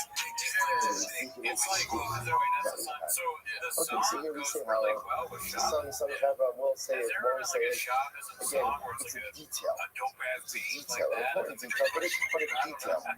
The Iker is that on this day, You must find your way to express what profound gratitude to the self and the method of use. The idea, we're building about Hashem, we're building a solid community, who would have thought? Who would have ever thought? And I'll tell you what this, a grandchild of survivors, having a hand in helping to build a new community answers to this watch. That's 100 years after our ancestors were put into gas chambers and organs and systematically annihilated. Still, almost that Hashem, even if we can contemplate solid community, where you contemplate this purpose and take it and go, where you send our children to learn, we go to learn, we go to vacation, we go to spend your food. However, you don't see the miracle in that. You need a new prescription. You need a new prescription. Because you're missing it. Because you're just missing it. How do you choose to mark the miracle? That's up to you. That's up to you. How do you choose that? So we can contemplate that we're living in a time we can contemplate Aliyah. Well, you can Aliyah or not make Aliyah. Just understand, you can think about that decision. For 2,000 years, and you would have said, I'm going to return to Israel. Listen, really? You want to live with the Ghanaians, you want to live with the Turks, you want to live with the British, you want to live with this, you want to live with that. Now, it's a decision. Whether it's good for you, not good for you, that's your decision. But you can think about it. Understand the miraculous nature of being able to contemplate that decision. Something that for 2,000 years has been happening. If you can't see the miraculous nature of that, once again, you need prescription. It's not just the footsteps of Mashiach. It's the footsteps of people like Kabbalah. If you listen carefully, you can feel like a pitter patter. And yes, what you coming closer. Not a pitter patter. Oh, Mashiach is around the corner. The Uber is around the corner.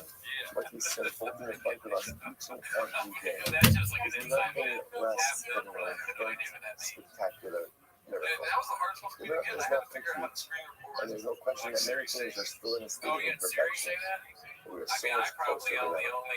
So this thing we're spent on this day, we celebrate the founding of the modern day state of Israel, which for many of us is absolutely unequivocally not a start of the Geulah, but the beginning of Geulah. It began the moment that the Messiah was set ablaze, but an important step in the continuity of the progression of Geulah. We daven for one thing. And in Meretz Hashem, the Geulah should keep evolving. The Geulah should keep unfolding. And Meretz Hashem, our hostages should come home. Our soldiers should stop helping to give their lives on this earth, to Eretz Yisrael. We say for Meretz Hashem, the fathers, the sons, the brothers, the husbands, including the started many years ago, founding of the station was an important step that propelled us forward. We say for Meretz Hashem, to the continuity of the Geulah, the continued evolution of the Geulah. As we say for Meretz Hashem, Yeshana Haba, Yerushalayim, Habaniyah, with Am Yisrael together, Eretz Yisrael rebuilt, Eretz Yisrael reunified, rebuilt Yerushalayim, and rebuilt the Samit Hashem Rabbi Aleinu. Let's say, so today's daf is Chav Gimel. Thank you. We are picking up in Eretz Hashem on Chav days and the days, a lot to do today about Hashem. We are picking up the two dots. About 5 months after the phone line to get wrong. You got a button strings. Yeah, sorry, that's last short part. Sorry, thank you. So Shema says as follows. So as you remember again, the Mishnah had a very interesting. Let's say again they assess that Ruvain is capable of getting very on office. Right? And then what happens? They started flogging him. And they realized, you know what, you really can't do what's the halacha? He stopped. Whatever he got, and that's the end of it. There was nothing more that happens. And once again, they're going to get close to watch.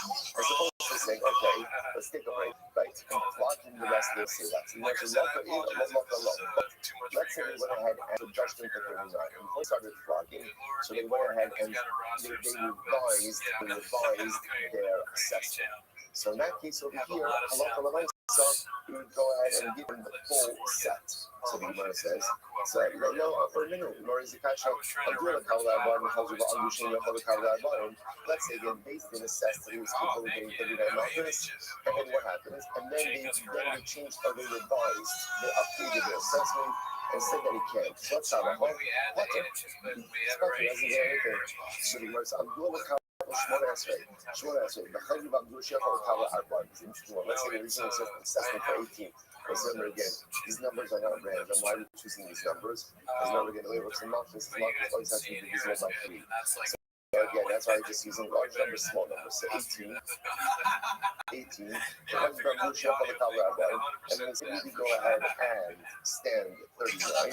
Potter, I love how he says Potter. So most of what that sounds like is, if they change the assessment, because they did not begin fraudulent, he's still Potter. So how do you let this out? Let's go back. I'm going to say, no catch the question.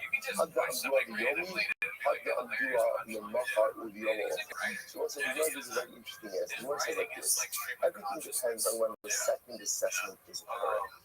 If the second assessment occurs on the first day as the first, and the way the halakha used that is the first one wasn't, the second one is the real one. So in other words, because things can't change that quickly on one day.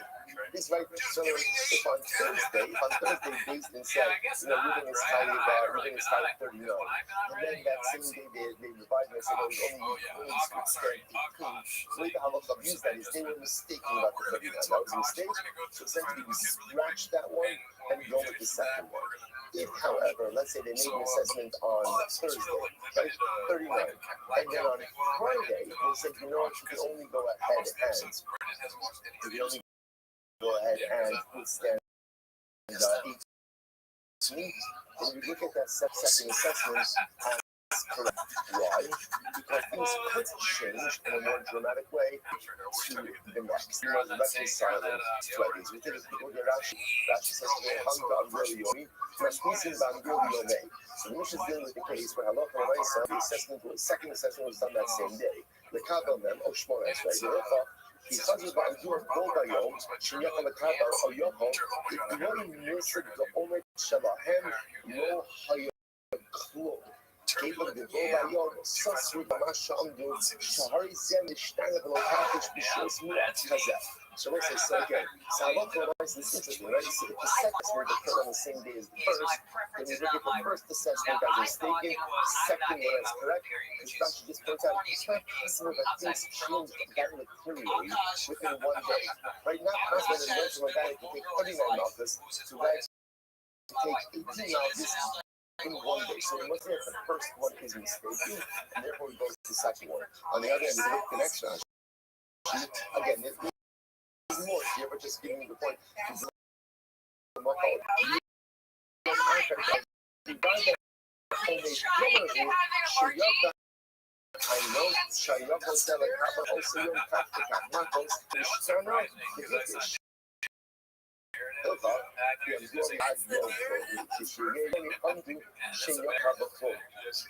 Only these shows interesting enough.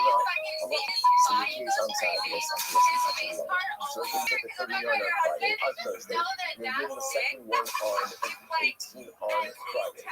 In that case, we have access to correct myself. In that case, I will follow myself. Now, the reason why the first question I was getting just a minute, the first assessment, in other words, we don't view the first assessment as being flawed. Why? Because things could change from one day to the next. So on Thursday, the date's 39. So that only got a call, you got sick, on Friday, you only go ahead and do 18.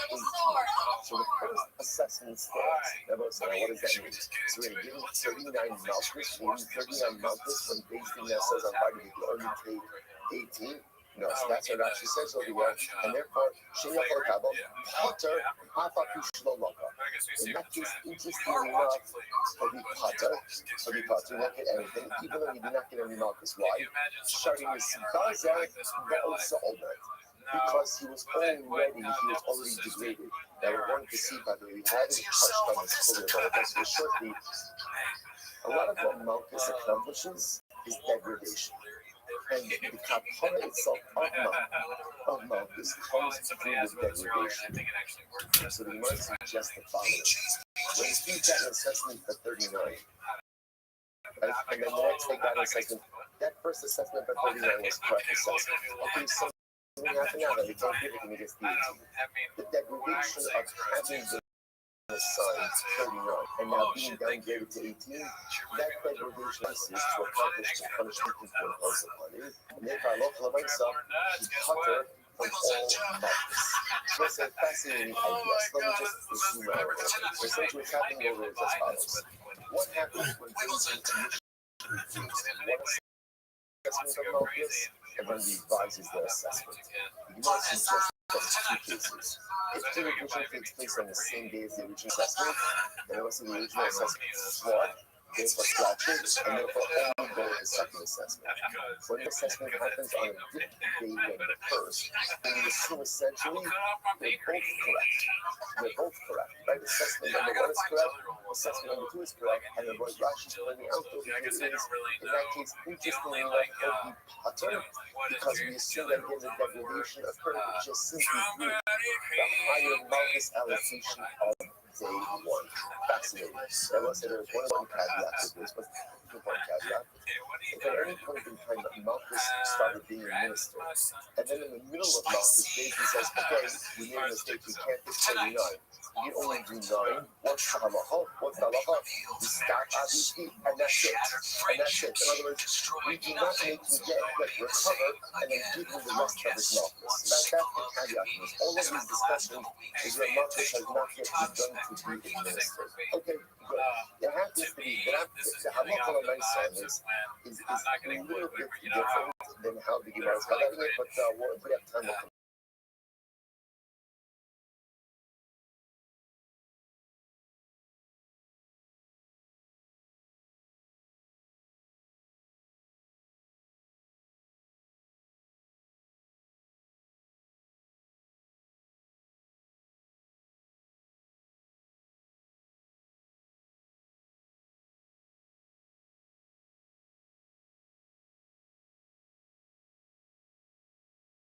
And most importantly, so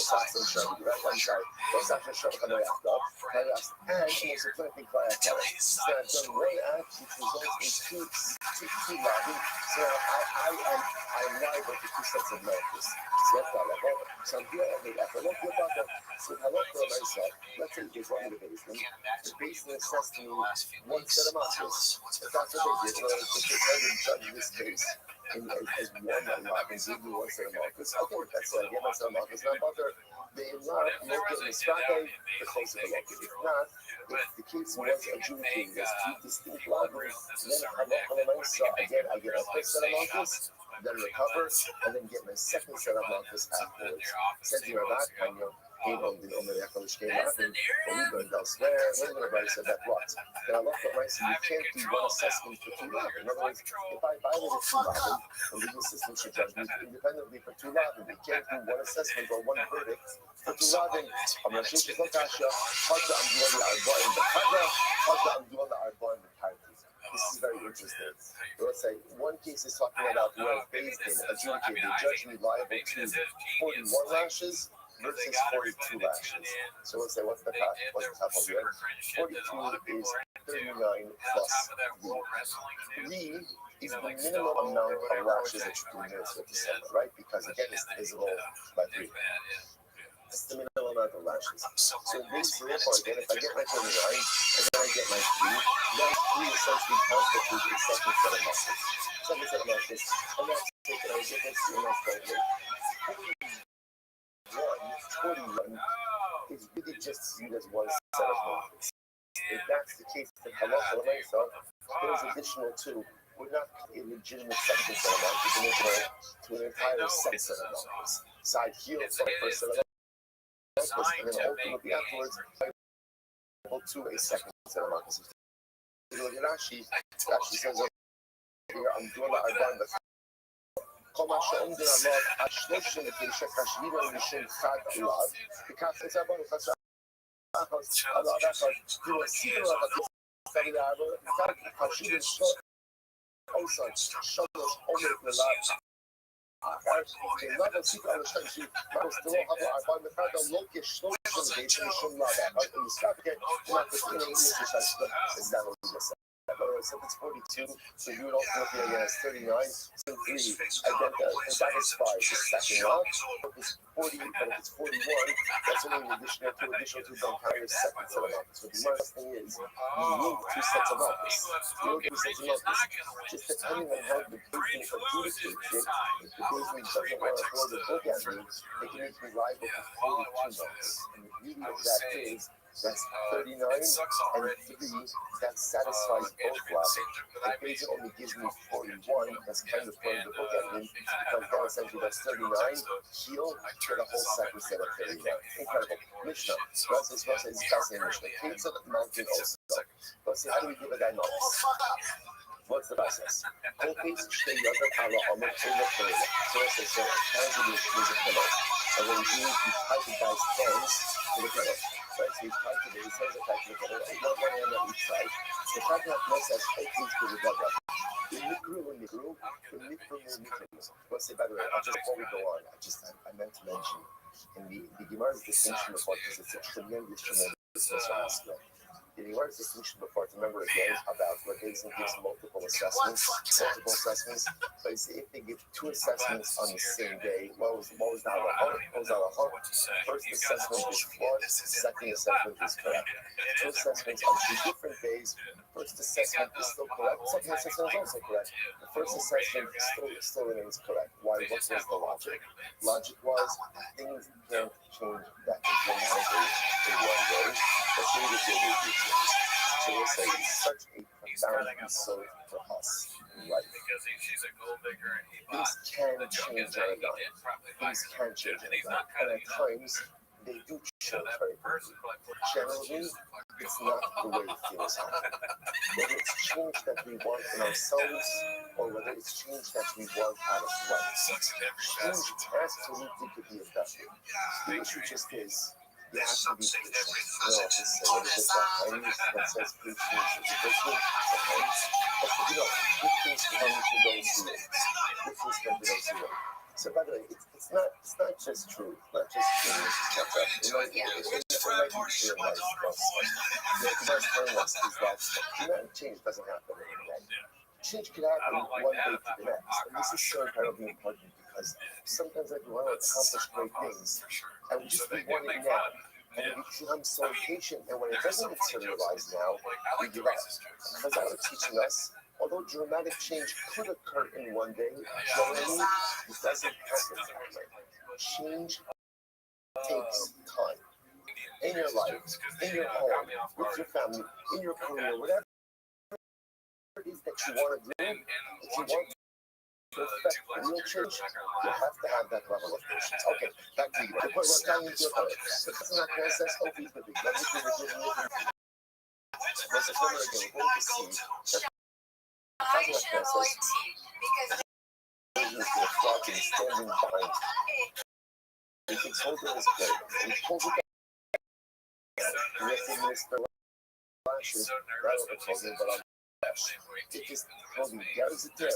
You know, it's actually what got us to go. Heart is uncovered. That is reminiscent Russian of the soul. And it's almost virtually sing the exact Russian. So actually what got us to go.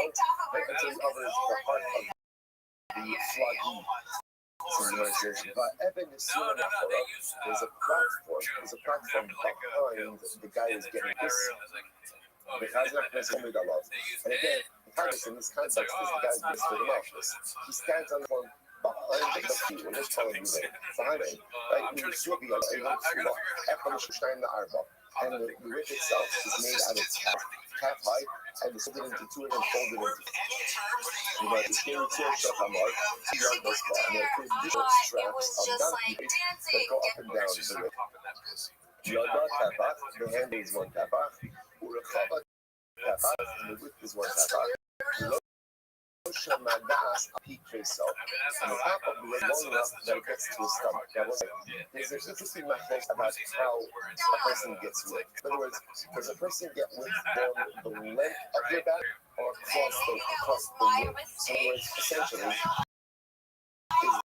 is the whipper, is he standing behind you, looking like this, or even standing right in front of him, and his back on the top of it goes down like this, to the side of flogging him like from the side with the width of his back, with the straps coming around this way. Rashi understands the ladder. It's the ladder. And Reuben gets whipped along the width of his back. So therefore, again, the Chazan to the side, and he doesn't whip like this, he whips like this. So that therefore, the Gemara says like this, the top of the wrist has to wrap around the ring to come to the beginning of his stomach, to the side. Okay? The Gemara goes like that. So the Gemara says,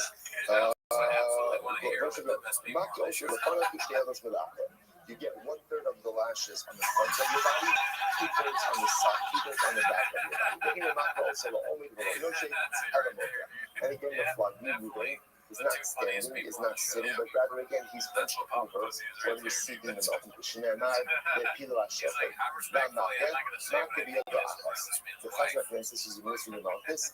He brings down the whip with one hand, not two hands. The whole couple, and with all of his men, so this is interesting, right? This is not a ceremonial flogging. This is this is flogging, right? So it's about this. So and the obligation is from to do it with all of his men. That holding those sishma lasos, reflections from posta, that's not those. The first week to that samikra, the shmart is to have this as those. So it says interesting enough, there's this whole recitation, right? All these psukim are being mentioned along the way as well. The whole saying, Urakum Yichaper often, and how does he end? She ends ultimately again with the pasuk, Urakum Yichaper Avon, he who is compassionate, ultimately again will atone for your sin. I will say, a very profound way to close out the month is also recognizing that the goal of this punishment, of course, is what? Is restorative. Is rejuvenative, right? It's the chappers to atone. The whole is yes on the ground. And again, I will say, obviously, we'll see, depending on the number of malchus you get, depends on the number of times you have to recite these procedures. Okay, this calco, being delayed and right, let's say I will say that the person getting malchus soils himself. Because you can imagine what happened over here. Either because of just like Christ of the malchus, or ultimately again, with the anticipation of the malchus. And so what's the halacha over here? How did I skip? Sorry. We may Now let's say again the Chazan Knesset is flogging moving, even though he has a heart attack, but he dies. So shall the whole Potter. Now again, I want to say Potter because he's administering the ring of the basin.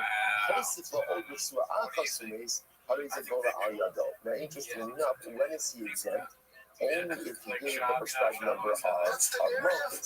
If he decided to, as everybody likes swimmers, right? If he decided, especially when other people, right? So if he decided to go and give him a lash over here, and Reuben dies as a result of that, then I said, yeah, accidental murder. And the Chazan Knesset was calculating the right way. So it's again, Reuben soils himself. And whether he got the king or the urination. And again, whether you're going to discuss it's because of like impending fear of what is going to occur, or because the malchus itself discussed both of those cases. So I'm going to get this concept from any further definition. And let's say, now what's the logic? Very fuzzy malchus. What's the logic? Find out Rashi. It's the Nikra Hari Nikra. And let's remember again, what's the point over here of malchus? Let's look at it. The Nikra is malchus is supposed to be balanced. Malchus is supposed to be humiliating. So if the guy shows himself, ultimately everyone is just part of malchus. So that's a really big difference. Also, right? So just do that. Right? So just do that. Don't say just stand. Malchus is a public thing. Malchus is a public thing. There's something to be said when you're in public. Pick a man. Right? Like, do not get, because if you're the guy who sells himself, trust me, that's probably fucking for sure that Shabbos, right? I don't do it. I'm just saying, like, like that. That's just a mistake. The type of that is pretty significant free card. Just like literally, like just right now, it's just I can't always say just the public nature of everything. It would be quite degrading. Okay, so let's go. Sorry, I keep on skipping. Sorry, Rabbi says, Rabbi Yehuda said, Yehuda Omer, Yehuda says, no. Depends on how you saw yourself. A man, if he saws himself appreciation, that's degrading enough, that degradation is accomplished, done. And a woman is obviously is covered, is a little bit more sensitive, even if she saws herself through urination, ultimately, again, departure from any type of law. Stop at 23. My type of. So let's say, here's this interesting. No one knows what to do with this line in the Gemara. No one, it's my time of, my time of what? You must be shum nikla, okay? I'm just, you show us Menazaya. How do we know that the whip is made out of calf skin? So it's just the pasuk says you get 40 donkeys. The summer play will sack some shabadisha. And juxtaposed to that is don't muzzle an ox when it thrashes. Okay, so the juxtaposition says it's a calf skin. I felt it to be too inappropriate. So when I got to college, I'm like, oh my god, I can dress however I want, I can do whatever I want. And now we don't have no children. Look at that, just surviving this shit. Especially she covered head to toe boils. Head to toe boils. Right? And yes, obviously it's not fair to make Ruffle. It's not fair to make Ruffle go ahead and marry him. So how do you know that you don't compel Ruffle to marry him? So the Gemara says, "B'seh lo saxo shar b'disho u'samech lei yishu achim yachto." So what's interesting enough, the juxtaposition of lo saxo shar b'disho represents, like in this case, making the animal do something muzzle. So to speak, we don't muzzle the Yavama, so to speak. We don't do protestations in an effort to mount up to the Yavama. It's clear that this is a compromise. I'm not sure. I'm sure what I'm going to say. Coming Lazes Hamoadim, she will open up all these other. Also, so again, this is the message. She said, "No, little Lazar, Lazar, that everyone who goes ahead and degrades the Moadim, literally disparages the other brother, she will open up all these other. Worshiping idolatry. It said, Elohim Masecha, no Sasa. First of all, the pasuk says, you have to make for yourself great images. The son of Ray is Kagamatos Tishman. So that's the position between Yom Kippur and Avodah Zarah. It's the disparage, the Avodah ultimately, if you worship Avodah Zarah, I'm not sure if you should also go to Zaya. This is really incredible. Is not beautiful, but incredible. Anyone who speaks Lashon or accepts this is Lashon or anyone who gives false testimonies, with club. Wow. Should be thrown to the dogs. Should be thrown to the dogs. If Siv, Lakela, Pashlifan also, the pasuk says by a treifa, an animal is killed by another predatory animal, you can't eat it, so throw it to the dogs. And right afterwards it says the son of clay, so Sisa Shema Shav, which literally, again, we normally assume means that don't go ahead and take the name of God in it. How you bring that in? Do not cause negative things to be accepted. So what does that mean?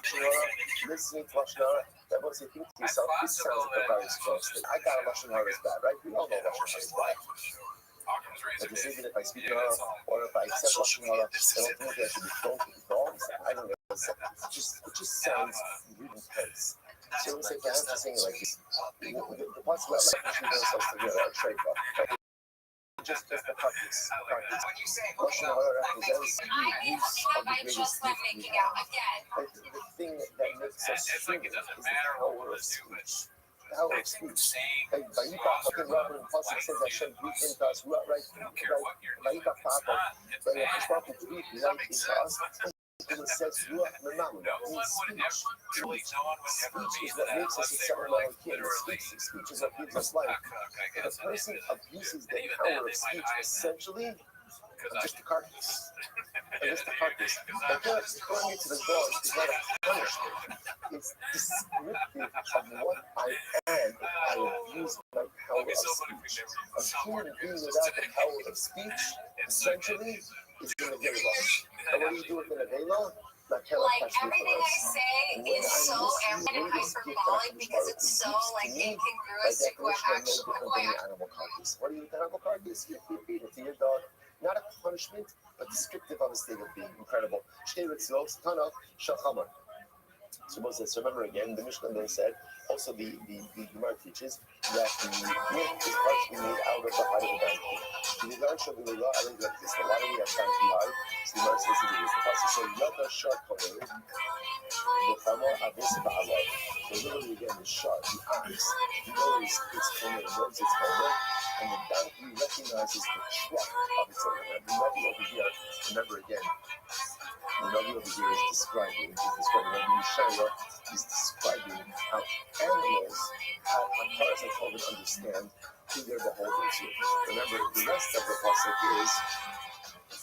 pasuk is Israel lo yoda ani lo mispona. The Haftarah of Shem Shuvah. Right, but ultimately, again, so what the pasuk says over here, the Navi learns that Klal Yisrael doesn't know. Like the donkey knows whose truck he eats out of. The donkey knows whose master. Somehow, Klal Yisrael, the Jewish people, we always forget that we are subservient to our Kodesh Baruch Hu. So the Gemara says, so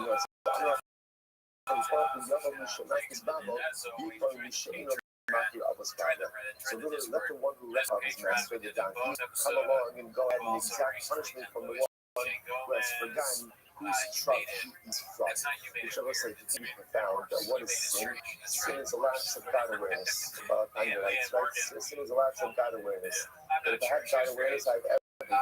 But the moment I lose God awareness is unfortunately when every negative thing becomes possible. So let the donkey that at least appreciates, which is not because it's not animal, but itself understands who its master is, coming exact punishment from the one who forgot who his master is, and such is in this situation. The other Kabak, as well as the Kabak, so it sounds like over here is based in must have like a custom whip, right? Because remember again, the whip has to be long enough to go around the side and come to the front of the step. So obviously every person has different proportions. So everybody must have had a custom whip. So you want to on the left, I don't know, we get to take it home. Well, if that's the case, then David's going to have a lot of whips. It doesn't make any sense.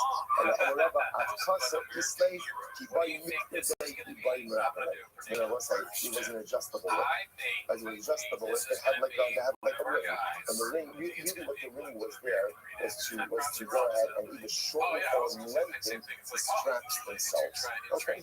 We might go back to Mike, so you know how to do this. So what's this? One third of the mouth is on the back, 2/3 on the side. One third on the front, 2/3 on the back. That's what I mean. I'm not kind of going out. The Hebrew Hashem, they call the fire today Risha self.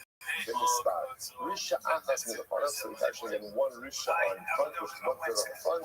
Today Risha is going to have 2/3 on the back. In Malkiel, some of this, some of the how do we know?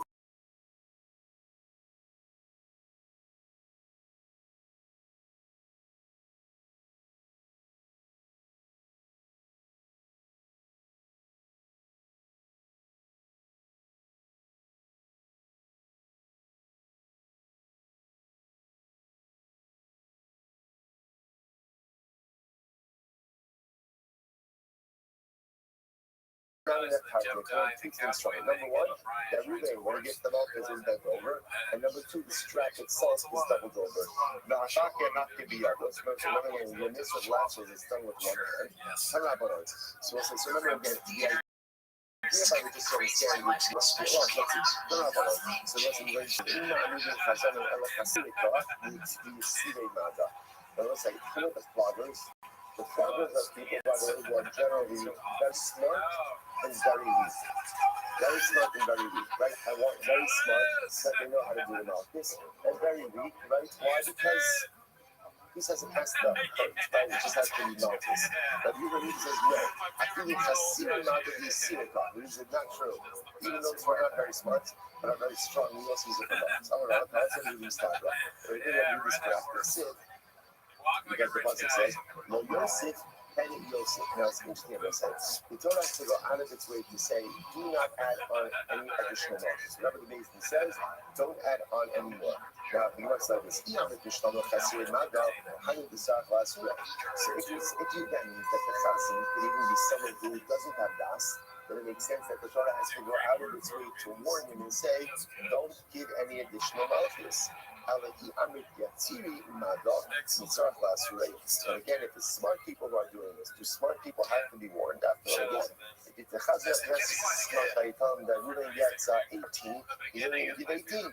But so therefore, again, this is the fact that there's a warning indicates to us that you don't have to use the smartest guy to win, right? But rather you use anyone. Where I said, but Rabbanon is fascinating.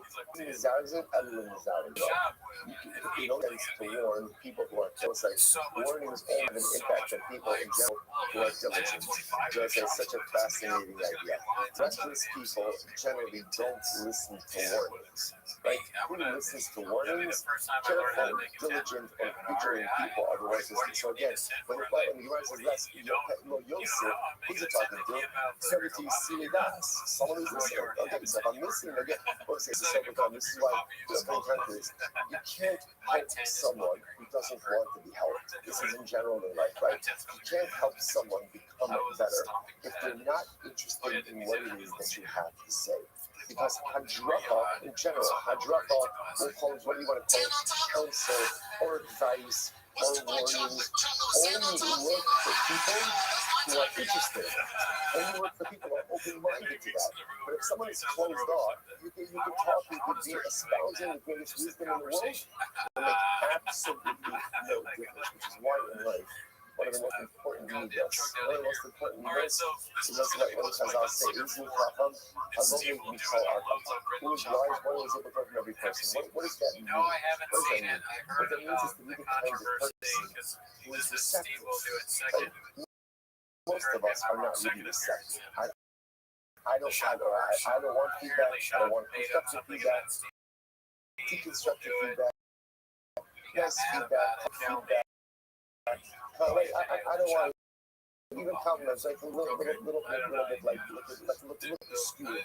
What is that? Most of us are close. Like, I don't want to hear anything. One of the most important, even open to things. And I can hear the word, and I hear the advice, it's so much incredible.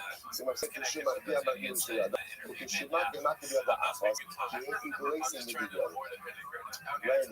the whipper goes ahead and the Chazan Chosses raises the whip, he raises the whip with two ends, but when he throws the gun, he throws the gun with one hand. Because obviously when you whip with one hand, that's much stronger than doing it with two. Okay, incredible. I'll turn it up. I'll go this to the other parts, but here's the process. The greatest of the Dayanim there, the base for this, he reads the Psukim. Hashini Mona, second Dayan keeps count. Vashtishi Omer Nikol. The third Dayan says strike. Now, so what's this interesting here? If Chazal Chesas, he's the one who's going ahead and doing it. He's not part of the base, right? He's an additional guy. That's an additional hire, right? So greatest of Dayanim, he's saying the Psukim. Second Dayan is counting. Third Dayan is saying strike. Bizman Shemak, yeah? Sorry, Bizman Shemak, good. Bizman Shemak, the concept, so what's this interesting enough, so the halacha is that with the psukim themselves, when there's a lot of malchus, so the reader reads slowly, right? When there's a number of malchus, he reads very quick. So the idea here is we want to match up the recitation of psukim to the duration of the malchus. I have a hard 99, holds it to us on the drop. So even the Mishnah, it's okay, even if you finish, just repeat it again. So why the need to measure the recitation of duration of the malchus? Mitzvah itself saying, saying, holds it together and possible, it is best to align the reading of the psukim with the actual malchus being administered. If that's not possible, okay, so you'll read it as many times as you need to. Maka Rabba, so what's the question over in the pasuk is Adam Yakenu, but I said to Yosef like Osa Alela, Maka Rabba. The Torah says, do not add on to the decided number of malchus, because if you do so, you're going to create a Maka Rabba. What's Maka Rabba? In the Ela Maka Rabba. Maka Mu'adar Shina. So all I know is that I can't go ahead and give you an unnecessary makarabba. How do I know that I can't give you an unnecessary makarabba? That's Tamilomar, no Yosef. Right? You know what I'm saying? So you're going to put makarabba, and he's like, you can't add on another 10 lashes. But if you add on another one, it's not such a big deal. No, you can't add on anything. In came out Tamilomar, makarabba. So why does that say makarabba? Ultimately, the teacher said that the initial malchus are done as a makarabba. What does that mean? That when you flog with all of your might. right? When the whipping is being administered, not being administered, Chazak Knesset does that with all of these, right? This Kalkel. So it says, remember, last part of Mishnah dealt with if the person being flogged soiled themselves. So under those circumstances, what happens now with the mouth? It says the Gemara, Tanabana, Achada Isha Berai Below Mandirena. And there it says that again, soiling oneself with defecating is enough of a degradation. That's it, mission accomplished, that no further milk is unnecessary. And that's for men. Ruda says, no, Aisha B'mayim, so that Ruda's amount of defecation, and urination, the Chum comes in, Isha, it doesn't really matter, defecation, urination. If you saw yourself as a result of malchus, that's a degradation, and no other punishment is necessary. But he's contradicting himself, right? Because Rabbi is stated elsewhere as saying that is defecation, and the Schmidt shoving the right. And then he was saying was both men and women are the same when it comes to defecation, namely that that will exempt them from any prison office. I'm not sure. Kapsu, interesting case of it. Kapsu, but that's the name. Let's say they tied you there now, they tied them up, and to the color from office, and what happens? And he went out and she ran away. So what's that law? Ultimately, again, he's subject. Now, listen, what's the logic over here? The logic seems to be that halacha l'maisa, the act of being tied yourself to the pillar, is the degradation. So essentially, degradation has been accomplished. So somehow he manages to escape, he doesn't get noticed. So they say, where is the kasha? Kala, being very shona, being the shnia poaching himself, if Reuben soils himself, like that's kind of like Nikolai. Soils himself, whether it's as a result of the first lash, second lash, he's patterning for the notice. Nifsika that's not the shnia poaching himself, but he's showing poaching himself. So this is interesting. That's the about to give him notice. Doesn't give him notice. And the whip breaks. So if the whip breaks after the first lash, he's done. If the whip breaks before the first lash, he's not done. Then he just getting new whip. So you must know why is that? You know, this is behind but again, if the whip breaks before the first lash, why shouldn't that be any different than a guy who runs away from Bezdin? It's just like if a guy runs away from Bezdin, now Baruch Hashem is punishing anything else. Why should it say anything together? The whip breaking before the first lash, ultimately again, is like running away. Which was there's a big distinction. Hasam Ratz, Hachalo Ratz. There's a big distinction. When he ran away, he ran away. Here he didn't run away. What says no understands over the act of like running away with your hands tied, your clothing torn, and running out of Bezdin, that's embarrassing. There's an embarrassment for that. Because the embarrassment factor is there, therefore the punishment has been strict. Incredible. Undo us, look, if you get kala, poaching also. So this is interesting. Let's take these in a satisfaction. Let's take these things that Reuben is 20 up to 18 notice. But he will soil himself the moment that he is flogged. However they're able to assess that. Right? The halakha is potter. Potter, ultimately, again, they will be potter from notice. But if she eats in the Bezdin, Kala, not going to soil. If they say that in these days and he's going to soil himself, not as a result of the notice, then he's still flogging. In that case, now I'm going to say, if the soiling comes as a result of the notice, then that's grounds for exempting him from the notice.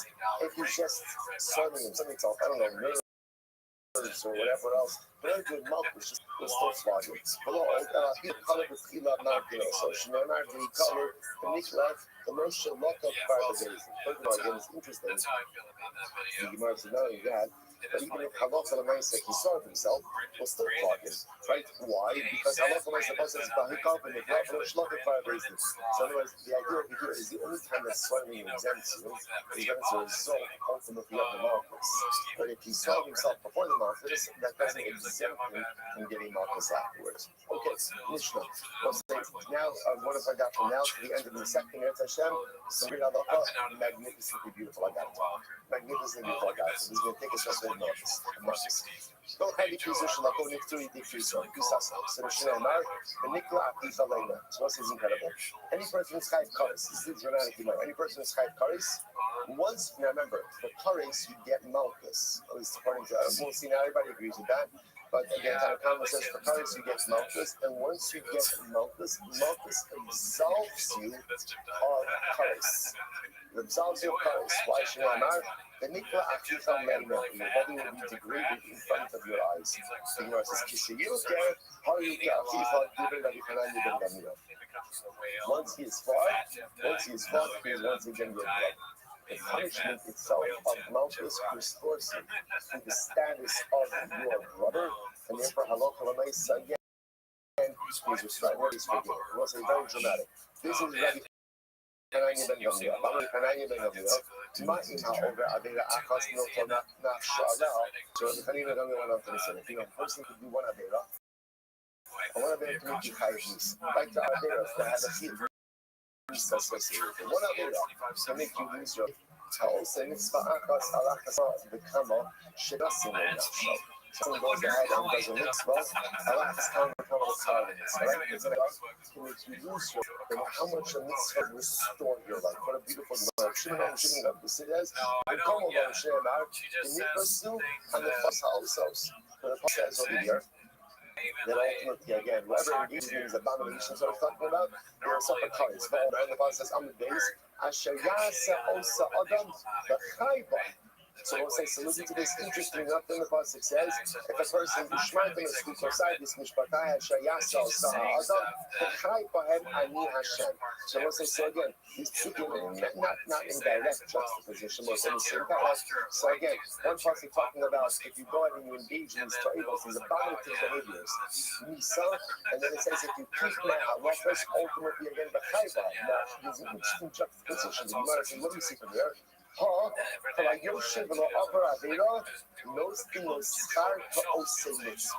the juxtaposition says like this: if you abstain from performing an avera, you get schar as if you performed a mitzvah. Those are also is profoundly dramatic. Sometimes the greatest accomplishment we have in life is abstaining. Again, the goal in life is not just simply abstention, but we all know this. When I have the HR to do something and I overcome the HR and I don't do that, that abstention takes all of my strength, all of my power. So therefore the Gemara says over here, what are we talking about over here? So the Gemara says sometimes just sitting and not doing an avera, ultimately again is like doing the mitzvah. Incredible. We're talking about that. For example,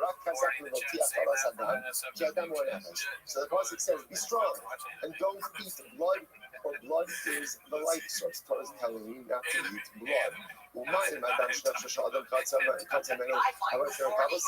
I will say generally most of us don't struggle with blood consumption, right? If you do less scheduled time to speak, right? So say so again, so it's also so right? And yes, the Torah says there's such reward for that. And I will say that's something I don't ever struggle with that. Yes, our lives should not show other misavela. So I say death, immorality, which everyone desires. Everyone desires.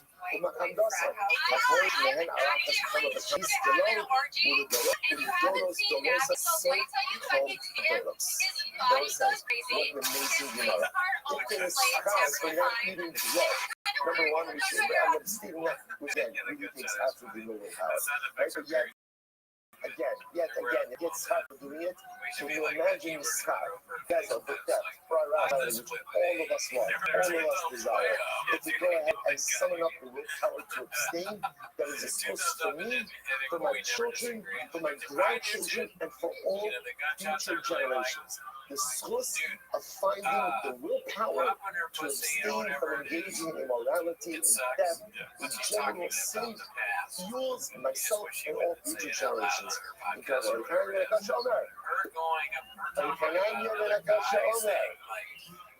let's not go to Israel, exactly as Israel. But you also want to provide tremendous is the first for Israel. Therefore, he gave us much Torah many mitzvahs. So what's that? The Chaim and was talking about over here. is that a lot more nice. So why 6:13? Come on, let's consolidate. Let's make this a little bit easier. Every time I cut set, he's probably did us a Tova. Why?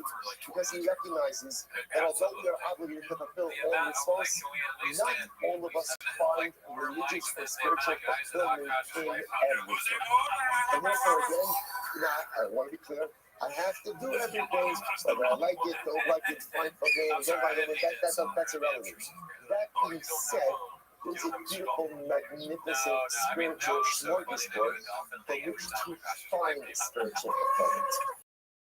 Everyone's going to see us all. Some people toy festival, some people chesed, some people like love, some people like chassidus, some people like this, some people, everybody likes different things. Again, you got to do it all. Again, there's no picking and choosing. I have to do it all. But because what will give us all of these beautiful outlets, all these different lanes, so that I find what speaks to me. Shenana, Hashem chafetz v'nansito, yad yoter, Hashem ultimately again is to go ahead and be good, not to throw the idea of a little bit amplify Torah and ultimately fails. With that, tomorrow, our last shot of this mattress. You're incredible. What a tremendous treat. Everyone. I know. I had to end it on this one. This is true. This feels like my own husband. I'm like, he's doing it. Wait, that's kind of baller, but I could never do that. Yeah.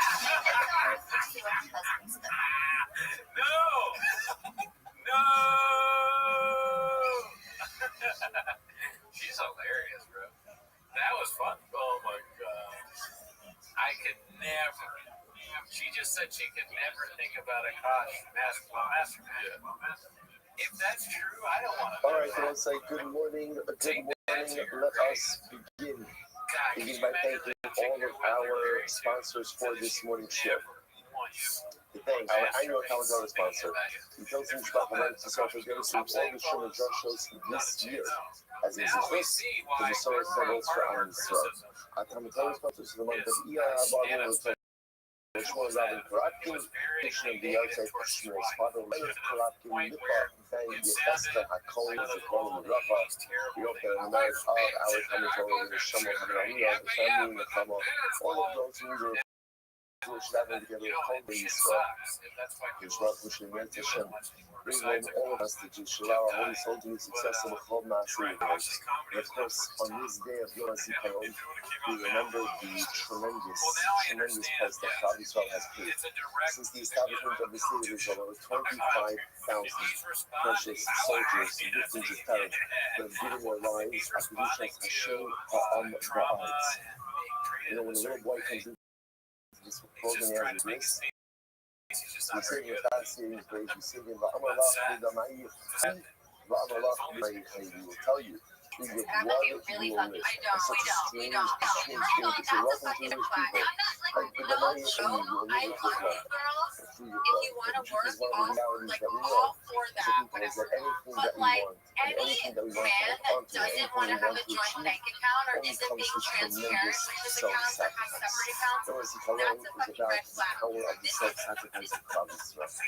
That what we will do for each other, and what we will do for our people, and what we will do for our land, knows absolutely no limitations. Think that, up until October 7th, for so many of us, Noah's Zikaron was something that really reflected historical events, reflected perhaps people's individual losses here and there, and all of that changed since the start of this war. So we have seen so many precious, young, idealistic, committed soldiers willing to run into battle, willing to run to the fight, willing to go ahead and literally put everything on the line. Why? For you, for Am Yisrael, for Eretz Yisrael, for Torah Shefar, for the sponsors, religious, not religious, all kinds of different people, just be willing to sacrifice everything for Jewish eternality, for Jewish destiny. That's Yom HaZikaron. That's Yom HaZikaron. So it keeps us on this, whatever it is, we speak of this every year, whatever it is, about a particular political or hashkafic ideas or associations, so many that it's so much of that is just simply for life. Yom HaZikaron is a day in which we remember that we live in times where young men and women, things of terror, all of them are willing to give their lives for Am Yisrael, and it requires us to actually requires ourselves. And that requires us to make sure that their sacrifice is worthwhile, that we are maximizing our opportunities, our lives, given the fact that they're willing to give the ultimate price to sustain that and preserve that for us. So we hope that in America, the precious Mishnah, America, our comes Hashem, and mention the Father, Holy Soul, we should be successful in the call and master of the day. In America, our Torah, yes, Hashem, we should shower Am Yisrael and Eretz Yisrael with the sense of peace.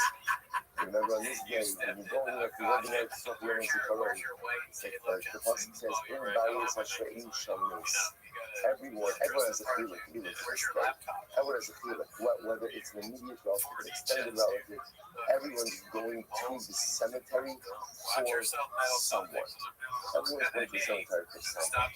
It's important for us just to be able to participate, at least emotionally, spiritually, in that sacrifice. We look at the American Holocaust, the Constitution, the American Holocaust, Shira Malas, Bishura Shima, Shira Sinaim, all of the laws, Mashiach comes, Chazal tells us that all of the losses will be like a dream. All of the losses, all of the pain will simply evaporate. And how that you should be built on the Hashem to see that day. May Rabbi Yadin. So with that, let us begin. A lot to do today about Hashem. Today's Baptist of Kings 22. We are picking up the Lord Hashem on Chaf Aleph Amud 21b. We left off a little bit at the now. So I'm going to be about Ara Yosef, Poshing the Lodesh, Lanish, Papi the Marcus in Yosef.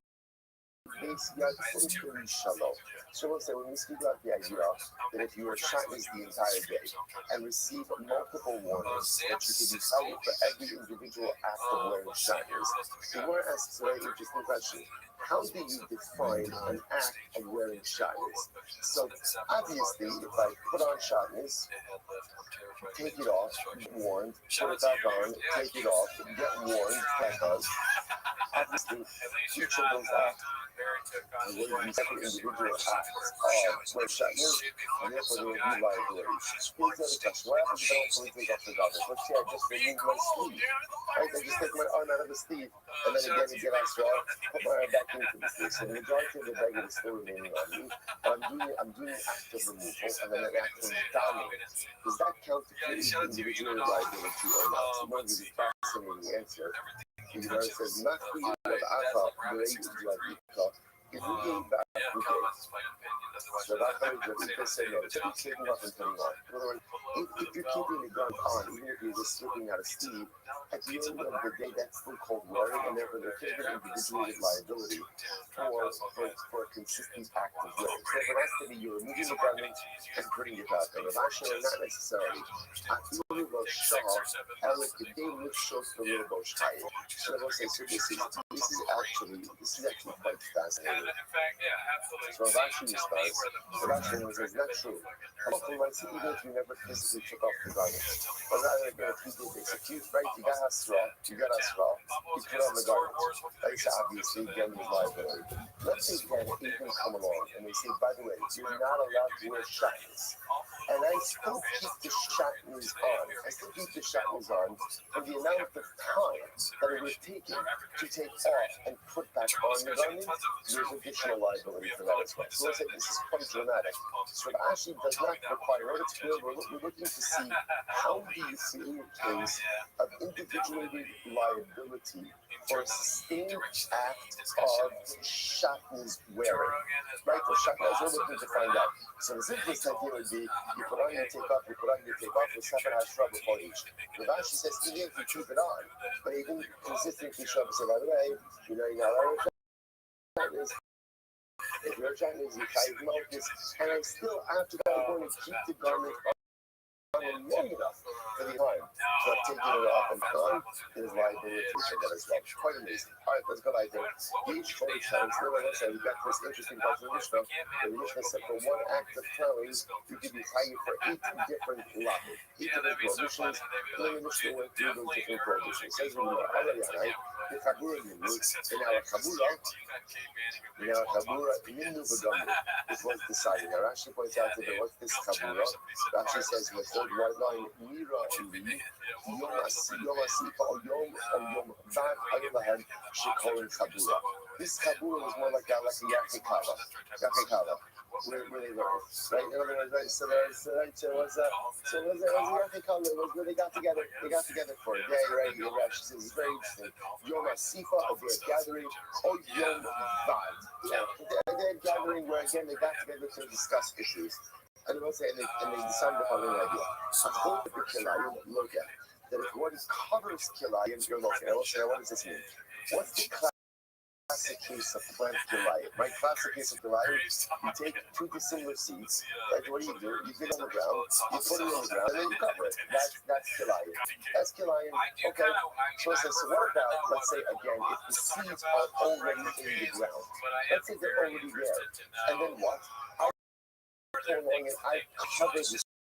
So I did not put them in the ground, but I covered them. Is there liability for that? So the Gemara says, we decide that even covering the seeds is Kilayim Malchus. Lab Mishnah Sehedizo. Rabbi Yochanan says, okay, Rabbi calm down. It's not such a big Kiddush. That's our Mishnah. Right? What did the Mishnah say? Listen to this. Yesh Chodesh Talon, we won't go first in the Mishnah's case. Yesh Chodesh Talon Echad L'Chayla L'Mishum Shmuel Lavin. Sometimes you can plow one furrow and be liable for 8 different lavin. What are they? What are the 8 lavin? Right? I'm plowing with an ox and donkey, so that's again Kilayim of animals. They will crush and they're consecrated. Kilayim of them. And again, I'm planting a forbidden mixture. So the Gemara says, by the way, what's the case, ultimately, again, of plowing, which makes you liable to Kilayim? The mixing the edge of the Azir. It must be that what's really happening over here is that as I'm bringing animals with the plow is actually covering the seeds with dirt. Right? Because if you think about it, you can't plow and violate Kilayim. Right? The act of Kilayim is planting forbidden mixtures. Plowing is going ahead and making a hole in the ground. So how can I plow and violate Kilayim? What's the answer? The answer is if I'm as I am leading the animals, which are pulling the plow, ultimately again the dirt covers the seeds. Then that's going to be an act of Kilayim. So what do you see from here? That even covering seeds ultimately again is Kilayim.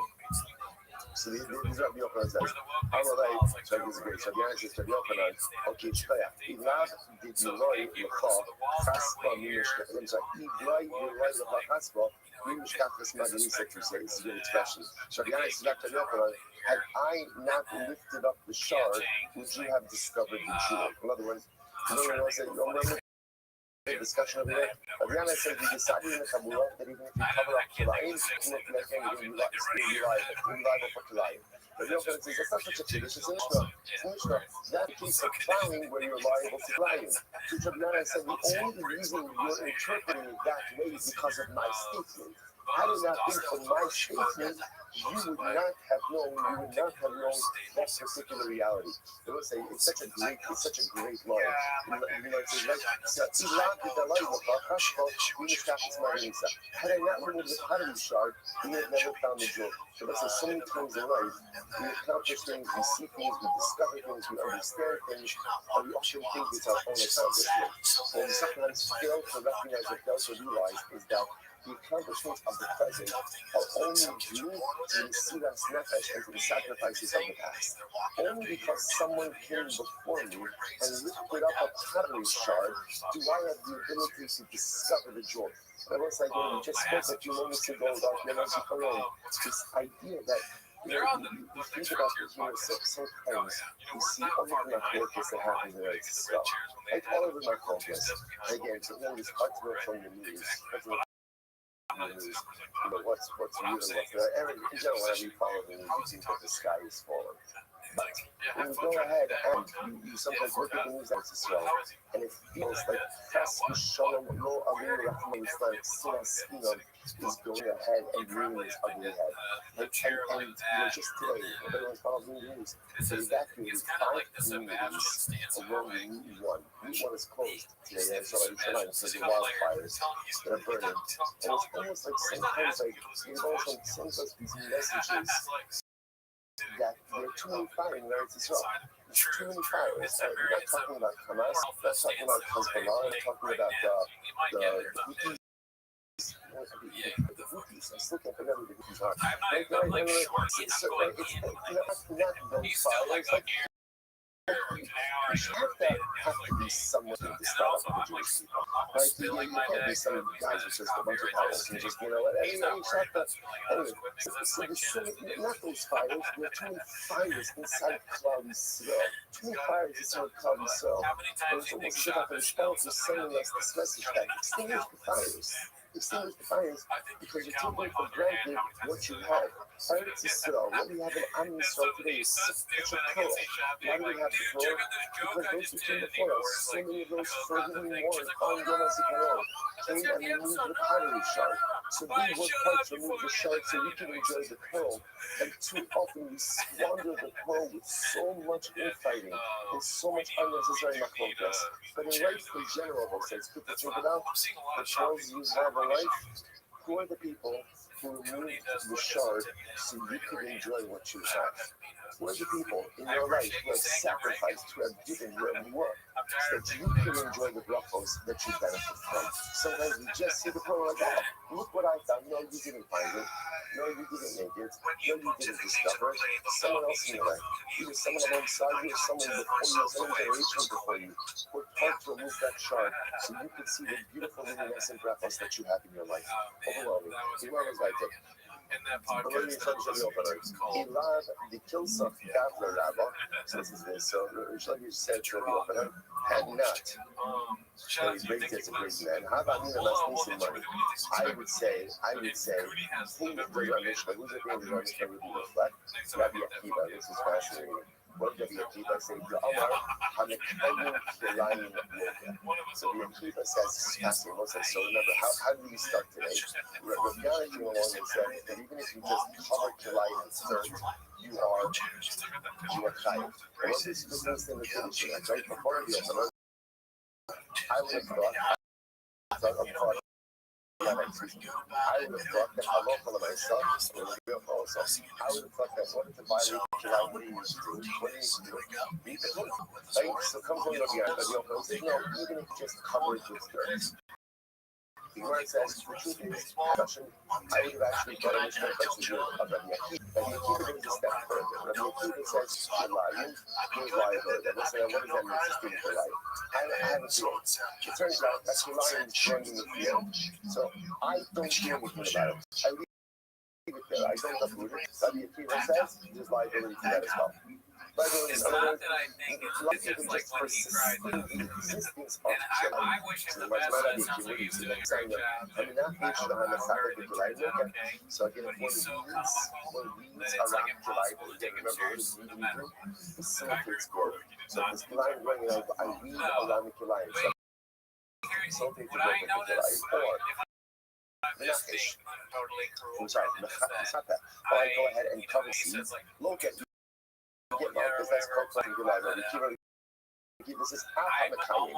Rabbi Akiva says, even if you just sustain, I failed to remove his liability for that as well. You know, like the night time Rabbi Akiva matches, he said, Satcha was not July. Because you not go ahead and find different Amy, I only know that the prohibition is the seed, is to actually plant. It's the plant, so you know, so how do I even sustain plant? We call it Kaloma, flying, Satcha.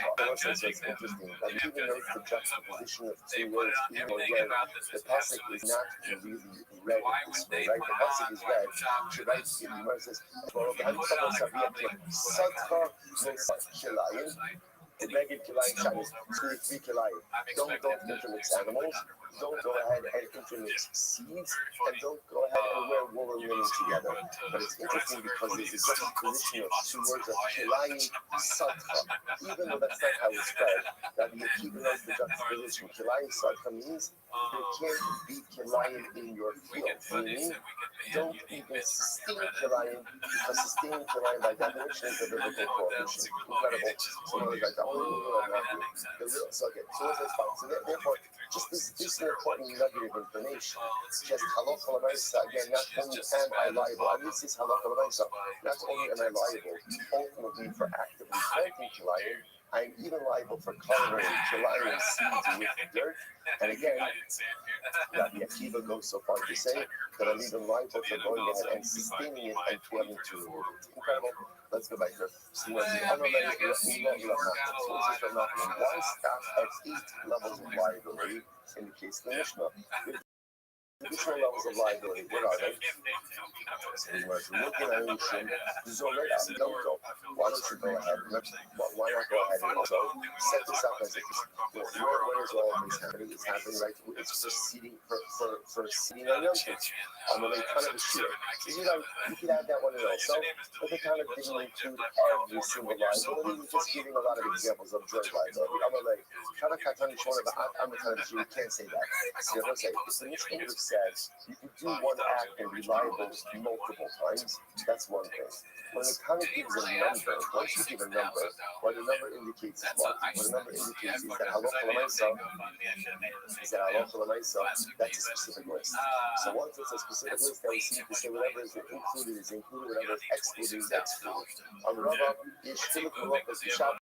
There's a difference of it says there is a distinction of liability. In other words, you could say for multiple malachas done at once on Shabbos, but that concept does not apply to them. So Yom Tov, if a person would say, yes, when one hell on the one lapse of awareness does multiple things, there's only one liability. For that matter, again, there's the same act multiple times, only one act of liability. But by Shabbos, that's different. By Yom Tov, you can't be hired for both foliage and zorea, for both plowing and seeding.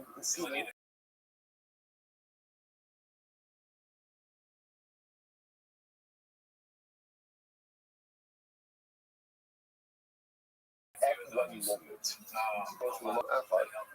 So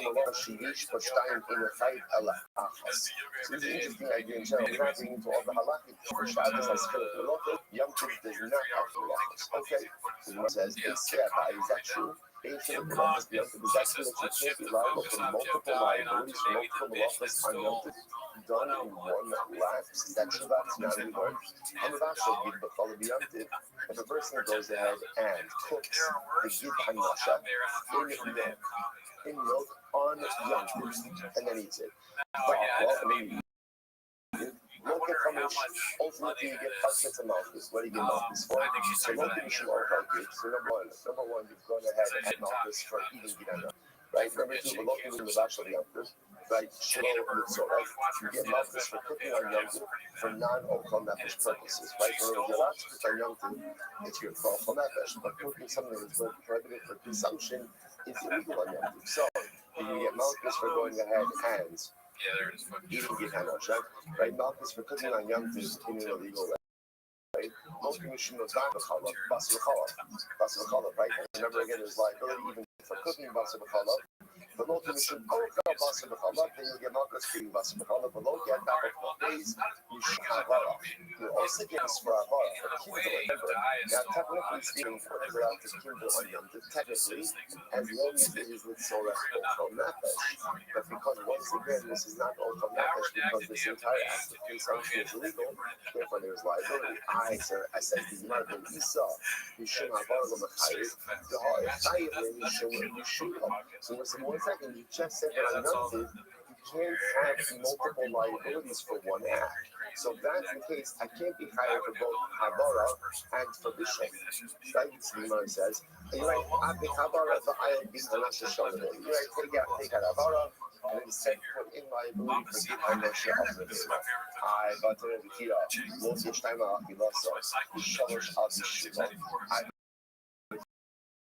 Leah said you get 2 acts of milkers, 2 milkers, pork and salt, right? One for the one for the small one. You shalosh abishur, and 3 milkers for the actual issue itself, which we seem to indicate that there's liability for the Kabbalah, which we're going to get to multiple sets of liability for the act even on Yom Tov. Lisa, shalosh also required. Kabbalah, Ashera. So right now says take out Habara and instead put in an Ashera. Well, in case we are using whatever Ashera to fuel the fire. So therefore, we're now the use of a whole Zara or to be again reliability. Okay, that's how else I know. And ultimately, again, yes, how the warning will be from here. Well, you talk about okay, fine.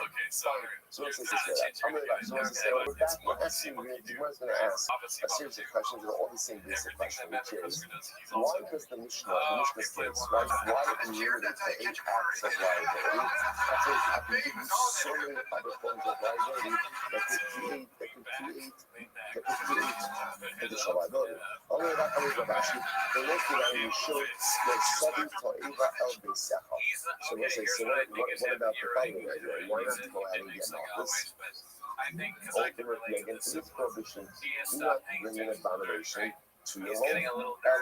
What's the case over here? The case we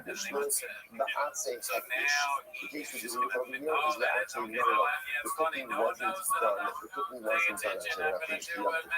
The cooking wasn't done with wood of Ashira, rather it was done with wood of Ekish. Okay, that's Russia. The Hafa, the Ashiray, sorry, this is still back in the other case, I apologize. That's Russia, the Hafa, and the wording is from here. The Ashiray, and the Kisuf and Baish, okay, fine. See if I will say again, what comes out of here is that halacha nice again. So first of all, number of different halachas when it comes to kilayim, those halachas we just saw, and also finally when it comes to Shabbos, there could be multiple levels of liability for multiple acts. What we call malachas. Even if you perform multiple acts in one hell of one lapse of awareness, there could be individual liability to no. Okay, incredible. So once it's now back now, we're back to the Mishnah where the Mishnah said you can do one act of plowing, and be liable 8 different times. The Gemara though is just simply going past. To say, why not add on the prohibitions over there? So the Gemara says, Master, election nami hazarea. Very interesting. I could add on another. What's the name? Where this what's the Mishnah's case, right? And find the ox and the donkey. That's our name. Where's the place? Nachalei. What's Nachalei, son? Dry riverbed. We do Egra Alufa. What's the halacha rebel saying? What's the halacha? The halacha is ultimate. Again, the halacha is that you're not allowed in the area. Forever to leave it down. So now, the plowing itself is the decision of Nachalei, son. Another liability. So I said, I'm the warning to be here. I'm sure that you have a double. He's on it. Let's keep it up. The next I'm going to take it as a share. I'll give you another case. Let's say someone had the name of Hashem name, and I ended going ahead and erasing that name of Hashem with my plow. As I told you. So as I'm plowing, shall erase the name of Hashem. That's what I say. And again, the warning against erasing the name of Hashem. The following passage, you shall destroy the name of Hashem. Do not confess on your God. So we just figure out how you can add on additional levels of liability to this plowing case. So as I'm plowing, I also add and remove my Sarah's lesion, which is a very low prohibition. That's also an alcohol. Is not kasha, but let's show now is interesting. Hamazia Hakoshen Al Hakifod, the Hamasir Bade Aro. Let's see what I mentioned. Remember, in the case of Mishnah, the guy in question was a coin. Was a coin. Let's take it up a notch. Let's see where's the coin level. And what did he do? He went ahead and he was wearing the big and while plowing, actually has a different discussion over here. While while plowing, before plowing, after plowing, or during the plowing, he moves the potion. The potion is the breastplate. He moves the potion from the apron. Halacha is that the potion itself is attached to the apron of the kingdom. There's a simple prohibition to move the potion. Let's say this or he removed the poles of the oil and used those in the plowing process. That's that. The point of it about is we're just trying to show how you can add on additional layers of liability beyond the apron, which makes it sound like it is the maximum. You weren't just trying to show, obviously, again, these are exaggerated cases, but you weren't just trying to make a point that Allah, you can add on additional layers of liability should you choose to do so. بعض هذا العقاب ويسوع الله يزكى كوشة ماسك فلاشي بلكشة نامي حقولش بعسيا شيء. That's another example, right? One is plowing, ultimately again with Asya Shira. That's a nice plowing.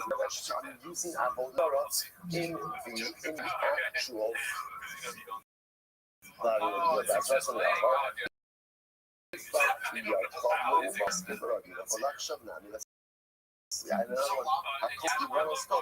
let's say in the act of plowing, I end up cutting down perfectly good trees.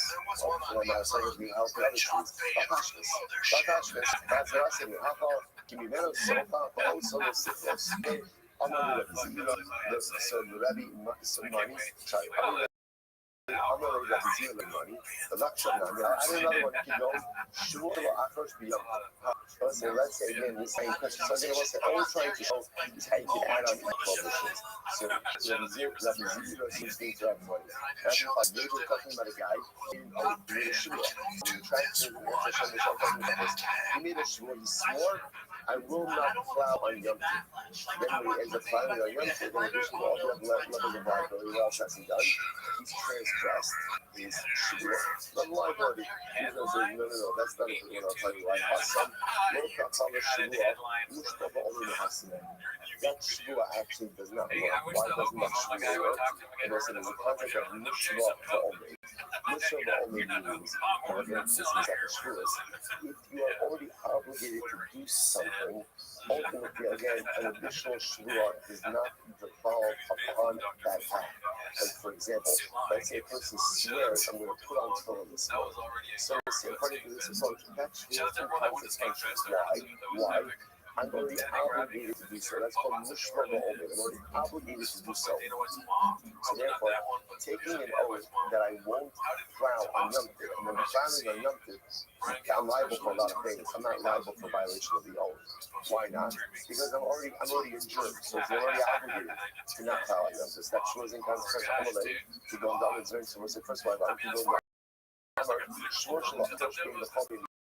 Neither the Kala Alei so again, this is like troubling the shul. So this, what's the case is where I swore I'm not going to plow during the week and on Yom Tov as well.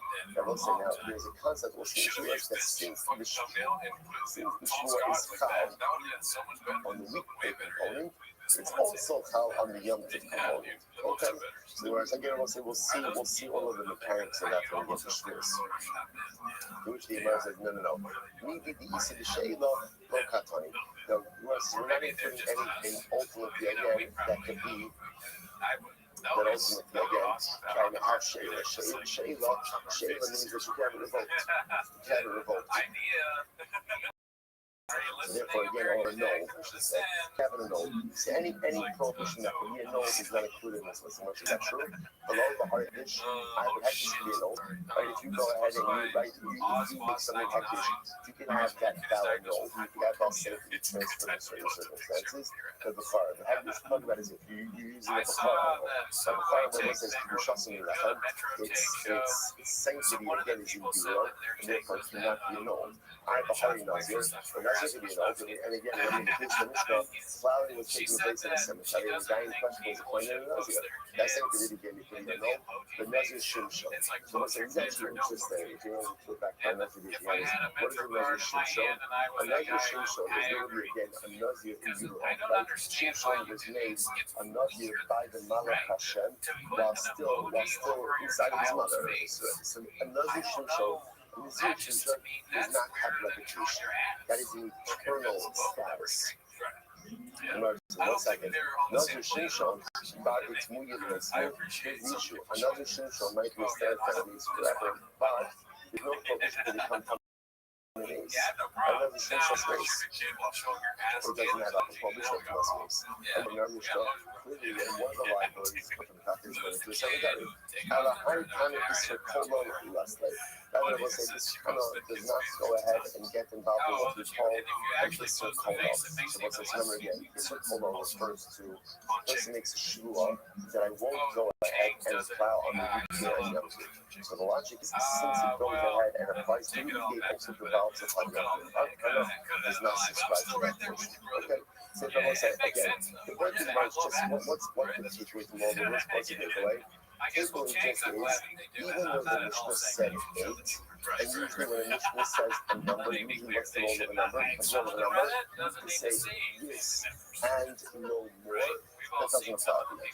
It doesn't apply to you. And Allah again, if you want to construct the case of even additional levels of liability, you could potentially do that in this scenario. Okay, Gemara ends off by saying, Hamashiach Shab Shua Mitzvashin Mot Yeshnayim.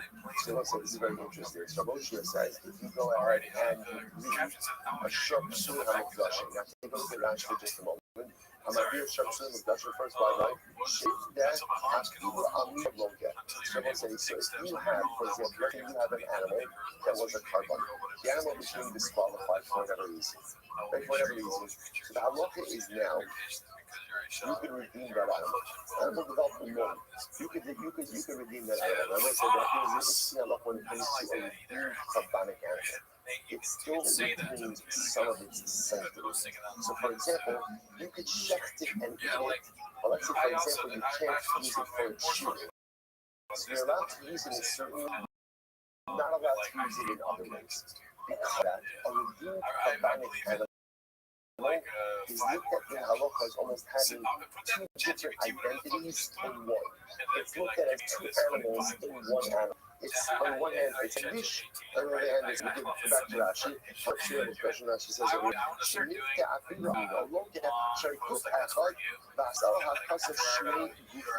Even though it's one animal, it's almost as if it's really two animals in one. The Torah is touching each other. On one hand it's a full animal, and on the other hand it's a kodesh animal. Torah is full Torah Filo, like we first the Pesach or Moed. Kilu Lohokish Le'olam. So on one hand it's full. Why is it full? You can check it and you can eat it. And where can you check it? Where can you eat it? Anywhere you want. Anywhere you want. On the other hand, the Torah Shasa Begiza Babel. On the other hand, it still retains some of its carbonic sanctity. In that, you can't shoot it and you can't use it for it. Remember the Sifri? So let's say, so skip down a little bit in Rashi. Right, you ask two lines of that Rashi. Listen to this. So therefore, if you have a short split of Rashi, so let me just bring this case because it's actually really quite interesting. So I have an animal that is set aside as a carbon. The animal develops a more. As a result, I have to redeem it. What the Gemara is pointing out over here is this animal has a dual identity. On one hand, it's still considered heritage, so you can't work it, you can't shear it. On the other hand, it's considered to be chulin, because what can I do? I can eat it. This animal therefore is considered to be two animals in one. Therefore, if you mate this animal with another animal, it's kilayim. Even if it's the same species of animal, right? Why?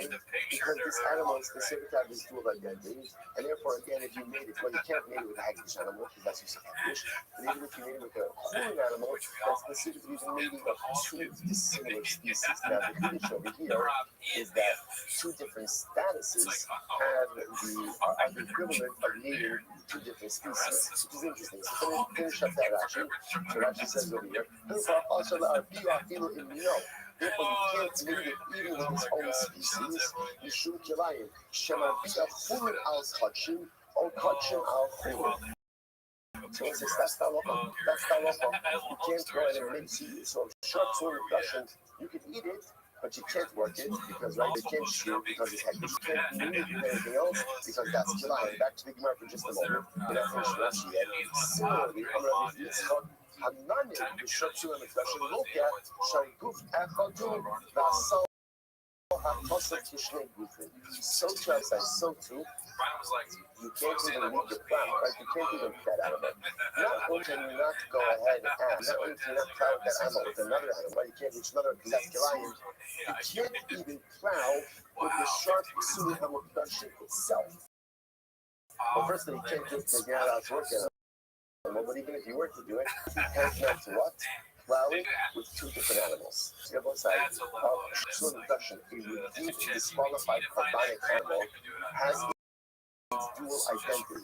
So because that the Gemara says, number one, you can't use it with every animal as that is called chin because of the identity, and you can't even use that animal for your plow by itself. Because that animal is the equivalent of two animals. And if you're using that animal to go and pull your plow, ultimately again will be an issue of July result. That's what Rashi ends up. Hamanik, Afidu Manik in Mino, Afidu Manigo, but that's why even if you put the same type of species under the plow with that animal, or you use that animal itself, it's still kilayim. He says, who the kosher with the chayim mishum kilayim? Someone says, so bottom line, what is the takeaway is that a short swim impression, a disqualified carbonic animal, has a dual identity. Because it has a dual identity, therefore you can't use it to pull your plow. You can't use it to pull your plow anyway for work. But if you were to use it to pull your plow, not only to be engaging in the legal use of consecrated item, it's a kilayim. And if you need it, even with its own species, also called kilayim. I will say this is one of the most inspirational, beautiful Gemara's work he's come across. Why? I will say because remember, I will say if a shark, right? The shark has this dual identity. What does it remind you of? What does it remind you of? It reminds you of yourself. Like, don't you see yourself in this shark swimming on the bush? This shark, on one hand, I will say, on one hand, it was Kodesh Kadashim, right? Just the day ago, where was it? Just a day ago, it was inside the base on the bush. Ready to go, fantastic, inspired, ready to fill its shlichus, ready to do what it's supposed to do. What happened? What happened? What happened? It developed the moon. And what happens with that moon? What happens? That moon casts it out of the base on the bush. That moon removes it from the Mizbeach. And I'm kind of just walking around outside, right, feeling all dejected, right, feeling like an abysmal carbonic failure. And then what happens? And Seth is not to stop things from going. What does he say to the shark? What does he say to the shark? Shark, don't worry. Don't worry. You're still Kodesh. You're still Kodesh. Right? You're still Kodesh inside of you. Okay, you're not the same as what you once were. But let's be cool for a moment that won't divest you of your Kedusha. It can be nothing further from the truth. Once Kodesh, always Kodesh. Once holy, always holy. No matter what your name is, you never remove your Kodesh, your Hektish status from the side. I will say, what an inspiring and life-affirming Gemara. Because you will see how many of us have had those beautiful moments where like, yes, I'm doing exactly what I need to do, how I need to do it. I'm in the present of this impression. I'm by this bear. I'm fulfilling my shlichus. And then what happens? Don't look at me blankly. You don't see what happens. Right? What happens is you pick up a walk. I make a mistake. I make a wrong turn. I do something I'm not supposed to do. I indulge something I'm not supposed to indulge. And suddenly again, I'm like thrown out.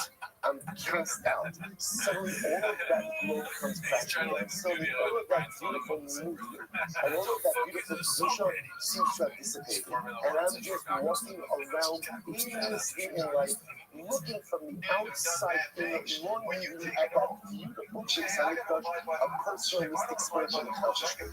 And I feel so forlorn, and I feel so rejected, and I feel so empty. And what goes on is, do not. You mentioned extra soon on the question, the human in life can mistakes and compromise us. And yes, when we make mistakes, we distance ourselves from our personalistic spiritual goals, our personalistic expression. Unless you think that's your role, lest you already lest you think that with every minute you're back to starting to square one as an empty vessel, is nothing further from the truth. Even the sharp swing on the Russian, even after it develops its mold, still retains its residual kedusha. And if that's true for a shah, an ox, an animal, then Allah has countless, Allah has countless, even when we develop our meaning in life, how much we retain our residual kedusha as well. What an inspirational and overwhelmingly beautiful Gemara to be mechazed us as we recover from our meaning. Right. Now, what's the big difference? What's the big difference? The biggest difference? The shark, once it has a moon, the most of what's the it's done. All Grace by Carbonos is develop a moon and you're out, Herein lies the greatest distinction between man and shark. I develop a moon, and while I have that moon, alright, so I'm outside of the Mikdash. But even when I'm outside of the Mikdash, I can make a Misha. But I can heal. I can regenerate. I can fix my woman and get right back into the personalistic attachment. Mishnah. I don't know, you know, so we waited for the whole time. Like Malchus. Now let's get into Malchus. I'm trying to be so excited. This is Malchus also. Our boy Kasra, Leonardo Gaspar, our boy, we use some of our boys. Let's have Malchus begin. Maximum 9, but the Torah says 40. Torah says 40. So the Mispar, our boy, a number like 40, which means a number close to 40, but not 40 itself. 39. So 39 is the maximum number of Malchus that a person could go ahead and get. The Reader says no. Our boy should be that's true. Not true. You get 40 Malchus, so we'll see that Malchus in the emerge a little bit. The Heichel look at, so let's say some other Heichel look is how you say it. Now let's say we're going to see that you reach the end of the comma, both agree with where you get Malchus. Point up, you know, there's a 40, at the time there's no 40, so we know where do you get 40 flash, right? Where does that go? Big Sefer, ultimately I think it goes between the shoulders. Again, we'll talk about that in a minute. The only thing I'm saying about Malchus is the shoulders. First of all, I will say, when assessing the number of Malchus, you only get a number divisible by 3. Right? Always a number divisible by 3. Okay, we'll see why that is. So the Gemara says, the Heichel is okay. I'm sorry. I'm doing the Kabbalah Arboim. The locate with us. So let's say again, even word Shabbos. I said I was getting about this, and originally he said he was capable, and I was saying, I had a court doctor. So a court doctor is a coach position, amazing position. So they did his physical. They assessed he is able to withstand 40 Malchus or 39 Malchus. So at his own pace, no appreciation of a Kabbalah Arboim Pater, and let's see what ended up happening. What ended up happening is, let's say this. Let's say originally they said he's going to get 40. And then it turns out, and then it turns out that Halacha will also be assessed, that he can't go ahead and get the full 40. We stop Potter. He gets what he gets, and that's it. Look at Rashi. Kabash is understanding of the Kabbalah Potter. The Eben is back to the nation. The Loch says, Sagir the Haku. About Locha Kelan Yula Arboim, because of the understanding of the Kabbalah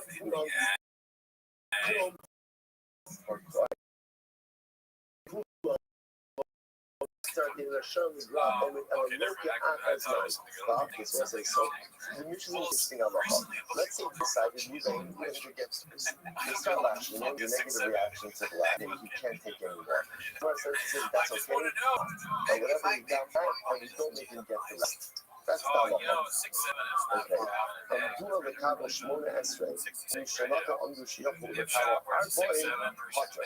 See, let's say they assess that he's only capable of getting 18 Malchus. And then what happens? And they start flogging him like, hey, this guy holds up well. Right? He is capable, right? He is capable, much more durable than we thought. He's capable of getting more Malchus. We don't do that. In other words, whatever the initial assessment was, that's what we stick to. But the finish over here is that if he had an initial assessment, then once we start the flogging, they recognize that if he can't maintain that, we don't go ahead, we give him what he got, and that's it. this. And I'm saying that Rashi points out, well, let's see the mark. My time off. So first of all, we have major Maccabees over here. Maccabees Tanakama and Yehuda. How many Maccabees do you actually get? Tanakama says 39. Rabbi Yehuda says 40. So what's the Maccabees over here? My time off. Equal saying that the truth is not catching on Yehuda because the pasuk says Arba in Yaken. The pasuk says 40, right? 40. So you kind of check around and kind of come up. Ultimately, again, why did they get? Why do they say 39? So my time up. So the Lord says, "Iksiv arboim." Iksiv arboim b'mispar havamina arboim b'minyan. So also could have said arboim 40 in number. I would have said that means flashes. So the Gemara said Iksiv b'mispar arboim, but it's interesting. The pasuk uses a different lashon. Lashon pasuk is b'mispar arboim, in the number of 40, which sounds like what? Medium to soaking this hardboiled. A sum, a number that is close to 40. This hardboiled means like a number close to 40. Therefore, again, Chazal interprets that as, the Tanakh interprets that as 39. Okay? And that's how we pass it. Like we pass it 39 Malchus, not 40. Amar Rav says, a beautiful Gemara. Amar Rav says, Kama tipshai sharlishi. How foolish people are. The tiny becoming Sefer Torah, they stand up for a Sefer Torah, but they'll tiny becoming Gabba Rabbah, but they don't stand up for Talmidei Chachamim. Oh, what's the shot? This is incredible. You look at Sefer Torah, you see our boy, because in the Sefer Torah it says you get pointed like this. And the rabbis came along and saved you from one of the lashes. So, so what does this mean? So, Rabbi says, you see how great Chazal are. People sign up for a Sefer Torah, but people don't stand up for a Talmud Chacham. Because they tell you get 40 markers, but Chazal people are going to say 30 markers. So, I say, what's the shot? The Torah saying is like this. There was a lot of times we look at rabbinic law as an additional layer of onerous responsibility. And we go to our minds, right? I think everyone's had this thought at some point in time in the evolution of their Judaic personality. The rabbis had better things to do at their time than add on additional layers of prohibition. Right? Come on, so it's complicated. You know, Allah is complicated enough why you all do this. It was so important to understand. But the whole notion of rabbinic law is there to save us, is there to help us, is there to actually facilitate our self-actualization. Yes, sometimes by adding on additional protective layers so that we don't make egregious mistakes that can compromise our spiritual standing. Because rabbinic law is never there to make life easy. Rabbinic law, without rabbinic law, we would be lost. Without Chazal's interpretations, we would be lost. Chazal ultimately, again, provide us the lifeline to ensure that we are successful in our Yiddishkeit, not to make things more complicated, chas v'shalom, but to go ahead and nurse Hashem, hopefully, make our Yiddishkeit more accessible and make it easier to succeed. It's most manifest over here. Torah says you get 30 markers. Chazal came along and removed the lash. Removed the lash. That was you say to yourself, oh, remove the lash. And by the way, if you're the guy getting flogged, I guarantee you, when they get up to 38, and you realize there's only one more and not two more, you are singing the praises of Chazal.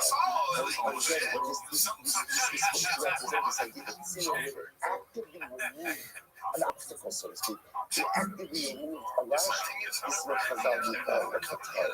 It removes stumbling blocks. It removes difficulties. We look at it as always additional layers of nonsensical things. It's not true. It's because we are limited in our understanding and we are limited in our appreciation. But if we understood what Chazal truly did for us, our Krishna Talmidei Chachamim, our appreciation of Chazal, our appreciation of Torah Shabbat, our appreciation of family around with skyrocket, because they are there only to help us, only to facilitate our growth and concentration to add on into difficult layers. So beautiful. And you don't have a bunch of titles. Right time you read them. Watch them read this out. Every read this pretty good. You sit. Because if you think it's not going down, then not as much.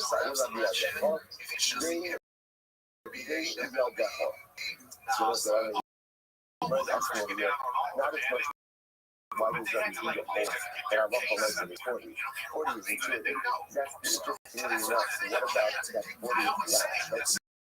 because the goes between the shoulders. Ultimately, what's one shot with that.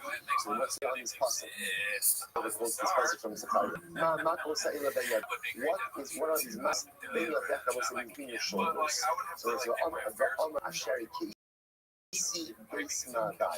I have been by my loved one. So it's very beautiful over here. It's understanding that even the lashes that come about in dating are there for what purpose? Are there for love? Are there for love? Are there for instruction? Someone say so again, because these movies are lash, he's talking about a lash that's done between the shoulders. And let's say we're going to see in general, lashes are not really done between shoulders. Right, so what's that lash between the shoulders? That must be the 40th one, right? That must be that additional lash. Okay, for Rabbanon says, no, what is he talking referring to? Ultimately, again, that's actually talking about the flogging of kids. Okay, let's put that in context for a little bit. And so again, obviously, you've seen it in the Gemara. There's a different code of discipline. So physical discipline, right? Physical discipline was clearly very accepted. So that lash we're referring to, that's the lash it's the Kamidim, ultimately, to keep them in line, not that additional lash. Okay, it's not referring to the Malchus itself. But, so you might say, so remember again. So interestingly enough, the halacha is very good. The Mishnah said that you assess how much a person could take lash-wise. Right? That was a person could take. So you might say, right, I'm doing the kababan, but look at it. So remember, the Mishnah then had two cases. Case number one is we assessed that we need to get 40 malchus, or 39 malchus. And then we started, and then ultimately we couldn't withstand anymore. We stopped, and we said, okay, you've received your punishment, we're done. So the verse is very interesting. The verse says, in a rush, lock it in, you lock it on. Now, what's that? Okay, so let me at least start with saying, I'll probably pick up this tomorrow.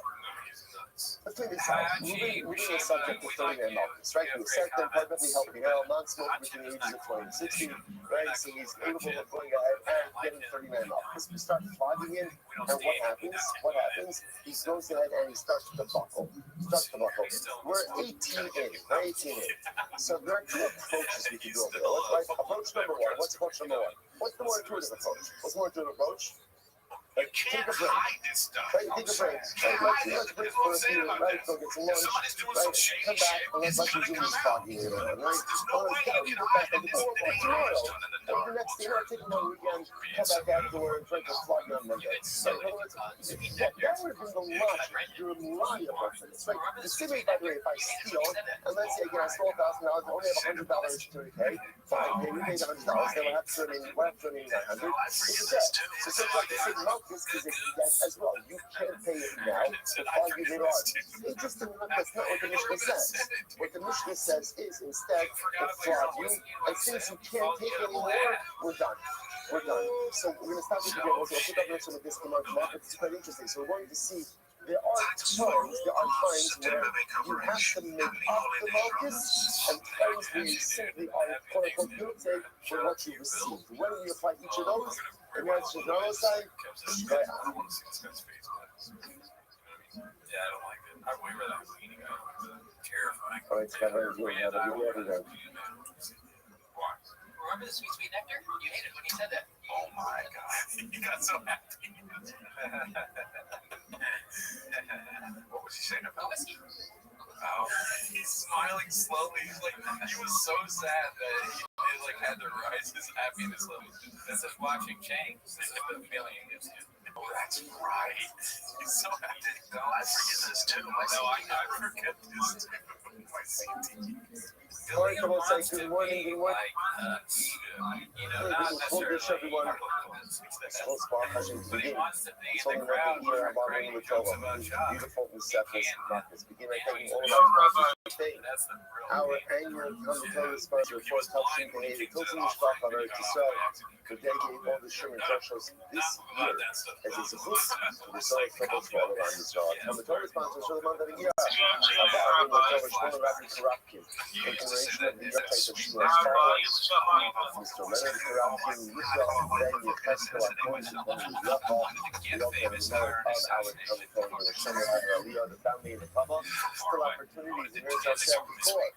Sponsorship for the month of the year. Tremendous month. Tremendous Zilla sponsor on the corner.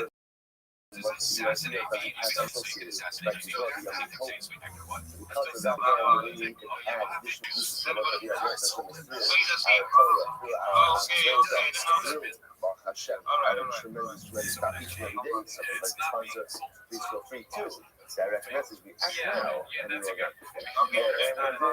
we have to remember all of our precious hospitals. We let Hashem come home. Our organization will be successful with all a massive idea. So with that, let us be. We have some incredible demand today. Today is October 21. We are picking up on October days 20B. The two dots towards the not the last two dots, not the second to last two dots, the third to last two dots. Says the Gemara. Hamakir Hashem. Again, one of the things we should talk about. If you round out the corners of the head, so again is Malchus. That's obviously what we're saying. Let's see. Tell you what. Okay. We're gonna. These are some very important. So this is gonna have to do with hair cutting and shaving. So make sure I have some good visuals that I'm gonna put on the chat and here's Hashem today as well, so you can see a little bit more of what we're referring to. So right now, we'll just go through the sugi. So tell us what does it mean that you can't shave off the corners of your head? Now, also, this is what we classically call the obligation. So what is it? What does it mean with corners of your head? זה המשווה צעדיו לאחורי אוזניו ולפדחתו. So here's the image. If you can imagine, I'm going to force you to illustrate this on, but if you can imagine someone with a hairline. So remember again, you essentially go in front of your hairline, and taking the swath of hair between your hairline and between your temple. And imagine for a moment going ahead and shaving that area over here, really between the hairline and the temple. That's what we call the pace. There's a different buffer about the obligation to maintain what we'll call cycles of pace going down. Often when we think about pace, it's interesting that often what we see is that's the area from the temple. There's an obligation to maintain a certain amount of hair from the temple down that falls under the obligation of not quote unquote destroying your beard. And we'll get on a certain visual later on. The idea of maintaining your hair means this area of hair between the hairline and between the right opposite the forehead cannot be shaved. Cannot be shaved. But cannot be cut, but it cannot be shaved in quote unquote destructive way. What is interesting? Here's what I noticed. I can't take a razor to this part of my head. I can't take a razor to this part of my head. Even if I'm not using a razor, it's almost so short that I am permitted to cut this area of my hair. How short? We'll get into it. But that's not the past version. You know, so by the way, one thing for this prohibition, what is this? So Sefer actually brings down that this is the way priests used to go ahead and cut their hair. They still have it, so you still see this kind of haircut. Essentially, again, I'm sorry. No, not our Kohanim. Yeah, we call them Kohanim. Yes. That's not our Kohanim, correct. But if you notice again, the way the haircut they used to have was they would essentially shave the hair, really again, between the hairline and between the temple, and would leave like this hair on top. So all the rest, anyway, the haircuts are the piece ultimately is one of the talk about this. You want to go back there. You want to say, I'm trying to come up this stuff, I'm going to knock you back there and make up the yoga. It's very interesting. Now, the Gemara says it's whether the person who's giving the haircut or the person who's receiving this illegal haircut don't get malchus, which is fascinating, right? So if I go and receive the haircut, I say to the barber, shave off all the products, right? The area of having my temple and my hairline, and just take that all the way back. I am liable to malchus, and again, if it's a Jewish part, he's liable to malchus as well. So I mean, like, hands off, but tell me about Avila, Lucky, the expression is one of these dates out of a bowl should get melted. This is the expression that, listen, what's the issue with eating dates out of a bowl? What's the issue? None. There is no issue with eating dates out of a bowl. So this is the expression that's often used is, you did nothing wrong, you should get melted. Okay, so what the Bible do? Right, I'm sorry, what does the haircut do? Right, I'm sitting in the barber chair and I'm getting a haircut. I do it myself. I didn't do it myself. But when I get switch the words and double money, or here's the thing. It's ready. Who do you can I laugh shave on myself? Okay, answer number one. I wasn't going to say even a laugh shave on my even without an act or without any kind of activity, you get nothing. That's one answer. Rabba of a rabba said, not just the act slow. You give that call. Oh, what's the case over here? I'm giving myself a haircut. Giving myself a haircut. Because I'm giving myself a haircut, therefore for liability.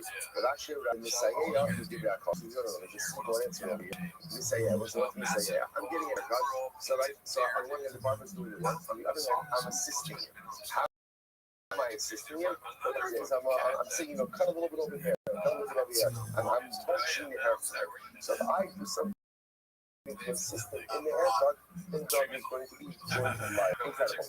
That match has the color. So person goes out and destroys beer. What's the definition of destroying beer?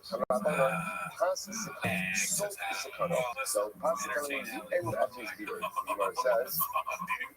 That is a soak the color. What is considered to be soak the color?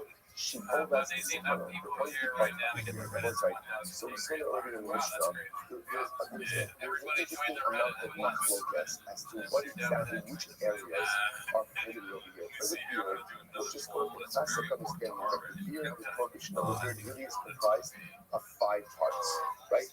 2 temples, 2, and it's called jawbone, right? Jawbone area over here, right, so below the ear, the jawbone, and the chin. Now what that means is those areas cannot be shaved in a destructive way. Now what's the definition of a destructive way? So you might have noticed that by the Hasidim don't shave. Why don't the Hasidim shave? Because again, there's an understanding that any form of close skin shaving will be problematic, including a shaver. Will be problematic as well. So many of us, which is why we shave. But what you definitely can't do is you can't take a razor to those parts of the face. That is in my focus. Right, so again, you can match the razor on the temples, jawbone, there's a whole bunch of my focus about every other area in between that. So because of that, the Shulchan says we do not use a razor anywhere the bearded area of. What that does allow for is technically speaking, the use a razor over there. On the bottom of one forehead, but anywhere on the face, a razor would constitute potentially a difficult prohibition. Everyone agrees that the prohibition on the 5 spots is that called again. If it's shaving with a razor and shaving with your electric razor, then with the razor itself, it's considered to be destructive. As evidenced by the fact that it's much closer shaped. There's getting in there. As opposed to electric razor, it's not a little bit still off the skin. It's like you have like the lifting cup, all these different things. What's considered the use of it? Again, it's not on topic for today. I guess it is on topic for today. Right? But then I said that part of it. But just to be clear, although technically speaking it's the 5 spots, because there is much halachic dispute about what constitutes the 5 spots, Shulchan Aruch says no razor on the face. No razor on the face. On the head, now again, you can use a razor on your head. Where can you use a razor on your head? Right? On the top of your head. And on the back of your head, where can't you use a razor? Anywhere, again, in the paya area over here. And that's not just the razor, by the way. That also applies to getting a very close haircut. You're dealing with a trimmer that doesn't need enough hair to be able to pull on. There's like a lot of discussion about this. Is it a number 1 and number 2? Okay, like I said, this is a good shit to have because this is very nice, but that's the idea. All right, let's go back there. Says the Gemara, a lot more to say, but not right now. Says the Gemara, so next. So now remember again, we're up to Srika. Srika means creating a laceration over the dead. right? Remember again, this is not just in general, one is not permitted to inflict harm upon themselves, right? That we know. This idea of srika is not the laceration as in display of mourning. That's what this is. So it's not about this Sarah. Yakala Gili Sarah Dake, so Shinako Batsina, so she tell the young, is what the most thing that you might have thought. Let's say a person has to try and love the boat, since that's carrying all the cargo, like business, business laws, or has to show and spell down. But that is the person is so distraught over the financial loss that what they do, they're actually themselves. So you might have thought that that's the biblical prohibition. On the one hand, you would not that. So therefore, the Torah goes out of this way to say what type of laceration is the seret and nefesh. Particularly the cypher. Cypher, any laceration over any laceration over this morning that is truly halachically problematic. So much of time on that, any kind of allowing is nobody. Only kind if you lacerate as a form of display for mourning for the dead. Remember the side coming to those on this echo. How do you know that if you lacerate yourself 5 times over one death, let's say a person loses someone they love and they're so distraught that they lacerate themselves 5 times over one person, how do I know that I'm kind for every single laceration? I will know where the seret. These phrases are in the singular. L'chayiv al kol srika the srika. Say that I'm chayiv for every single laceration. Today we see on the 9 inside srika achas al v'mitzim shechai b'chol achas v'achas. And you know that even if you lacerate 1 time over 5 deaths, right? The person is mourning 5 deaths with 1 laceration. How do I know that halacha l'maisa again? I am chayiv l'chayiv al kol srika the srika. How do I know that I'm chayiv for every single laceration? I'm sorry. Talomar with nefesh. The chayiv alcohol nefesh. Look, so it says the seret la nefesh. Every person whom you lacerate for, even if it's 1 laceration for 5 people, you chayiv 5 times. Incredible. I must a second. Va'fikse lebeso shenafal. There's the nefesh. I'm sorry. Va'fikse lebeso shenafal. 1 second. You just used that already. You just used the nefesh to teach me that what? That there's only liability if you lacerate as a display of mourning for the dead. But to exclude the fact, let's say somebody's mourning over their lost boat or their lost home, right? Lost finances. Ultimately, again, we just use the nefesh to teach me that I'm not chayiv for a laceration over financial loss. How can you use it over here? Top of Chabad, 21. Kasar Yossi, Srika Ubida Afasi, Uksib Hasam Someone says, remember again, what I want to point out is as follows. The Torah uses two expressions over here. That the Seret La Nefesh Lokitnu and Lokiskodedu. So there's some ambiguity as to what these things mean. Rabbi Yossi holds Lokiskodedu and Seret La Nefesh are the same thing. They both refer to laceration. So because they both refer to lacerations and both of them discuss death, so one of them ultimately again could be used to teach me that I'm chayiv for every single dead person I lacerate, or even if it's 1 laceration over 5 people, I'm chayiv 5 times. And the other one teaches me that halacha l'maisa, I'm only chayiv for laceration is a display of mourning for the dead. But if halacha l'maisa again is a display of mourning for financial loss, there's not biblical liability. Again, once again, there may be other liability because the person can never engage in any kind of self-harm. There's a mishmar to law and after the same time, you may be in violation of an assay, but not in violation of this. It's nice and dry. Amar Shmuel. And the site that we chayiv is written from Shmuel says, if you lacerate yourself with a key, with the utensil, there is a liability. So the Gemara says over here, Rashi points out that the site that we chayiv,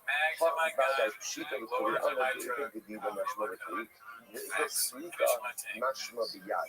So let's say this is very interesting. So this goes back to what we said before. There's a little bit of ambiguity, a little bit of machlokus. Exactly what is the srika and what is the biyad? What's interesting is Rashi's pointing out over here that it could very well be that the distinction is not as much about they're both lacerations, rather than the distinction made large in how the laceration is performed.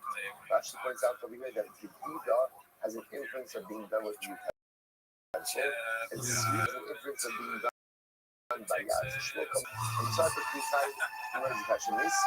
Sweet Givida Afasi, Sweet and Givida are the same thing. They both refer to lacerations over the dead. Hello, Sweet Gaviyad Ugidida the Kli, because the done by hand, and Gediza is done so. So there's a good Yossi. Also, there's no one from Yossi. Coming from Yochanan. Ice. Being the yard, being the Lee, Chayim, out and Chayim. So listen to this. We talk about the following idea. If you lacerate over the dead, whether that laceration is done by hand or that laceration is done with a utensil, there is difficult liability. Okay, that's very important to understand. What happens if one lacerates themselves in form of worship for Avodah Zarah? So what's halacha? Yachayim, the key partner. Ultimately, if you lacerate by hand, if you lacerate by key, your partner. Since you are the hot, but you learn just to sit. What does it say in the pasuk? Vayispodu kimishpatam v'charvos u'beramatim. Pasuk over here, we're quoting pasuk from Malachim Aleph, and it talks about idolatry, and it says that they were lacerating themselves in accordance with the laws of their idolatry, with swords and with spears. So it sounds like for idolatry, they were going ahead and lacerating. They were lacerating utensils. Elohim of biyad potter quickly chayim. Rather by Avodah Zarah, what's the distinction over here? By Avodah Zarah, if you lacerate by hand, you are potter. By kli, you are chayim. What's the logic over there? What's the logic over there? By Avodah Zarah, you're only going to be chayim for laceration if it's done in the normal form of worship. If you do something, remember how it works by Avodah Zarah? No, of course not. How would you remember, right? And so how does it work by Avodah Zarah? By Avodah Zarah, you're only chayim if you worship the idol in a quote-unquote relative way. Now, there are certain forms of worship that will always be prohibited, right? Prostration is always prohibited, right? Kneeling is always prohibited. Karbanos are always prohibited, right? Offerings, libations, things like that are quote-unquote many forms of worship. Even if you have Avodah Zarah is not worship in that way, you're still liable for that. But then when you have unique practices, right? So unique practices are liable if you do them the way the Avodah Zarah does. It's a laceration. It's not a way that you worship a God. That's why by Avodah Zarah, the practice is included. So the key is going to be chayim, but the yad is going to be pater. When it comes to laceration as a form of a morning practice, the chayim being the yad, being the kli. Doesn't make a difference whether you're doing it with your hand, utensil, there is liability. Incredible. Chayim al-arosh. Next, one is high ultimately again for creating bald spots on the face. So not to that Shishas, they Shishas. So Shishas went ahead and pointed out over here, again, that's also famous as well, by the temples. We mentioned before by here. Two spots, right? Two temples, two jawbones, and a chin, that's the areas of liability for destructive shading. So where it says, not Judah Shishas can disagree before. So Shishas demonstrated this again by looking at the different parts of the beard, by certain different parts of the beard, right? In not one. So the Elazar says that halacha, the Elazar saying in the Mishnah, and the Elazar says, in not one kulan ka'achas in the chayif alachas. And the Elazar said, if you were to remove the 5 spots on the beard that was, the Elazar says, remember again, let's see this to go ahead and to destroy the 2 temples, the two jawbones, and the cherubims, right? That could be that the Kogar case, right? Kogar case. So again, you put it all in your fingers, and you go and you touch all 5 spots at the same time. So the Elazar says you only chayiv once. Only chayiv once. Now why is that? What it says? Kasavar chad latu. He holds all 5 spots are considered to be one lot. The Eno chayiv actually fell of the card. There's only liability if you remove it with the razor. Because also remember again, the issue over here is not quote-unquote shaving as much as it is destruction. So that's why, again, you might understand over here, it's back to shaving with a razor that is considered to be destructive shaving, and that's where there will be a biblical liability. So turn out on it. The Torah says, literally again, the corners of the beard you shall not shave. And is a lesson of shaving. Well, that's the case. Even if I shave with scissors, what's the help of shaving with scissors? Obviously, you're not going to get close to shave with scissors, right? So I'm going to thought again, if that's the idea that this is a prohibition on shaving, then halacha l'maisa, there should be liability even if I shave with scissors. So that's what's interesting over here, right? There's two different expressions over here. On one hand, there's when you could look right? So on one time, the law says, you shall not shave the corners of your beard. A second pasuk says, second part,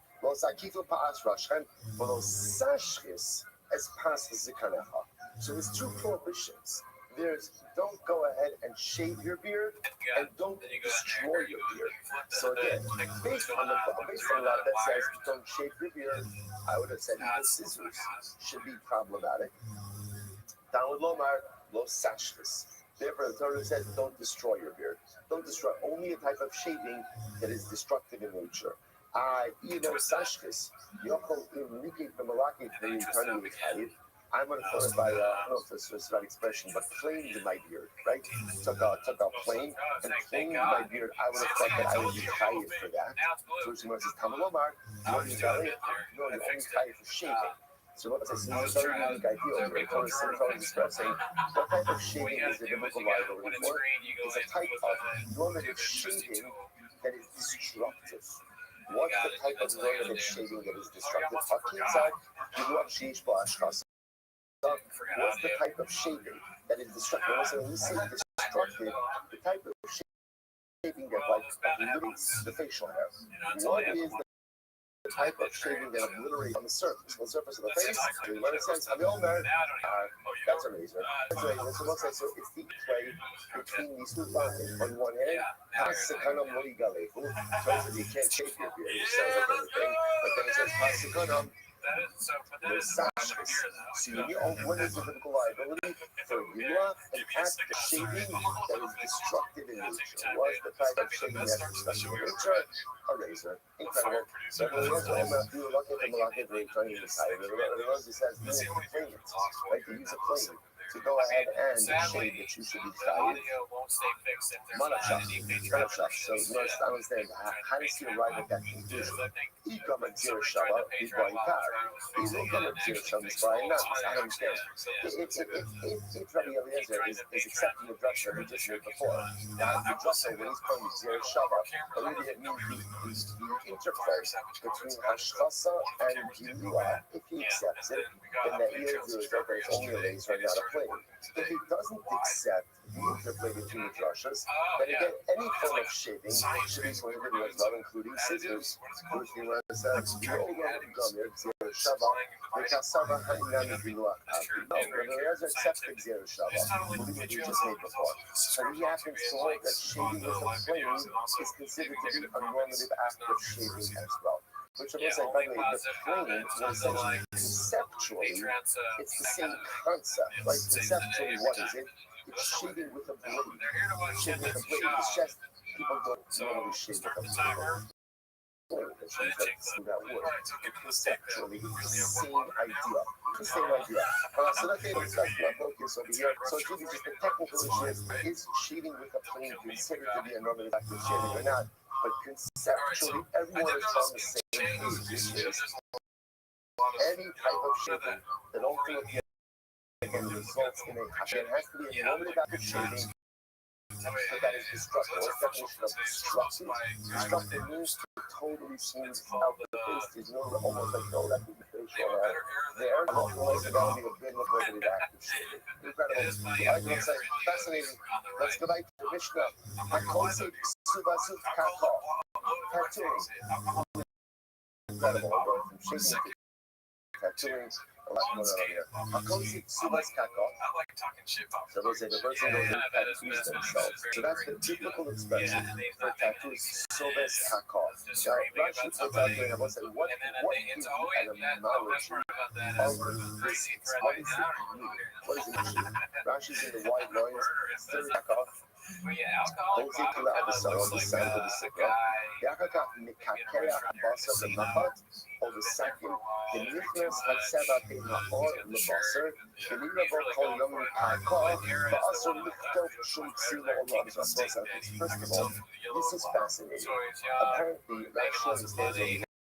This is a machlokes as well. How do they do tattooing? The things unfollow. You first something on your skin. Right, draw the image. Afterwards, what they would do is, so the ink would be there, or whatever they were using. Then they would take the skin afterwards, and the ink would seep in and form a permanent image on the skin. So it's interesting because there is a raging macropus. When I say raging, there's no hyperbole in that. Raging macropus as to whether or not order matters in this biblical prohibition. Because the way it is being described over here is ink first, I don't know if it's pricking or perforation or incision, right?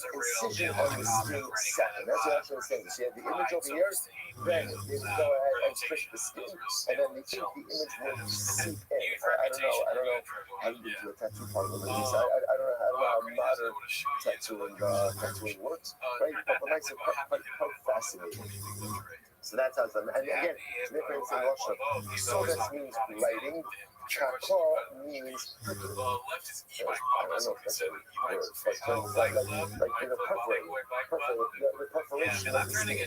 Right, that's the perforation. And that's why interestingly enough, Rashi understands the biblical expression itself. You begin to see the order. First the writing, and then ultimately again the perforation of the flesh. Fascinating. So let's go to the Mishnah. Kako six subas kaka. So it says a person goes in and tattoos themselves. Kasa below kaka, below kasa.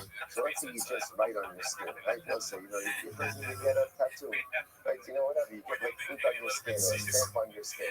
So that's not the biblical prohibition. That's the biblical prohibition. I don't know that Jews should do that, right? But when I say it's not the biblical prohibition, kasa below kasa, or kaka below kasa, or ultimately again, or if you pick the skin, but did not write. So, in all of these cases, in a kind of ashiyuto, v'yikakeya biyado. Right? You're only liable, obviously, tattooing, which is what's important. So, if a person quote-unquote tattoos themselves, but it's just an image that sits on top of the skin. Right? There's no perforation of the flesh. That's not the biblical prohibition. The biblical prohibition is only for ink, and then again, perforation of the skin. The Gemara says, furthermore, furthermore, it's only the biblical prohibition of tattooing if you use a dye or an ink of permanence. Right? If it's non-permanent, then it's not a biblical prohibition. Rabbi Shimon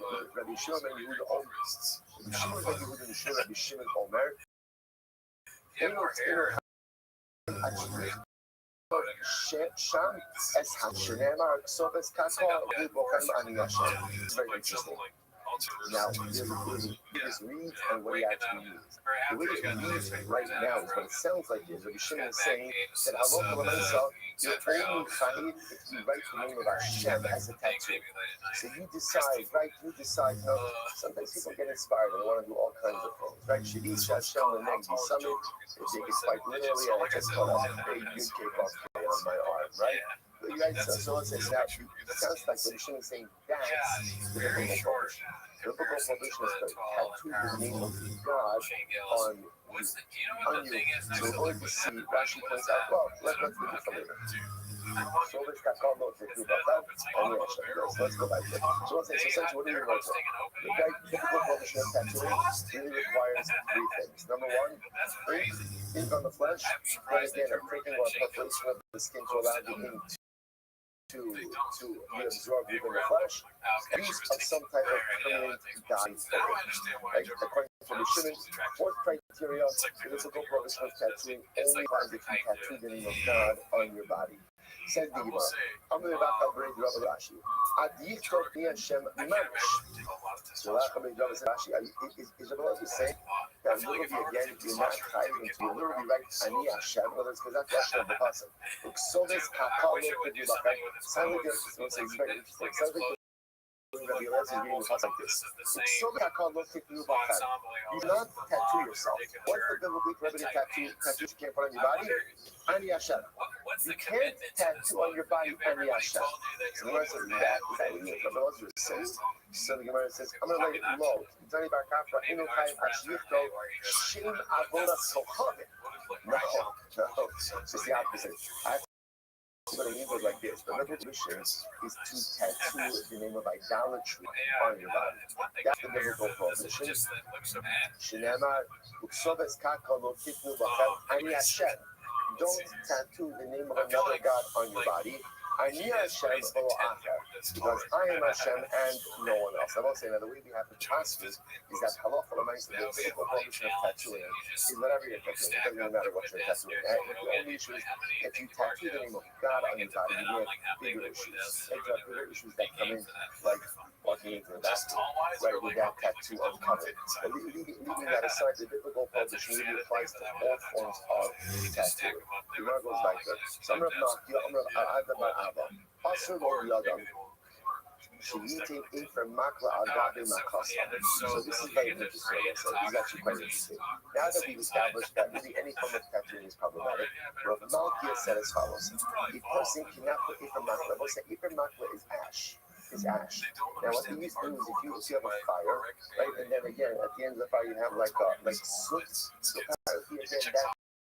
So, by the way, when you see someone moving so around if you like have that an stage, open wound, I it will is bet telling you you to go ahead could and have open that that funny. soot. So that was not good, but you can't do that. Why can't you do that? The Shemiras Kiksobas Kappa. This issue often what occurs when the wound heal. The residual soot would still be there, the tattoo. I'm not going to do that. Sheep is in the US, which is that's what Mafia. Now, if you want to tell us this, there are two different rabbanim. One is of Mafia, and one is of Mafia. So the Gemara just pauses over here just to say people often get them confused. I'm going to tell you what the Mafia say and what the Mafia say. The thing is, two different people say. So the Gemara says, Amar Rav Nachman, the Mafia was the opinion that said Shipur. Now Rashi points out easy. Shipur Rashi says, both say in the one. In the one about the 2, 4, 6, 8 lines in Shiput, the parent inside the Shiput should some of us also tell to other Shomte, Manicha Bekaran Sons. If you have a stick that is used to roast meat, also if you're again on Shabbos or on your buff, not roasting on Shabbos. So before Shabbos or roasting on Yom Tov, that stick becomes mitzvah after it's used. Because it's gross, right? It's unclean, so therefore it becomes gross. So that was one of them. Next, shvachos. So what's discussing? Look at that sheet. Mishnehi. So those are Omer Afilu. These are Omer. What's Omer again in the sex sulas? They spoke about the obligations that a wife has in her household. So there was a discussion. What happens if a wife brings in a domestic staff? So again, the more domestic staff she brings in, so that's personal responsibility that she has. So the Malkiel is of the opinion. The Malkiel is of the opinion that even if she has a whole domestic staff, it's important for a person to be busy because idleness leads a person to all types of negative behaviors. That's the case of shvachos. And humos, Rashi says over here, so what humos was normally the existence of two pubic hairs and it's pronounced with the other adulthood. So Malki was of the opinion that even two pores represents is enough, is enough of adulthood. Because we assume that there are two pubic hairs that were there, but they just fell out. Because that's three cases of a Malki, all right? Shiput, shvachos, puris. So we'll say what's the case of this? She says, well, they're very unreading, Babo, Bizarra. The Kabbalah notice was their haircut design. You would grow out like a long strand of hair, like a ponytail. But it would be blood all over your hair. It was just one. But I will say the one where One strip of hair that you would just see blown out more. So it says the halach is this was a form of idol worship as well. This was associated with Ogyavot. So if you were a Jewish farm and a guy and a Gentile Jew says, you know what, give me a nice Dolores. Not only allowed to do that, not only that, but you also can't cut within a certain area of the below reach as well. Okay, that's just a below reach. So you're going to do it together. Have to reach up with the below reach. If they're not done, also that's our case. If they're not is our case. Where if you have an open wound, you can't use the soot to go ahead and use it as like a medicinal salve, because it'll leave a permanent mark afterwards, and it looks like tattooing. And last case was Vina. What's like Vina is that you can't choose a non-Jews. Right? It's Vina Sako. Rashi points out over here, Vina is not by my meaning the turn of the Mishnah. Vina's case Punaiki, or by the Imam Aitam about Yabra Adam, Beshanach Likin. There was one discussion about cheeses of non-Jews. Often they would smear them, they would coat them with different forms of animal fat. Okay, so point over here, both say is of Malkiah and is of Malkiah.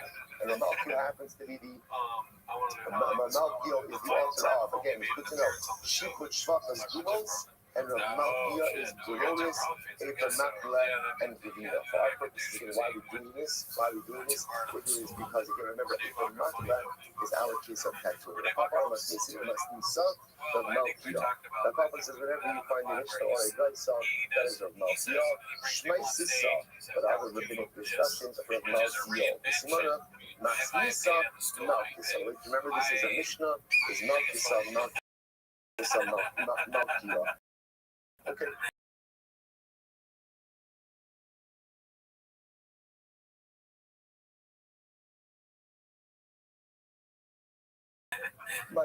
That's also fun. I read the so as I back to tattooing, was marketed even ultimately again with putting silk even on a bloodless letters piece, right? The blood letters, all you need is like a pick up the needle, even putting a little bit of silk there, he was not good enough to do it because if you go ahead and leave a mark, Rashi Amar, Komokum Shish Sham Makasa, Makasa Makiakala. So what's it says? Rashi says, this is all incorrect. The prohibition of tattooing is a prohibition of tattooing. Any time that it is clear that's being done on your body is for medicinal purposes, right? For treatment purposes, it is very difficult, especially you have this certain forms of chemotherapy, where there sometimes is a residual, almost like a tumor that could happen as well. So Rashi says, that's not tattooing. That's clear that was done for a purpose. Anything done for medicinal purposes is not the biblical prohibition of tattooing, and therefore, that's what I'm saying. Right now, is if you have a person at an open wound, and you want to sit there for the wound, even if the wound leave a residual, it is still not possible. Let's go. Nazir, we actually just had this Mishnah yesterday. Nazir, a Nazir who is drinking wine the whole day. Everyone has a day like that. I'm just saying, right? Everyone has a day like that, right? Nazir is drinking wine the entire day. Ein chayiv elachas. What's it discussing? He's only chayiv once. He's only chayiv once. I'm going to Atishta, but it said, right? If they give him a hasra and say, don't drink, which means they give him multiple hasros, then what? Chayiv akol achas v'achas. Then he will be chayiv for every single individual act of drinking. Chayiv, I'm an amazing part. So you're going to give a nazir. And the Nazir keeps going to the cemetery. It makes sense. It's just great happens, right? That Just day. because you have grades doesn't mean that everything I don't makes know if sense this to is everyone with else. the wine or without the wine, right? You know, but the nice thing is that the grade is great. Same with Chayiv al-Achas. So there was repeated acts of ritual defilement. He's only going to be Chayiv once. Al-Tikma, that's the individual has struck for each act, then Vulumatane, Chayiv al-Achas v'Achas. Okay, same idea. Chayiv al-Aleach, Kolayom, let's see, I have a Nazir again, was shaving the whole day. And remember, Nazir's not allowed to shave. Eno chayiv ala'as, he's only chayiv one time. Tamu lo al tigaleh, v'hu migaleh. But if they say to him again, don't shave, but he shaves, chayiv al achas v'achas. He will be liable ultimately again for individual act. If he was wearing Kilayim the entirety, so let's say he's very interesting. Let's say a person was wearing shanis. Person was wearing, remember, shanis, woman, linen. I'm wearing a jacket, I know it has shanis in it. Person wears Kilayim the whole day. He's only chayiv once. With his whole shape below the ish, chayiv al achas. if they tell him don't wear shotguns, and it sounds like for the Mishnah, he takes it off and he puts it back on, ultimately again he will be liable for every individual act of wearing shotguns. How many days? So that's very interesting. Yish Holish Talam Ahad, the Chayyim Allah Mishum Shmor Alav. Sometimes use the plow and be liable violating 8 blot. Right? One follow, 8 blot. That he brought something good. Hachoresh the Sharvakar. Number one of us said, so right, so I'm flying with an ox and a donkey. So already again, that's biblically prohibited because you're not allowed to plow with 2 different animals. You're right hooked up to one road. So Sharvakar, one of number one. The aim of production, and then hektish. Number 2, use of hektish items for unconscious purposes. And what I'm planting is, let's say again, we think grapes, charging me safe. Right? For everything mixed race. Next, Shvius, and it's Shvius for Yom Tov, and it's also Yom Tov. Now we're calling Yom Tov. Right? Kohen, 6, Ben Nazir, 7. So that's again the base on Tumah in the graveyard. Right? The plowing is taking place in a cemetery, and the guy is going ahead and plowing is a Kohen and Ben Nazir. So let's say ultimately you put all of that together and you get 8 prohibitions associated with one act of plowing. Interesting. And let's say only one's just trying to what are you doing? What is this? So remember again, what was the topic of the Mishnah? The topic of the Mishnah was multiple liabilities for one act. As much as showing, by the way, just interesting, just showing another case of how one act of plowing ultimately can result in 8 distinct liabilities. And I even tried to know, right? How many kilais? By the way, I can make it 9. How can I make it 9? The guy who's plowing is wearing shackles while he's plowing. Right? So in addition to all the plowing, he's also wearing shackles. I mean, no, that doesn't work. That doesn't work. Why? So I'm saying that the reason why that doesn't work is because if he puts on a shackles jacket, that has nothing to do with the plowing. Right? In other words, they were trying to show that for one act of plowing, you can violate 8 prohibitions associated with the plowing. Throwing on a shackles jacket, and just say, by the way, you don't say, I can make it also, and also. While he's plowing, he's shaving with a razor, right? So again, while he's plowing, he's having relations with a married woman. You can throw it. Some people can multitask. I'm just saying, like, I'm just pointing out over here, like, you can throw in as many different prohibitions, but that's not the point. The point over here is we want to show multiple prohibitions associated with one act of plowing. So the act of throwing on, a shotgun jacket, that doesn't count. I know that. What are you talking about? I'm a Nazir, but I don't say like to say that. You're saying that the guy is liable because he's a Nazir. What does being a Nazir have to do with plowing? So you are throwing on additional prohibitions already. So if you're going to throw on additional prohibitions, I'm going to throw on additional prohibitions as well. Okay, more about that than you do about it. Let's focus on a shot in this case just a moment. I'm going to be going to say, focus on Lovish Mamish, happy with Machnis, Motsi, it's very interesting. The shot in this case, right? So let's suggest a song. If I were the person who shot is the whole day, right? One straw, I'm liable because it was one act of will. Jewish the phrase it was, right? If I say, if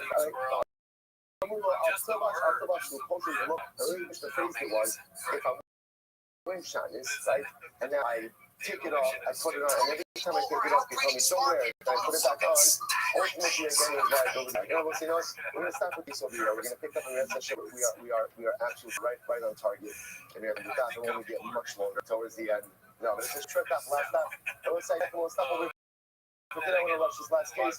Give us some davening. Shkoya. I'm good in the flesh. I don't think this world is used to I do kind of remember flying squirrels. I've heard of flying squirrels. I guess I never really thought about what that means since I was a kid. I think I probably knew flying squirrels at age 5 or 10, they just got different. Yeah, dude, well, I scored you. I think I won that argument. No way. You had a tremendous impact. You're saying now it's the polls also say no. Is it that? What would you, there's no making it for the draw. Those just likes to think about squirrels. False and confusing people. Now I confused by the comments because it says I voted yes. All right, Johnson. I Good morning. Everyone. Let's begin by thanking all of our sponsors for this morning's share. To thank our annual commentary sponsor, Kali Wilson, today dedicating share in honor of his wife's birthday. The gift that keeps on giving. Hashem, beautiful. The birthdays, anniversaries, these are doubles for all Lam Yisrael. Whatever it is, Baruch Hashem, thank you to every person. First of all, this tells Hashem, yes, Hashem, we're very happy birthday. Yes, Hashem, Baruch Hashem, for a year filled with mazel bracha, simcha, hatzlacha, and Sarah's thankfulness for her and her entire mishpacha, Me'er Esim Shanim, Tovos. Our commentary sponsors. Last day for the month of Nisan and Baal Ling Torah. All part of the celebration of Nisan birthdays. His wife Kathy, granddaughter Tikva Esther, and birth of his grandson Yosef Menachem. Thank you for the sponsorship. And now the sponsorship and the source of symbols for all of our children, and for Nisan to be the month of Geulah Shem for all of Klal Yisrael. Abraham Shem become in memory of Abraham's mother, Sarah, Raina, Bas, Yoshua, Eshel, Zipon, Lebracha. His yahrzeit was actually yesterday, the 29th of Nisan. We look at the merit of our commentary. All of the Mishnah Sadim Aliyah, the families in the Chama, all of those who need to wish Adam good, come for the Yisrael.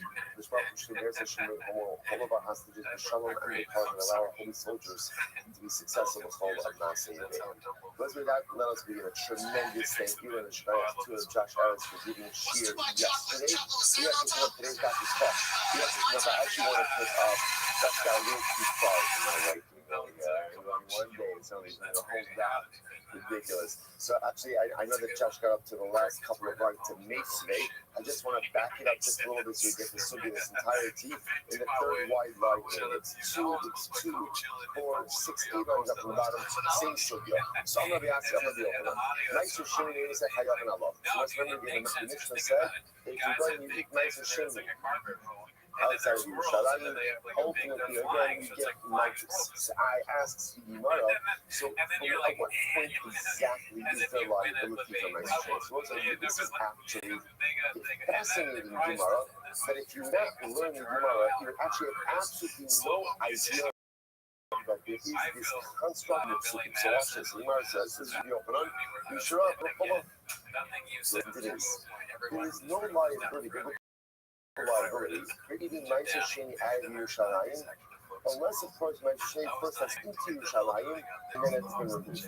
So the biblical prohibition of eating Ma'aser Sheni outside of Yerushalayim only occurs if Ma'aser Sheni is first brought in, then taken out, and consumed outside of Yerushalayim. So that's in my time. What does this mean?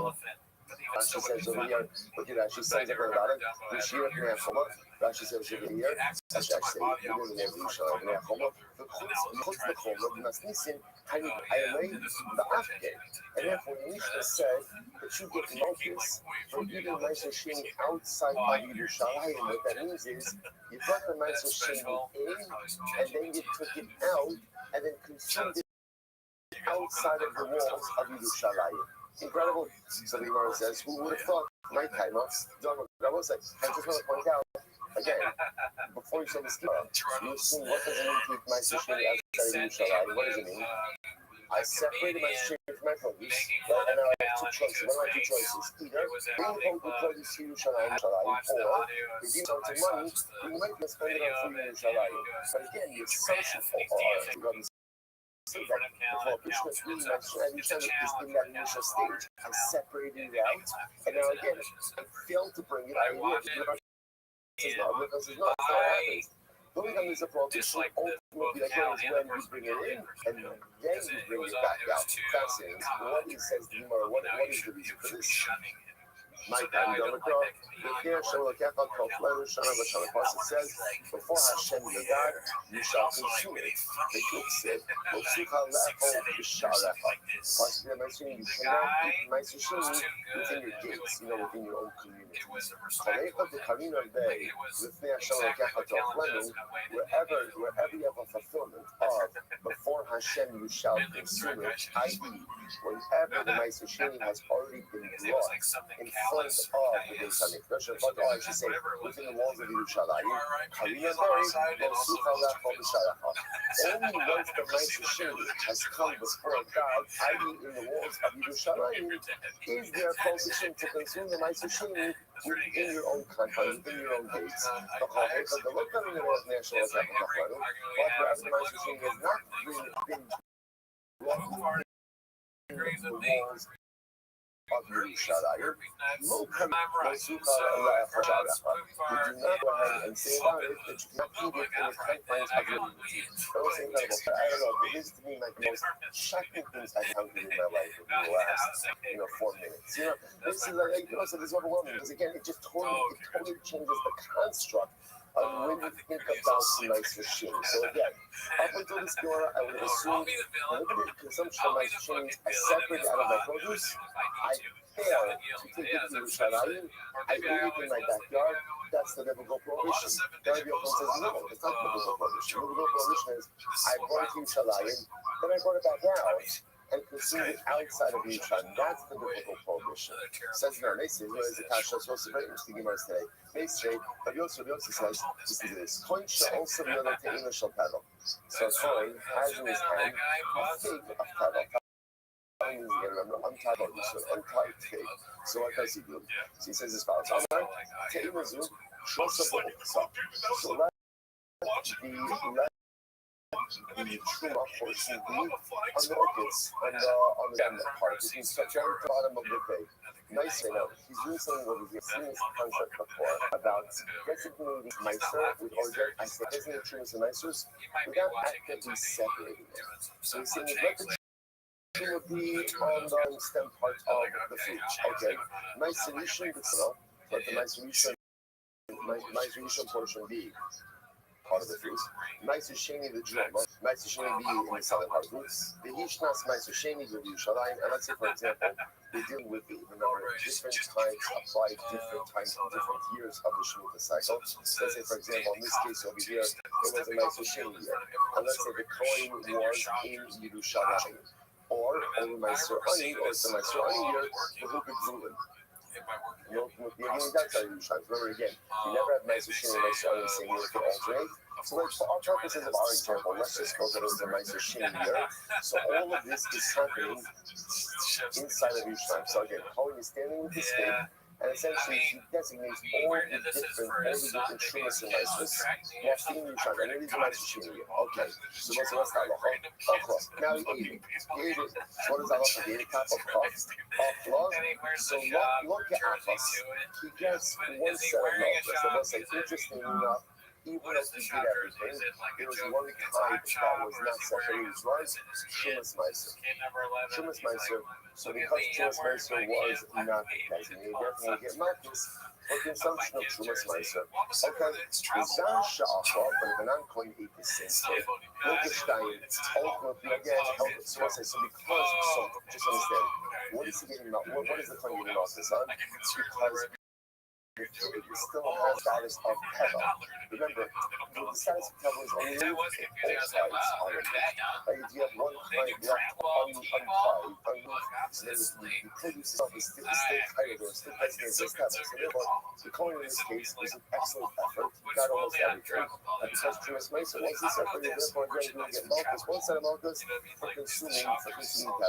If a non-coin ate it, the non-coin will get 2 sets of Malchus. Why 2 sets of Malchus? Number 1, Tadal. Number 2, Truma.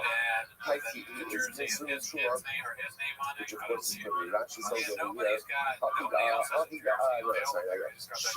So the word says, Shilu B'Tchila, Achla Ino Loke Ala'akas.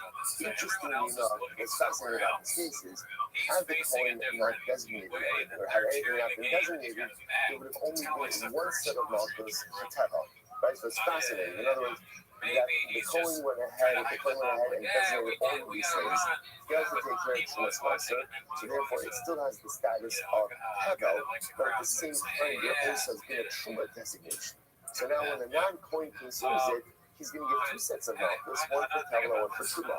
Had the Kohen not done any designations, and the non-Kohen consumes it, he would have only gotten 1 set of malchus for Tevla. Okay, so once I say, I remember, what we're focused on over here is the Meister Sheni. Just remember again, what did you say?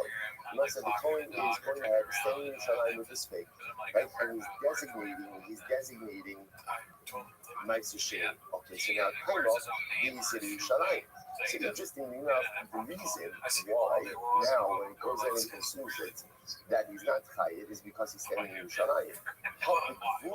Interestingly enough, had he gone ahead and taken this fig out of Yerushalayim and then consumed it, lo shalosh. Ultimately, again, halacha l'maisa would have gotten 3 sets of malchus, 1 for consumption of Meiser Sheni outside of Yerushalayim. The apagav the lav loech mehoma. So those are take a look at Rashi just a moment. Rashi Spaki Garcino, you see that like a give and ask on the Rashi. It's almost very questionable. Time with the Meiser Sheni Yerushalayim, Meiser Sheni Gulin, how Meiser Sheni Gulin, local shalosh. So what you see over here is as follows. The reason why in this case over here is only 2 sets of malchus and not 3 sets of malchus is because for Meiser Sheni, he's consuming it in Yerushalayim. The inference from this would have been, had it been, let's say again, had it been a Meiser Sheni year, and all of this was happening outside of Yerushalayim, it would have been 3 sets of malchus. Why 3 sets of malchus? Let's go with this out. Let's look at that going. Right, number 1, for Tedel, number 2, for Shuma, and number 3 for Meiser Sheni out of Yerushalayim. What do you see from here? That there is a biblical prohibition for Meiser Sheni, even if the Meiser Sheni never came into Yerushalayim. That's the Raya. So this is a scheme. This is a contradiction. Remember again, the Yochanan said the only time you are liable for biblical, or actually the only time you're biblically liable for consumption of Meiser Sheni is if it was brought in cells and then taken out. What we're inferring from this case over here is the case that the way that you want to set it up is the guy is eating the pig in Yerushalayim on a Meiser Sheni year. That's why he's not getting malchus for that. To only get malchus and not calling his eye, we'll get malchus for Tevla and for Truma. But the inference from this is, if this whole thing was taking place out of Yerushalayim, he would have gotten 3 sets of malchus. 1 for Tevla, 1 for Truma, and 1 for Meiser Sheni. Even though the Meiser Sheni never came within the walls of Yerushalayim. What do you see from here? You get malchus for Meiser Sheni consumption, even if Meiser Sheni never came within the walls. Contradicts the opener. Two Smart says, no, the idea of we're talking about a case where it's and taken out. Okay, two Smart says, well, that's the case. My remember. Then what's the Kiddush? How come I'm asking about something very interesting? This is fascinating. How am I asking? You're going down. I literally make it right. No, the case over here, this is quite fascinating. The case over here is the pig brought in, but the pig was brought in or the produce was brought in a Tedel state. Now, what is that? Take a look at Rashi. Rashi just a little bit further down in the still in the short line. The Ivy big like called 2 of the features for Meiser Sheni. This is quite limited. You might want to suggest the following: that the case over here is where the fig was initially brought into Yerushalayim. Now, when it was brought into Yerushalayim, it was brought in as Tedel. One wants to suggest that perhaps the way halacha used tithing is we look at tithes that will be designated, even if they have not yet actually been designated. What does this mean? Now, when I bring a fig into Yerushalayim, the halacha recognizes that at some point in the future, part of this fig is going to be designated as Meiser Sheni. So we view that Meiser Sheni designation as existing already now. At the time the fig was brought in, you know what? It was not actively designated. We view it as if it was designated, and therefore, halacha myself, this is considered to be Meiser Sheni that was within the walls and then taken out. And therefore, again, in our case over here, if one was to subsequently eat this fig outside of Yerushalayim, there would actually be liability for the Meiser Sheni. Incredible. This Gemara says, "Bekasavar matnos shalohenu kamisha v'mudana." that even typing designations that have not actively been designated are halakhically used as if they were designated. So it's like, I just want to point out how profound this is. So what this means, just saying what this means, is that halakha l'maisa, if you take we'll just use a fig, because that's the word, isn't it? When you take a fig, a tevel fig, into Yerushalayim, right? So now what the Gemara is suggesting over here is, since we know that you're going to have to separate out Meiser Sheni from that fig, even though you have not done so now, we view that fig as already having a Meiser Sheni designation. So that when you bring it into Yerushalayim, that Meiser Sheni has been within the walls of Yerushalayim. Therefore, if you take it back out, or when you take it back out, if you were to eat it, there would be biblical liability for that. Even though, again, at the time you brought the pig in, there was no active designation. But since there will be a designation, you do it as if the Makkah is actively being designated already. Fantastic. Versus 1 second, is that true? The summer Yossi Matos Shlomo shown down because Rabbi Yossi really hold that way. After all, what about the following case? Let's find this. Rabbi Shimon Mishon Rabbi Yossi. Rabbi Shimon, it says Rabbi Yossi, but not for the Shabbat, so that Acher Shomim Mulachon, the other Yerushalayim to this. So Beishan Israel do not argue in the following case. In other words, they agree in the following case of Peros Shomim Mulachon. Roots that are not yet fully processed. The simplest example would be of this unripened fruit. That's the easiest way to look at this. Unripened produce, or unripened grain, or just grain that has not, let's say, been what's it called? Okay, yeah, unprocessed, or whatever it is, right? Unprocessed, right? So whether it's produce, whether it's whatever it might be, it's not fully finished. So basically, so watch this. Let's say I bring in unripened produce into Yerushalayim. Everyone agrees that when I bring that produce back out of Yerushalayim, what could I do?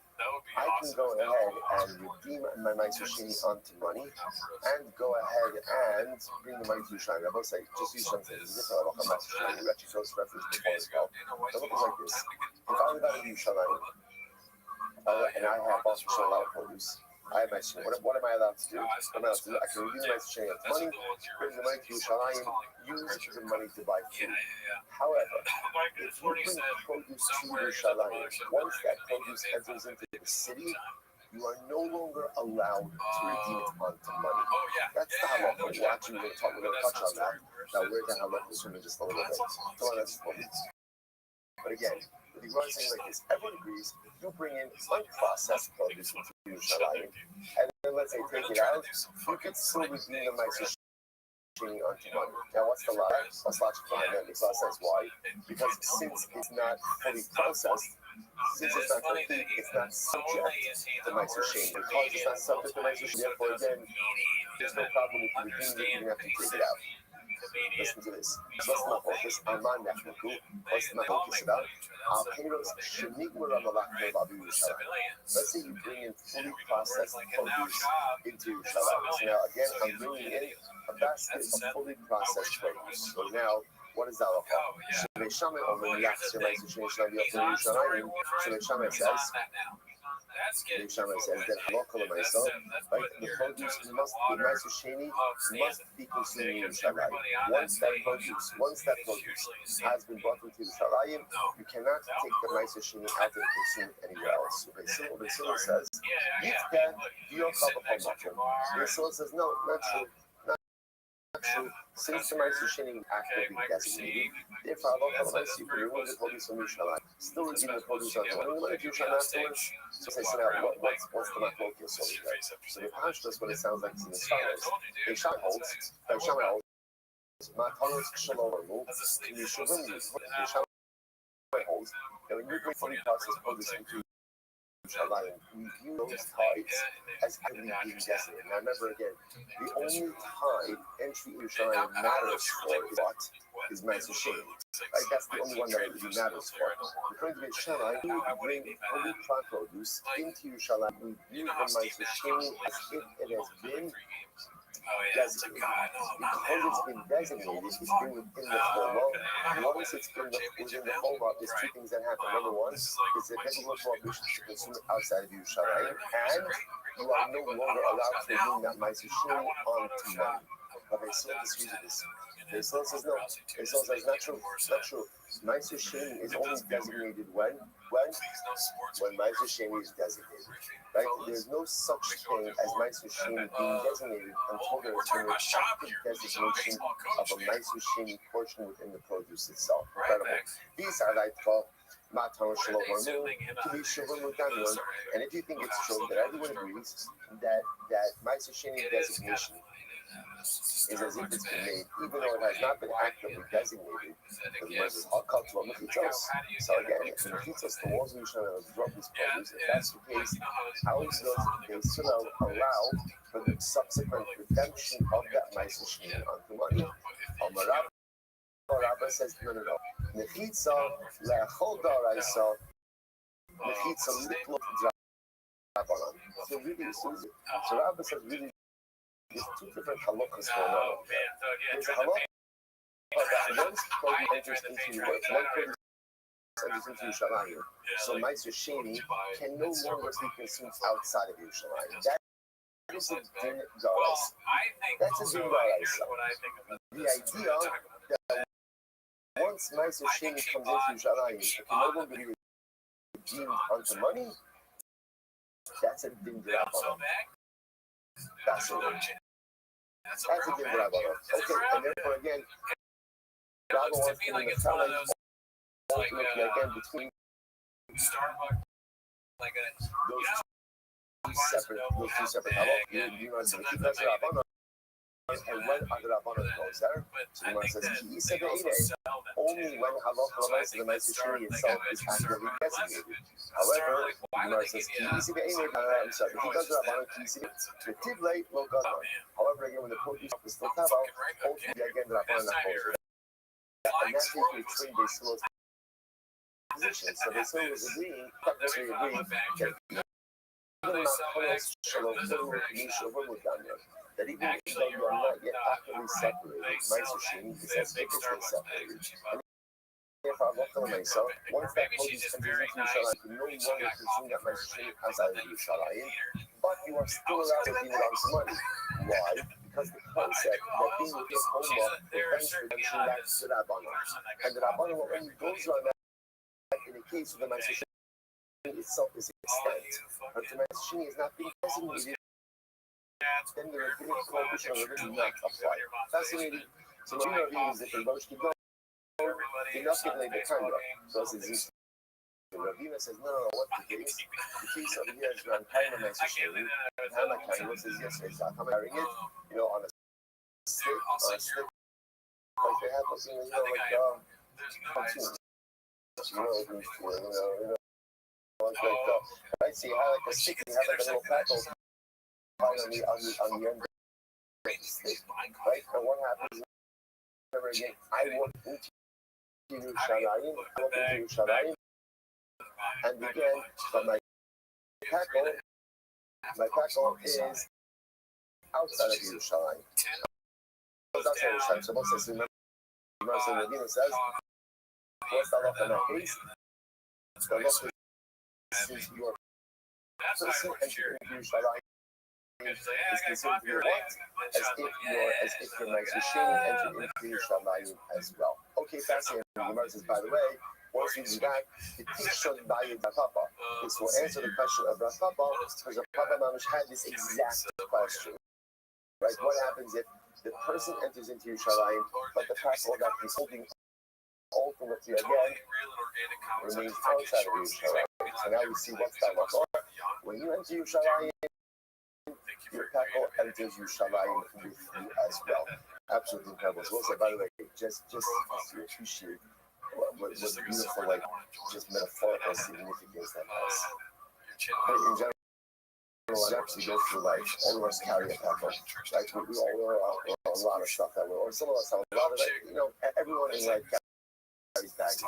Some people just have a carry-on. Some people have the higher reporter, you know, with those big things like the strap over stuff, but we all have it. The interesting part about people and their baggage is that we often try not to deal with it. Right? We often try not to deal with it. The imagery of trying to tackle, knocking your arm and stick.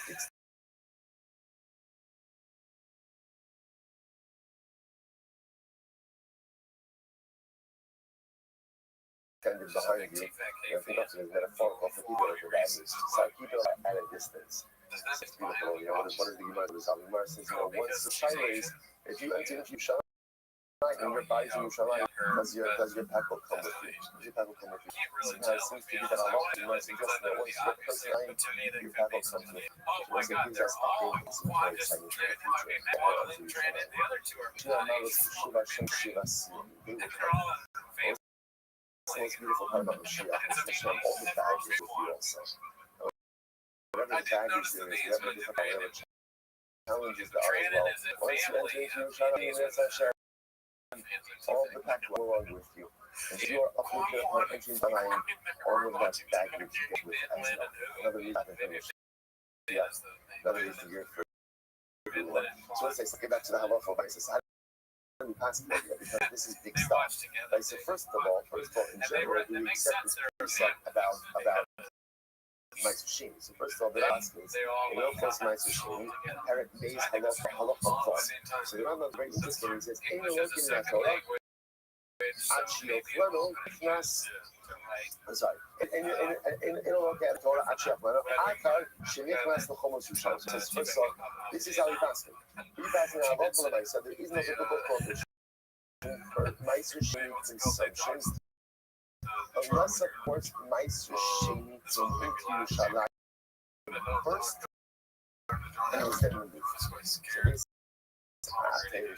this undoes everything shown in Shas up until this point. We always thought that the way to Ma'aser, I'm a farmer, I get Sheni. Two choices. Bring the produce to Yerushalayim. Bring the money to spend it on food. But if I eat that produce outside of Yerushalayim, then it's the rice. That is. When we pass things that halacha l'maisa again, there's only biblical prohibition if the Ma'aser was brought in and then ultimately taken out. Now, there's a Sidra Banan to consume a machine outside of Yerushalayim, even if it has never come within the wall. So that's halacha l'maisa number one. Halacha l'maisa so as I said, the Rambam Paskin says, "Ma'aser shenichnas Yerushalayim." So let's see Misham Shvar Katomis. Okay, there's our comment. Okay, Ma'aser. Overall, see that the Mishkali actually of Yerushalayim. He does with pizzas with Ray and Akiva Ma'aser shenichnas. So what I say, the way we pass the halacha l'maisa also, Rambam says, is that the walls absorb Ma'aser Sheni midrabban.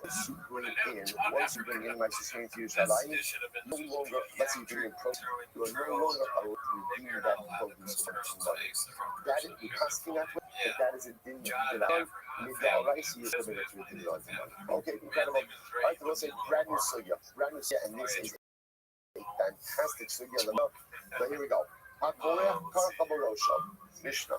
Person creates little bald spots on his head.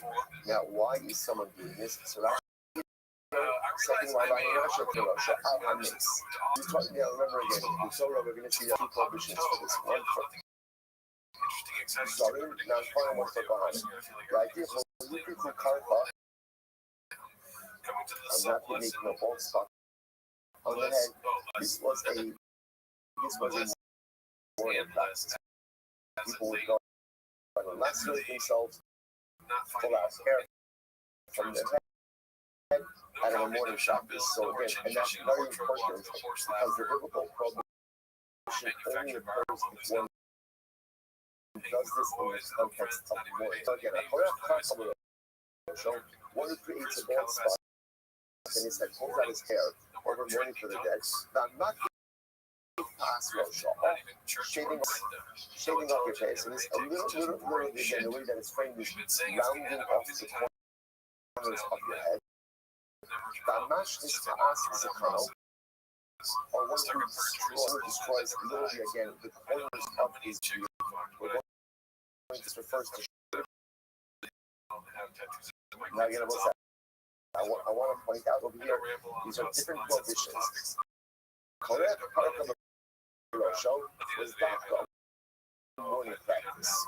Like, shaving off your face, not give pass Rosham, going ahead and rounding off the corners of your head, that ain't nothing to do with morning. Nothing to do with morning. Okay, or match this as a kind of destroying the corners of your beard, also nothing to do with morning. This is back now to morning practice. This is one of the last himself. I'll keep this way of morning for the dead. Chayiv. Ultimately, everyone is chayiv for this. Sorot Svita Achas Al-Chamisha Mason. Oh, Chamisha Svita Al Mesach. Very interesting. So let's say a person went ahead and lacerated himself. One laceration over 5 people who died. Or lacerations over a person who died. What's the halacha? Chayiv Akora Has Ta'achas. What is it? Alarosh, Shtayim B'Shtayim, Achad Ha'achas Mikan.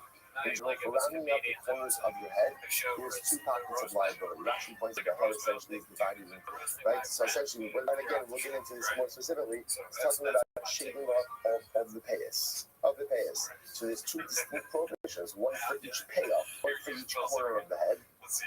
Zakan for the Shtayim Mikan, Shtayim Mikan, Ba'achas Mikan. There's essentially 5 areas of liability. One by the temple, right? So with 2 temples on each side. The other is by the jawbone, where the jaw is, and then so it's 2 specific shapes. So again, those are the areas where one quote unquote strains the hair on those areas where there is biblical prohibition. Rabbi Eliezer Omer, in Nikalachas, the Rabbi says, well, says, if somehow you were to go ahead and let's say destroy the hair all 5 places at once. Allah you would only be chayiv once. But no chayiv, actually and it's destroying the hair, whether it's right or on the beard, is with Rabbi Omer actually lucky when he very funny chayiv. Also says even if you went ahead cut off hair with like some type of planing instrument, right? Or we used to plane down wood, which sounds excessively painful, right? But if you were to do that right with that type of instrument, Allah that would be the biblical prohibition as well. Incredible. All right, the Moses, that's the mission. There's certainly a lot to unpack over here. So Gemara. Tanabana. So it's also Shana. Go ahead. Now Moses says, points out to you, there's 2 psukim over here. The pasuk that the Gemara is quoting is a pasuk by Kohanim. Well, you could put karka berosham, a bald spot on your head. Do not go ahead and shave the corners of your beard, or give salam or yisarafes, and do not the laceration on your eye. That's by Kohanim. Now, what's the passage by God's Klal Yisrael? Bari Mata Mashem Lokeh, but you say the rest of the nation, you listen to Hashem your God, go to do, so like Hasim Karaka saying, see what Lotis go to do. But ultimately, again, do not make a bald spot between your eyes over the dead. So same prohibition mentioned by Yisrael by Kohanim. Now here we go. Look, be careful. Now the pasuk by Kohanim says, do not. So the Gemara says, either the post or you have a la'achos. I'm not sure if you make 4 or 5 balls. Therefore, the pasuk says, singular to each you are. I'll call every bald spot between your out of mourning for the dead on your head. Not telling them where Hashem. So much as you say.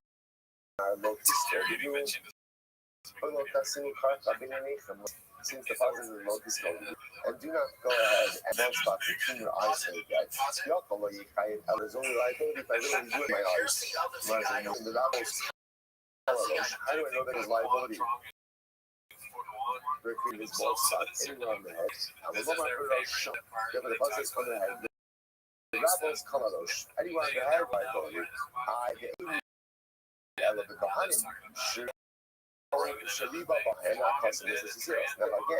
I don't know that it's by Kohanim because I have a community Kohanim again, so I have a lot of missions. That's what it's liability. Which was the Yisrael. I don't know about Yisrael. Nemar Kan Karcha. And Nemar La'alan Karcha. It's Karcha over here. It's Karcha over there. Not La'alan. Just like over there, you're kind of a bald spot. the Kalalosh could be in and a Chaya on the head, just like by the Shini eyes. Afkan, the Kalalosh could be in beautiful. Okay.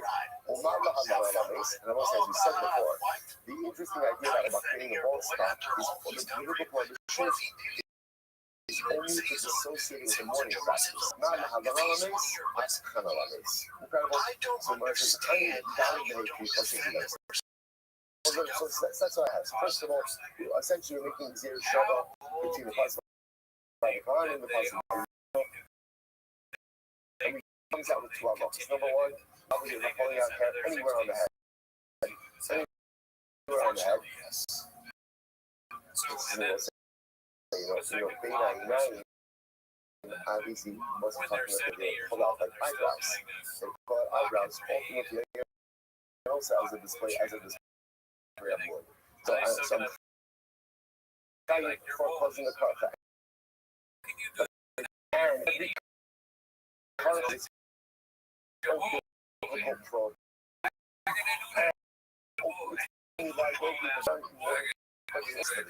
okay, so that's where it's hunting down for safety measures. So remember again, the Mishnah brought down the issue, right? The Mishnah made a case ultimately again that if a person goes ahead and does 4 or 5 people, goes ahead and does 5 blocks at once, you can already decide which technically how it works. What's the case of hunting down the Hikri for what's the case of 4 or 5 ball spots? Even if a Zap comes out and the Kamish Hasrals. Again, I'm making 4 or 5 ball spots successively. Right? And each of them has their own Hasral, then surely for each of those. Listen to this. The Chag Hasra Minchai, so saying what's the case is 4 or 5 balls for which there would be individual liability. That's the case. That's the case. If you're talking about, I do ball spot to 1, right? Hasra, ball spot 1. Hasra, ball spot 2. There's going to be individual liability for those things. So again, we come up with the Chag Hasra. One Hasra, and only 5 ball spots. Why you not guys for individual would you be individually? That's how we do it. Nazir Shahaya Shosi Yahin. Yeah, Akash was saying. Right. So the Nazir, he's not just making a Lachaim, like he's all in, right? So here's why the entire day. So let's start off. Elo Chayiv Ela Akos is only going to be Chayiv once. Only going to be Chayiv once. So the Moshe Shal on the law Al Tishta, but they kept giving his individual Hasras. Every cup.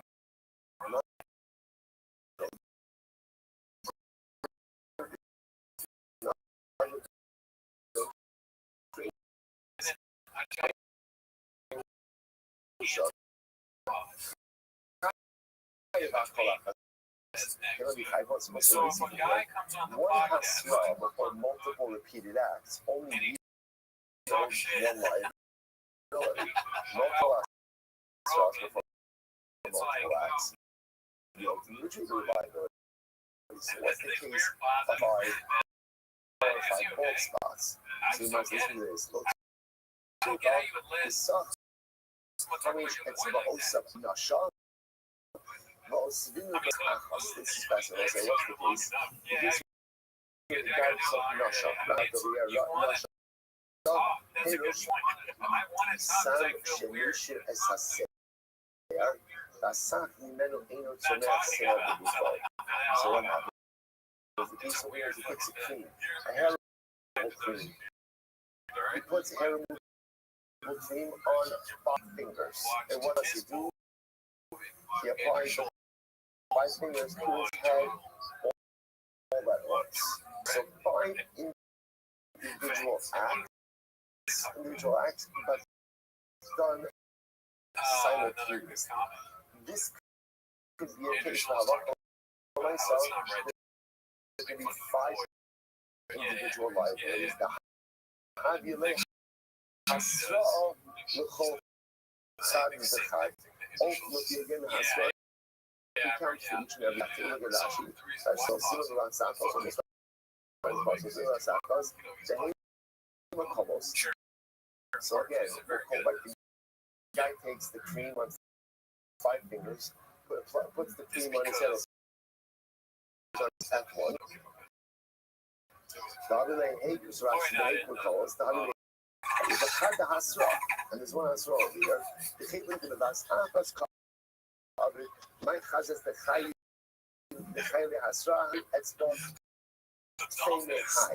So it's very essentially over here. You got one Hasra that is given for the 5 acts. That one Hasra devolves upon each of the acts. There are 5 separate fault spots. So one Hasra working devolve upon 5 individual acts.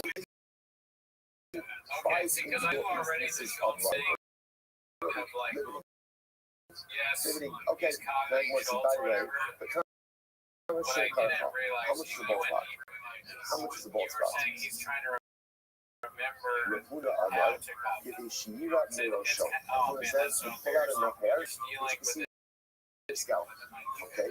But you're going to show the size of the wrist, again, we'll say is the size of a small lentil. Here can I use a hair on the others, give a Shira Miro show. Okay, so we'll say some yards and this is my tennis. Some say it's the wrist, some say it's the scalp. I'm going to do that. You got figgy but plus it's not. Not focus on. How the word to use? Where it says the size of the small bundle. The hot one actually here in the road show. Other says this is able to see the scalp. The hot one like the sorrows. And one says like 2 hairs. 2 hairs, that's a bald spot. The massive sorrows. On the island of Hadasha, and one removes it and says no, there's no condition that says 2 hairs. Instead inserts in there the size of a lentil. Size of a lentil. This simara is the hairs to this. To the laws of size. I don't know, I've never heard that used in a mnemonic to remember everything. Okay, but I guess I touched the Gemara as well.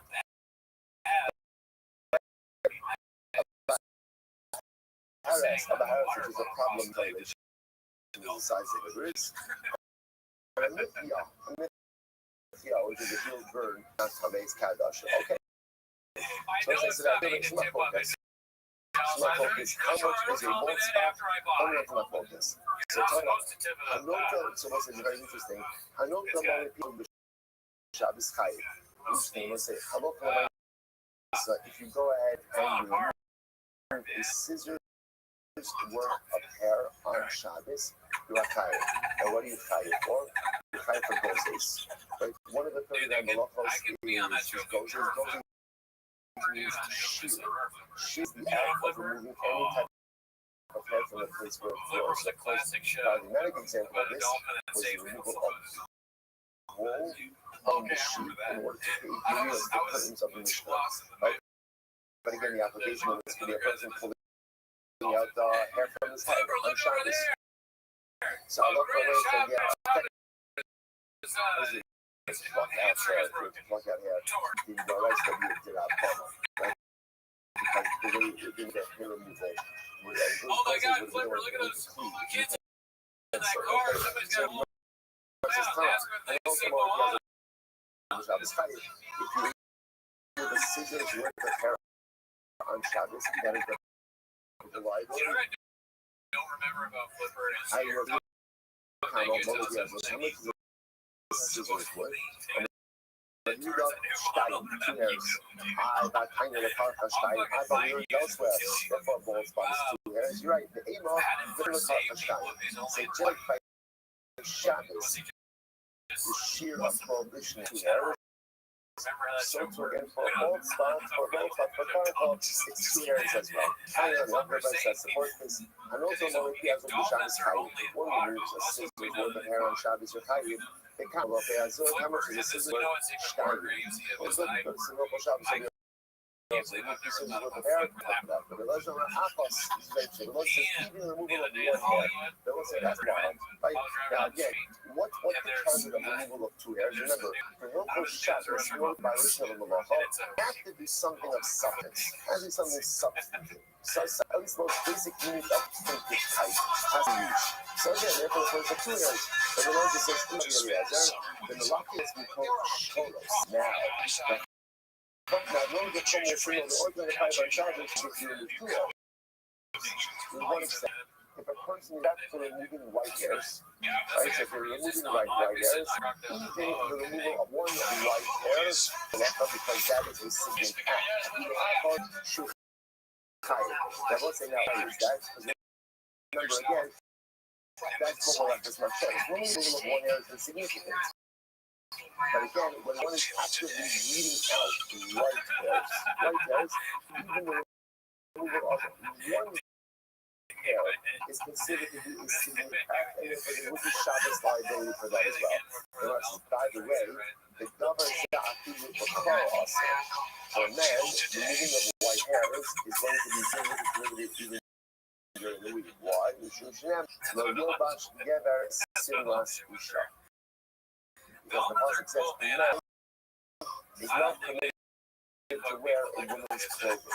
Now, this prohibition of cross-dressing, like this prohibition of wearing women's clothing, doesn't just refer to clothing, but refers to the fact that a man is not permitted to engage in any practice that is really feminine.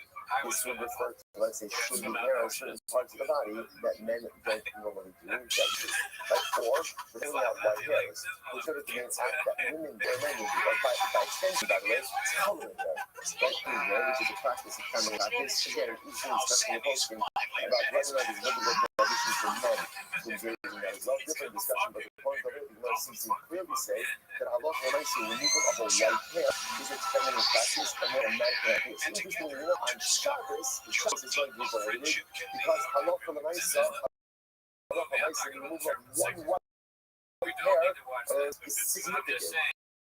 But even during the week, we prohibited ultimately out Simasi. Arguments like, Chef, a new package more tomorrow. Excellent. A lot of good halal for us and halal as well. Dish everyone. Doesn't make any sense.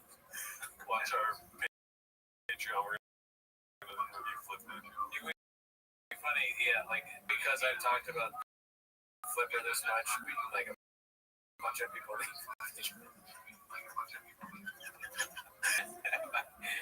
Just cancel it. Flipper talk. On live. It's such. Flipper so much. I might ask when you talk. Cock, behave, understand. I'm not saying he's getting a fist fight with Rob. I'm not saying these other podcasters have to die on the hill and defend their boy Babs at one of my friends. I don't want that. Other shit. People jab that. Sponsorships for today. We have our annual Tom Phillips sponsor.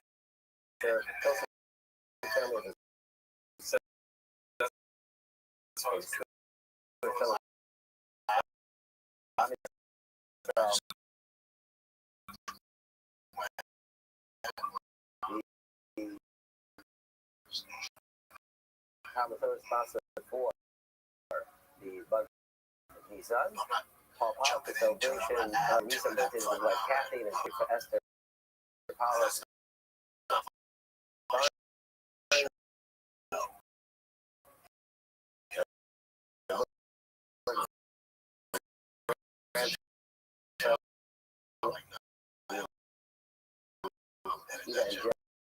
My Hollis of Indianapolis, Indiana. The anonymous sponsor was supposed to support all of our children and for Nissan to be a bunch of the Viceroy and Gelman in memory of Abba. So Brian Baxter will shoot ahead. His yard sale is on the 29th of Leah. There are other side lists. I apologize. I'm up there.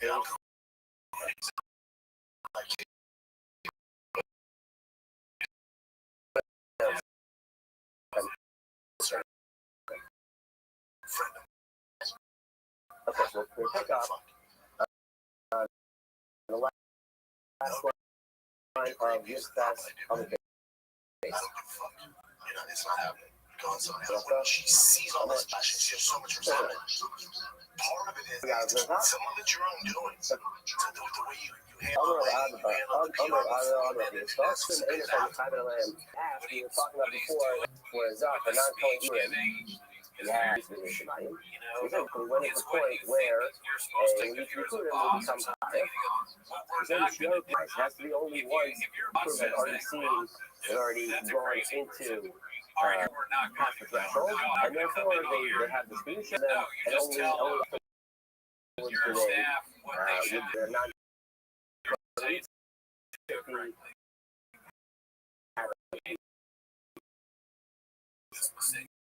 the alternative to Tanya. You have it there. You could stuff something. Let's say you have that are partially over the threshold and partially still outside the threshold. The shuttle for those parts of the coolant that are still outside are the fluid that's going to fluid. You have to understand it's not. Sorry, it's not actually fluid. The fluid would be an insert, but it doesn't have the so it's still considered fluid from that perspective. The shuttle from in and those that have already crossed the threshold are able to head this for the red. They already are now treated like high. So we see here that depending on once the foods cross the threshold, they have where they have and therefore we understand that you only want PCR for that. Okay. I'm not sure. Now we go back to something we've been discussing over the past couple of weeks. When the two parts or two main components will agree is first need to be brought and placed on the side of this bath. And there also, as soon as it's cooking, there needs to be read with with the mix of it. So Traces comes on and says, enough of that. What is not and what is essential to the mix of the rib would be to go and place them next to the however, the reading of chicken is something that you're supposed to do in the mitzvah, but if it's not done, it doesn't invalidate all of it. Watch yourself falsely confused, watch it. So come on, he's the thing, right? The other he has other things. So he writes up support system. Support system development for sure. This is talking about real reveals he brings down three different numbers for three different elements. Three different cicadas. And Rashi points out it's a longer break, not going to quote all of them, only going to quote, which I think is actually the third name, that is Restream, which is the name of the story. It's all there. Also, Yahweh, of the life of King, son Hazeh, Yushalayim, the Yochalayim. I must thought that nowadays we don't have a basement that's still can be brought inside even though there's no big it still exists, we still be able to bring it into trying to eat it.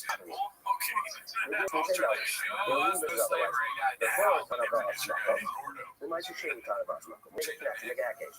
Their mix of the book requires room in the place, so before they forgot to actually inside the basement. And my security also has a dish that has to be brought, which is named inside the light.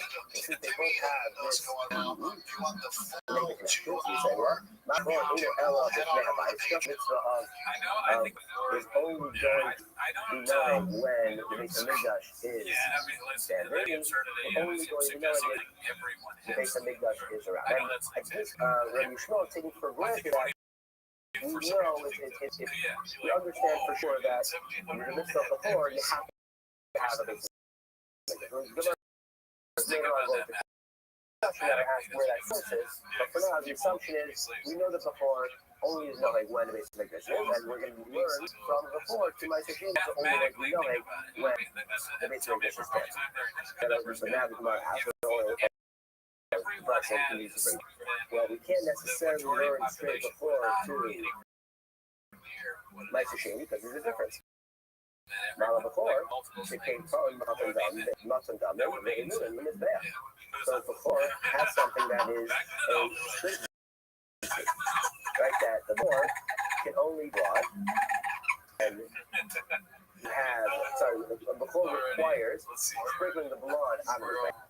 And they do and the maximum on his back. So we see that the floor has a stringency that my doesn't have, and therefore we can't learn that just because the floor requires the image to be built in order to bring it, that my has the same din. Because it'll be clear for you. Well, okay, fine, you can't learn it from the floor, but Bikurim will just do this because Bikurim do not record, they don't have blood applications obviously with Bikurim, and there is a requirement to burn anything on his back. He's in a slum. Get things Just like Bikurim when there is, like that's so too, by Shashim. You know, because the Gemara says, no, Mala Bikurim gives you enough. But Bikurim have a stringency of their own. Now, what they need to be placed next to the Mizbeach. We'll see where the proof is coming from, but we'll continue to quote a little bit before we get started. The time of over instead, so how do you learn the grid of life that is only knowing when basically because we say the Akal to look at the Pasuk says the Akal has to look at the Makom Ashur, the state to yourself. There's a list of what you can eat with this. We see both Ma'aser Sheni and the Chor are included in the Pasuk, and once the Pasuk reads them together, we can't then use the same process, the same there that I read before, because the Pasuk is showing us that there's a linkage. So we have more leeway in terms of connecting them to our halacha, even if there are certain differences, because the Pasuk now put them together. This is the language where they can that the Pasuk connects them and therefore requires is understanding, so to like the day is like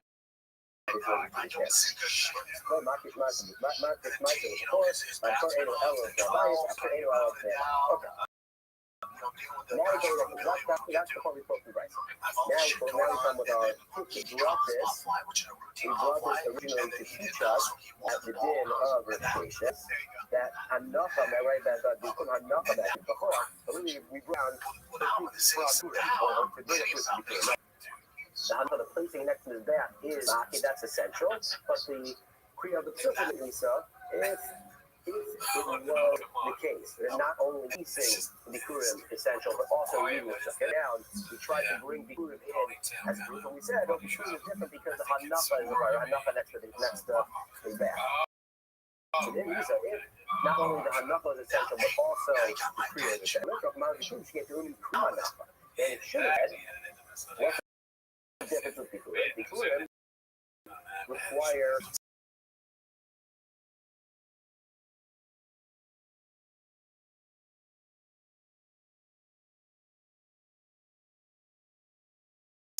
placing the next step and reading the ticket. The fact that only goes down that was that is something that's differentiating by the children. The Hanaf is always with the sense. Rashi is another person. Why?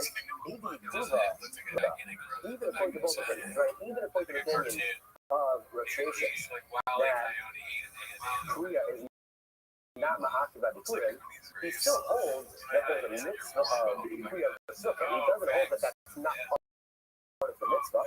It's just that it's not a central part that's ma'akiv the fullness of the Kriya. Is that I need to improve up leka, mitzvah, milah. So there still would be a mitzvah part to all of them. The lema, and then the Brisa should have said, it should have said, what's different Bikurim there is an essential issue of a mitzvah of Kriya, and both of those should have mentioned. The fact that it didn't mention the Kriya of the Sukkah at all shows that there's some other reason why the Kriya fits like that in the Brisa, and not because they're not essential. So this is not Rashi is right. Rashi then just explains us why the Brisa not bring down anything about the Kriya of the Sukkah. Says the equal Kriya there because while the Hanaf placing down the Bikurim is uniform and consistent according to anyone who brings Bikurim, kids. When in certain circumstances, there is no mix of pre-upset medical. In case of the two that are brought by again, why the vitamin? One of them took it. That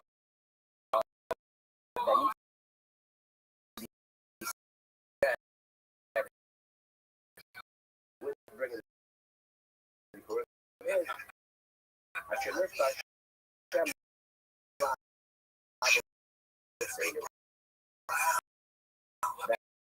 Hashem promised to our father, and again doesn't have that means that traces all the way back. So let's see how they can say it.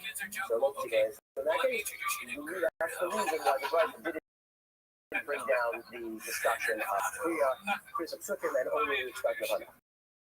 Okay, so now we go back. Now we said there's not going to be a proof purification of opinion, but now we're going to go back and break down our two parts of the Bryce of the book. So if we look back, when the Bryce tried to bring a proof of why you may bring Meister Shani that it needs to only be brought when there is a basic result. So first, we died from unsuccessful. We died from Bikulim, and then we went on to separate Hecate. So let me ask, what do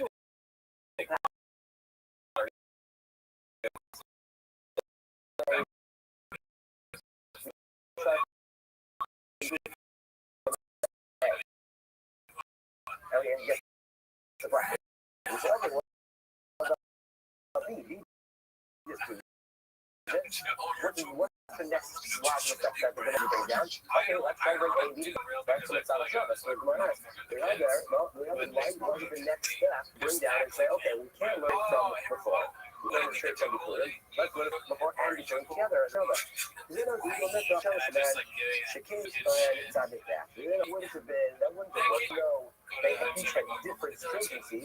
Shakir doesn't have a split connection to just Yushalayim as well. I get it. I get what you're trying to do. And so, okay, so now the question we talked about originally was, we had the Shmuel had assumed, or taken for granted, that everybody was obvious that a boar, to bring a boar, you have to have a pacemaker.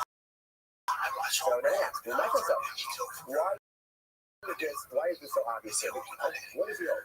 Yushu Shona, Kishiro Shai, and the Kishiro Samago. Please note that the original Sajuki Shai, right? The whole have authorized shots, when this Midgard shows up and the final original attribution now lasts for every Midgard, attribution still remains. So we can say that once it is to the first attribution, then we need a new before this to reinvigorate that Kedusha.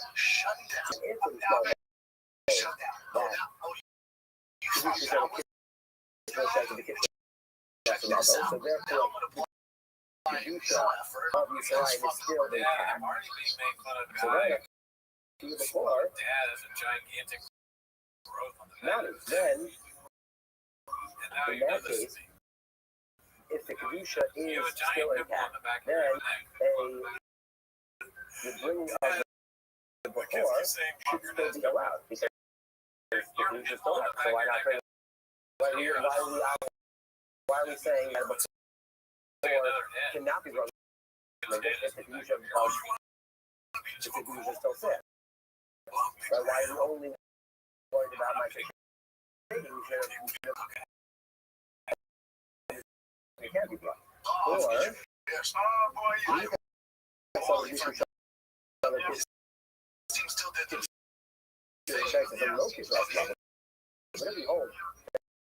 Kedusha is no longer there, and therefore, because the Kedusha is no longer there, we had a question.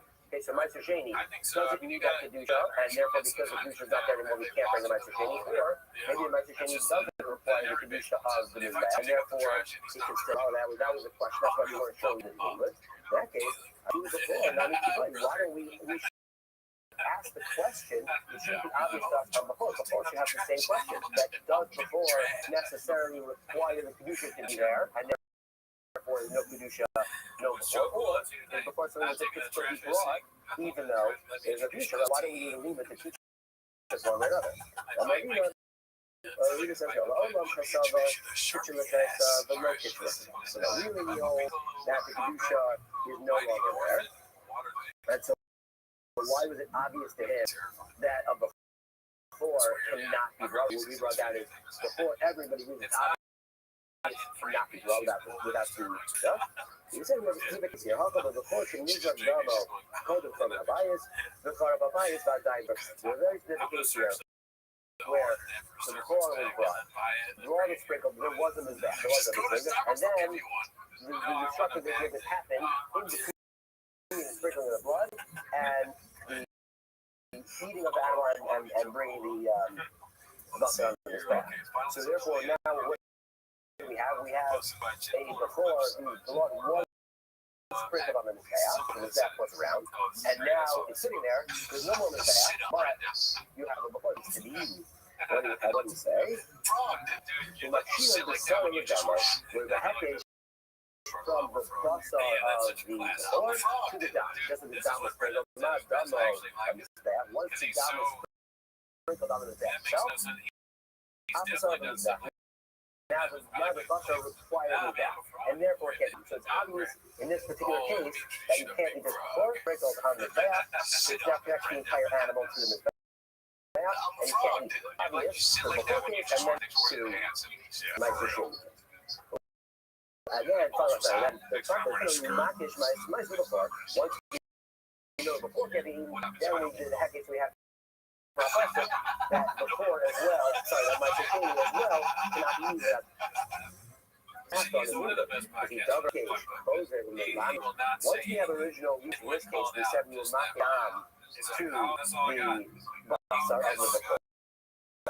And once we have a principle in such that you can make one limit, but you can't like have like a daisy chain of like one limit and then a limit to another limit. And therefore, once we made the heckage from dam to basar, how can we then go and make the heckage?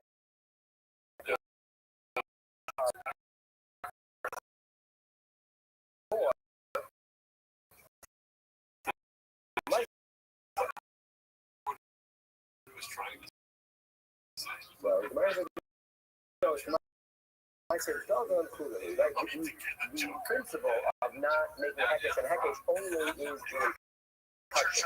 So we read that before, but my security is doing the schooling. So my security is schooling, and therefore we can make one heckage, and then another heckage is making it one within touching. Then the next one within true. You say, how do you feel about this makes sense. I understand this. And based on the stories, it says, go by the source of being learned to, right? And you have the Milamate and the Lama. So if you're talking about the secondary source, which in this case is Restream, okay, then we only have Kach on one end, and we have Hula on the other end. However, all the Mandam are bucks and the Lama are given. But if we say that when we categorize the heckage, we look at where the leaders come from, well, then we have Dam, Kachim, Basar, which is Kachim.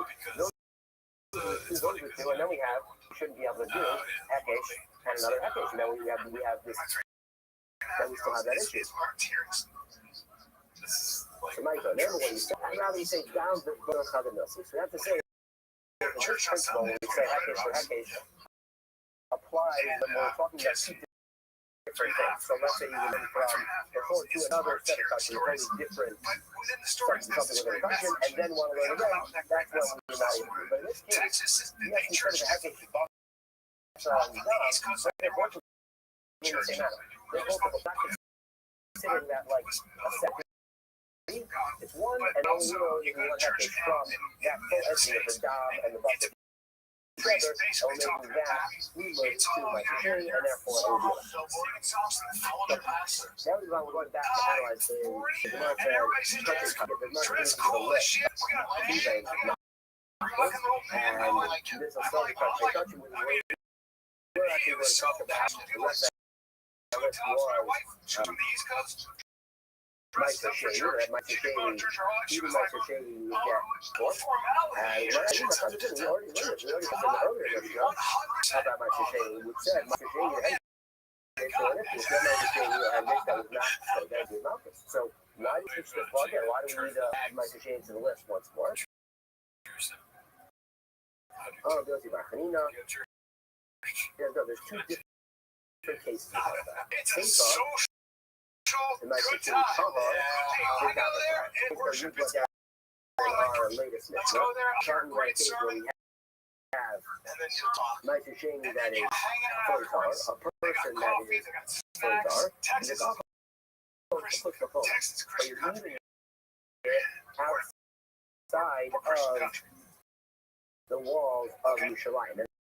And that's the instance that we're talking about here. So the first instance we brought the Mike Shady.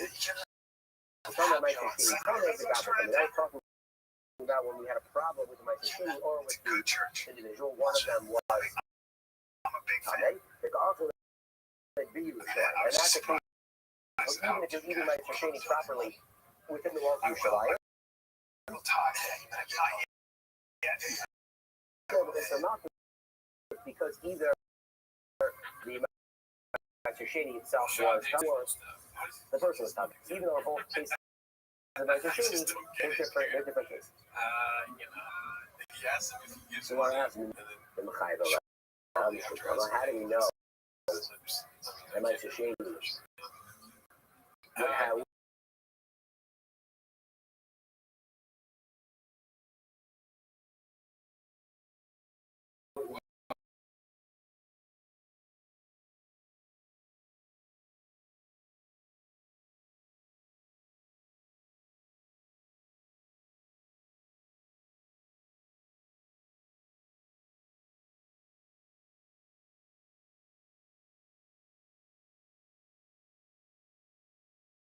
the first order of the Mike Shady was coming.